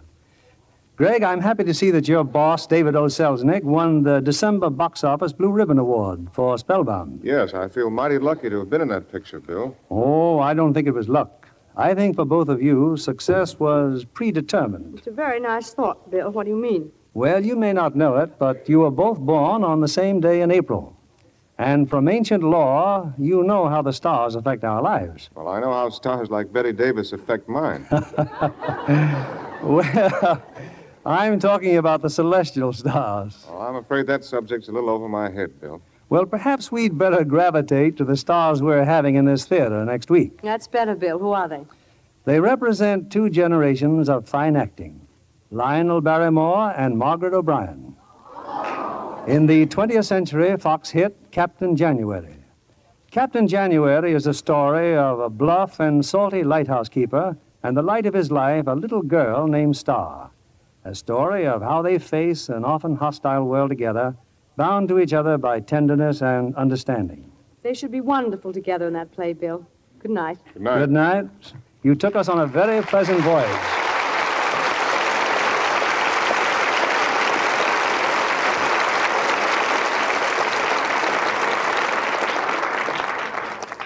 Before we part, may I leave with you a grave and vitally important message.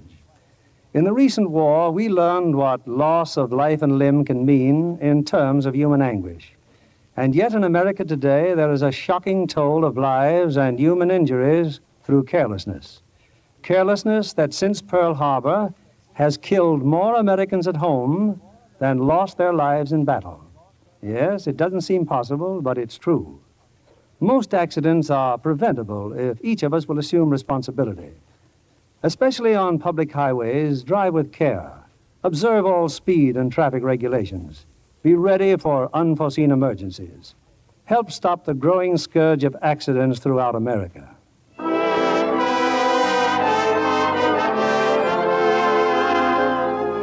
Our sponsors, the makers of Lux Flakes, join me in inviting you to be with us again next Monday evening when the Lux Radio Theater presents Margaret O'Brien and Lionel Barrymore in Captain January. This is William Keighley saying good night to you from Hollywood.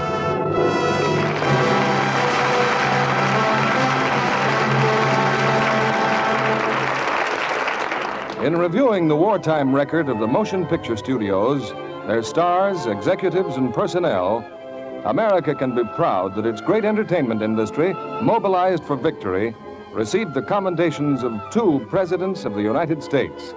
Also, the commendations of the Secretaries of War, the Navy, and the Treasury, as well as of the commanding officers of every military branch in every theater of the war.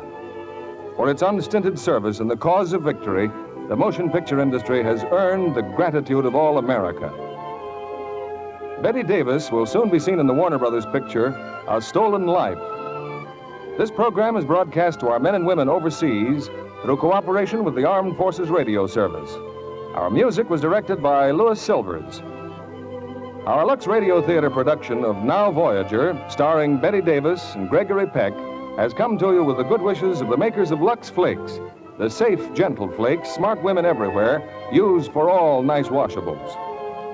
This is your announcer, John Milton Kennedy, reminding you to tune in again next Monday night to hear Captain January with Margaret O'Brien and Lionel Barrymore.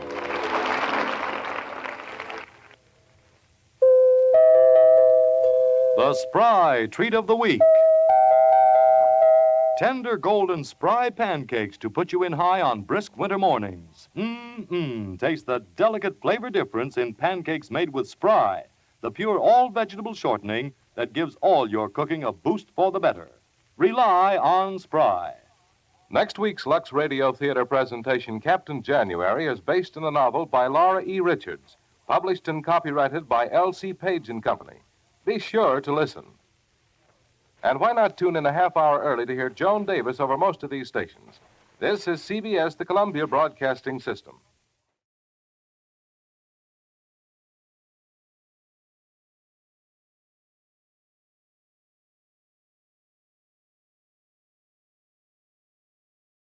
The Johnson Wax Program with Fibber, McGee, and Folly.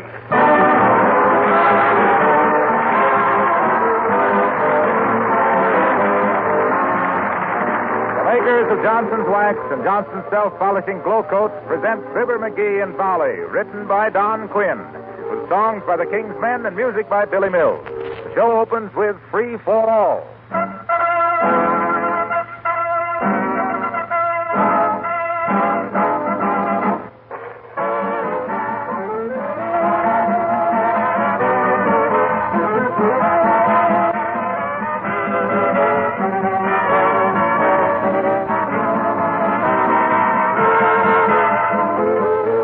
Is such an important room in the house, you can't blame a woman for wanting to make it cheerful and convenient.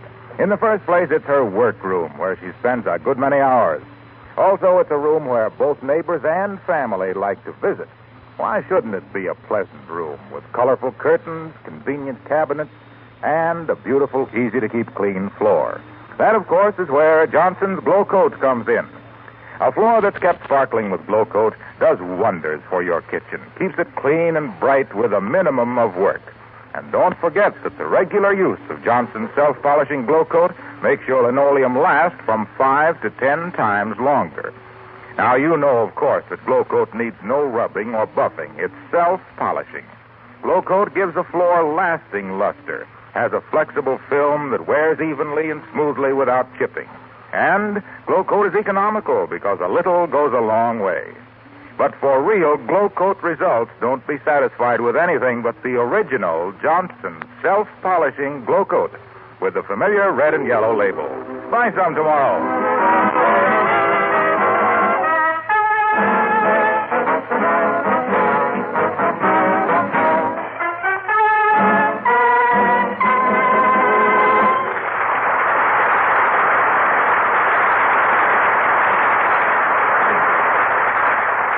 The worst blizzard in 76 years has hit Wistful Vista.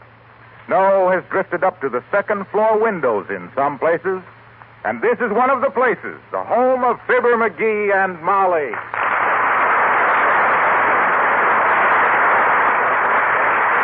Well, it certainly is nice to stay home by a warm fire tonight, isn't it, dearie? I'll say. Ain't a fit night out for man or Hitler.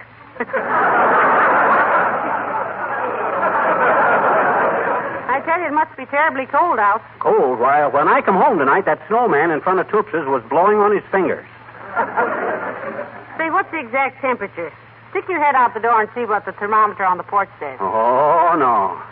I wouldn't protrude my puss out those portals tonight for all the retreads in Detroit. No, sirree. Well, then turn on the radio. It's just time for the weather report. Oh, say, it is at that. I wonder just how cold it is. Terribly. Thanks. Well, at least we're comfortable and warm here. You want to play a game of rummy, dearie? No, I got a lot of stuff to do. Never have a better chance to do them, too, either. Just what have you got to do? Oh, I got to paste my defense stamps in my book, and sort out my trout flies, and write a letter to Aunt Sarah thanking her for my Christmas present. She didn't send you any Christmas presents. Well, I'm in a sarcastic mood. Well, I'm glad you're going to be busy, McGee. Maybe I can finish knitting this. This what? I wish I knew. I'm not much of a knitter yet. Well, you're a swell needle pointer. I know, but the Army has some silly objections to needlepoint sweaters. Now, maybe if I'd... My gosh, there's somebody at the door. You know, that's what I love about you, McGee. You grasp things so quickly. Well, let 'em in. They'll freeze to death out there. Okay, but if it's the good humor man, he ain't using good judgment. Good evening. I'm Mr. George Melvin. Come in. At the door. Let me get the door. Hello. Wind goes through you like a collector from the Internal Revenue. What'd you say your name was, Bud? Spelvin, George Spelvin. You're Mr. McGee? That I am indeed. And this is my wife, Molly. Molly, Mr. Spelvin. Oh, how do you do, I'm sure. Delighted, madam. My, it's nice and cozy in here. Don't tell me you're knitting on a tiny garment. Congratulations. When is the happy event? Huh? It isn't a tiny garment. It's a sweater for a soldier. And if I don't stop dropping stitches, it won't be a happy event either. Have a chair, Mr. Spellbound. Spelvin, and thank you. But first, I'd better drop this overcoat and these wet overshoes in the hall. McGee. Who is he? I don't know. But I wouldn't turn a dog away on a night like this. And he looks kind of like an old hound I used to have when Well. Have a chair, Spelvin, old man. Thank you. A nice place you have here, Mrs. McGee. Thank you. We like it. We have to. We own it. Well, I imagine you'll be seeing a great deal of it for the next few days. You won't be able to get downtown to a restaurant till this storm is over. Well, so what? Home is where the heartburn is, I always says. Did you want to see me about something, Spelvin? What? Oh, yes. Mr. McGee, I have a special message to you from the governor. Heavenly days from the governor. Maybe you've got an appointment, dearie. Well, it's about time. I volunteered for everything from air raid warden to mixing macaroons for Marines. What'd the governor say, Spelvin? Well, first, Mr. McGee, may I ask if you have a car? Every time I see it, I ask myself the same thing. Sure, I got a car, Bud. Tip-top condition, too. You're not kidding, McGee. That top tips under any condition. Well, it really doesn't matter as long as it runs. Oh, it runs. That car will do 55 in second gear, Spelvin. And 30 in high. Oh, now, Molly, you're giving George here entirely wrong impression. You see, George... You don't mind if I call you George, do you? Oh, not at all. Glad to have you. Fine. You see, Spelvin, before we were married, my wife used to go with a guy that owned a Stutz Bearcat, and she never got over Never mind me, McGee. Huh? What did the governor say? Yeah, what'd he say, Spelvin? Well, the fact is, McGee, it's of the utmost importance that you... Oh, dear. Now who? You answered, McGee. I'm right in the middle of a mistake in my knitting. Okay. Excuse me a minute, George. Oh, certainly. I suppose somebody wants me to tie some hot coffee around my neck and go rescue their St. Bernard. Hello there, Johnny. Hey, can I borrow that old timer? Come on in. Open the door.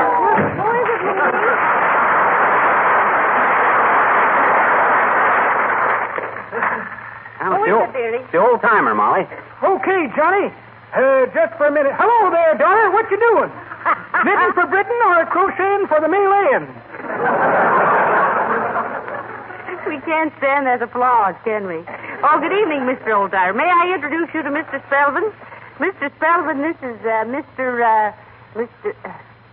Say, what is your name anyway, Mr. Oldtimer? Hey, I don't believe I ever heard it either. Just call me Old-Timer, kids. Names don't matter. It's character that counts. As long as the feller's true blue, honest, straightforward, backward. Oh, don't be so coy. What's your name? Come on, old-timer. After all, it couldn't be worse than Fibber. Maybe not, Johnny, but I'm more sensitive than you are. Won't you tell us? Nope. Just tell me. Nope. Whisper in my ear. I won't tell anybody. Promise? I promise. Okay.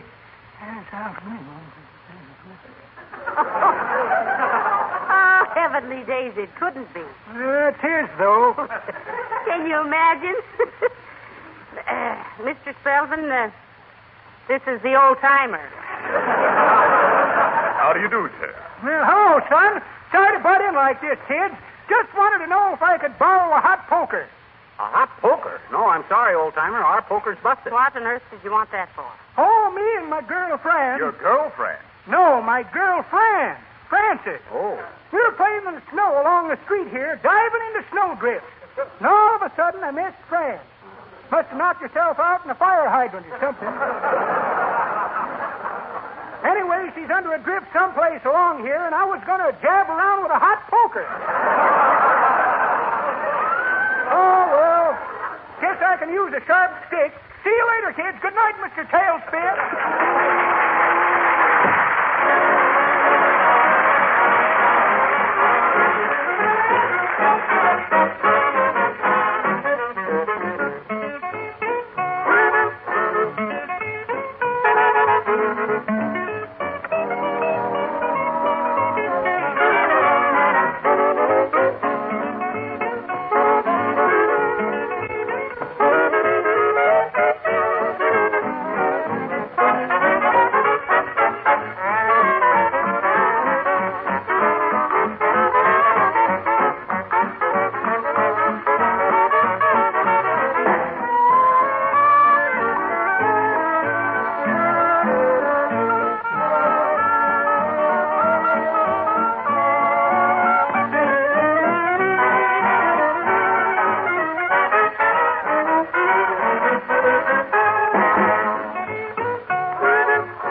Won't you have another cup of coffee before you and McGee start talking business, Mr. Spelvin? Thanks. I believe I will. Delicious coffee, Mrs. McGee. I'm glad you like it.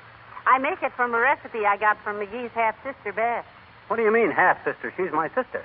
Not since she worked for that magician and his daughter in too. Oh, yeah, I forgot that. Just a family joke, Spell. We always kid Bessie about wanting to go on the stage. Oh, is that so? Yeah. You know, I had a younger brother always wanted to go on the stage. Finally made it, too. Good for him. Yes, he was out in Desert Springs, Arizona once, and he wanted to go to Dry Gulch, New Mexico, but the trains weren't running, so he went on the stage.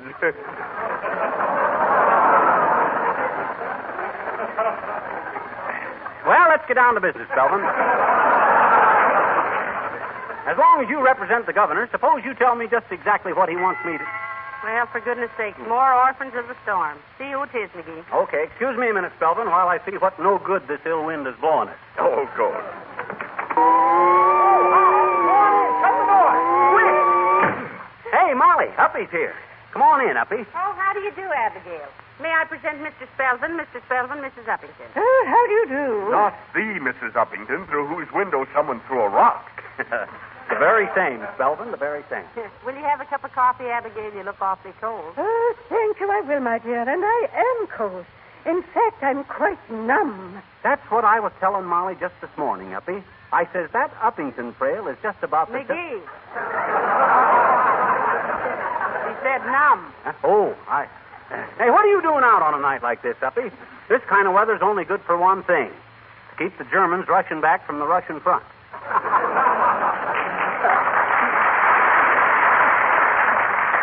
Did you get it, folks? I says to keep... Ain't funny, McGee. I thought it was rather amusing, Mrs. McGee. Oh, thanks, Spell. Have a cigar? Oh, thanks. I have one. You got two? Thanks. Answering your question, Mr. McGee, I had little Fifi out for a walk. She adores the snow, you know. Is Fifi your daughter, Mrs. Uppington? Fifi is a Pekingese, Mr. Spelvin. How interesting. I'd love to meet her. Chinese girls are so intelligent, I say. I'd love to discuss the situation. Fifi is a dog, Spelvin, and she ain't interested in the foreign situation. As I was saying, it was so blustery and so cold outside, I was frightfully afraid of being lost in the storm. And yours was the only light I could see, for simply blocks, my dear. So I struggled through the drifts and finally succeeded in forcing my way through the snow to your front door. But where's Fifi? Oh, I took her home first. Well, sit down and take a load off your eye millers, Uppy. Mr. Spelvin here was just about to give me a message from the governor. As a matter of fact, What we need is a doorman. Does anybody here know any unemployed Eskimos? Well, go see who it is, McGee. Okay, but... All right. Come on in, Martin. Come on in. Shut the door. Oh, boy. Oh, gee. Thanks, Fibber. My hands were so cold I couldn't find the doorbell. I had to hammer with my elbows. Haven't you got sense enough to stay home on a night like this, Harlow? Well, my conscience was bothering me, Fibber. I just ran across a book I borrowed from you a long time ago. Here. Oh, thanks. What is it? Oh, If Winter Comes. You sure this is mine? Yep. I borrowed it in 1925. Hey, is that coffee I smell? It is, and you do.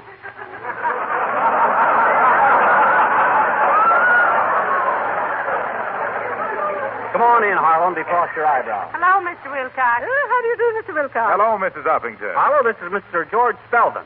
Spelvey, old man, this is Harlow Wilcox, your linoleum's best friend and severest critic. I'm glad to know you, Mr. Wilcox. Well, this is a coincidence, Mr. Spelvin. I was demonstrating Johnson's self-polishing glow coat to a Mrs. Spelvin yesterday afternoon, showing her how easy it was to apply, how quickly it dried to a beautiful polish, and how the easier homework would take years off her life and put them on the life of the linoleum. Let me see. No, it wasn't Mrs. Spelvin either. It was Mrs. Woods. No, Crawford. That was it. Mrs. Crawford. No relation, I suppose. Tall, dark woman with a mole on her arm? No, short and stout with a poodle on her lap. No relation, I guess. Oh, speaking of poodles, Mr. Wilcox, I hated to take Mrs. Fifi out tonight. Well, there's nothing like a dog. There's nothing like Uppy's dog. I'll go that far with you. There ain't even another dog like her dog. Yeah, I had a dog once.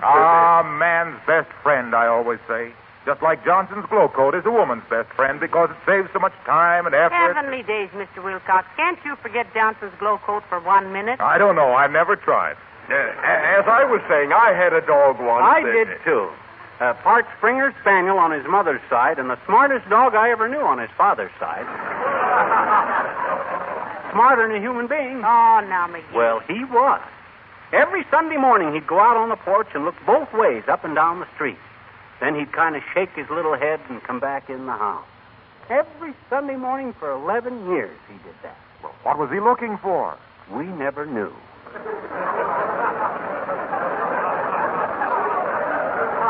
He knew, but we didn't. So he was smarter than us. I'll have another cup of coffee, too, Molly. As I was going to say, I had a dog once. That mud of George's is going to die of old age before he gets it into the discussion. Excuse me while I see who's at the door. Oh, hi, Latrivia. Shut the door. Come on in. Thank you, McGee. Glad you dropped in, Latrivia. Conversation around here was going to the dogs. Hey, everybody, here's Mayor Latrivia. Hello, Mayor. I don't believe you know Mr. Spelvin, Your Honor. Mr. Spelvin, this is Mayor Latrivia. Yeah, I had a dog once. Oh, excuse me. I'm glad to meet you, Your Honor. How do you do? Are you a resident of our fair city, Mr. Spelvin? No, he don't vote here, Latrivia, so you can let go of his hand now. Mr. Spelvin represents the governor, Mr. Mayor. Oh, he does? Well. I see where Mr. Spelvin and I can spend a profitable few minutes together. We can have a cup of coffee, Mr. Mayor? Thank you, and an egg sandwich.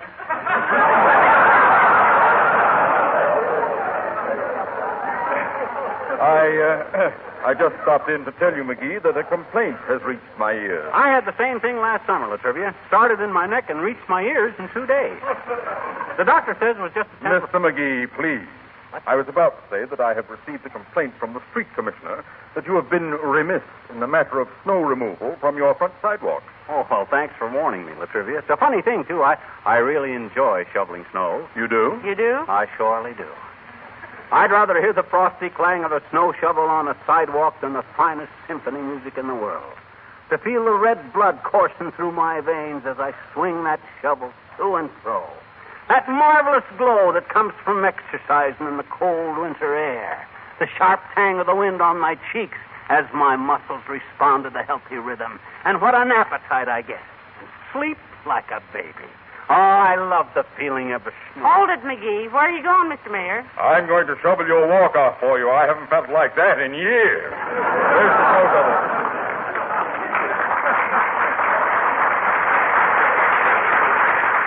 Snow shovel's right in here, Latrivia. Where, McGee? Right here in the hall closet.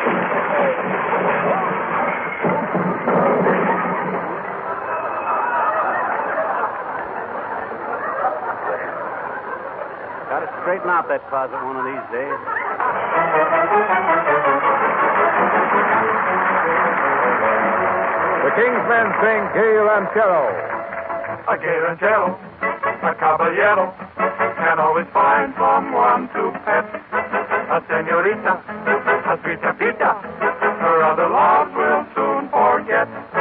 If he's insistent and she's not distant, the senorita will confess. A gay ranchero, a caballero, he'd only ask and she'll say yes. Soon there'll be a fiesta with a blushing bride, and the gay ranchero standing by her side. He'll be so excited on his wedding day. Ask him if he loves her, and you'll hear him say, Si, si, tu amor, la señorita hermosita, estrellita. Si, si, tu amor, cuando le doy todo mi amor, Floracita del corazón.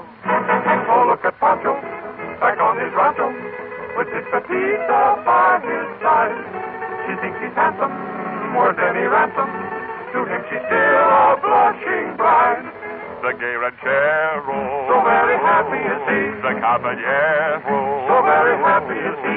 And all the world knows how they met. This very happy ranchero, this gay caballero has not one single regret.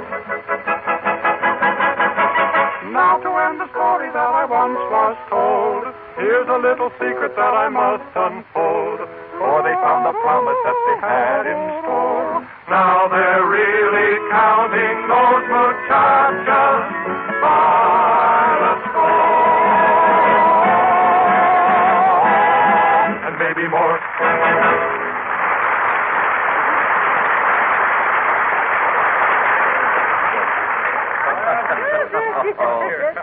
Hey, everybody. Yes, Mr. McGee? Look, I think the storm's letting up a little. Yeah, so if any of you want to get home before you really get snowed Oh, I in- don't want to go home, Molly. I'm having fun. So am I, Mrs. McGee, and I can talk to your husband later. Won't you join us, my dear, when you get through making the sandwiches? He wasn't making any sandwiches. Oh, he wasn't? No, but I will. I guess Molly McGee can take a hint without being hit in the face with a wet bathing suit. Well, I'll join you guys here. What you playing? We're playing Sinky Dink. What on earth are Stinky Dink? Well, look, it's my turn. I'll show you. All right. I'm thinking of a contented insect in an auto robe. I knew. A snug bug in a chug rug. Now, your turn, Mr. Selvin. All right. Now, what's a wide-awake quintet in a juke joint? Oh, that's easy. A live five and a jive dive. Oh, this game is a cinch. Let me try it. Oh, do, Mr. McGee. Go ahead. Okay. I'm thinking of a tired Indian in a borrowed teepee. Give up. A spent gent in a lent tent. Oh, hey, you didn't give us time to guess, Fibber. Oh, you wouldn't have got it anyway. Go ahead, Molly. It's your turn. All right. I'm thinking of a hand-painted spark plug dancing with a red-haired kangaroo on a Wednesday afternoon. Good heavens. I can't think what that would be. Neither can I, so I'll go out and make some sandwiches. Go ahead and have fun. Oh, dear, go see who that is, McGee. It may mean extra food and more coffee. Okay, excuse me, folks. Oh, sure. I don't find out pretty soon what the hell. Hello, Mr. McGee. My goodness. Isn't it a terrible night out? Yeah. Not that any night out is very terrible to me, though, because, you have company. Oh, come on in anyway. Hey, folks, here's Wallace Wimple. Hello, Mr. Wimple. I don't think Mr. Wimple knows Mr. Spelvin, McGee. Mr. Spelvin, Mr. Wimple. Good evening, Mr. Wimple. It's nothing of the kind, Mr. Spelvin. It's a horrible evening.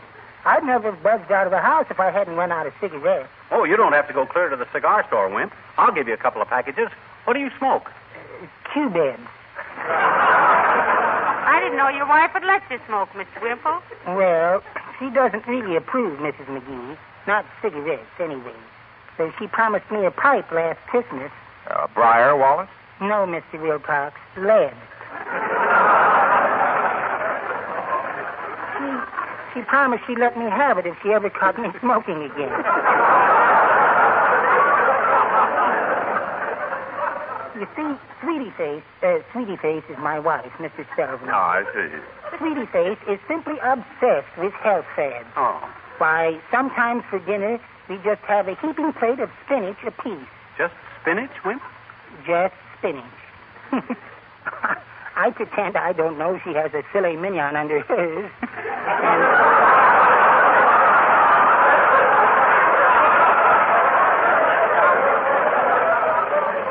And later I run out and get a nutty burger. Oh, but don't you ever protest against such inhuman treatment, Mr. Wimple? Oh, of course I had, Mrs. Uppington. Why, just last Saturday I said to her, Sweetie Face, I said, I'd like to have a little more freedom. And she said, why, Wallace, dear, how can you say that? Why, you're as free as a bird. She did, really? Yes. And then she said, in fact, I bet you can fly. And she threw me out the window.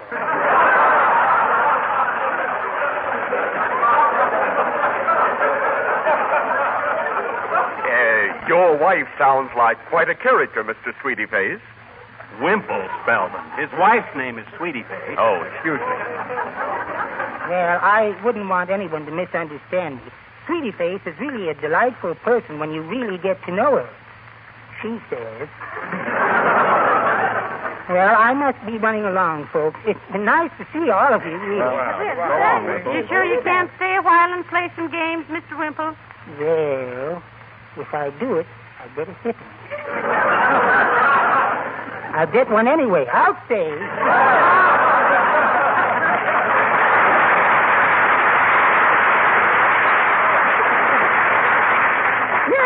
Now, let's all play games again. Now, who would suggest... Hey, just a minute, folks. Just a minute. What's the matter, McGee? Look, you're welcome to stay all night and play all the games you want, but Mr. Spelvin come here tonight with a message from the governor. Now, I don't want to wait any longer to hear what it is. Well, we'll go in the other room, Fibber, and let you talk. No. Now, we want you all to hear it, don't we, McGee? Huh? Do we? Why, of course we do. I'm proud of it. Oh, well, I guess we do at that. All you people thought I was kind of unimportant around here, didn't you? Thought I'd never amount to anything. Well, there's going to be a few opinions changed around here tonight. Go ahead, Spelvin, old man. All right, Mr. McGee. Do you realize that your tires wear out twice as fast at 45 miles per hour as they do at 30? Why, certainly we know all of that, but what is that? Driving habits are hard to control. So what's the best answer? An automatic control. Therefore... Hey, what's all this got to do with giving Fibber a state job? Yes, why does the governor need our car? That's what I've been getting at. It isn't so much that the governor needs your car as it is that your car needs a governor. Hey, what is this, Bud? Who do you represent? Well, you never let me quite explain that, Mr. McGee. I represent the Governor and Carburetor Corporation of New Jersey, and I... sure.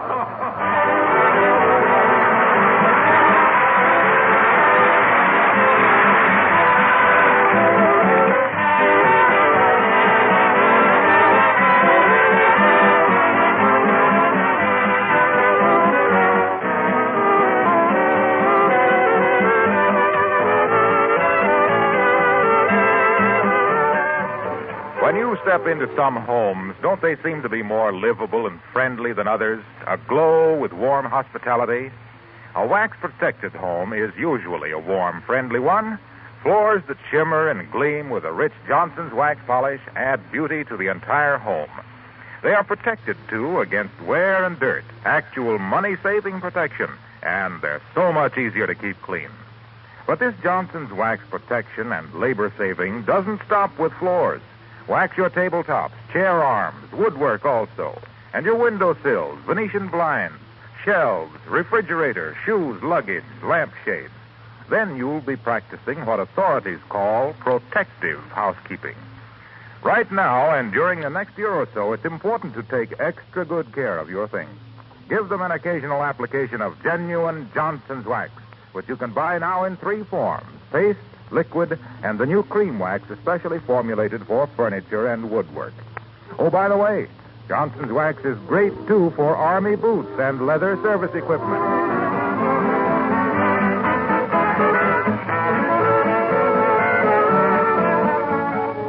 Ladies and gentlemen, this country has a big job ahead of it and won't stop till it's done. We've got to get in there with our money and our work and our loyal 100% support. Yes, Uncle Sam has rolled up his sleeves, and now what he needs is more sleeves. So let's give him our shirts. Good night. Good night, all.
Driving ambition, betrayal, and murder. Sound interesting? Philosophers and psychologists have told us that the one desire that remains with us after everything else is burned to ashes is the need for recognition. It is the compulsion to make the world recognize our work. Socrates, Galileo, Einstein have left their imprint on the pages of our history, and the world is better for their having been here. On the negative side of the ledger, in blood-red ink, we find the same driving ambition in the names of Attila the Hun, Jack the Ripper, Adolf Hitler. This is a tale of ambition. It is for you to judge on what side of the ledger it is to be recorded. Huh? What's this? Wine your drink. You mind? Hey, look, mister. I came in here for a nice, quiet afternoon. Harry Blass is my name. Blass? That's right. You know me? Yeah. Take your free drink and split, mister. Hey, get your grubby paws off me, copper. I only thought you could use a little money. Hey, beat it, punk. You'll be coming to me, Bert, begging for my help. Maybe then I won't want to listen.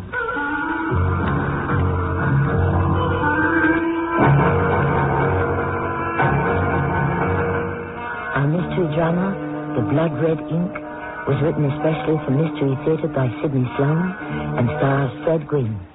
It is sponsored in part by Cat's Paw, Heels and Soul. I'll be back shortly with Act One.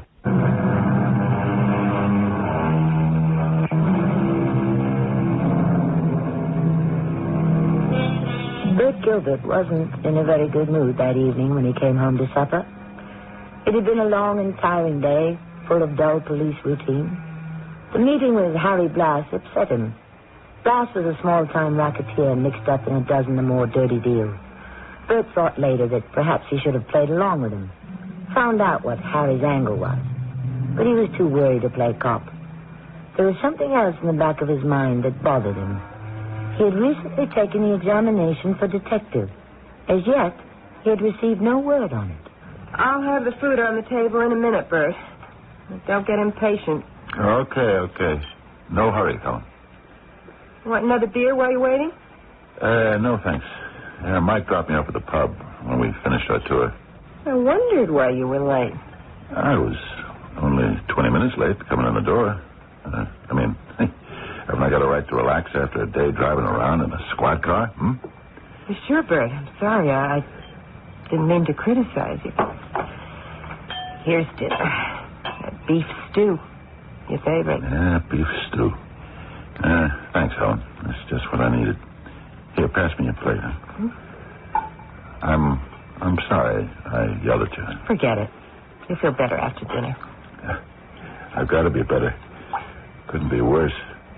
I'm thinking about that exam. Why haven't I heard? Oh, I just remembered. You have a letter from the board. Came this morning. What? Where is it? Sit right where you are. I'll get it. Yeah, here it is. Here you are, Bert. So, what does it say? Yeah. You read it. Oh, Bert. What? Don't be discouraged. Discouraged? I ought to jump up and down with joy, huh? Open the windows and tell the whole neighborhood, right? It's always next year. You can take it again. Helen, I'm 35. I've been on the force 7 years. I haven't moved 1 inch up the ladder since I graduated from the academy. 35 isn't old. Yeah, it's old when you're not moving ahead. Come on, eat your dinner. It's getting cold. You'll be in a better mood after you've eaten. Yeah, Hey, I'll get it. Sure. Probably Myrna wants me to play bridge with the girls. Wednesday's our club day. Hello, Myrna. Helen? Oh, I'm sorry, Mike. I thought you were... there. Yeah, he's here. Bert, it's Mike. Okay, I'm coming. Yeah. Hi, Mike. What's up? Me, I'm up. I got it. You're talking to Mike Culligan, Detective Third Class. Hey, Mike, congratulations. You deserve it. And congratulations to you, old buddy. Bert Gilbert and Mike Culligan together. Defenders of the faith, spoilers of crooks. Mike, I didn't get it. You what? I washed out. Well, you couldn't have. You coached me. You were the one who knew all the answers. You should have been on top of the list. I should have been, yeah. I'm still flat-foot, Mike. Come on, you can't let it get you down. Look, why don't you and Helen come out with Gretchen and me, and we'll celebrate. Thanks, Mike, but I don't think tonight I'd be good company.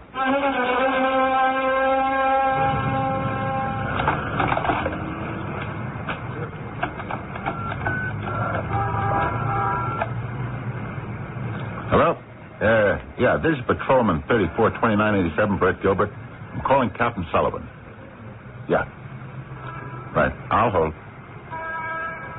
What? No, it's a personal matter. No, I'd like to tell it to Captain Sullivan himself. Okay, I'll put it in writing to him. Thanks. He talked to you? No, Mike. His secretary says for me to put it in writing to him. Yeah, well, sure. Sure, he's a busy man. Yeah, right. Busy man, Mike. Right. Put it in writing. Yeah, well, why not? I'll tell you why not. Because I want to see him face to face and ask him why I got passed over. 7 years, Mike. 7 years out of my life, and I can't get in to see the boss and ask a simple question. Come on, you're making too much out of this, Bert. You're a fine one to talk. In 7-8 days, you'll be out of this dull rat race. No more riding around the squad car for you. No more dull routine. You'll be wearing plain clothes, getting detectives. Look, come on, get back in the car. You're making a scene out here on the street. So, what do I care? You get back in the car and leave me alone, huh? I can't leave you here. I mean, we haven't completed our tour of duty. Tour of duty? Do I hate that cop lingo? Listen, old buddy. You complete our tour of duty, huh? I need a drink.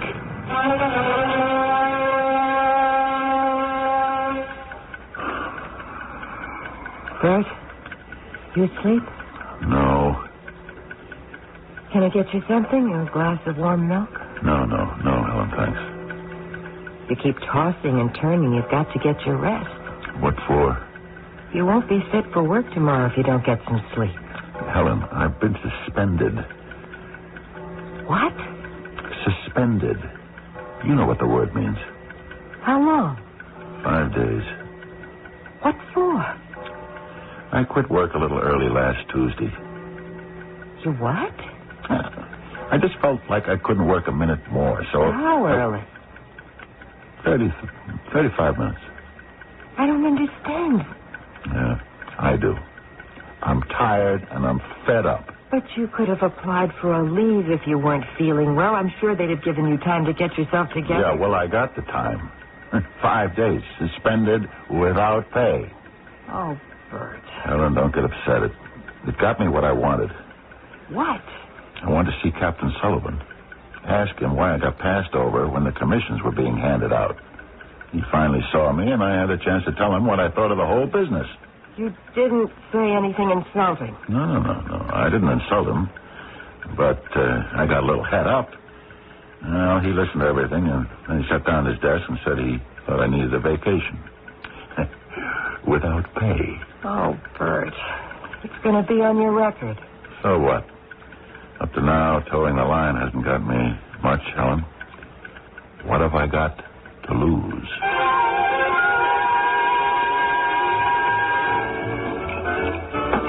Huh? What's the idea? I didn't order another... I'm buying you a drink, Copper. Listen, I told you the last time what you could do with your drink, mister. Blash is your name, Copper. Harry to my friends. Why do I always find you crawling up my back? Look, Copper, I'm not gonna... And stop calling me Copper. But you are a cop, ain't you? You ashamed of it? Get lost. I know a lot about you. I had my eyes on you for a long time. I'm beginning to lose my patience. Now, here. wait a minute. I can help you. And you want something from me in return? Huh? Listen, you come to the wrong guy. I have just been... Suspended. I know. How do you know that? I got friends in the right places. I'm getting you back to work, and the suspension wiped off your record. Big-time operator, huh? Yeah. I just, like to do you a favor. What? One hand washes the other. Oh. Who writes your material, huh? What? Writes my what? Forget it. Look, I'm serious. You want to shake on it? Look, Harry, if I shake hands with you, I count my fingers afterwards. You got a sense of humor. I like that. Oh, we're going to get along. I'm going to make you glad I'm your friend. I got great plans for you.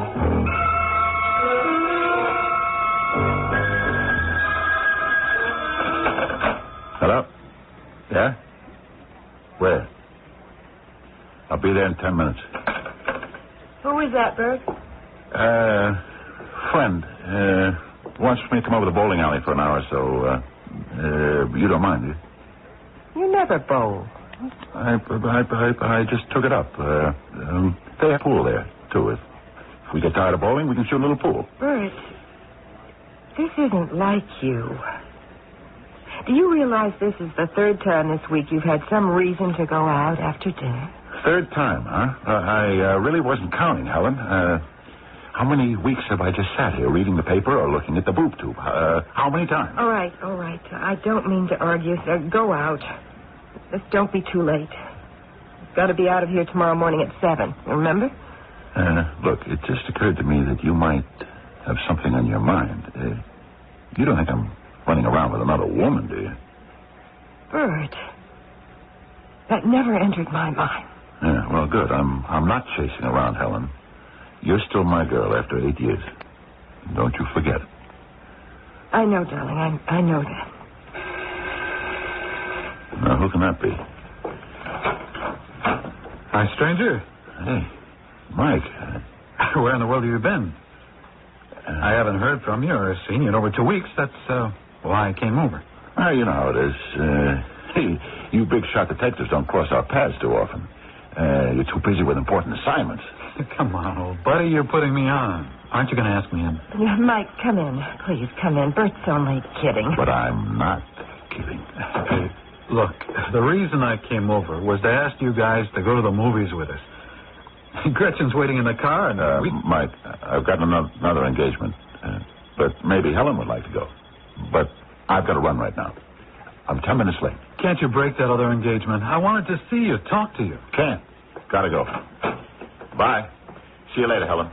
Mike.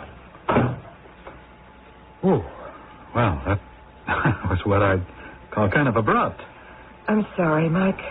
I'm sure Bert didn't mean to be rude. It was a good imitation. Well, Helen, what about it? You want to go to the movies with us? No, thank you, Mike.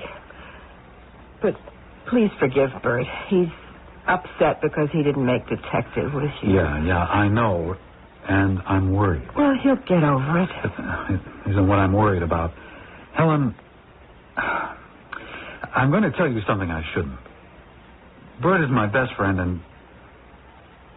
Well, look, Helen, he's in trouble. Or he will be if he continues as he's going. I don't understand. He's hanging around being palsy-walsy with a slimy character by the name of Blass. Mike, I'm sure you're wrong. Hey, I wish I was. This Harry Blass guy is mixed up with 1,000 crooked deals, and he manages to slip out and around the law every single time the police catch up with him. And you think Bert is involved with this man? I know he is.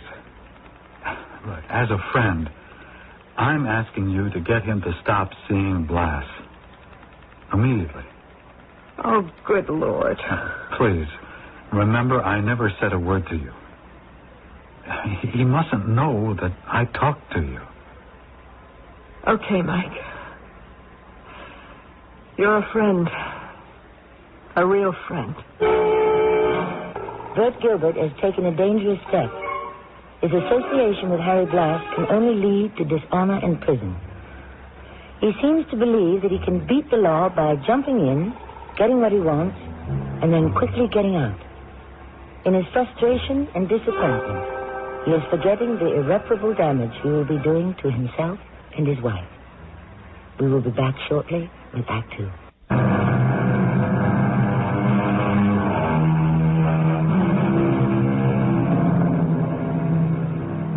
When Helen Gilbert heard that her husband was associating with underworld characters, she couldn't believe it. Bert had been an honest, hard-working police officer until he met with a big disappointment. He had flunked his examination for detective, despite the fact that he had worked hard and knew all the answers well enough to coach his friend and fellow officer, Mike Culligan, who passed. He felt cheated, angry, and reckless. I tell you, it's a piece of cake. I got it all laid out. Only one hitch. Wait a minute. Hold on, Blass. Aren't you making a big mistake spilling all this to me? I'm a cop. So what? You wouldn't like to grab off your pension money with one little job? Pension money? Look, you got to wait 13 more years before you begin to collect, right? How do you know how long? I know. So you wait 13 years and you get your dough. They dribble it out to you in crumbs, a little piece of bread each month. Yeah? And your way? Big pieces of bread. Now. 3 or 4 times, and you're rich. In 6 months or less, you'll retire from the force. You can forget the pension. Yeah? You got more money than you ever thought you would have in your dreams. And you got it nice and safe, where no one can touch it, in a private Swiss bank account. You make it sound easy. It is, and it pays big. But you said there was a hitch. A little one. Little? How little? Someone has got to walk out with the stuff in his pocket. Stuff? Diamonds, Bert. A bag full, uncut, big, expensive diamonds. Impossible to trace. Look, you know 47th Street between 5th and 6th, right? Sure. The biggest diamond center in the world. Maybe. Amsterdam's the biggest. But here's the layout. You will be in the neighborhood in your squad car. Wait a minute. How can I explain my being there? Well, it's in the general area you patrol, right? It's in the area. Well, you will get a call on your car radio sending you to the scene of the crime. Call? A phony call. It'll be on our own shortwave transmitter, right in the neighborhood. No one will be hearing it but you. It'll sound official. We've got it all set up and we've tested it. It can't be heard in the next block. Yeah, but it'll be hard to explain later. That's where your partner comes in. You're not going to include him in the deal? Of course not. But, he becomes your alibi. You get it? He'll swear the call came from the official police dispatcher. He will think it's the real thing. So how do I get the loot? You go in, you catch the thief, arrest him. He slips the diamonds into your pocket. You get him outside and push him into the police car and call in and tell him you made an arrest. What about the thief? He's clean as the snow. They've got nothing on him. Can't be identified. Fake wig, eyeglasses. He won't have the loot on him. No evidence. The wig and glasses get dumped into the garbage before you hit the street with him in cuffs. He's got no record. He spends the night in a slammer. Next day, his lawyer springs him, and you turn the diamonds over to me. How? There'll be a hot dog stand in front of the precinct station. You slip it to him as you pass. We'll take care of your cut as soon as we dispose of the diamonds. Wait a minute. How do I know that I won't be the fall guy? Do all the dirty work and then get the blunt end of the stick. Bert, you gotta trust me. We're a big organization. We do business in a legitimate way. We got help in the right place in case of trouble. Okay. But, listen, Blas. Yeah? Don't try to pull a fast one on me.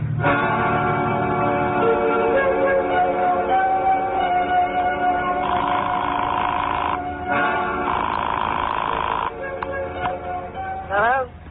Helen, I won't be able to make it home for supper. I'm going to be a little late. Where are you, Bert? Don't ask me any questions. I'm with a friend. We're talking business. But do you want me to hold supper till you come? No, I said no. Don't you understand me? Yes, Bert. So when will you get home? When you see me come in the front door. Helen, are you still on the line? Yes? You crying? I'm all right. Helen, I'm sorry I was short with you. I'm a little tired. It's okay. I understand. Yeah. Okay, I'll see you later. Bert? Yeah?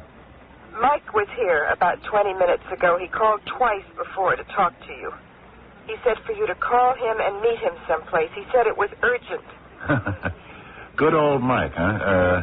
So what's he doing, playing Sherlock Holmes? Bert, he's your friend. You've said it yourself, your best friend. Yeah. Sure. I'll call him, Helen. Bye. See you later.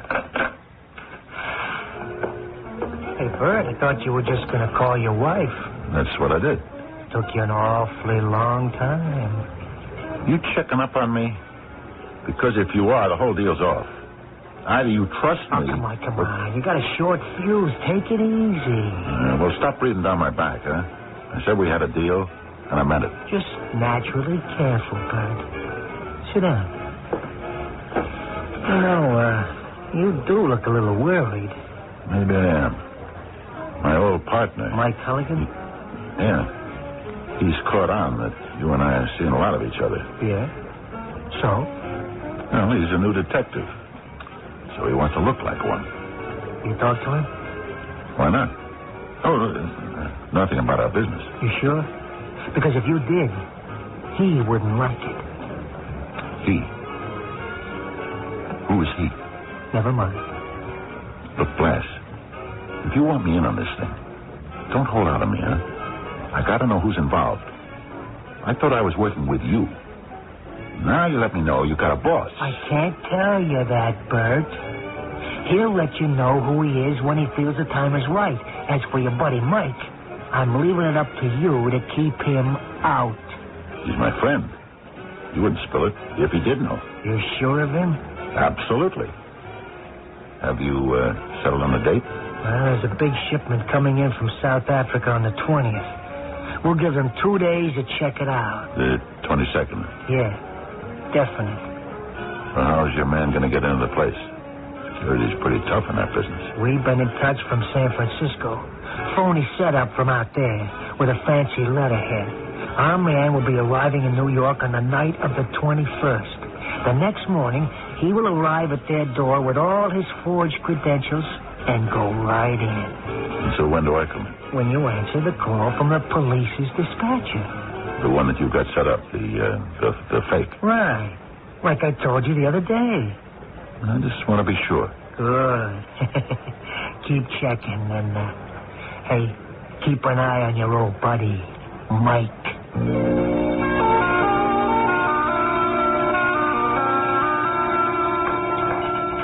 Another cup of coffee, Bert? No, Helen. I've had all the coffee I want. I got to run. What time is it? My watch is slow. About 4 minutes to 7. Oh, that gives me 4 minutes to get down the stairs and into the car. My new partner, Pete, will be picking me up. Goodbye, darling. Have a good day and try to come home early.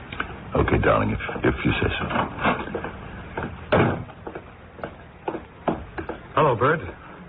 Well, imagine meeting you on the stairs, Mike. What's up, detective? Well, I don't know what you're up to, Bert, but I can make a good guess. Mike, you're my friend. My good friend. And I am now going to ask you to butt out of something that is no business of yours. Look, I think it is my business. Number one, I'm a cop. A detective. Look, are you sore at me because I got it and you didn't? Not at all. I'm your friend. Once you said your best friend. Mike. I know you're mixed up in some rotten business with Blas. And I swear to you, friend or not, I'll get you. You're even getting to talk like a detective. Hey, you're terrific. Good hunting, Sherlock.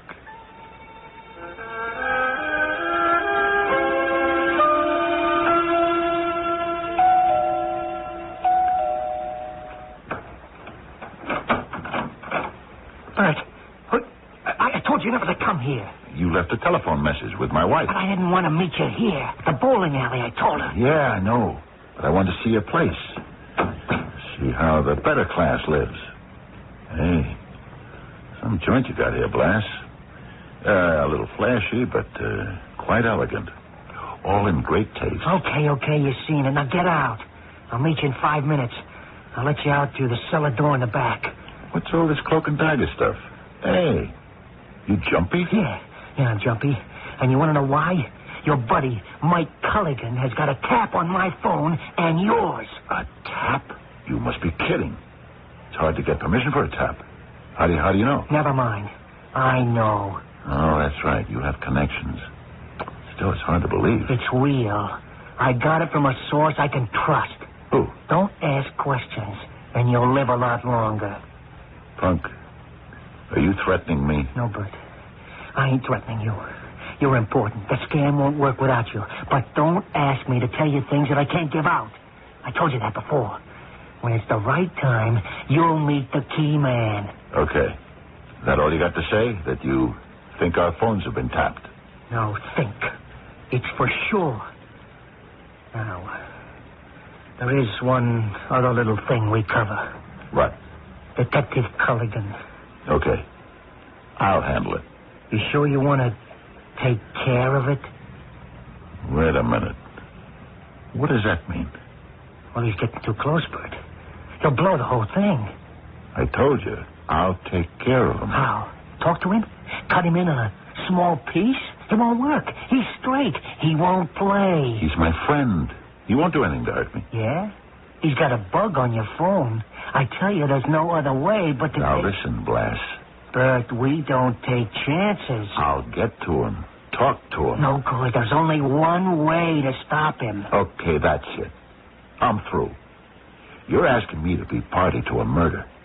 The murder of a man I have known Bert, since... let me tell you... That wasn't what I agreed to, and I don't want it. Find somebody else. All right. Now, look, personally, I ain't so hard about that kind of business either. It could be trouble. The boss wanted it. I didn't. He don't like we should take chances. Look, I respect your feelings, Bert. It's something that's, kind of hard to live with after. You know what I mean? You talk about murder as though you were planning a little fix on a horse race. I tell you, it's out. Or I am. Okay, it's out, Bert. You sure? My word. I give you my word. Your word. I've been on the up and up with you. You know it. Harry, I'm going to take your word. And I'm going to hold you to it. You and your boss both. You know what I mean? Sure, no problem. All I got to do is tell the boss. Tell him how you feel. He'll go along. Hey, Bert, he needs you.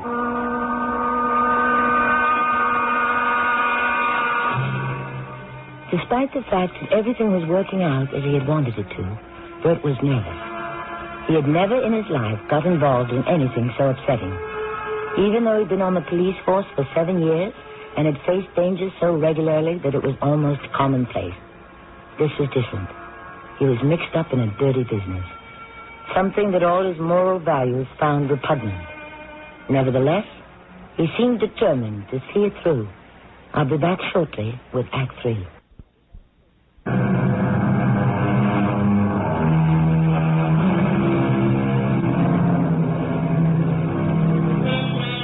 It is the night before the day set for the robbery. Bert met Harry Blass on the street corner and he hailed a cab. Since Harry knew that his phone and Bert's were tapped, he varied his meeting place with Bert to make it impossible to set up any kind of trap. They ride in silence for some minutes and then Harry begins to give Bert his final instructions. Now, Bert, at 18 minutes before 11 tomorrow morning, you will be turning off 5th into 47th Street. I understand. You will get the call on your radio at exactly 16 minutes before 11, the one we're setting up. The phony one? Yeah. It will come in maybe 5 minutes before the official call will come in. 5 minutes? That's not much time. With traffic, before we answer it, get up the elevator, it might take 10 minutes or more. It's got to be 5 minutes, no more. Or the rest of the police will be right in there with us. Okay, I'll try to move. I want to warn you. You'll have a different partner in your car tomorrow. Wait a minute. What about Pete? He's been Mike's replacement. He's off on another assignment. I see. You manage that. What for? I thought it might be better if you got a temporary new partner. Just out of the academy. Just got a badge and a revolver. We could go Friday. Her? Well, you don't mind, do you? Oh, good-looking dame. 27, 28. And we got her through your friend? Yeah. I told you I have connections in the right places. And she knows what's going on? She ain't in on nothing. Oh, yeah, something else. Your friend, Mike Culligan, won't be around when all this happens. What do you mean? Relax. We got a good break. Culligan is in Arizona. Left this afternoon. Extradition business. He was sent to pick up a con out of Arizona State Prison. Won't be back till Monday. Oh, that's good. Yeah, thanks. Hey, don't thank me. Just coincidence. Yeah, I'll bet. Okay, give the cabbie your address and then we'll... No. Better drop me at the pub. I'll have a beer, and I'll have an excuse for coming home late.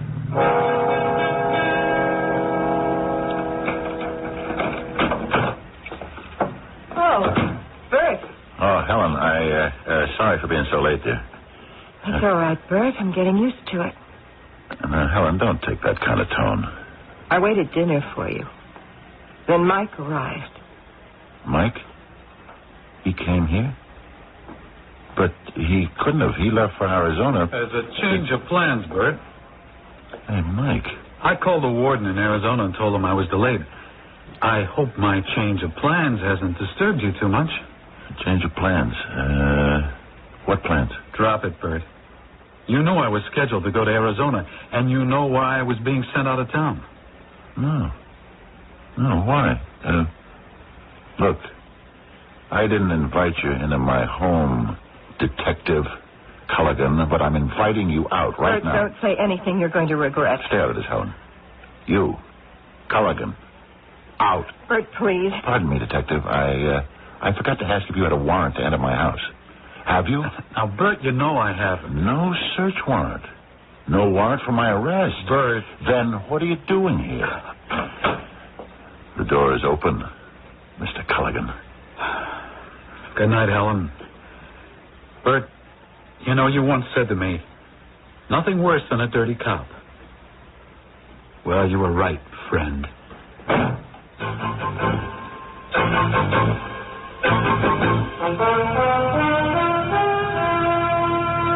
Turn into 47th, Grace.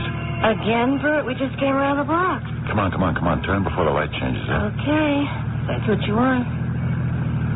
Traffic's so heavy, it'll take us 10 minutes to get to 6th again. You doing piecework, Grace, or do you work by the day? I'm working by the day. But this is certainly a dull business. Well, what time have you got, Grace? 15 minutes to 11. You're fast. I've got 19 minutes. A little too early for lunch, Bert, don't you think? Sector Able 12. Sector Able 12. You have a 1033. Hey, that's a 1033 robbery in progress. Able 12 is us. It's us. You learned your lessons. Good, Officer McKenzie. 47th Street, 25A West, 10th floor. Hey, hit the lights and the siren. That's just right ahead. Here. Hit the brakes. What units are responding? You stay in the car.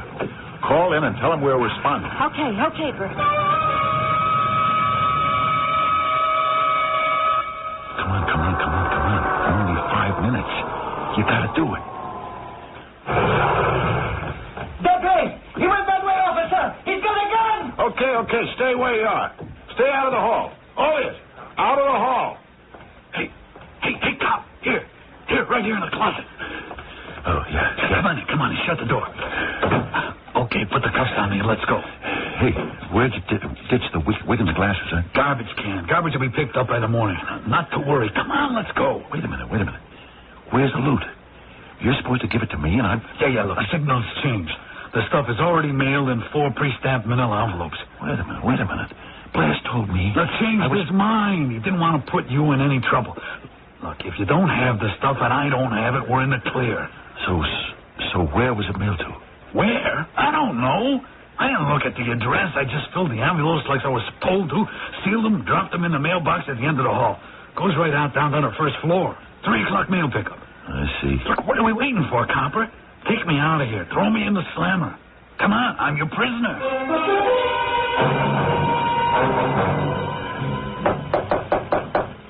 Come in. Oh, come in, Bert.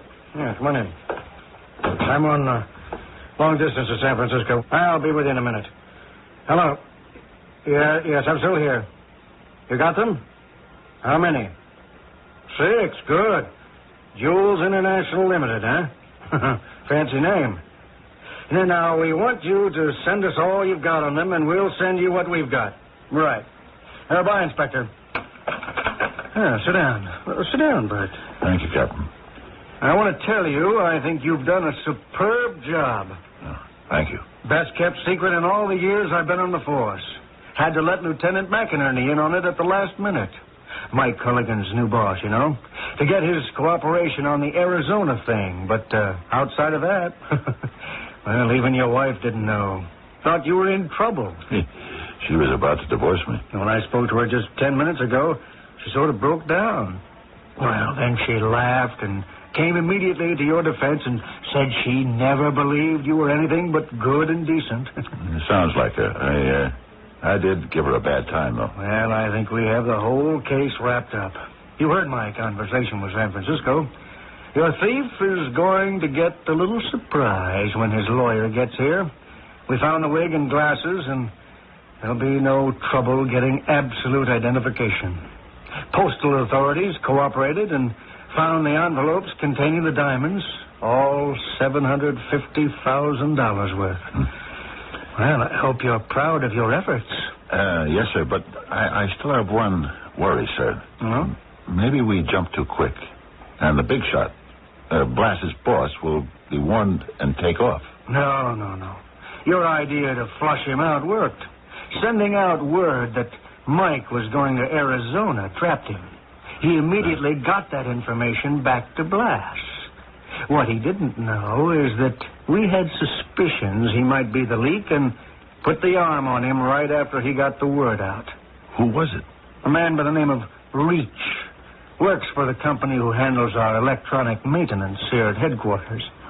He had access to all our information, and he yielded to temptation. Then he wasn't the big boss. No.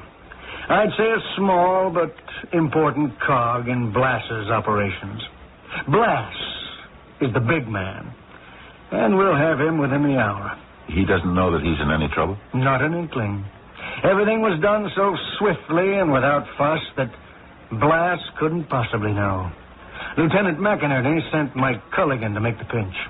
Mike? Any backup? Mac didn't think he needed any. Blass would be taken by surprise and... No. He's dangerous, Captain. He'd just as soon kill someone as talk to them.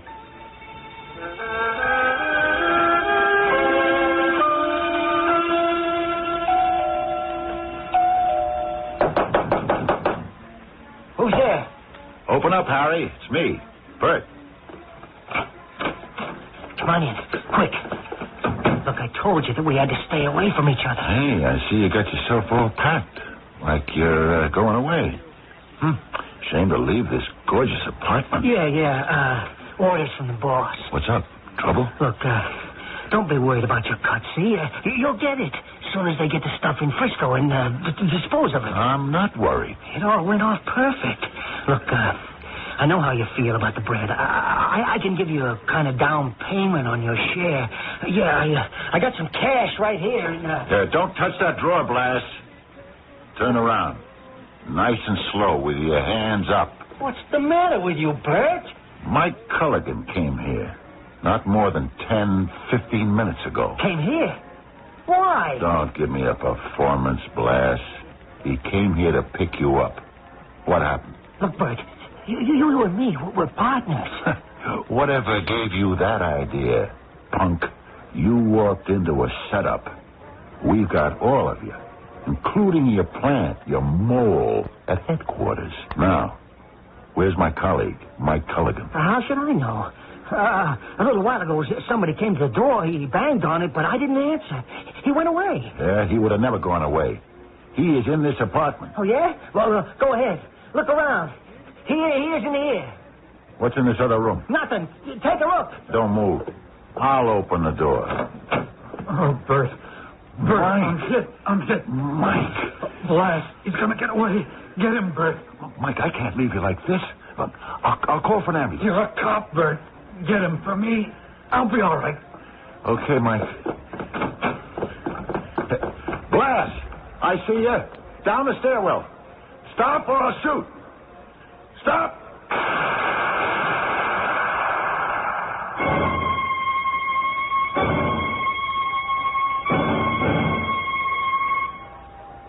Mike.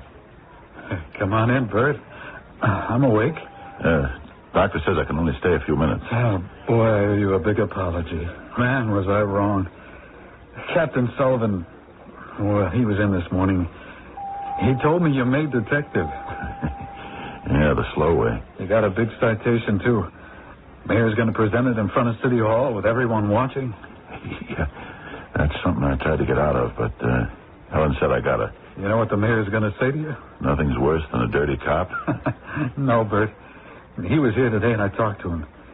He's going to say, there's nothing better than a clean cop.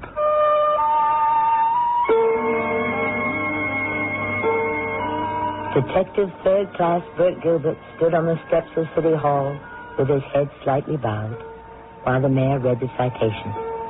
He was embarrassed by all the ceremony. Then he glanced up and caught the look in Helen's eyes as she watched her husband being honored. And he knew then that the look was worth all the embarrassment and discomfort. I'll be back shortly.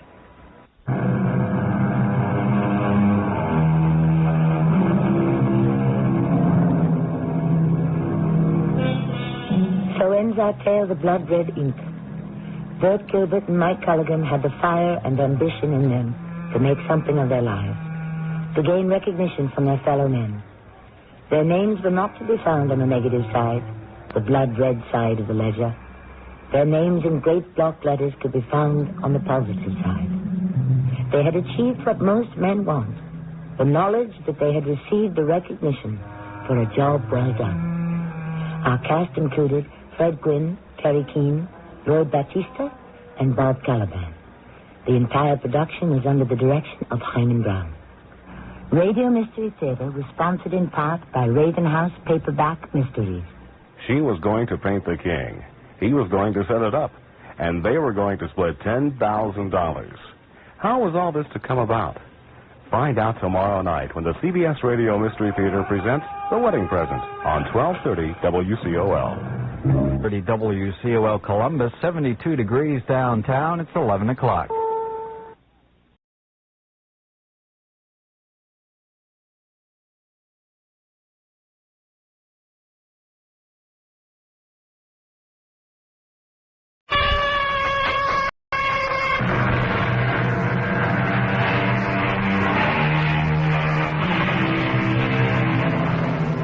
Come in. Welcome. I'm E.G. Marshall. For 25 years, we ate from the same dish, slept in the same bed, shared the same room. She never had a single thought that didn't echo in my own head. And then one morning, we awoke from a dreamless sleep and discovered that we were strangers. This from an English novel. It is called The Lover I Never Knew. How well do you know your lover? I'm sorry, Mrs. Granby. What are you telling me, Lieutenant? You have to face it. You're saying my husband robbed a bank? He is a member of a gang that robs banks regularly. I know that's a lie. How do you know? I've been married to that man almost 50 years. He can't keep a secret from me. I don't know, ma'am. Looks like you kept a pretty big one.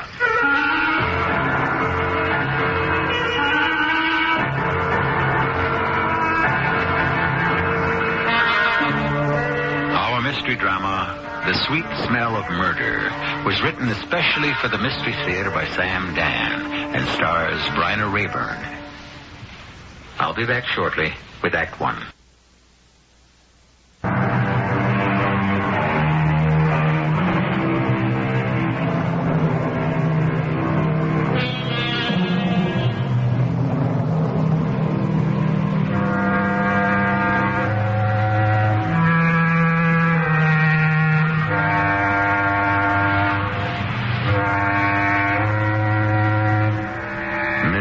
Granby walks slowly along the dock. It isn't because she's 70. Oh, no. Ella, or Mom, as she's called by everybody, is still as spry as she ever was. It's just that she's thinking about something. What? Well, she doesn't really know. It's just that things have been different somehow between her and her husband, Tom, who everyone calls Pop. Different in what way? Well, she doesn't know that either. But it doesn't matter right now. She's going out in the boat with Pop, the old reliable Becky Ann, a 28-foot cabin cruiser that may be showing its age, but is still the soundest little vessel in the harbor. Hey, Skipper. There's crew coming aboard. Oh, what'd you bring for us? Why don't you wait and be surprised? Well, it smells good. Hop down, or do you need a helping hand? Still as spry as you was when you were 18. All right, cast off. Aye, aye, Skipper. And we're away. What's running, Skipper? Booze. Well, that'll be supper. Hey, come forward. I want to show you something. Oh, what is it? Take a look. Why, it's a a brand new ship-to-shore telephone. Give that lady a cigar. I'm not surprised I'd smoke it, too.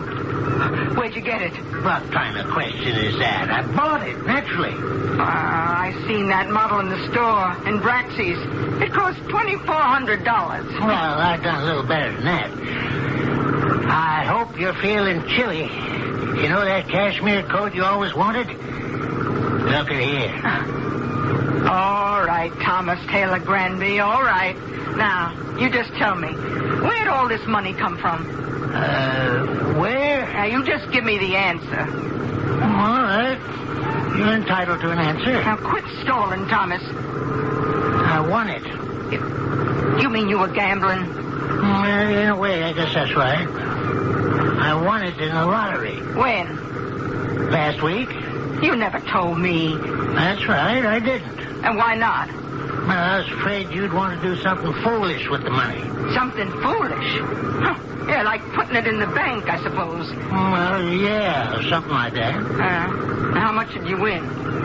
Quite a bit, you might say. How much is quite a bit? Now, there's no use pumping me, Ella. I'm not going to tell you. What are you saying? I decided if I told you, I'd destroy your peace of mind. You lay awake nights just worrying about it. But you gotta tell me. You can have everything your heart desires, but that's as far as it goes. This is going to be my secret. Now, we never had any secrets from each other. I figure it's about time we started. Now, Thomas, I'm not about to accept this from you. Oh, what you want to do? Some silly arguing or some serious fishing?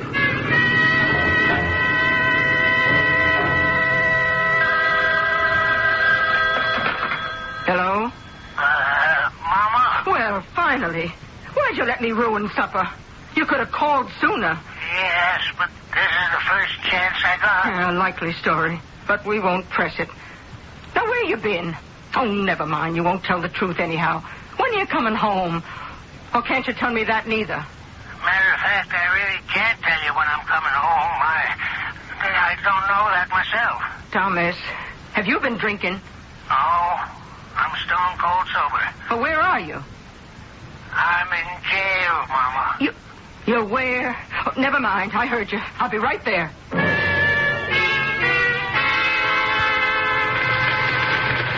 Yes, ma'am. Want some help? No. I was told to look for Lieutenant Sims. That's me. You, Mrs. Granby? Yes, sir. Well, why don't we just sit down for a minute here? Oh, where's my husband? He's being held. And what does that mean? Mrs. Granby, what do you know about all this? About all what? Well, your husband will be arraigned before a judge. He can be represented by counsel. He should be. The judge will probably set bail. But what did he do? Well, he's in it up to his neck. You still haven't told me. He's been caught with the money. What money? The stolen money. What stolen money? He won it in the lottery. Oh, is that what he told you? Yes. He said he won it in the lottery. He won $30,000 in a lottery. $30,000? Which lottery was that? Well, I don't know. He didn't tell me. Well, he didn't tell me either. So I checked around the various lotteries. Nobody paid off a winner named Thomas Granby. Well, he may have used an assumed name. Good thinking. But all the $30,000 winners are already accounted for. I say all. I can assure you there weren't that many. Well, he's never lied to me in all these years we've been married. Really? How do you know? Well, I never lied to him. I just know, that's all. Well, you must admit there's a first time for everything. Well, can I see him? Sure. And you'd better tell him to start talking. And make some sense.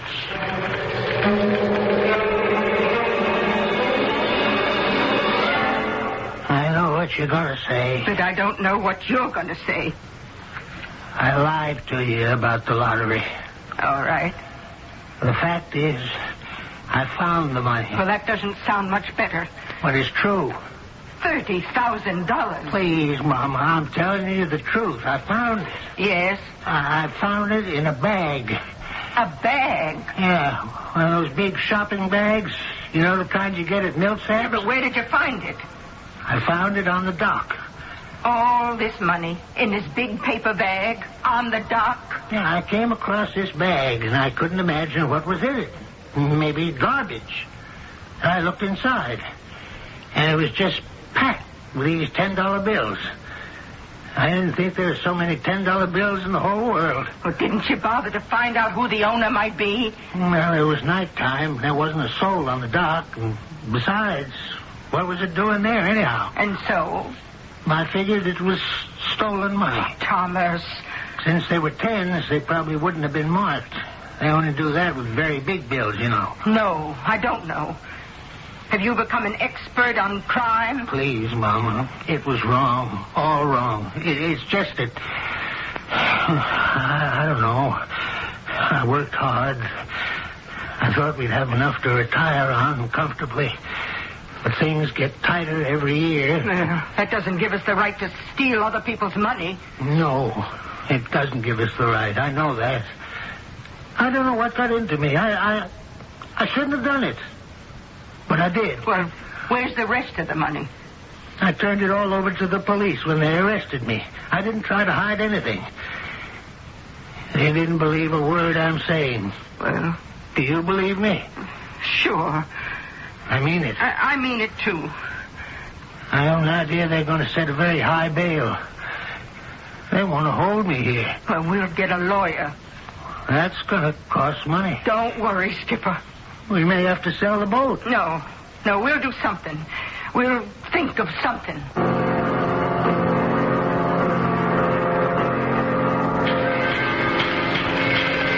Okay, Granby. You want to talk about it? I told you the truth, Lieutenant. Sure. Why don't you believe me? Let me tell you a little story. Last month, the Third Merchants Bank of Westfield was held up. There was a $250,000 payroll ready to go to the steel mill. The bandits got away with it. Are you accusing me? There were 4 men who did the actual stick-up. The 5th man was in the car. That one was you. It was not. The $30,000. That was your piece. You're quite a guy with a wheel, aren't you? Yeah, but Lieutenant, I never What did you do before you retired? You were a chauffeur, weren't you? You've been driving cars professionally all your life. Well, that's true, but And all the money had been registered. Your pals knew about it. So far, yours is the only dough that's come to the surface. Lieutenant, I know it looks bad, but I'm innocent. Mm-hmm. Then how do you account for the money? I told you. I found it. Yeah. Well, at least get yourself a better story.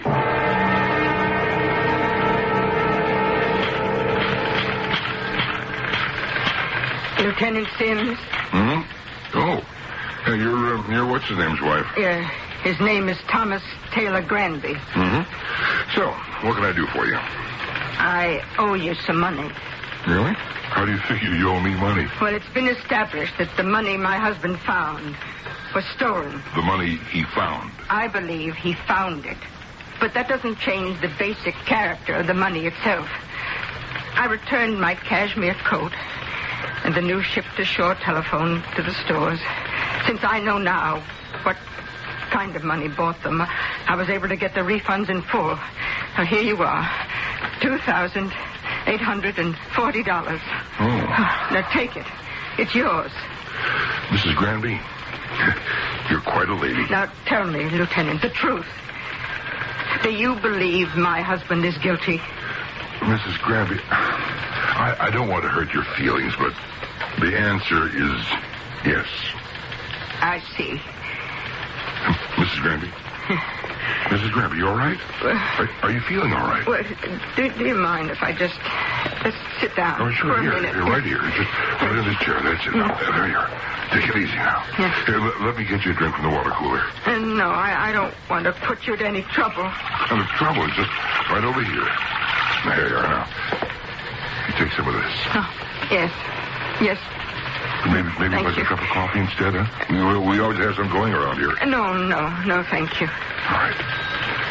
You okay now? Yes, I think so. Hey, look, I'm sorry. It's my fault. Your fault? Well, I shouldn't have come out with it, bang, just like that. When you asked me if I thought he was guilty. Oh, you were only telling the truth, weren't you? Well, after all, I had no right to say it. A person is innocent until he's proven guilty by a court of law. I guess sometimes we sort of forget that. Yes, but you believe he's guilty. Now, look, I've got opinions. Yes. And they're based on experience, but it doesn't mean I have to be right all the time. But are you usually right? You know, it's a hot day out there. Say, maybe I could fix it up to give you a ride home. Home? No, I don't want to go home. Oh? Okay, whatever you say. I'm afraid to go home. Afraid? Of what? Of myself. Why would you be afraid of yourself? Well, I'm afraid of what I'm starting to think. Very much afraid. Oh, why? Well, suddenly he has $30,000. 30,000 stolen dollars. And he lied to me when I asked him the first time. And now he says he found it. Well, maybe he did. You don't believe that, Lieutenant? Well, looking at it straight, facing up to the facts, Mrs. Granby, do you believe it? Now, I told you. I'm afraid of what I'm starting to think. Maybe I don't know him as well as I thought.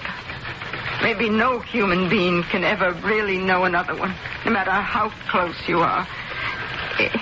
Is there always a part of you that is held back, that's closed off? Is he lying to me?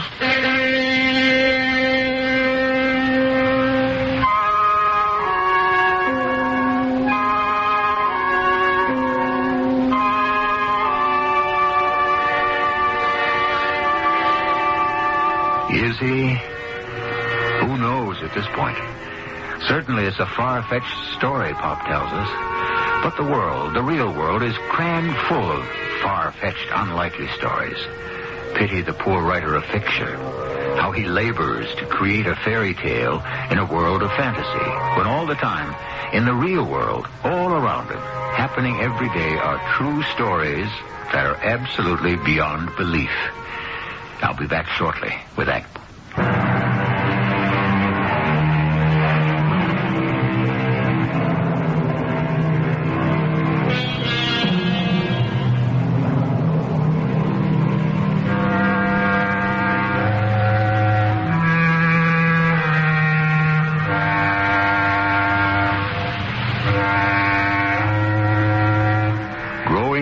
Together in perfect harmony and complete understanding.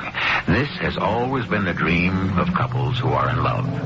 It's been the devout belief of the poets and the dreamers that the longer lovers live together, the more they understand each other. And yet, experience has taught us that many times to grow closer together is also to grow further apart. I was talking to the lieutenant, Pop. Yeah? Well, he says... I know what he says. He wants me to confess. Confess to what? Confess to driving the getaway car in the bank robbery. Well, how can I confess to that? I didn't do it. Yeah. That don't sound like a vote of confidence. Well, why'd you say you won the money in the lottery? Can't a fella lie to his wife about some money once in a while? Oh, not this kind of money. Okay. So I lost my head. It was money. Real money. For the first time in my life. I was tempted, and I gave in. Tell me, did you drive the getaway car? How can you ask that? You miss being active. You drove for Mr. Sloan. Was always up and around and on the go. And now you're retired. Oh, sure, there's the boat. But I can tell.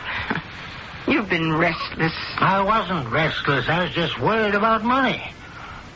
You don't believe me? I'll stand by you.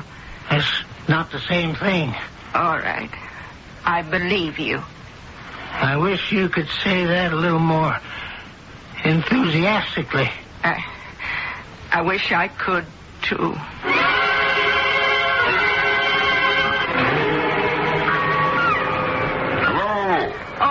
Hey, it's the lieutenant. Hi, can I come on board? Are you wearing sneakers? No. Take your shoes off. Okay. Hey, nice little boat. After me, it's his pride and joy. Or maybe I come after it. I wonder if he'll ever see her again. Well, it depends. On what? On whether or not someone can convince him to see reason. That someone I can bet is me. Mm-hmm. Yeah, it has to be you. I couldn't. Oh, what do you want him to do? Confess? That's the least of it. See, it doesn't really matter if he confesses or not. We've got him with the money and no way to explain it. So he can sit in jail for the rest of his life. What do you want him to do? Talk. Tell us who his buddies were. Oh. That's how most crimes are solved.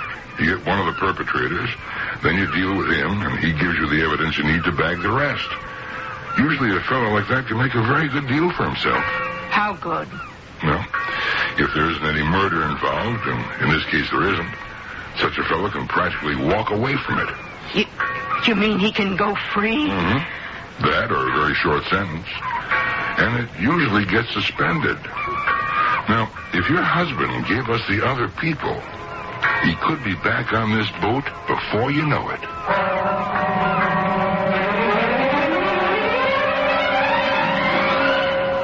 What Confederates?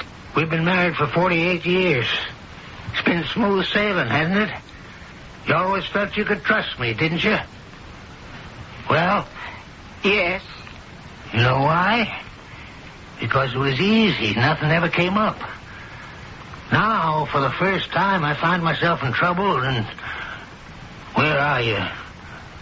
Where are you when I need you? I said I'd stand by you. And I said it isn't enough. What do you want me to say? I want you to say you believe I'm innocent. And if you can't say that, I don't want you to say anything at all to me ever again. Thomas.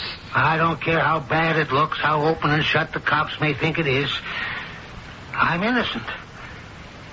And you either believe me or you don't. Oh, Thomas. Thomas. Oh, come on now. Don't get weepy on me. I'm so sorry. It's just I was so scared. Have we got it straightened out finally? Oh, yes, Thomas. Me help rob a bank? How could you believe... Thomas, please. We shouldn't talk about it anymore. We have more important things to do. We have to get you out of here. Yeah. Next time you come to visit, bring me a pie and hide a saw blade in it. Oh, Thomas. Make it a blueberry pie. Now, how did the money in that bag ever get on the dock? How do I know? Oh, we have to find out. How can we find out? I'm going to find out. How? Oh, I wish you wouldn't ask me that. Not just yet.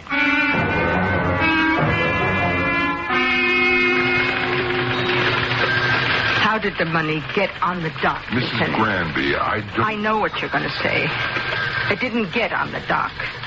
Oh, please, just go along with me. What is the point in speculating? In your experience, has money ever been left anywhere before? Well, yes, it happens. You know, kidnappings, ransom money. But there's no case of that current that I know of. What else? Oh, payoff? What kind? Any kind. Political, maybe? But why on the dock? Like I said, this is all speculation. Now, tell me if this makes sense. Drugs. Well, why not? But how do you tie that into a bank robbery? Well, it could be that a man involved in the bank robbery wanted to invest the proceeds in drugs. So he agreed to leave the money in the bag at the particular dock in payment. But something went wrong. Yeah? Now, the people who were supposed to pick it up never came. Or maybe it was left at the wrong dock. How could it be left at the wrong dock? Well, criminals never make mistakes. They're all such intellectual giants. No, of course not. Well, that could mean Thomas is telling the truth when he says he found it. Yeah, if you want to draw a very long bow. Well, why is it long? Now, I've been thinking. You say you got him signed, sealed, and delivered for a trial. Yes, I'm afraid the evidence is against him. Now, all you've got is the bag of money. It isn't beyond belief that he could have found it. Well, it would have been better for him if he turned it in. Remember, he was caught when he spent something. Yeah, sure, but you can't throw the book at him for that. And the jury would understand. Besides, he has a clean record. He's never been in trouble. Well, for your sake, I hope you're right. Well, are there any clues? Clues? What kind of clues could there possibly be? Well, there's the shopping bag Thomas says he found the money in. Did he turn it over to you? Yeah. Yeah, I think it was a shopping bag. Well, did you examine the bag? We had no reason to examine the bag. But if you believe Thomas, would you have a reason to examine the bag? Could I see that bag? What for? Oh, please, Lieutenant.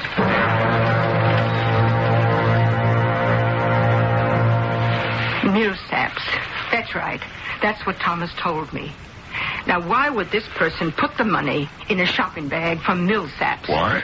Well, because it was handy. Is it handy? Would it be handy to you? Does your wife shop in Millsaps? Oh, not of the money I make. Well, who does shop in Millsaps? People like the Sloanes. Thomas and I were in service. I was housekeeper and he was chauffeur. Do you know the kind of people who shopped in Millsaps? Millionaires. Or people who were trying to make an impression. Well, anybody can get a shopping bag from anywhere. Well, this is the bag. Do you notice anything about it? Just a bag. Smell it. What? Go ahead. Well, it does have a nice smell to it. Mm-hmm. Perfume. Do you notice anything distinctive about it? Nah. All perfume smells alike to me. Yeah, but they're not alike. And even though it's faint, you smell it again. It's very, fresh. Fresh, yeah. It smells like flowers. Mm-hmm. I mean fresh flowers, not phony ones. Yeah, well, it should.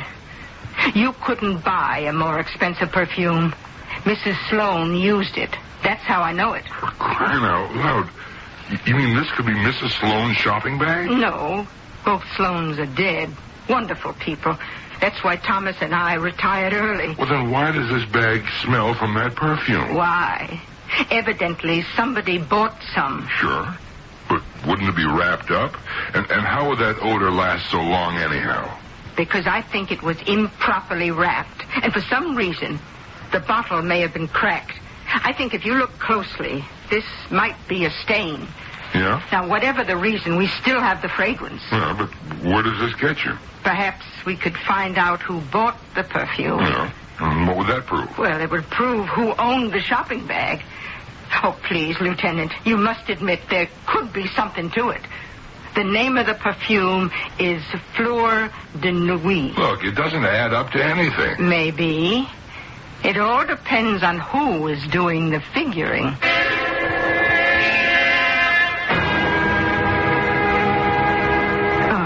Mrs. Timmons, I am Madame Lafarge. Oh, yes.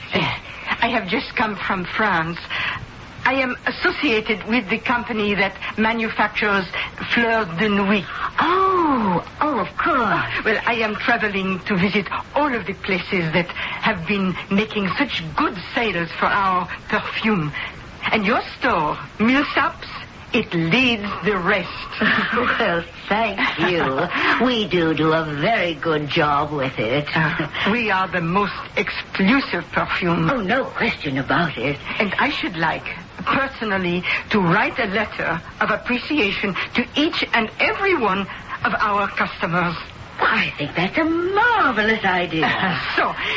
Do you have for me a listing of those who have purchased Fleur de Nuit from this establishment? Oh, yes, of course. Oh, good. I can have it sent to your hotel, madam. Where are you staying? Oh, it is not a large list, no? It would have, 15, 20 names, I suppose. Oh, well then, perhaps, since I am here now, I could wait, if it is no trouble. Oh, it's no trouble at all. There's a young lady who had a problem, I remember. Oh, a problem? Oh, yes, you see, she'd been shopping in the store. She bought a bottle of perfume, and she claimed that when she arrived home, we had sold her broken bottle. Oh. We made good, naturally, but you might drop her a special note. Oh, I shall. Oh, she raised quite a fuss. Stormed into my office. She isn't our typical Millsaps customer. Oh. A rather brothy, if I do say so, vulgar young woman. But what can you do? It isn't the old days when you could simply refuse to sell that sort. Today there are laws. A pity. Anyone with money is as good as anyone else. I remember her name. Maudie Drake. Here, I'll write it down for you. A.T. Balboa. Oh, my, how that place has come down to. Maudie Drake. Yes. I suppose a letter from you would help matters considerably. Oh, but yes. After all, anyone who can spend $200 for a bottle of perfume is entitled to a letter, whether they deserve it or not.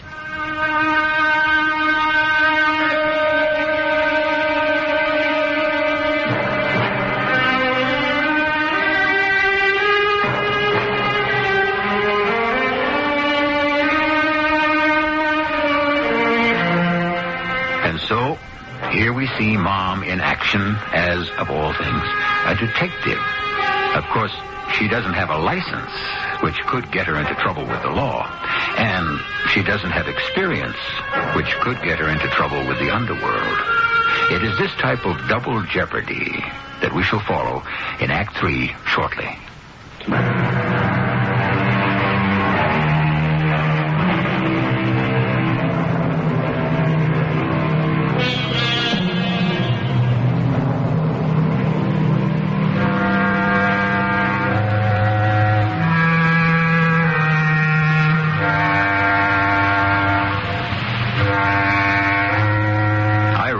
That do-it-yourself has become almost mandatory these days if one is to survive the financial crunch. We have more and more people learning how to cope with their autos, appliances, plumbing, electricity. However, it's one thing to be a do-it-yourself house painter. It's quite another to be a do-it-yourself detective. Yeah? I am Madame Lafarge. So? I am a directoire in the Fleur de Nuit perfumes. Oh, sure. Well, come on in. Oh, thank you. No, I am told you had the most unfortunate experience. Oh, yeah. Well, the store made it good. Oh, I am so happy. I mean, I had to straighten out that dame. The one in the store. Oh, then there are no more complaints. No.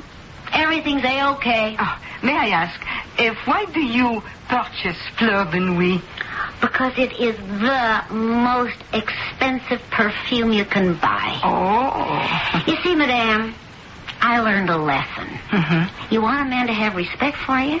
He's got to treat you to the best. Mm-hmm. Well, that's why I live in this apartment. You couldn't pay more for one like it. My clothes, everything. And that is why you buy things in Millsaps. Because it is the most expensive store in town. Oh, good. It is a philosophy of life that has its points. Thank you very much. And I hope you will continue to enjoy Fleur de Nuit. Until they come up with one that's more expensive.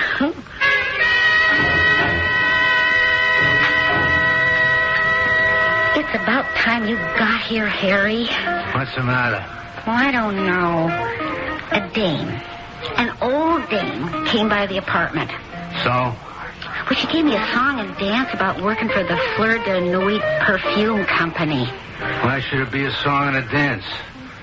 You throw away enough of my good dough on that slop. Well, she had a French accent. Why not? She works for a French perfume company, doesn't she? It was a phony French accent. What do you know about her? I used to be in show business. You call what you did show business?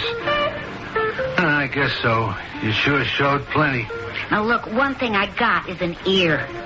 This was an old dame from the Midwest that was putting on a French accent.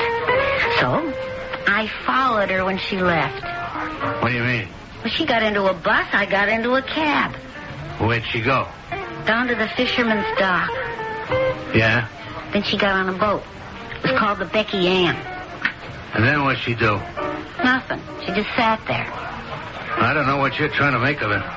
We better find out who she is.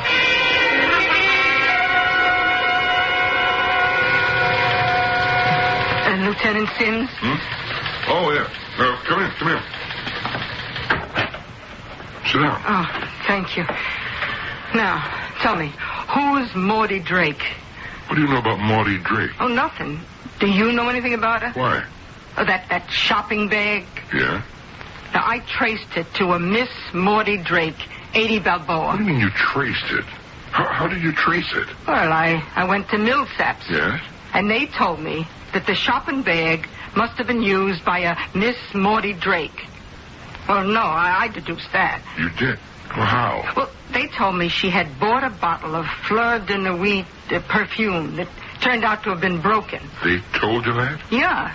And the lady who was the manager told it to me. Yeah? What made her tell you that? I mean, how did the subject happen to come up? Well, you see, I told her that I was a representative of the perfume company. I wanted to write a letter of appreciation to all of our customers.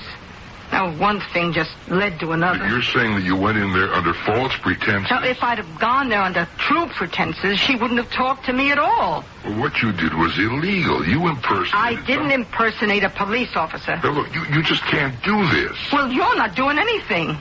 At least I located the bag for you. All right.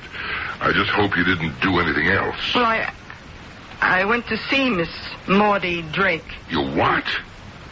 Miss Maudie Drake at 80 Balboa. This girl, this Maudie Drake, runs around with some very tough people. Well, I assumed as much. But you just can't do things like that. Why not? Because you're not a police officer. Suppose she saw through you. For what reason? Look, these are tough, smart people. They suspect anything, everybody.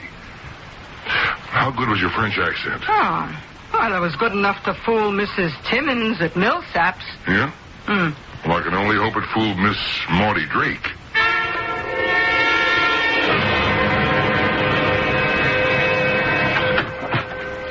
Where you been, Maudie? Checking out the old dame. She's not French. Okay, she doesn't have to be. It's part of her act for a job. Look at all these guys that work in French restaurants. See how they put it on. Her name is Mrs. Ella Granby. Yeah? You never heard it before? Granby. Why is it familiar? Her husband picked up your dough that night on the dock. Wait a minute. Yeah, wait a minute. You left it there for Leo to pay for all that grass. But stupid Leo goes to the wrong pier. So that's who she is, huh? What's she poking around for? She's telling the cops her husband found the dough. She's trying to prove he's telling the truth. How'd she ever find you? The bag. The one you left the dough in. It's just a shopping bag. How could she trace it? It's not just a shopping bag. It's from Millsaps. Why did you have to use that? It was the only one in the house. And why did you have to insist we should buy that marijuana with the dough? Because the dough is hot. What else could we do with it? Whose idea was to stick up at that bank in the first place?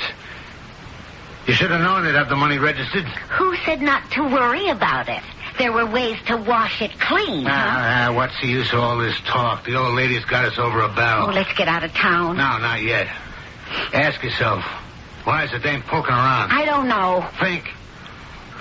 It's because the cops are cold on this. It's her idea. Why should the cops bother? They got this chump, her husband. He can take the fall for the stick-up. They're happy.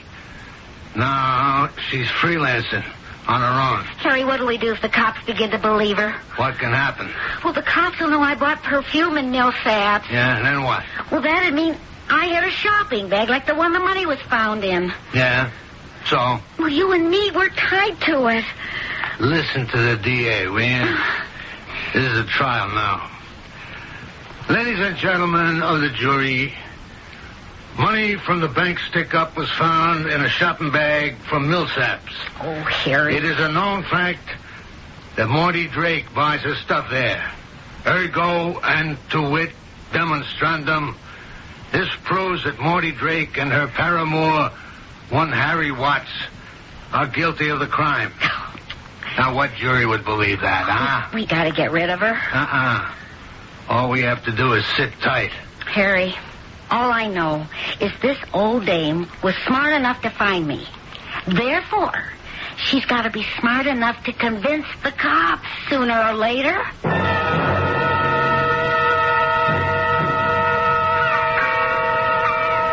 Isn't it a gorgeous day, Maudie? Yeah. Day like this seems wrong to kill somebody. Harry, this is something that's got to be done. All right. Well, she don't know you, so you go ahead in. Yeah. Hey, lady. Yes? Is this boat going anyplace? You want to hire it? How about a little spin around the bay?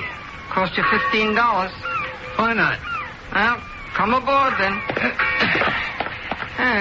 You want to take those heavy shoes off, huh? Oh, yeah, sure. Ready to go?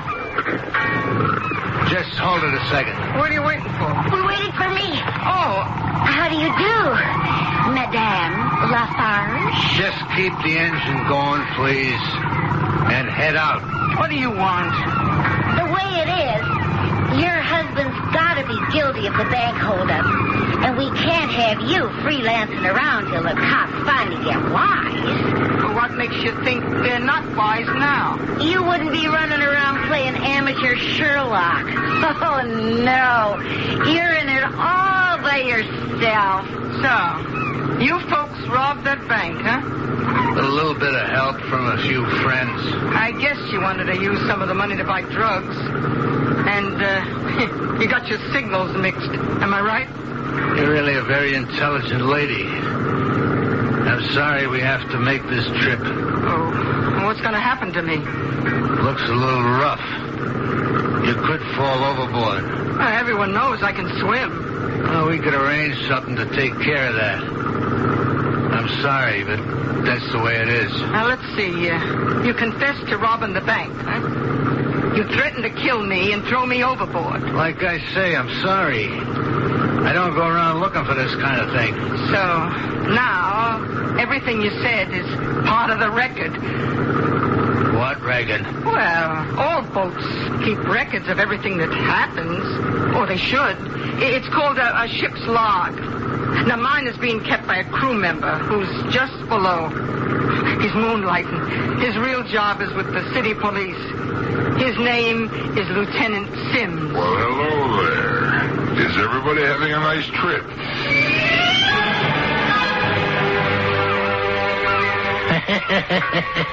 I thought I knew everything about you. But look, all this time you were an actress. You're also a detective. And you kept it all hidden. That's right. I guess it's just as well that we don't know everything about each other. Is there something I don't know about you? All these years, I wanted to be a crook. Oh, is that true? Real smooth, gentleman type of crook, you know. Well, you sure kept it hidden. Well, it's one of those things you toy with. But that night when I saw the money, and I thought it could be all mine, well, there was my life's ambition. Now, aren't you ashamed of yourself? I'm lucky. What kind of crook could be successful if he's married to a detective like you?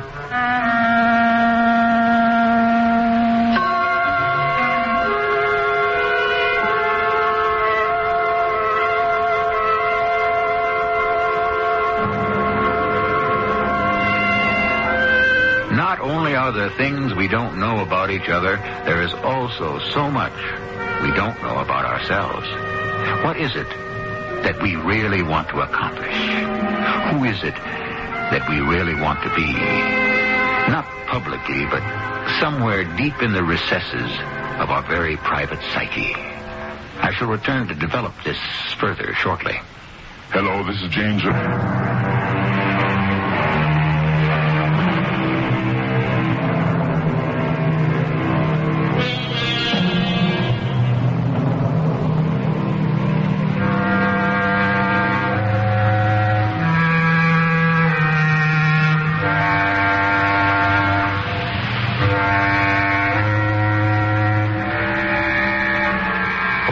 Perfumes of Araby shall not sweeten his hand, said Shakespeare, and so perfume once again figures in a story. Had the lady not had expensive tastes, she would have been free today. And there is a justice in this, because perfume, which is meant to hide and disguise, was used this time to expose and reveal. Our cast included Bryna Rayburn, Robert Dryden, Joe Silver, and E.V. Juster. The entire production was under the direction of Hyman Brown.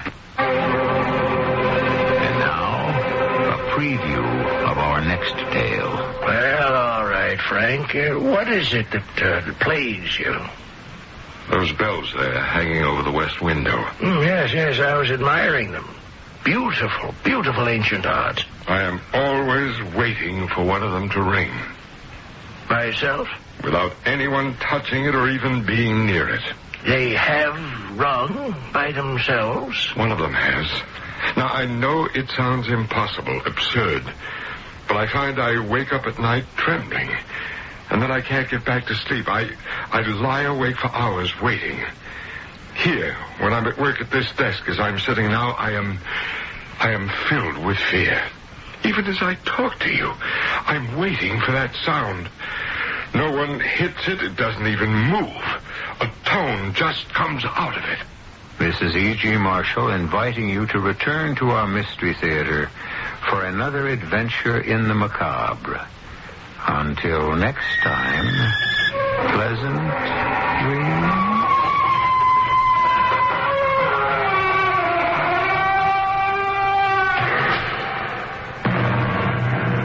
Thanks for joining us for the WAKR Radio Mystery Theater. We hope you've enjoyed tonight's mystery and that you'll join us again tonight at 11:15 for the WAKR Radio Mystery Theater. Tell your friends about the best in radio drama, exclusively in Akron, Canton, on 1590 WAKR. Until...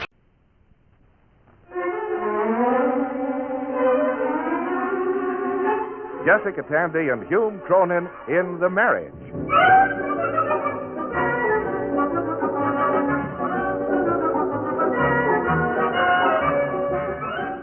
The sponsors of this program offer no endorsement of the opinions, philosophies, stubbornness, or confusion of the persons represented therein. However, with the conviction that marriage remains the most popular domestic arrangement between friendly people, NBC takes pleasure in presenting by transcription one of the most distinguished couples in the American theater, Jessica Tandy and Hume Cronin as Liz and Ben Marriott in the new dramatic series, The Marriage.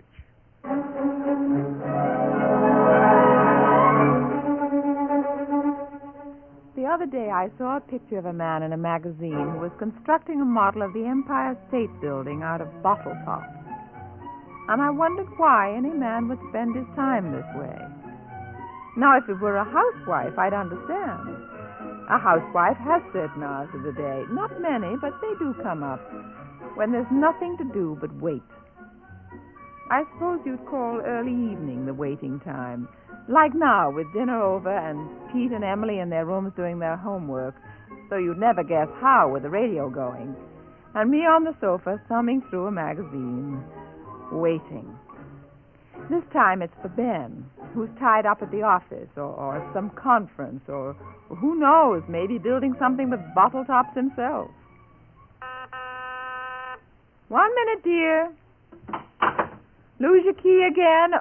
Oh. I must see Mr. Marriott at once. May I come in? Why, yes. My husband isn't home. Oh, he's on his way. Oh?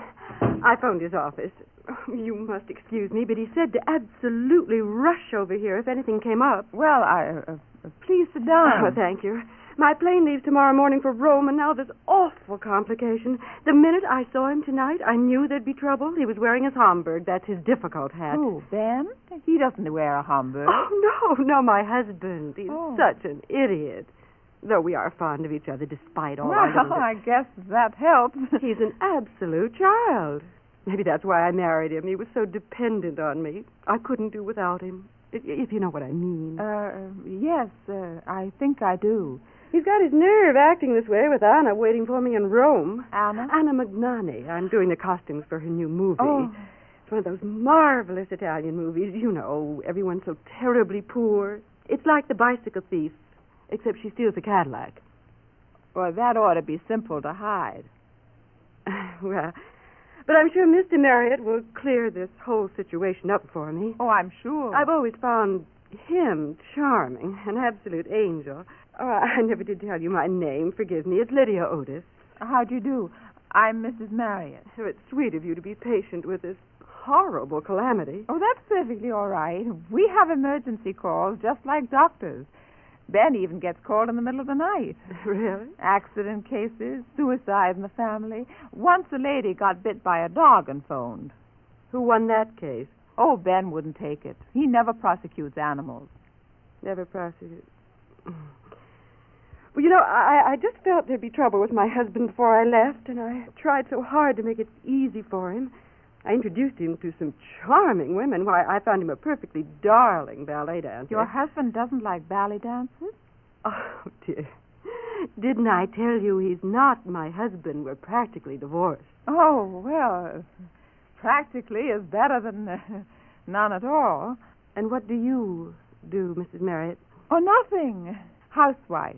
Children, too. Well, that's not exactly doing nothing. Yeah, I know what the books say. It's supposed to be a career, but I wonder. Now, take yourself. Hello, Liz. Hello. Mrs. Overs. How are you? I knew you were here. I checked back at the office. He's acted up again. He doesn't like the settlement. I thought he'd agree. He was wearing his tweeds that day. When he's being British, he'll agree to anything. If you'll excuse me... please, don't go. It'll be in the papers anyway. He'll say something stupid, as usual. Now, just sit back. Would you like a drink? Oh, I'm late already, but thank you so much. Cigarette? You're a darling. There you are. Now, just relax. When's your plane leaving? Tomorrow at 10. You'll be on it. And I'll be there as your lawyer to put you on it. As for your husband... Liz, dear, would you light me a cigarette, please? As for your husband, or ex-husband very soon... Here you are. Thank you. I'll have a straight talk with him before you're out over Sandy Hook. And believe me, there'll be no more hitches to this divorce. Now, you feel better? Yes.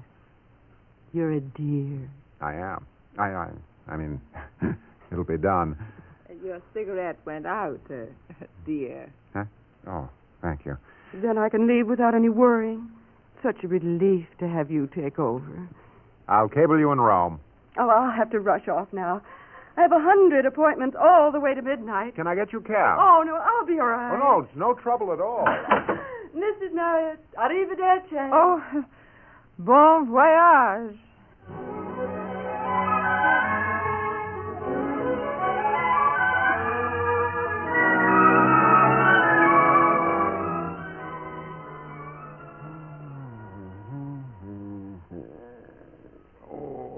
Beat today, ready to turn in. How's that book you're reading? I'm not reading it. Oh? I've got it open, but I'm not reading it. I'm thinking of her. Her who? Lydia. Lydia? Lydia, Lydia Otis. Ah, she does stay in your mind, doesn't she? Fascinating woman. Vibrant. If she were any more vibrant, her earrings would ring like chimes. I thought you'd break your arm reaching for a cigarette for her. As usual, I lit my own. Guilty as charged. Now, that look in your eye. Go on. I'm an interested spectator. You're really taken by her. And why not? She's attractive, intelligent, and you wanted to please her. I please all my clients. This, my dear, was a non-client please. It was a he pleasing a she. I'm not jealous. No, I'm just clinical. When you walked in and saw her, you lit up like a pinball machine. Off to Rome we go. Dear Anna is waiting. Arrivederci. Your mouth was wide open. I suppose my inlays were showing. I'm joking. Well, I'm half joking anyway. Liz, you have to admit she's living a full life for a woman. Busy with all those activities. You have to admire her for that. Oh, you're so serious. Well, I am serious. I know you are. You're going to get up early and get down to the airport and put vibrant Lydia on the plane. You said so. I'd love to be there and watch you carry her up the ramp.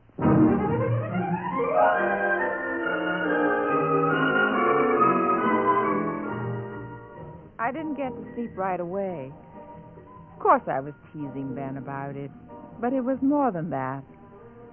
She was exciting and vibrant, and he did light up in her company. I remembered when he'd be pretty excited when he met me after work, long ago. And he listened to every word, and he'd light up for me. What happened? And wasn't it partly my fault? I started out as a wife and mother and wound up taken for granted, half vacuum cleaner and half pressure cooker. Well, I started to count my sheep again, and that ended my philosophy. The next morning, passing the supermarket, I couldn't help thinking of her in Rome, passing the Colosseum. I was starting to cross the street when my daydream was broken by the door. Look out! Hey, kid, come back here. I want to talk to you. Hey, kid, come back. That's a fine way to drive. Huh? You almost hit that boy. Look, lady, are you his mother? No, I'm not, but I have children of my You're own. not his mother. Don't yell at me. You weren't very careful, mister. Look, lady, I'm a careful driver. You see the sticker on my windshield? Merit Driving Award. You almost hit him, though. It could have been serious. Look at this intersection, lady. Just look at that. Every time I get near this corner, I pray. It's laid out like a Parcheesi board. 5 streets crossing at the same time. How that 5th Street ever got there, I don't know. There's no excuse for almost running over a child. Not looking for an excuse, lady. I'm trying to explain. I am very unhappy about this street situation. I did not build the streets. I did not lay them out this way. You be careful next time. Yes, ma'am. Can I go now?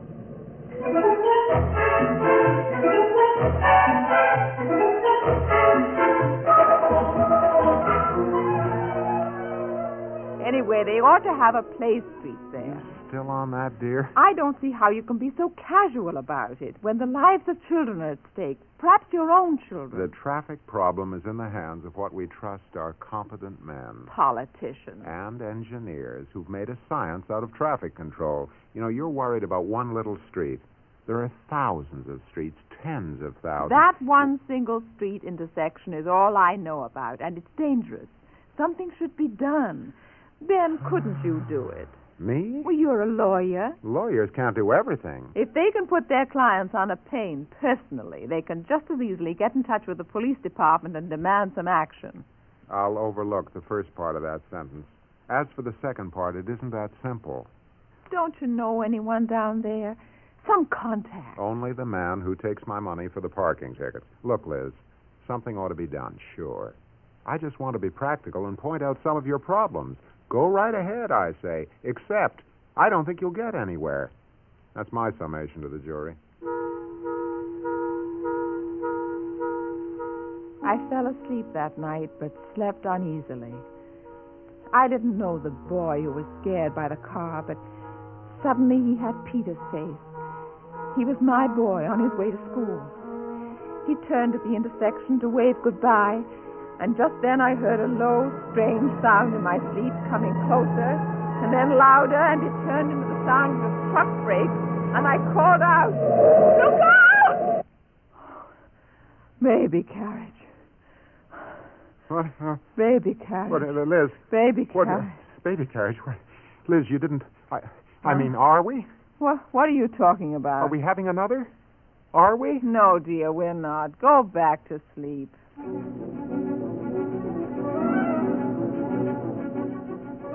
The next morning, I met them on the street. The women I'd meet every day, but never really know. The women with baby carriages, shopping, sunning themselves before going back to their housework. I told them my idea. They were with me. Then I did one more thing.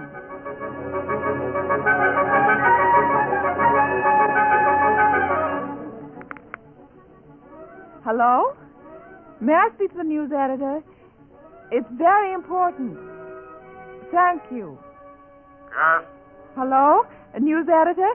I want to report something that's going to happen, but hasn't yet. And when it does, you might want to have a reporter there. Who is this? This is Mrs. Elizabeth Marriott, and I want to tip you off that something of unusual interest will take place in just 1 hour at the intersection of 6th Avenue and 10th Street. Nobody on a window ledge, is it? We're getting too many of those calls. Oh, no, this is much more exciting. Axe murder? Oh, no, this has spectacle, my dear man. Will you send a reporter down, or shall I try another newspaper? 6th Avenue and 10th Street. Okay, we'll take a chance.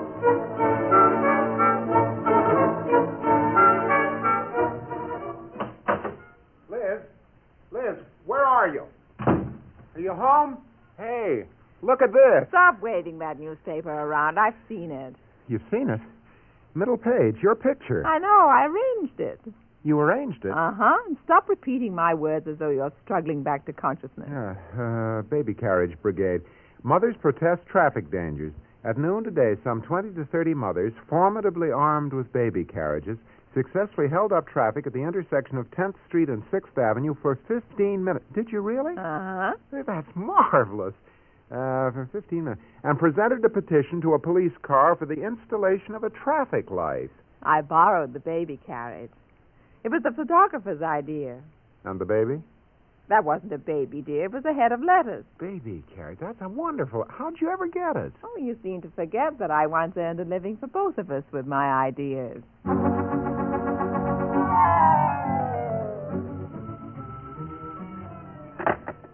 Hello? Yes, this is the Marriott residence. Who? Just a moment. For you, dear, the traffic commissioner. Thank you. Hello? Yes, this is Mrs. Marriott speaking. Ben, would you light me a cigarette, dear?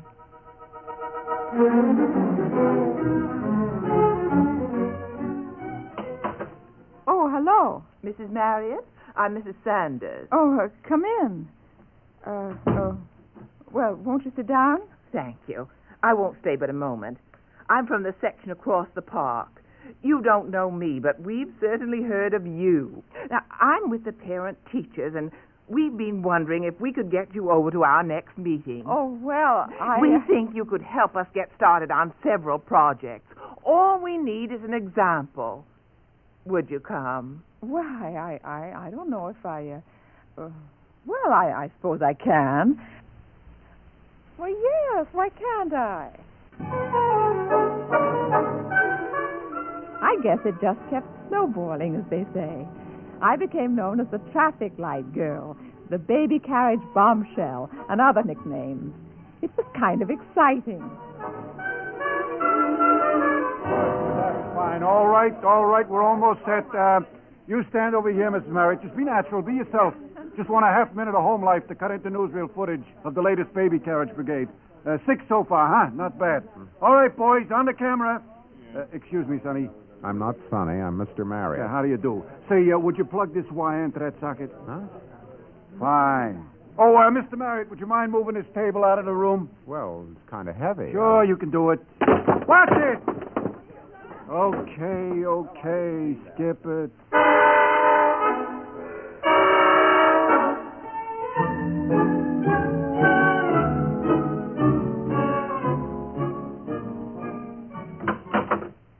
Mrs. Marriott? Yes, if you're a salesman... No, if you please. I'm not a salesman. Do I look like a salesman? Well, it's hard to tell. I happen to be against all types of door-to-door salesmanship, but I am in favor of national advertising. May I come in? Oh, sit down. If it's anything to do with my husband... No, it's you we're interested in. My card. Theodore Willis of Adams Booking, Incorporated. You're not a theater agency. Heavens, no. I dislike the theater intensely.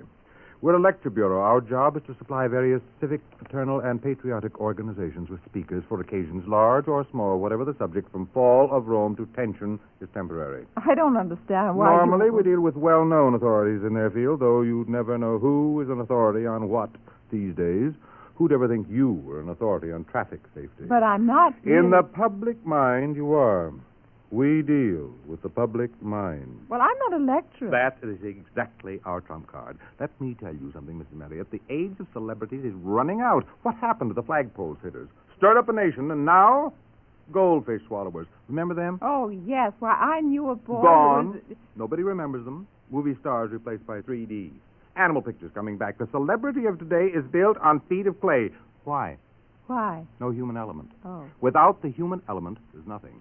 We have, I dare say, been going on nothing for years. Humanity is the key. But I don't quite... Not the best-dressed woman, or the Minister Luxembourg, or the most married or divorced woman, but the common woman. How does that strike you? Well, I'll think about it. It's surefire. What will I lecture about? Women's problems. Women always have problems. I'll return in a day or two, and we'll discuss further details. Meanwhile, you can see how Mr. Marriott feels about it. Oh, you needn't worry about my husband. You see, he enjoys my doing this sort of thing. You might say he got me started. Well, in a way, he did.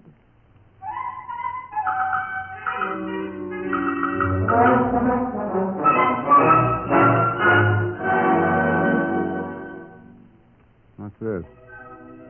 Dear Ben, afternoon conference on international child care in backward areas, followed by dinner. Would you remind Emily to bring evening dress to Hotel Collingwood, 9th floor. P.S. Dress in closet. Love.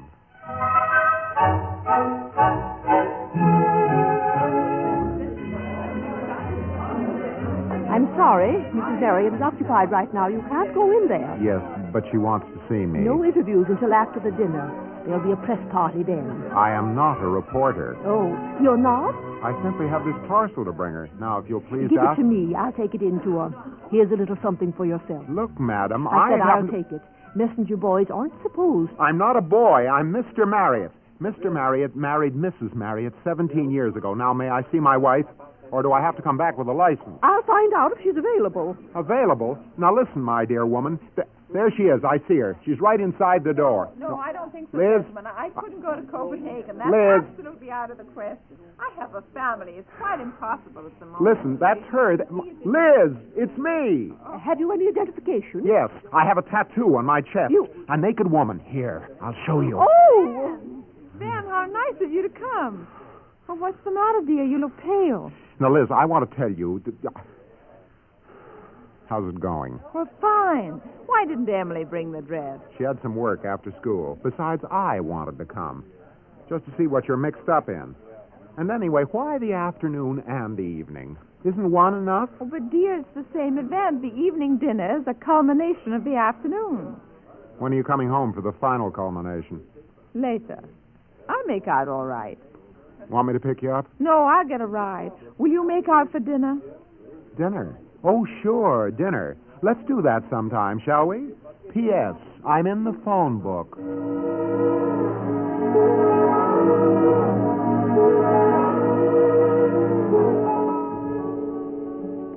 Then it happened.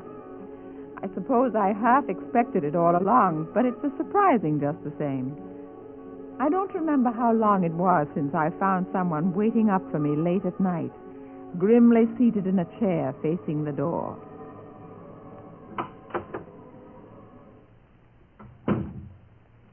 Stop. Stay where you are. Ben, you frightened me. 12:45 a.m. It's tomorrow. Do you realize that? How old are you? You're too old to be sneaking in this way. I'm not sneaking in. All right, walking in. You're not 16, and it's 12:45 and 1/2. Now, Miss Goldilocks, I've drawn up a little brief for you. Let's see. 5th of the month, lecture. 10th, lecture. 13th, Rodale. 15th, Bronx Protective Mothers League. 18th, lecture, address unknown. 22nd, helicopter flight from Flushing Airport. Don't ask me why.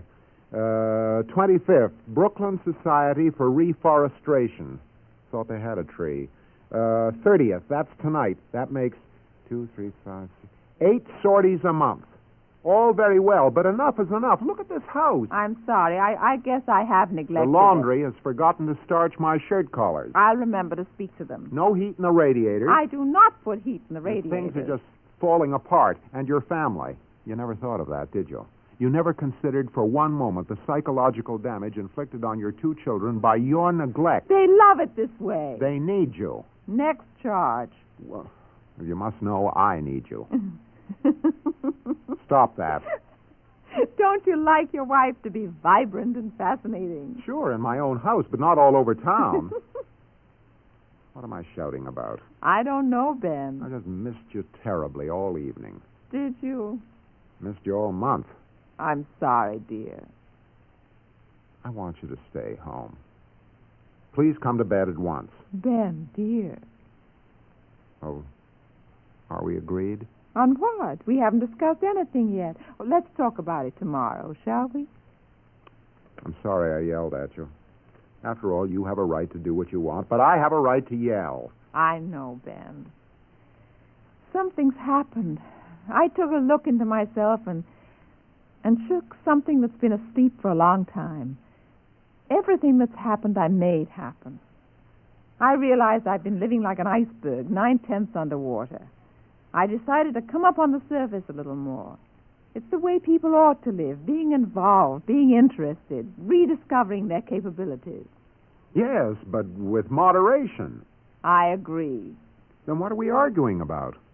Mrs. Marriott, if you can find time for it on your schedule, why don't you come over here and I'll kiss you?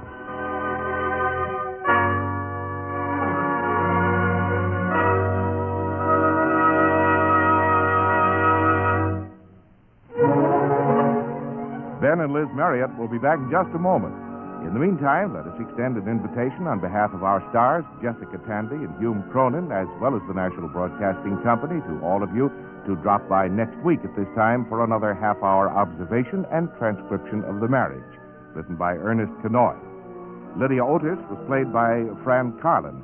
Others in the cast were William Zuckert, Edith Gresham, Reginald de Koven, Abby Lewis, and Ted Osborne. The Marriage is an NBC radio production directed by Edward King. This is Bob Denton speaking. Ben, are you awake? Yes. Did you see in the paper about the terrible air pollution in the city? Do you realize... Now, wait a minute, Liz. Before we unpollute the air, let's come to terms.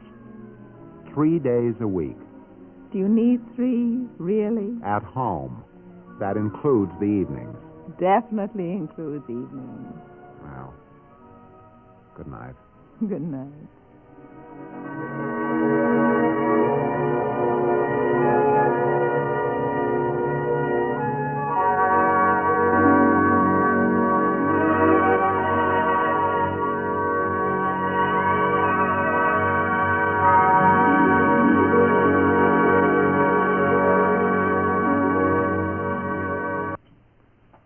Enjoy NBC Star Playhouse tonight on the NBC Radio Network.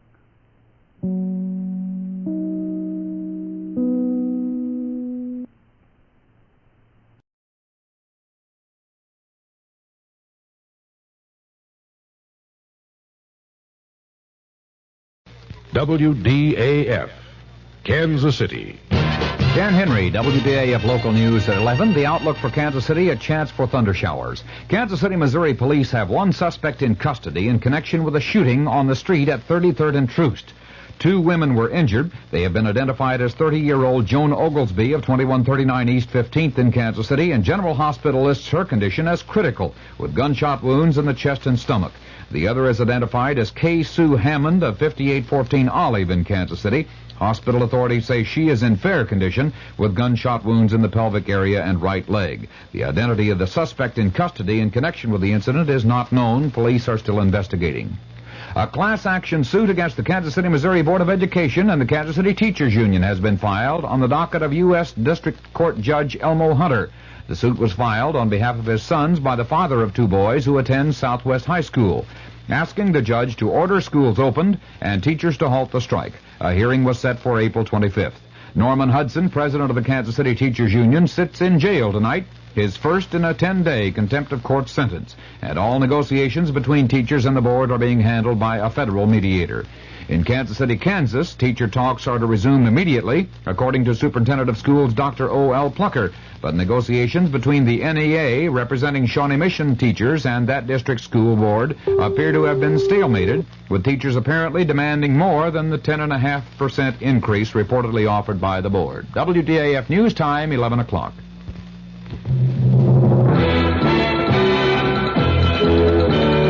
News of the hour on the hour from American Information Radio. This is Richard Wall from Los Angeles, and at this hour, some black police officers in San Francisco have joined the protest against the stop-and-search policy in the Operation Zebra hunt for the killer of 12 whites.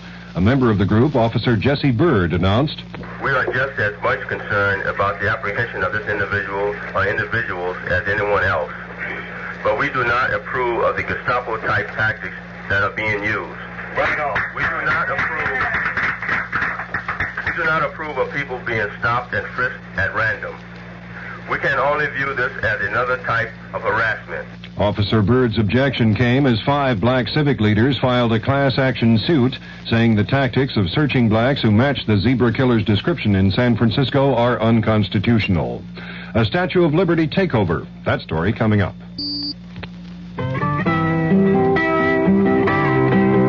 In the breath of a child lies the hope of our land. On the lips of a child rests the poem tall and grand. In the heart of a child is the peace that we have planned. And the breath of our children is a gift from God to man. 6 million children in the United States who should be running, laughing, and playing are coughing, wheezing, and choking. 6 million boys and girls are suffering from serious lung-damaging diseases. The National Cystic Fibrosis Research Foundation needs your help to help them. In the breath of a child lies the hope of our land. A group calling itself the Attica Brigade has taken over the Statue of Liberty in New York and promises to stay the weekend, demanding impeachment of President Nixon and protesting what's called social injustice in the U.S. President Nixon is spending the night at Camp David in Maryland. Earlier, the president went for a dinner cruise aboard the yacht Sequoia on the Potomac and then stopped by the home of his daughter Julie Eisenhower in Bethesda, Maryland. Mark Felt, former associate director of the FBI, says the White House asked him to issue news releases on Watergate that he considered improper for the FBI to be involved in. Felt ran the FBI after J. Edgar Hoover's death. The defense has rested its case in the perjury conspiracy trial of John Mitchell and Maurice Stans in New York. The prosecution will present rebuttal witnesses Monday. Israel and Syria disagree on losses in the first major air battles in the Mideast since the October War. But there's a warning about the consequences of the increasing escalation of the Golan Heights fighting. Correspondent Andrew Mizell's reports from Tel Aviv. Israeli Defense Minister Moshe Dayan warned today that if the Syrians continue escalating the battle around Mount Hermon, Henry Kissinger might arrive here in 10 days to find a full-scale war in progress. Dayan issued the warning in a television interview which I watched here in Tel Aviv. It came on the eve of the heaviest day of fighting yet, a day in which Israel reported its first battle losses in the air, 2 warplanes shot down by ground fire. Dayan said that if Syria continued trying to capture territory, Israel would feel free to do the same. Andrew Mizell's ABC News, Tel Aviv. Japan has signed an agreement with China for mutual airline service. The nationalist Chinese on Taiwan have threatened to end their aviation agreement with Japan because of the arrangement between Tokyo and Peking. Government economist Gary Seaver says inflation will remain a serious problem in the U.S. Seaver's remark followed release of figures showing the cost of living rose 1.1% in March, raising the 12-month increase in consumer prices to 10.2%. The Chicago Tribune has an announcement of interest to nostalgia buffs. The Tribune says it will bring back the original Orphan Annie cartoon strip starting Monday. The first episode will show Annie and her dog Sandy in 1936. This is Information Radio News. From the Kurt Mears Sports Desk, the Kansas City Royals play the Chicago White Sox 2 more games in this series, tomorrow and Sunday, then move to Boston. A temporary restraining order has been issued against the Cincinnati Bengals linebacker Bill Berkey and the World Football League that keeps all WFL owners from negotiating with any member of the Cincinnati squad. Peter Oosterhouse holds the lead in the Monsanto Open Golf Tournament with a 36-hole total of 133, and the KU relays will be wrapped up tomorrow.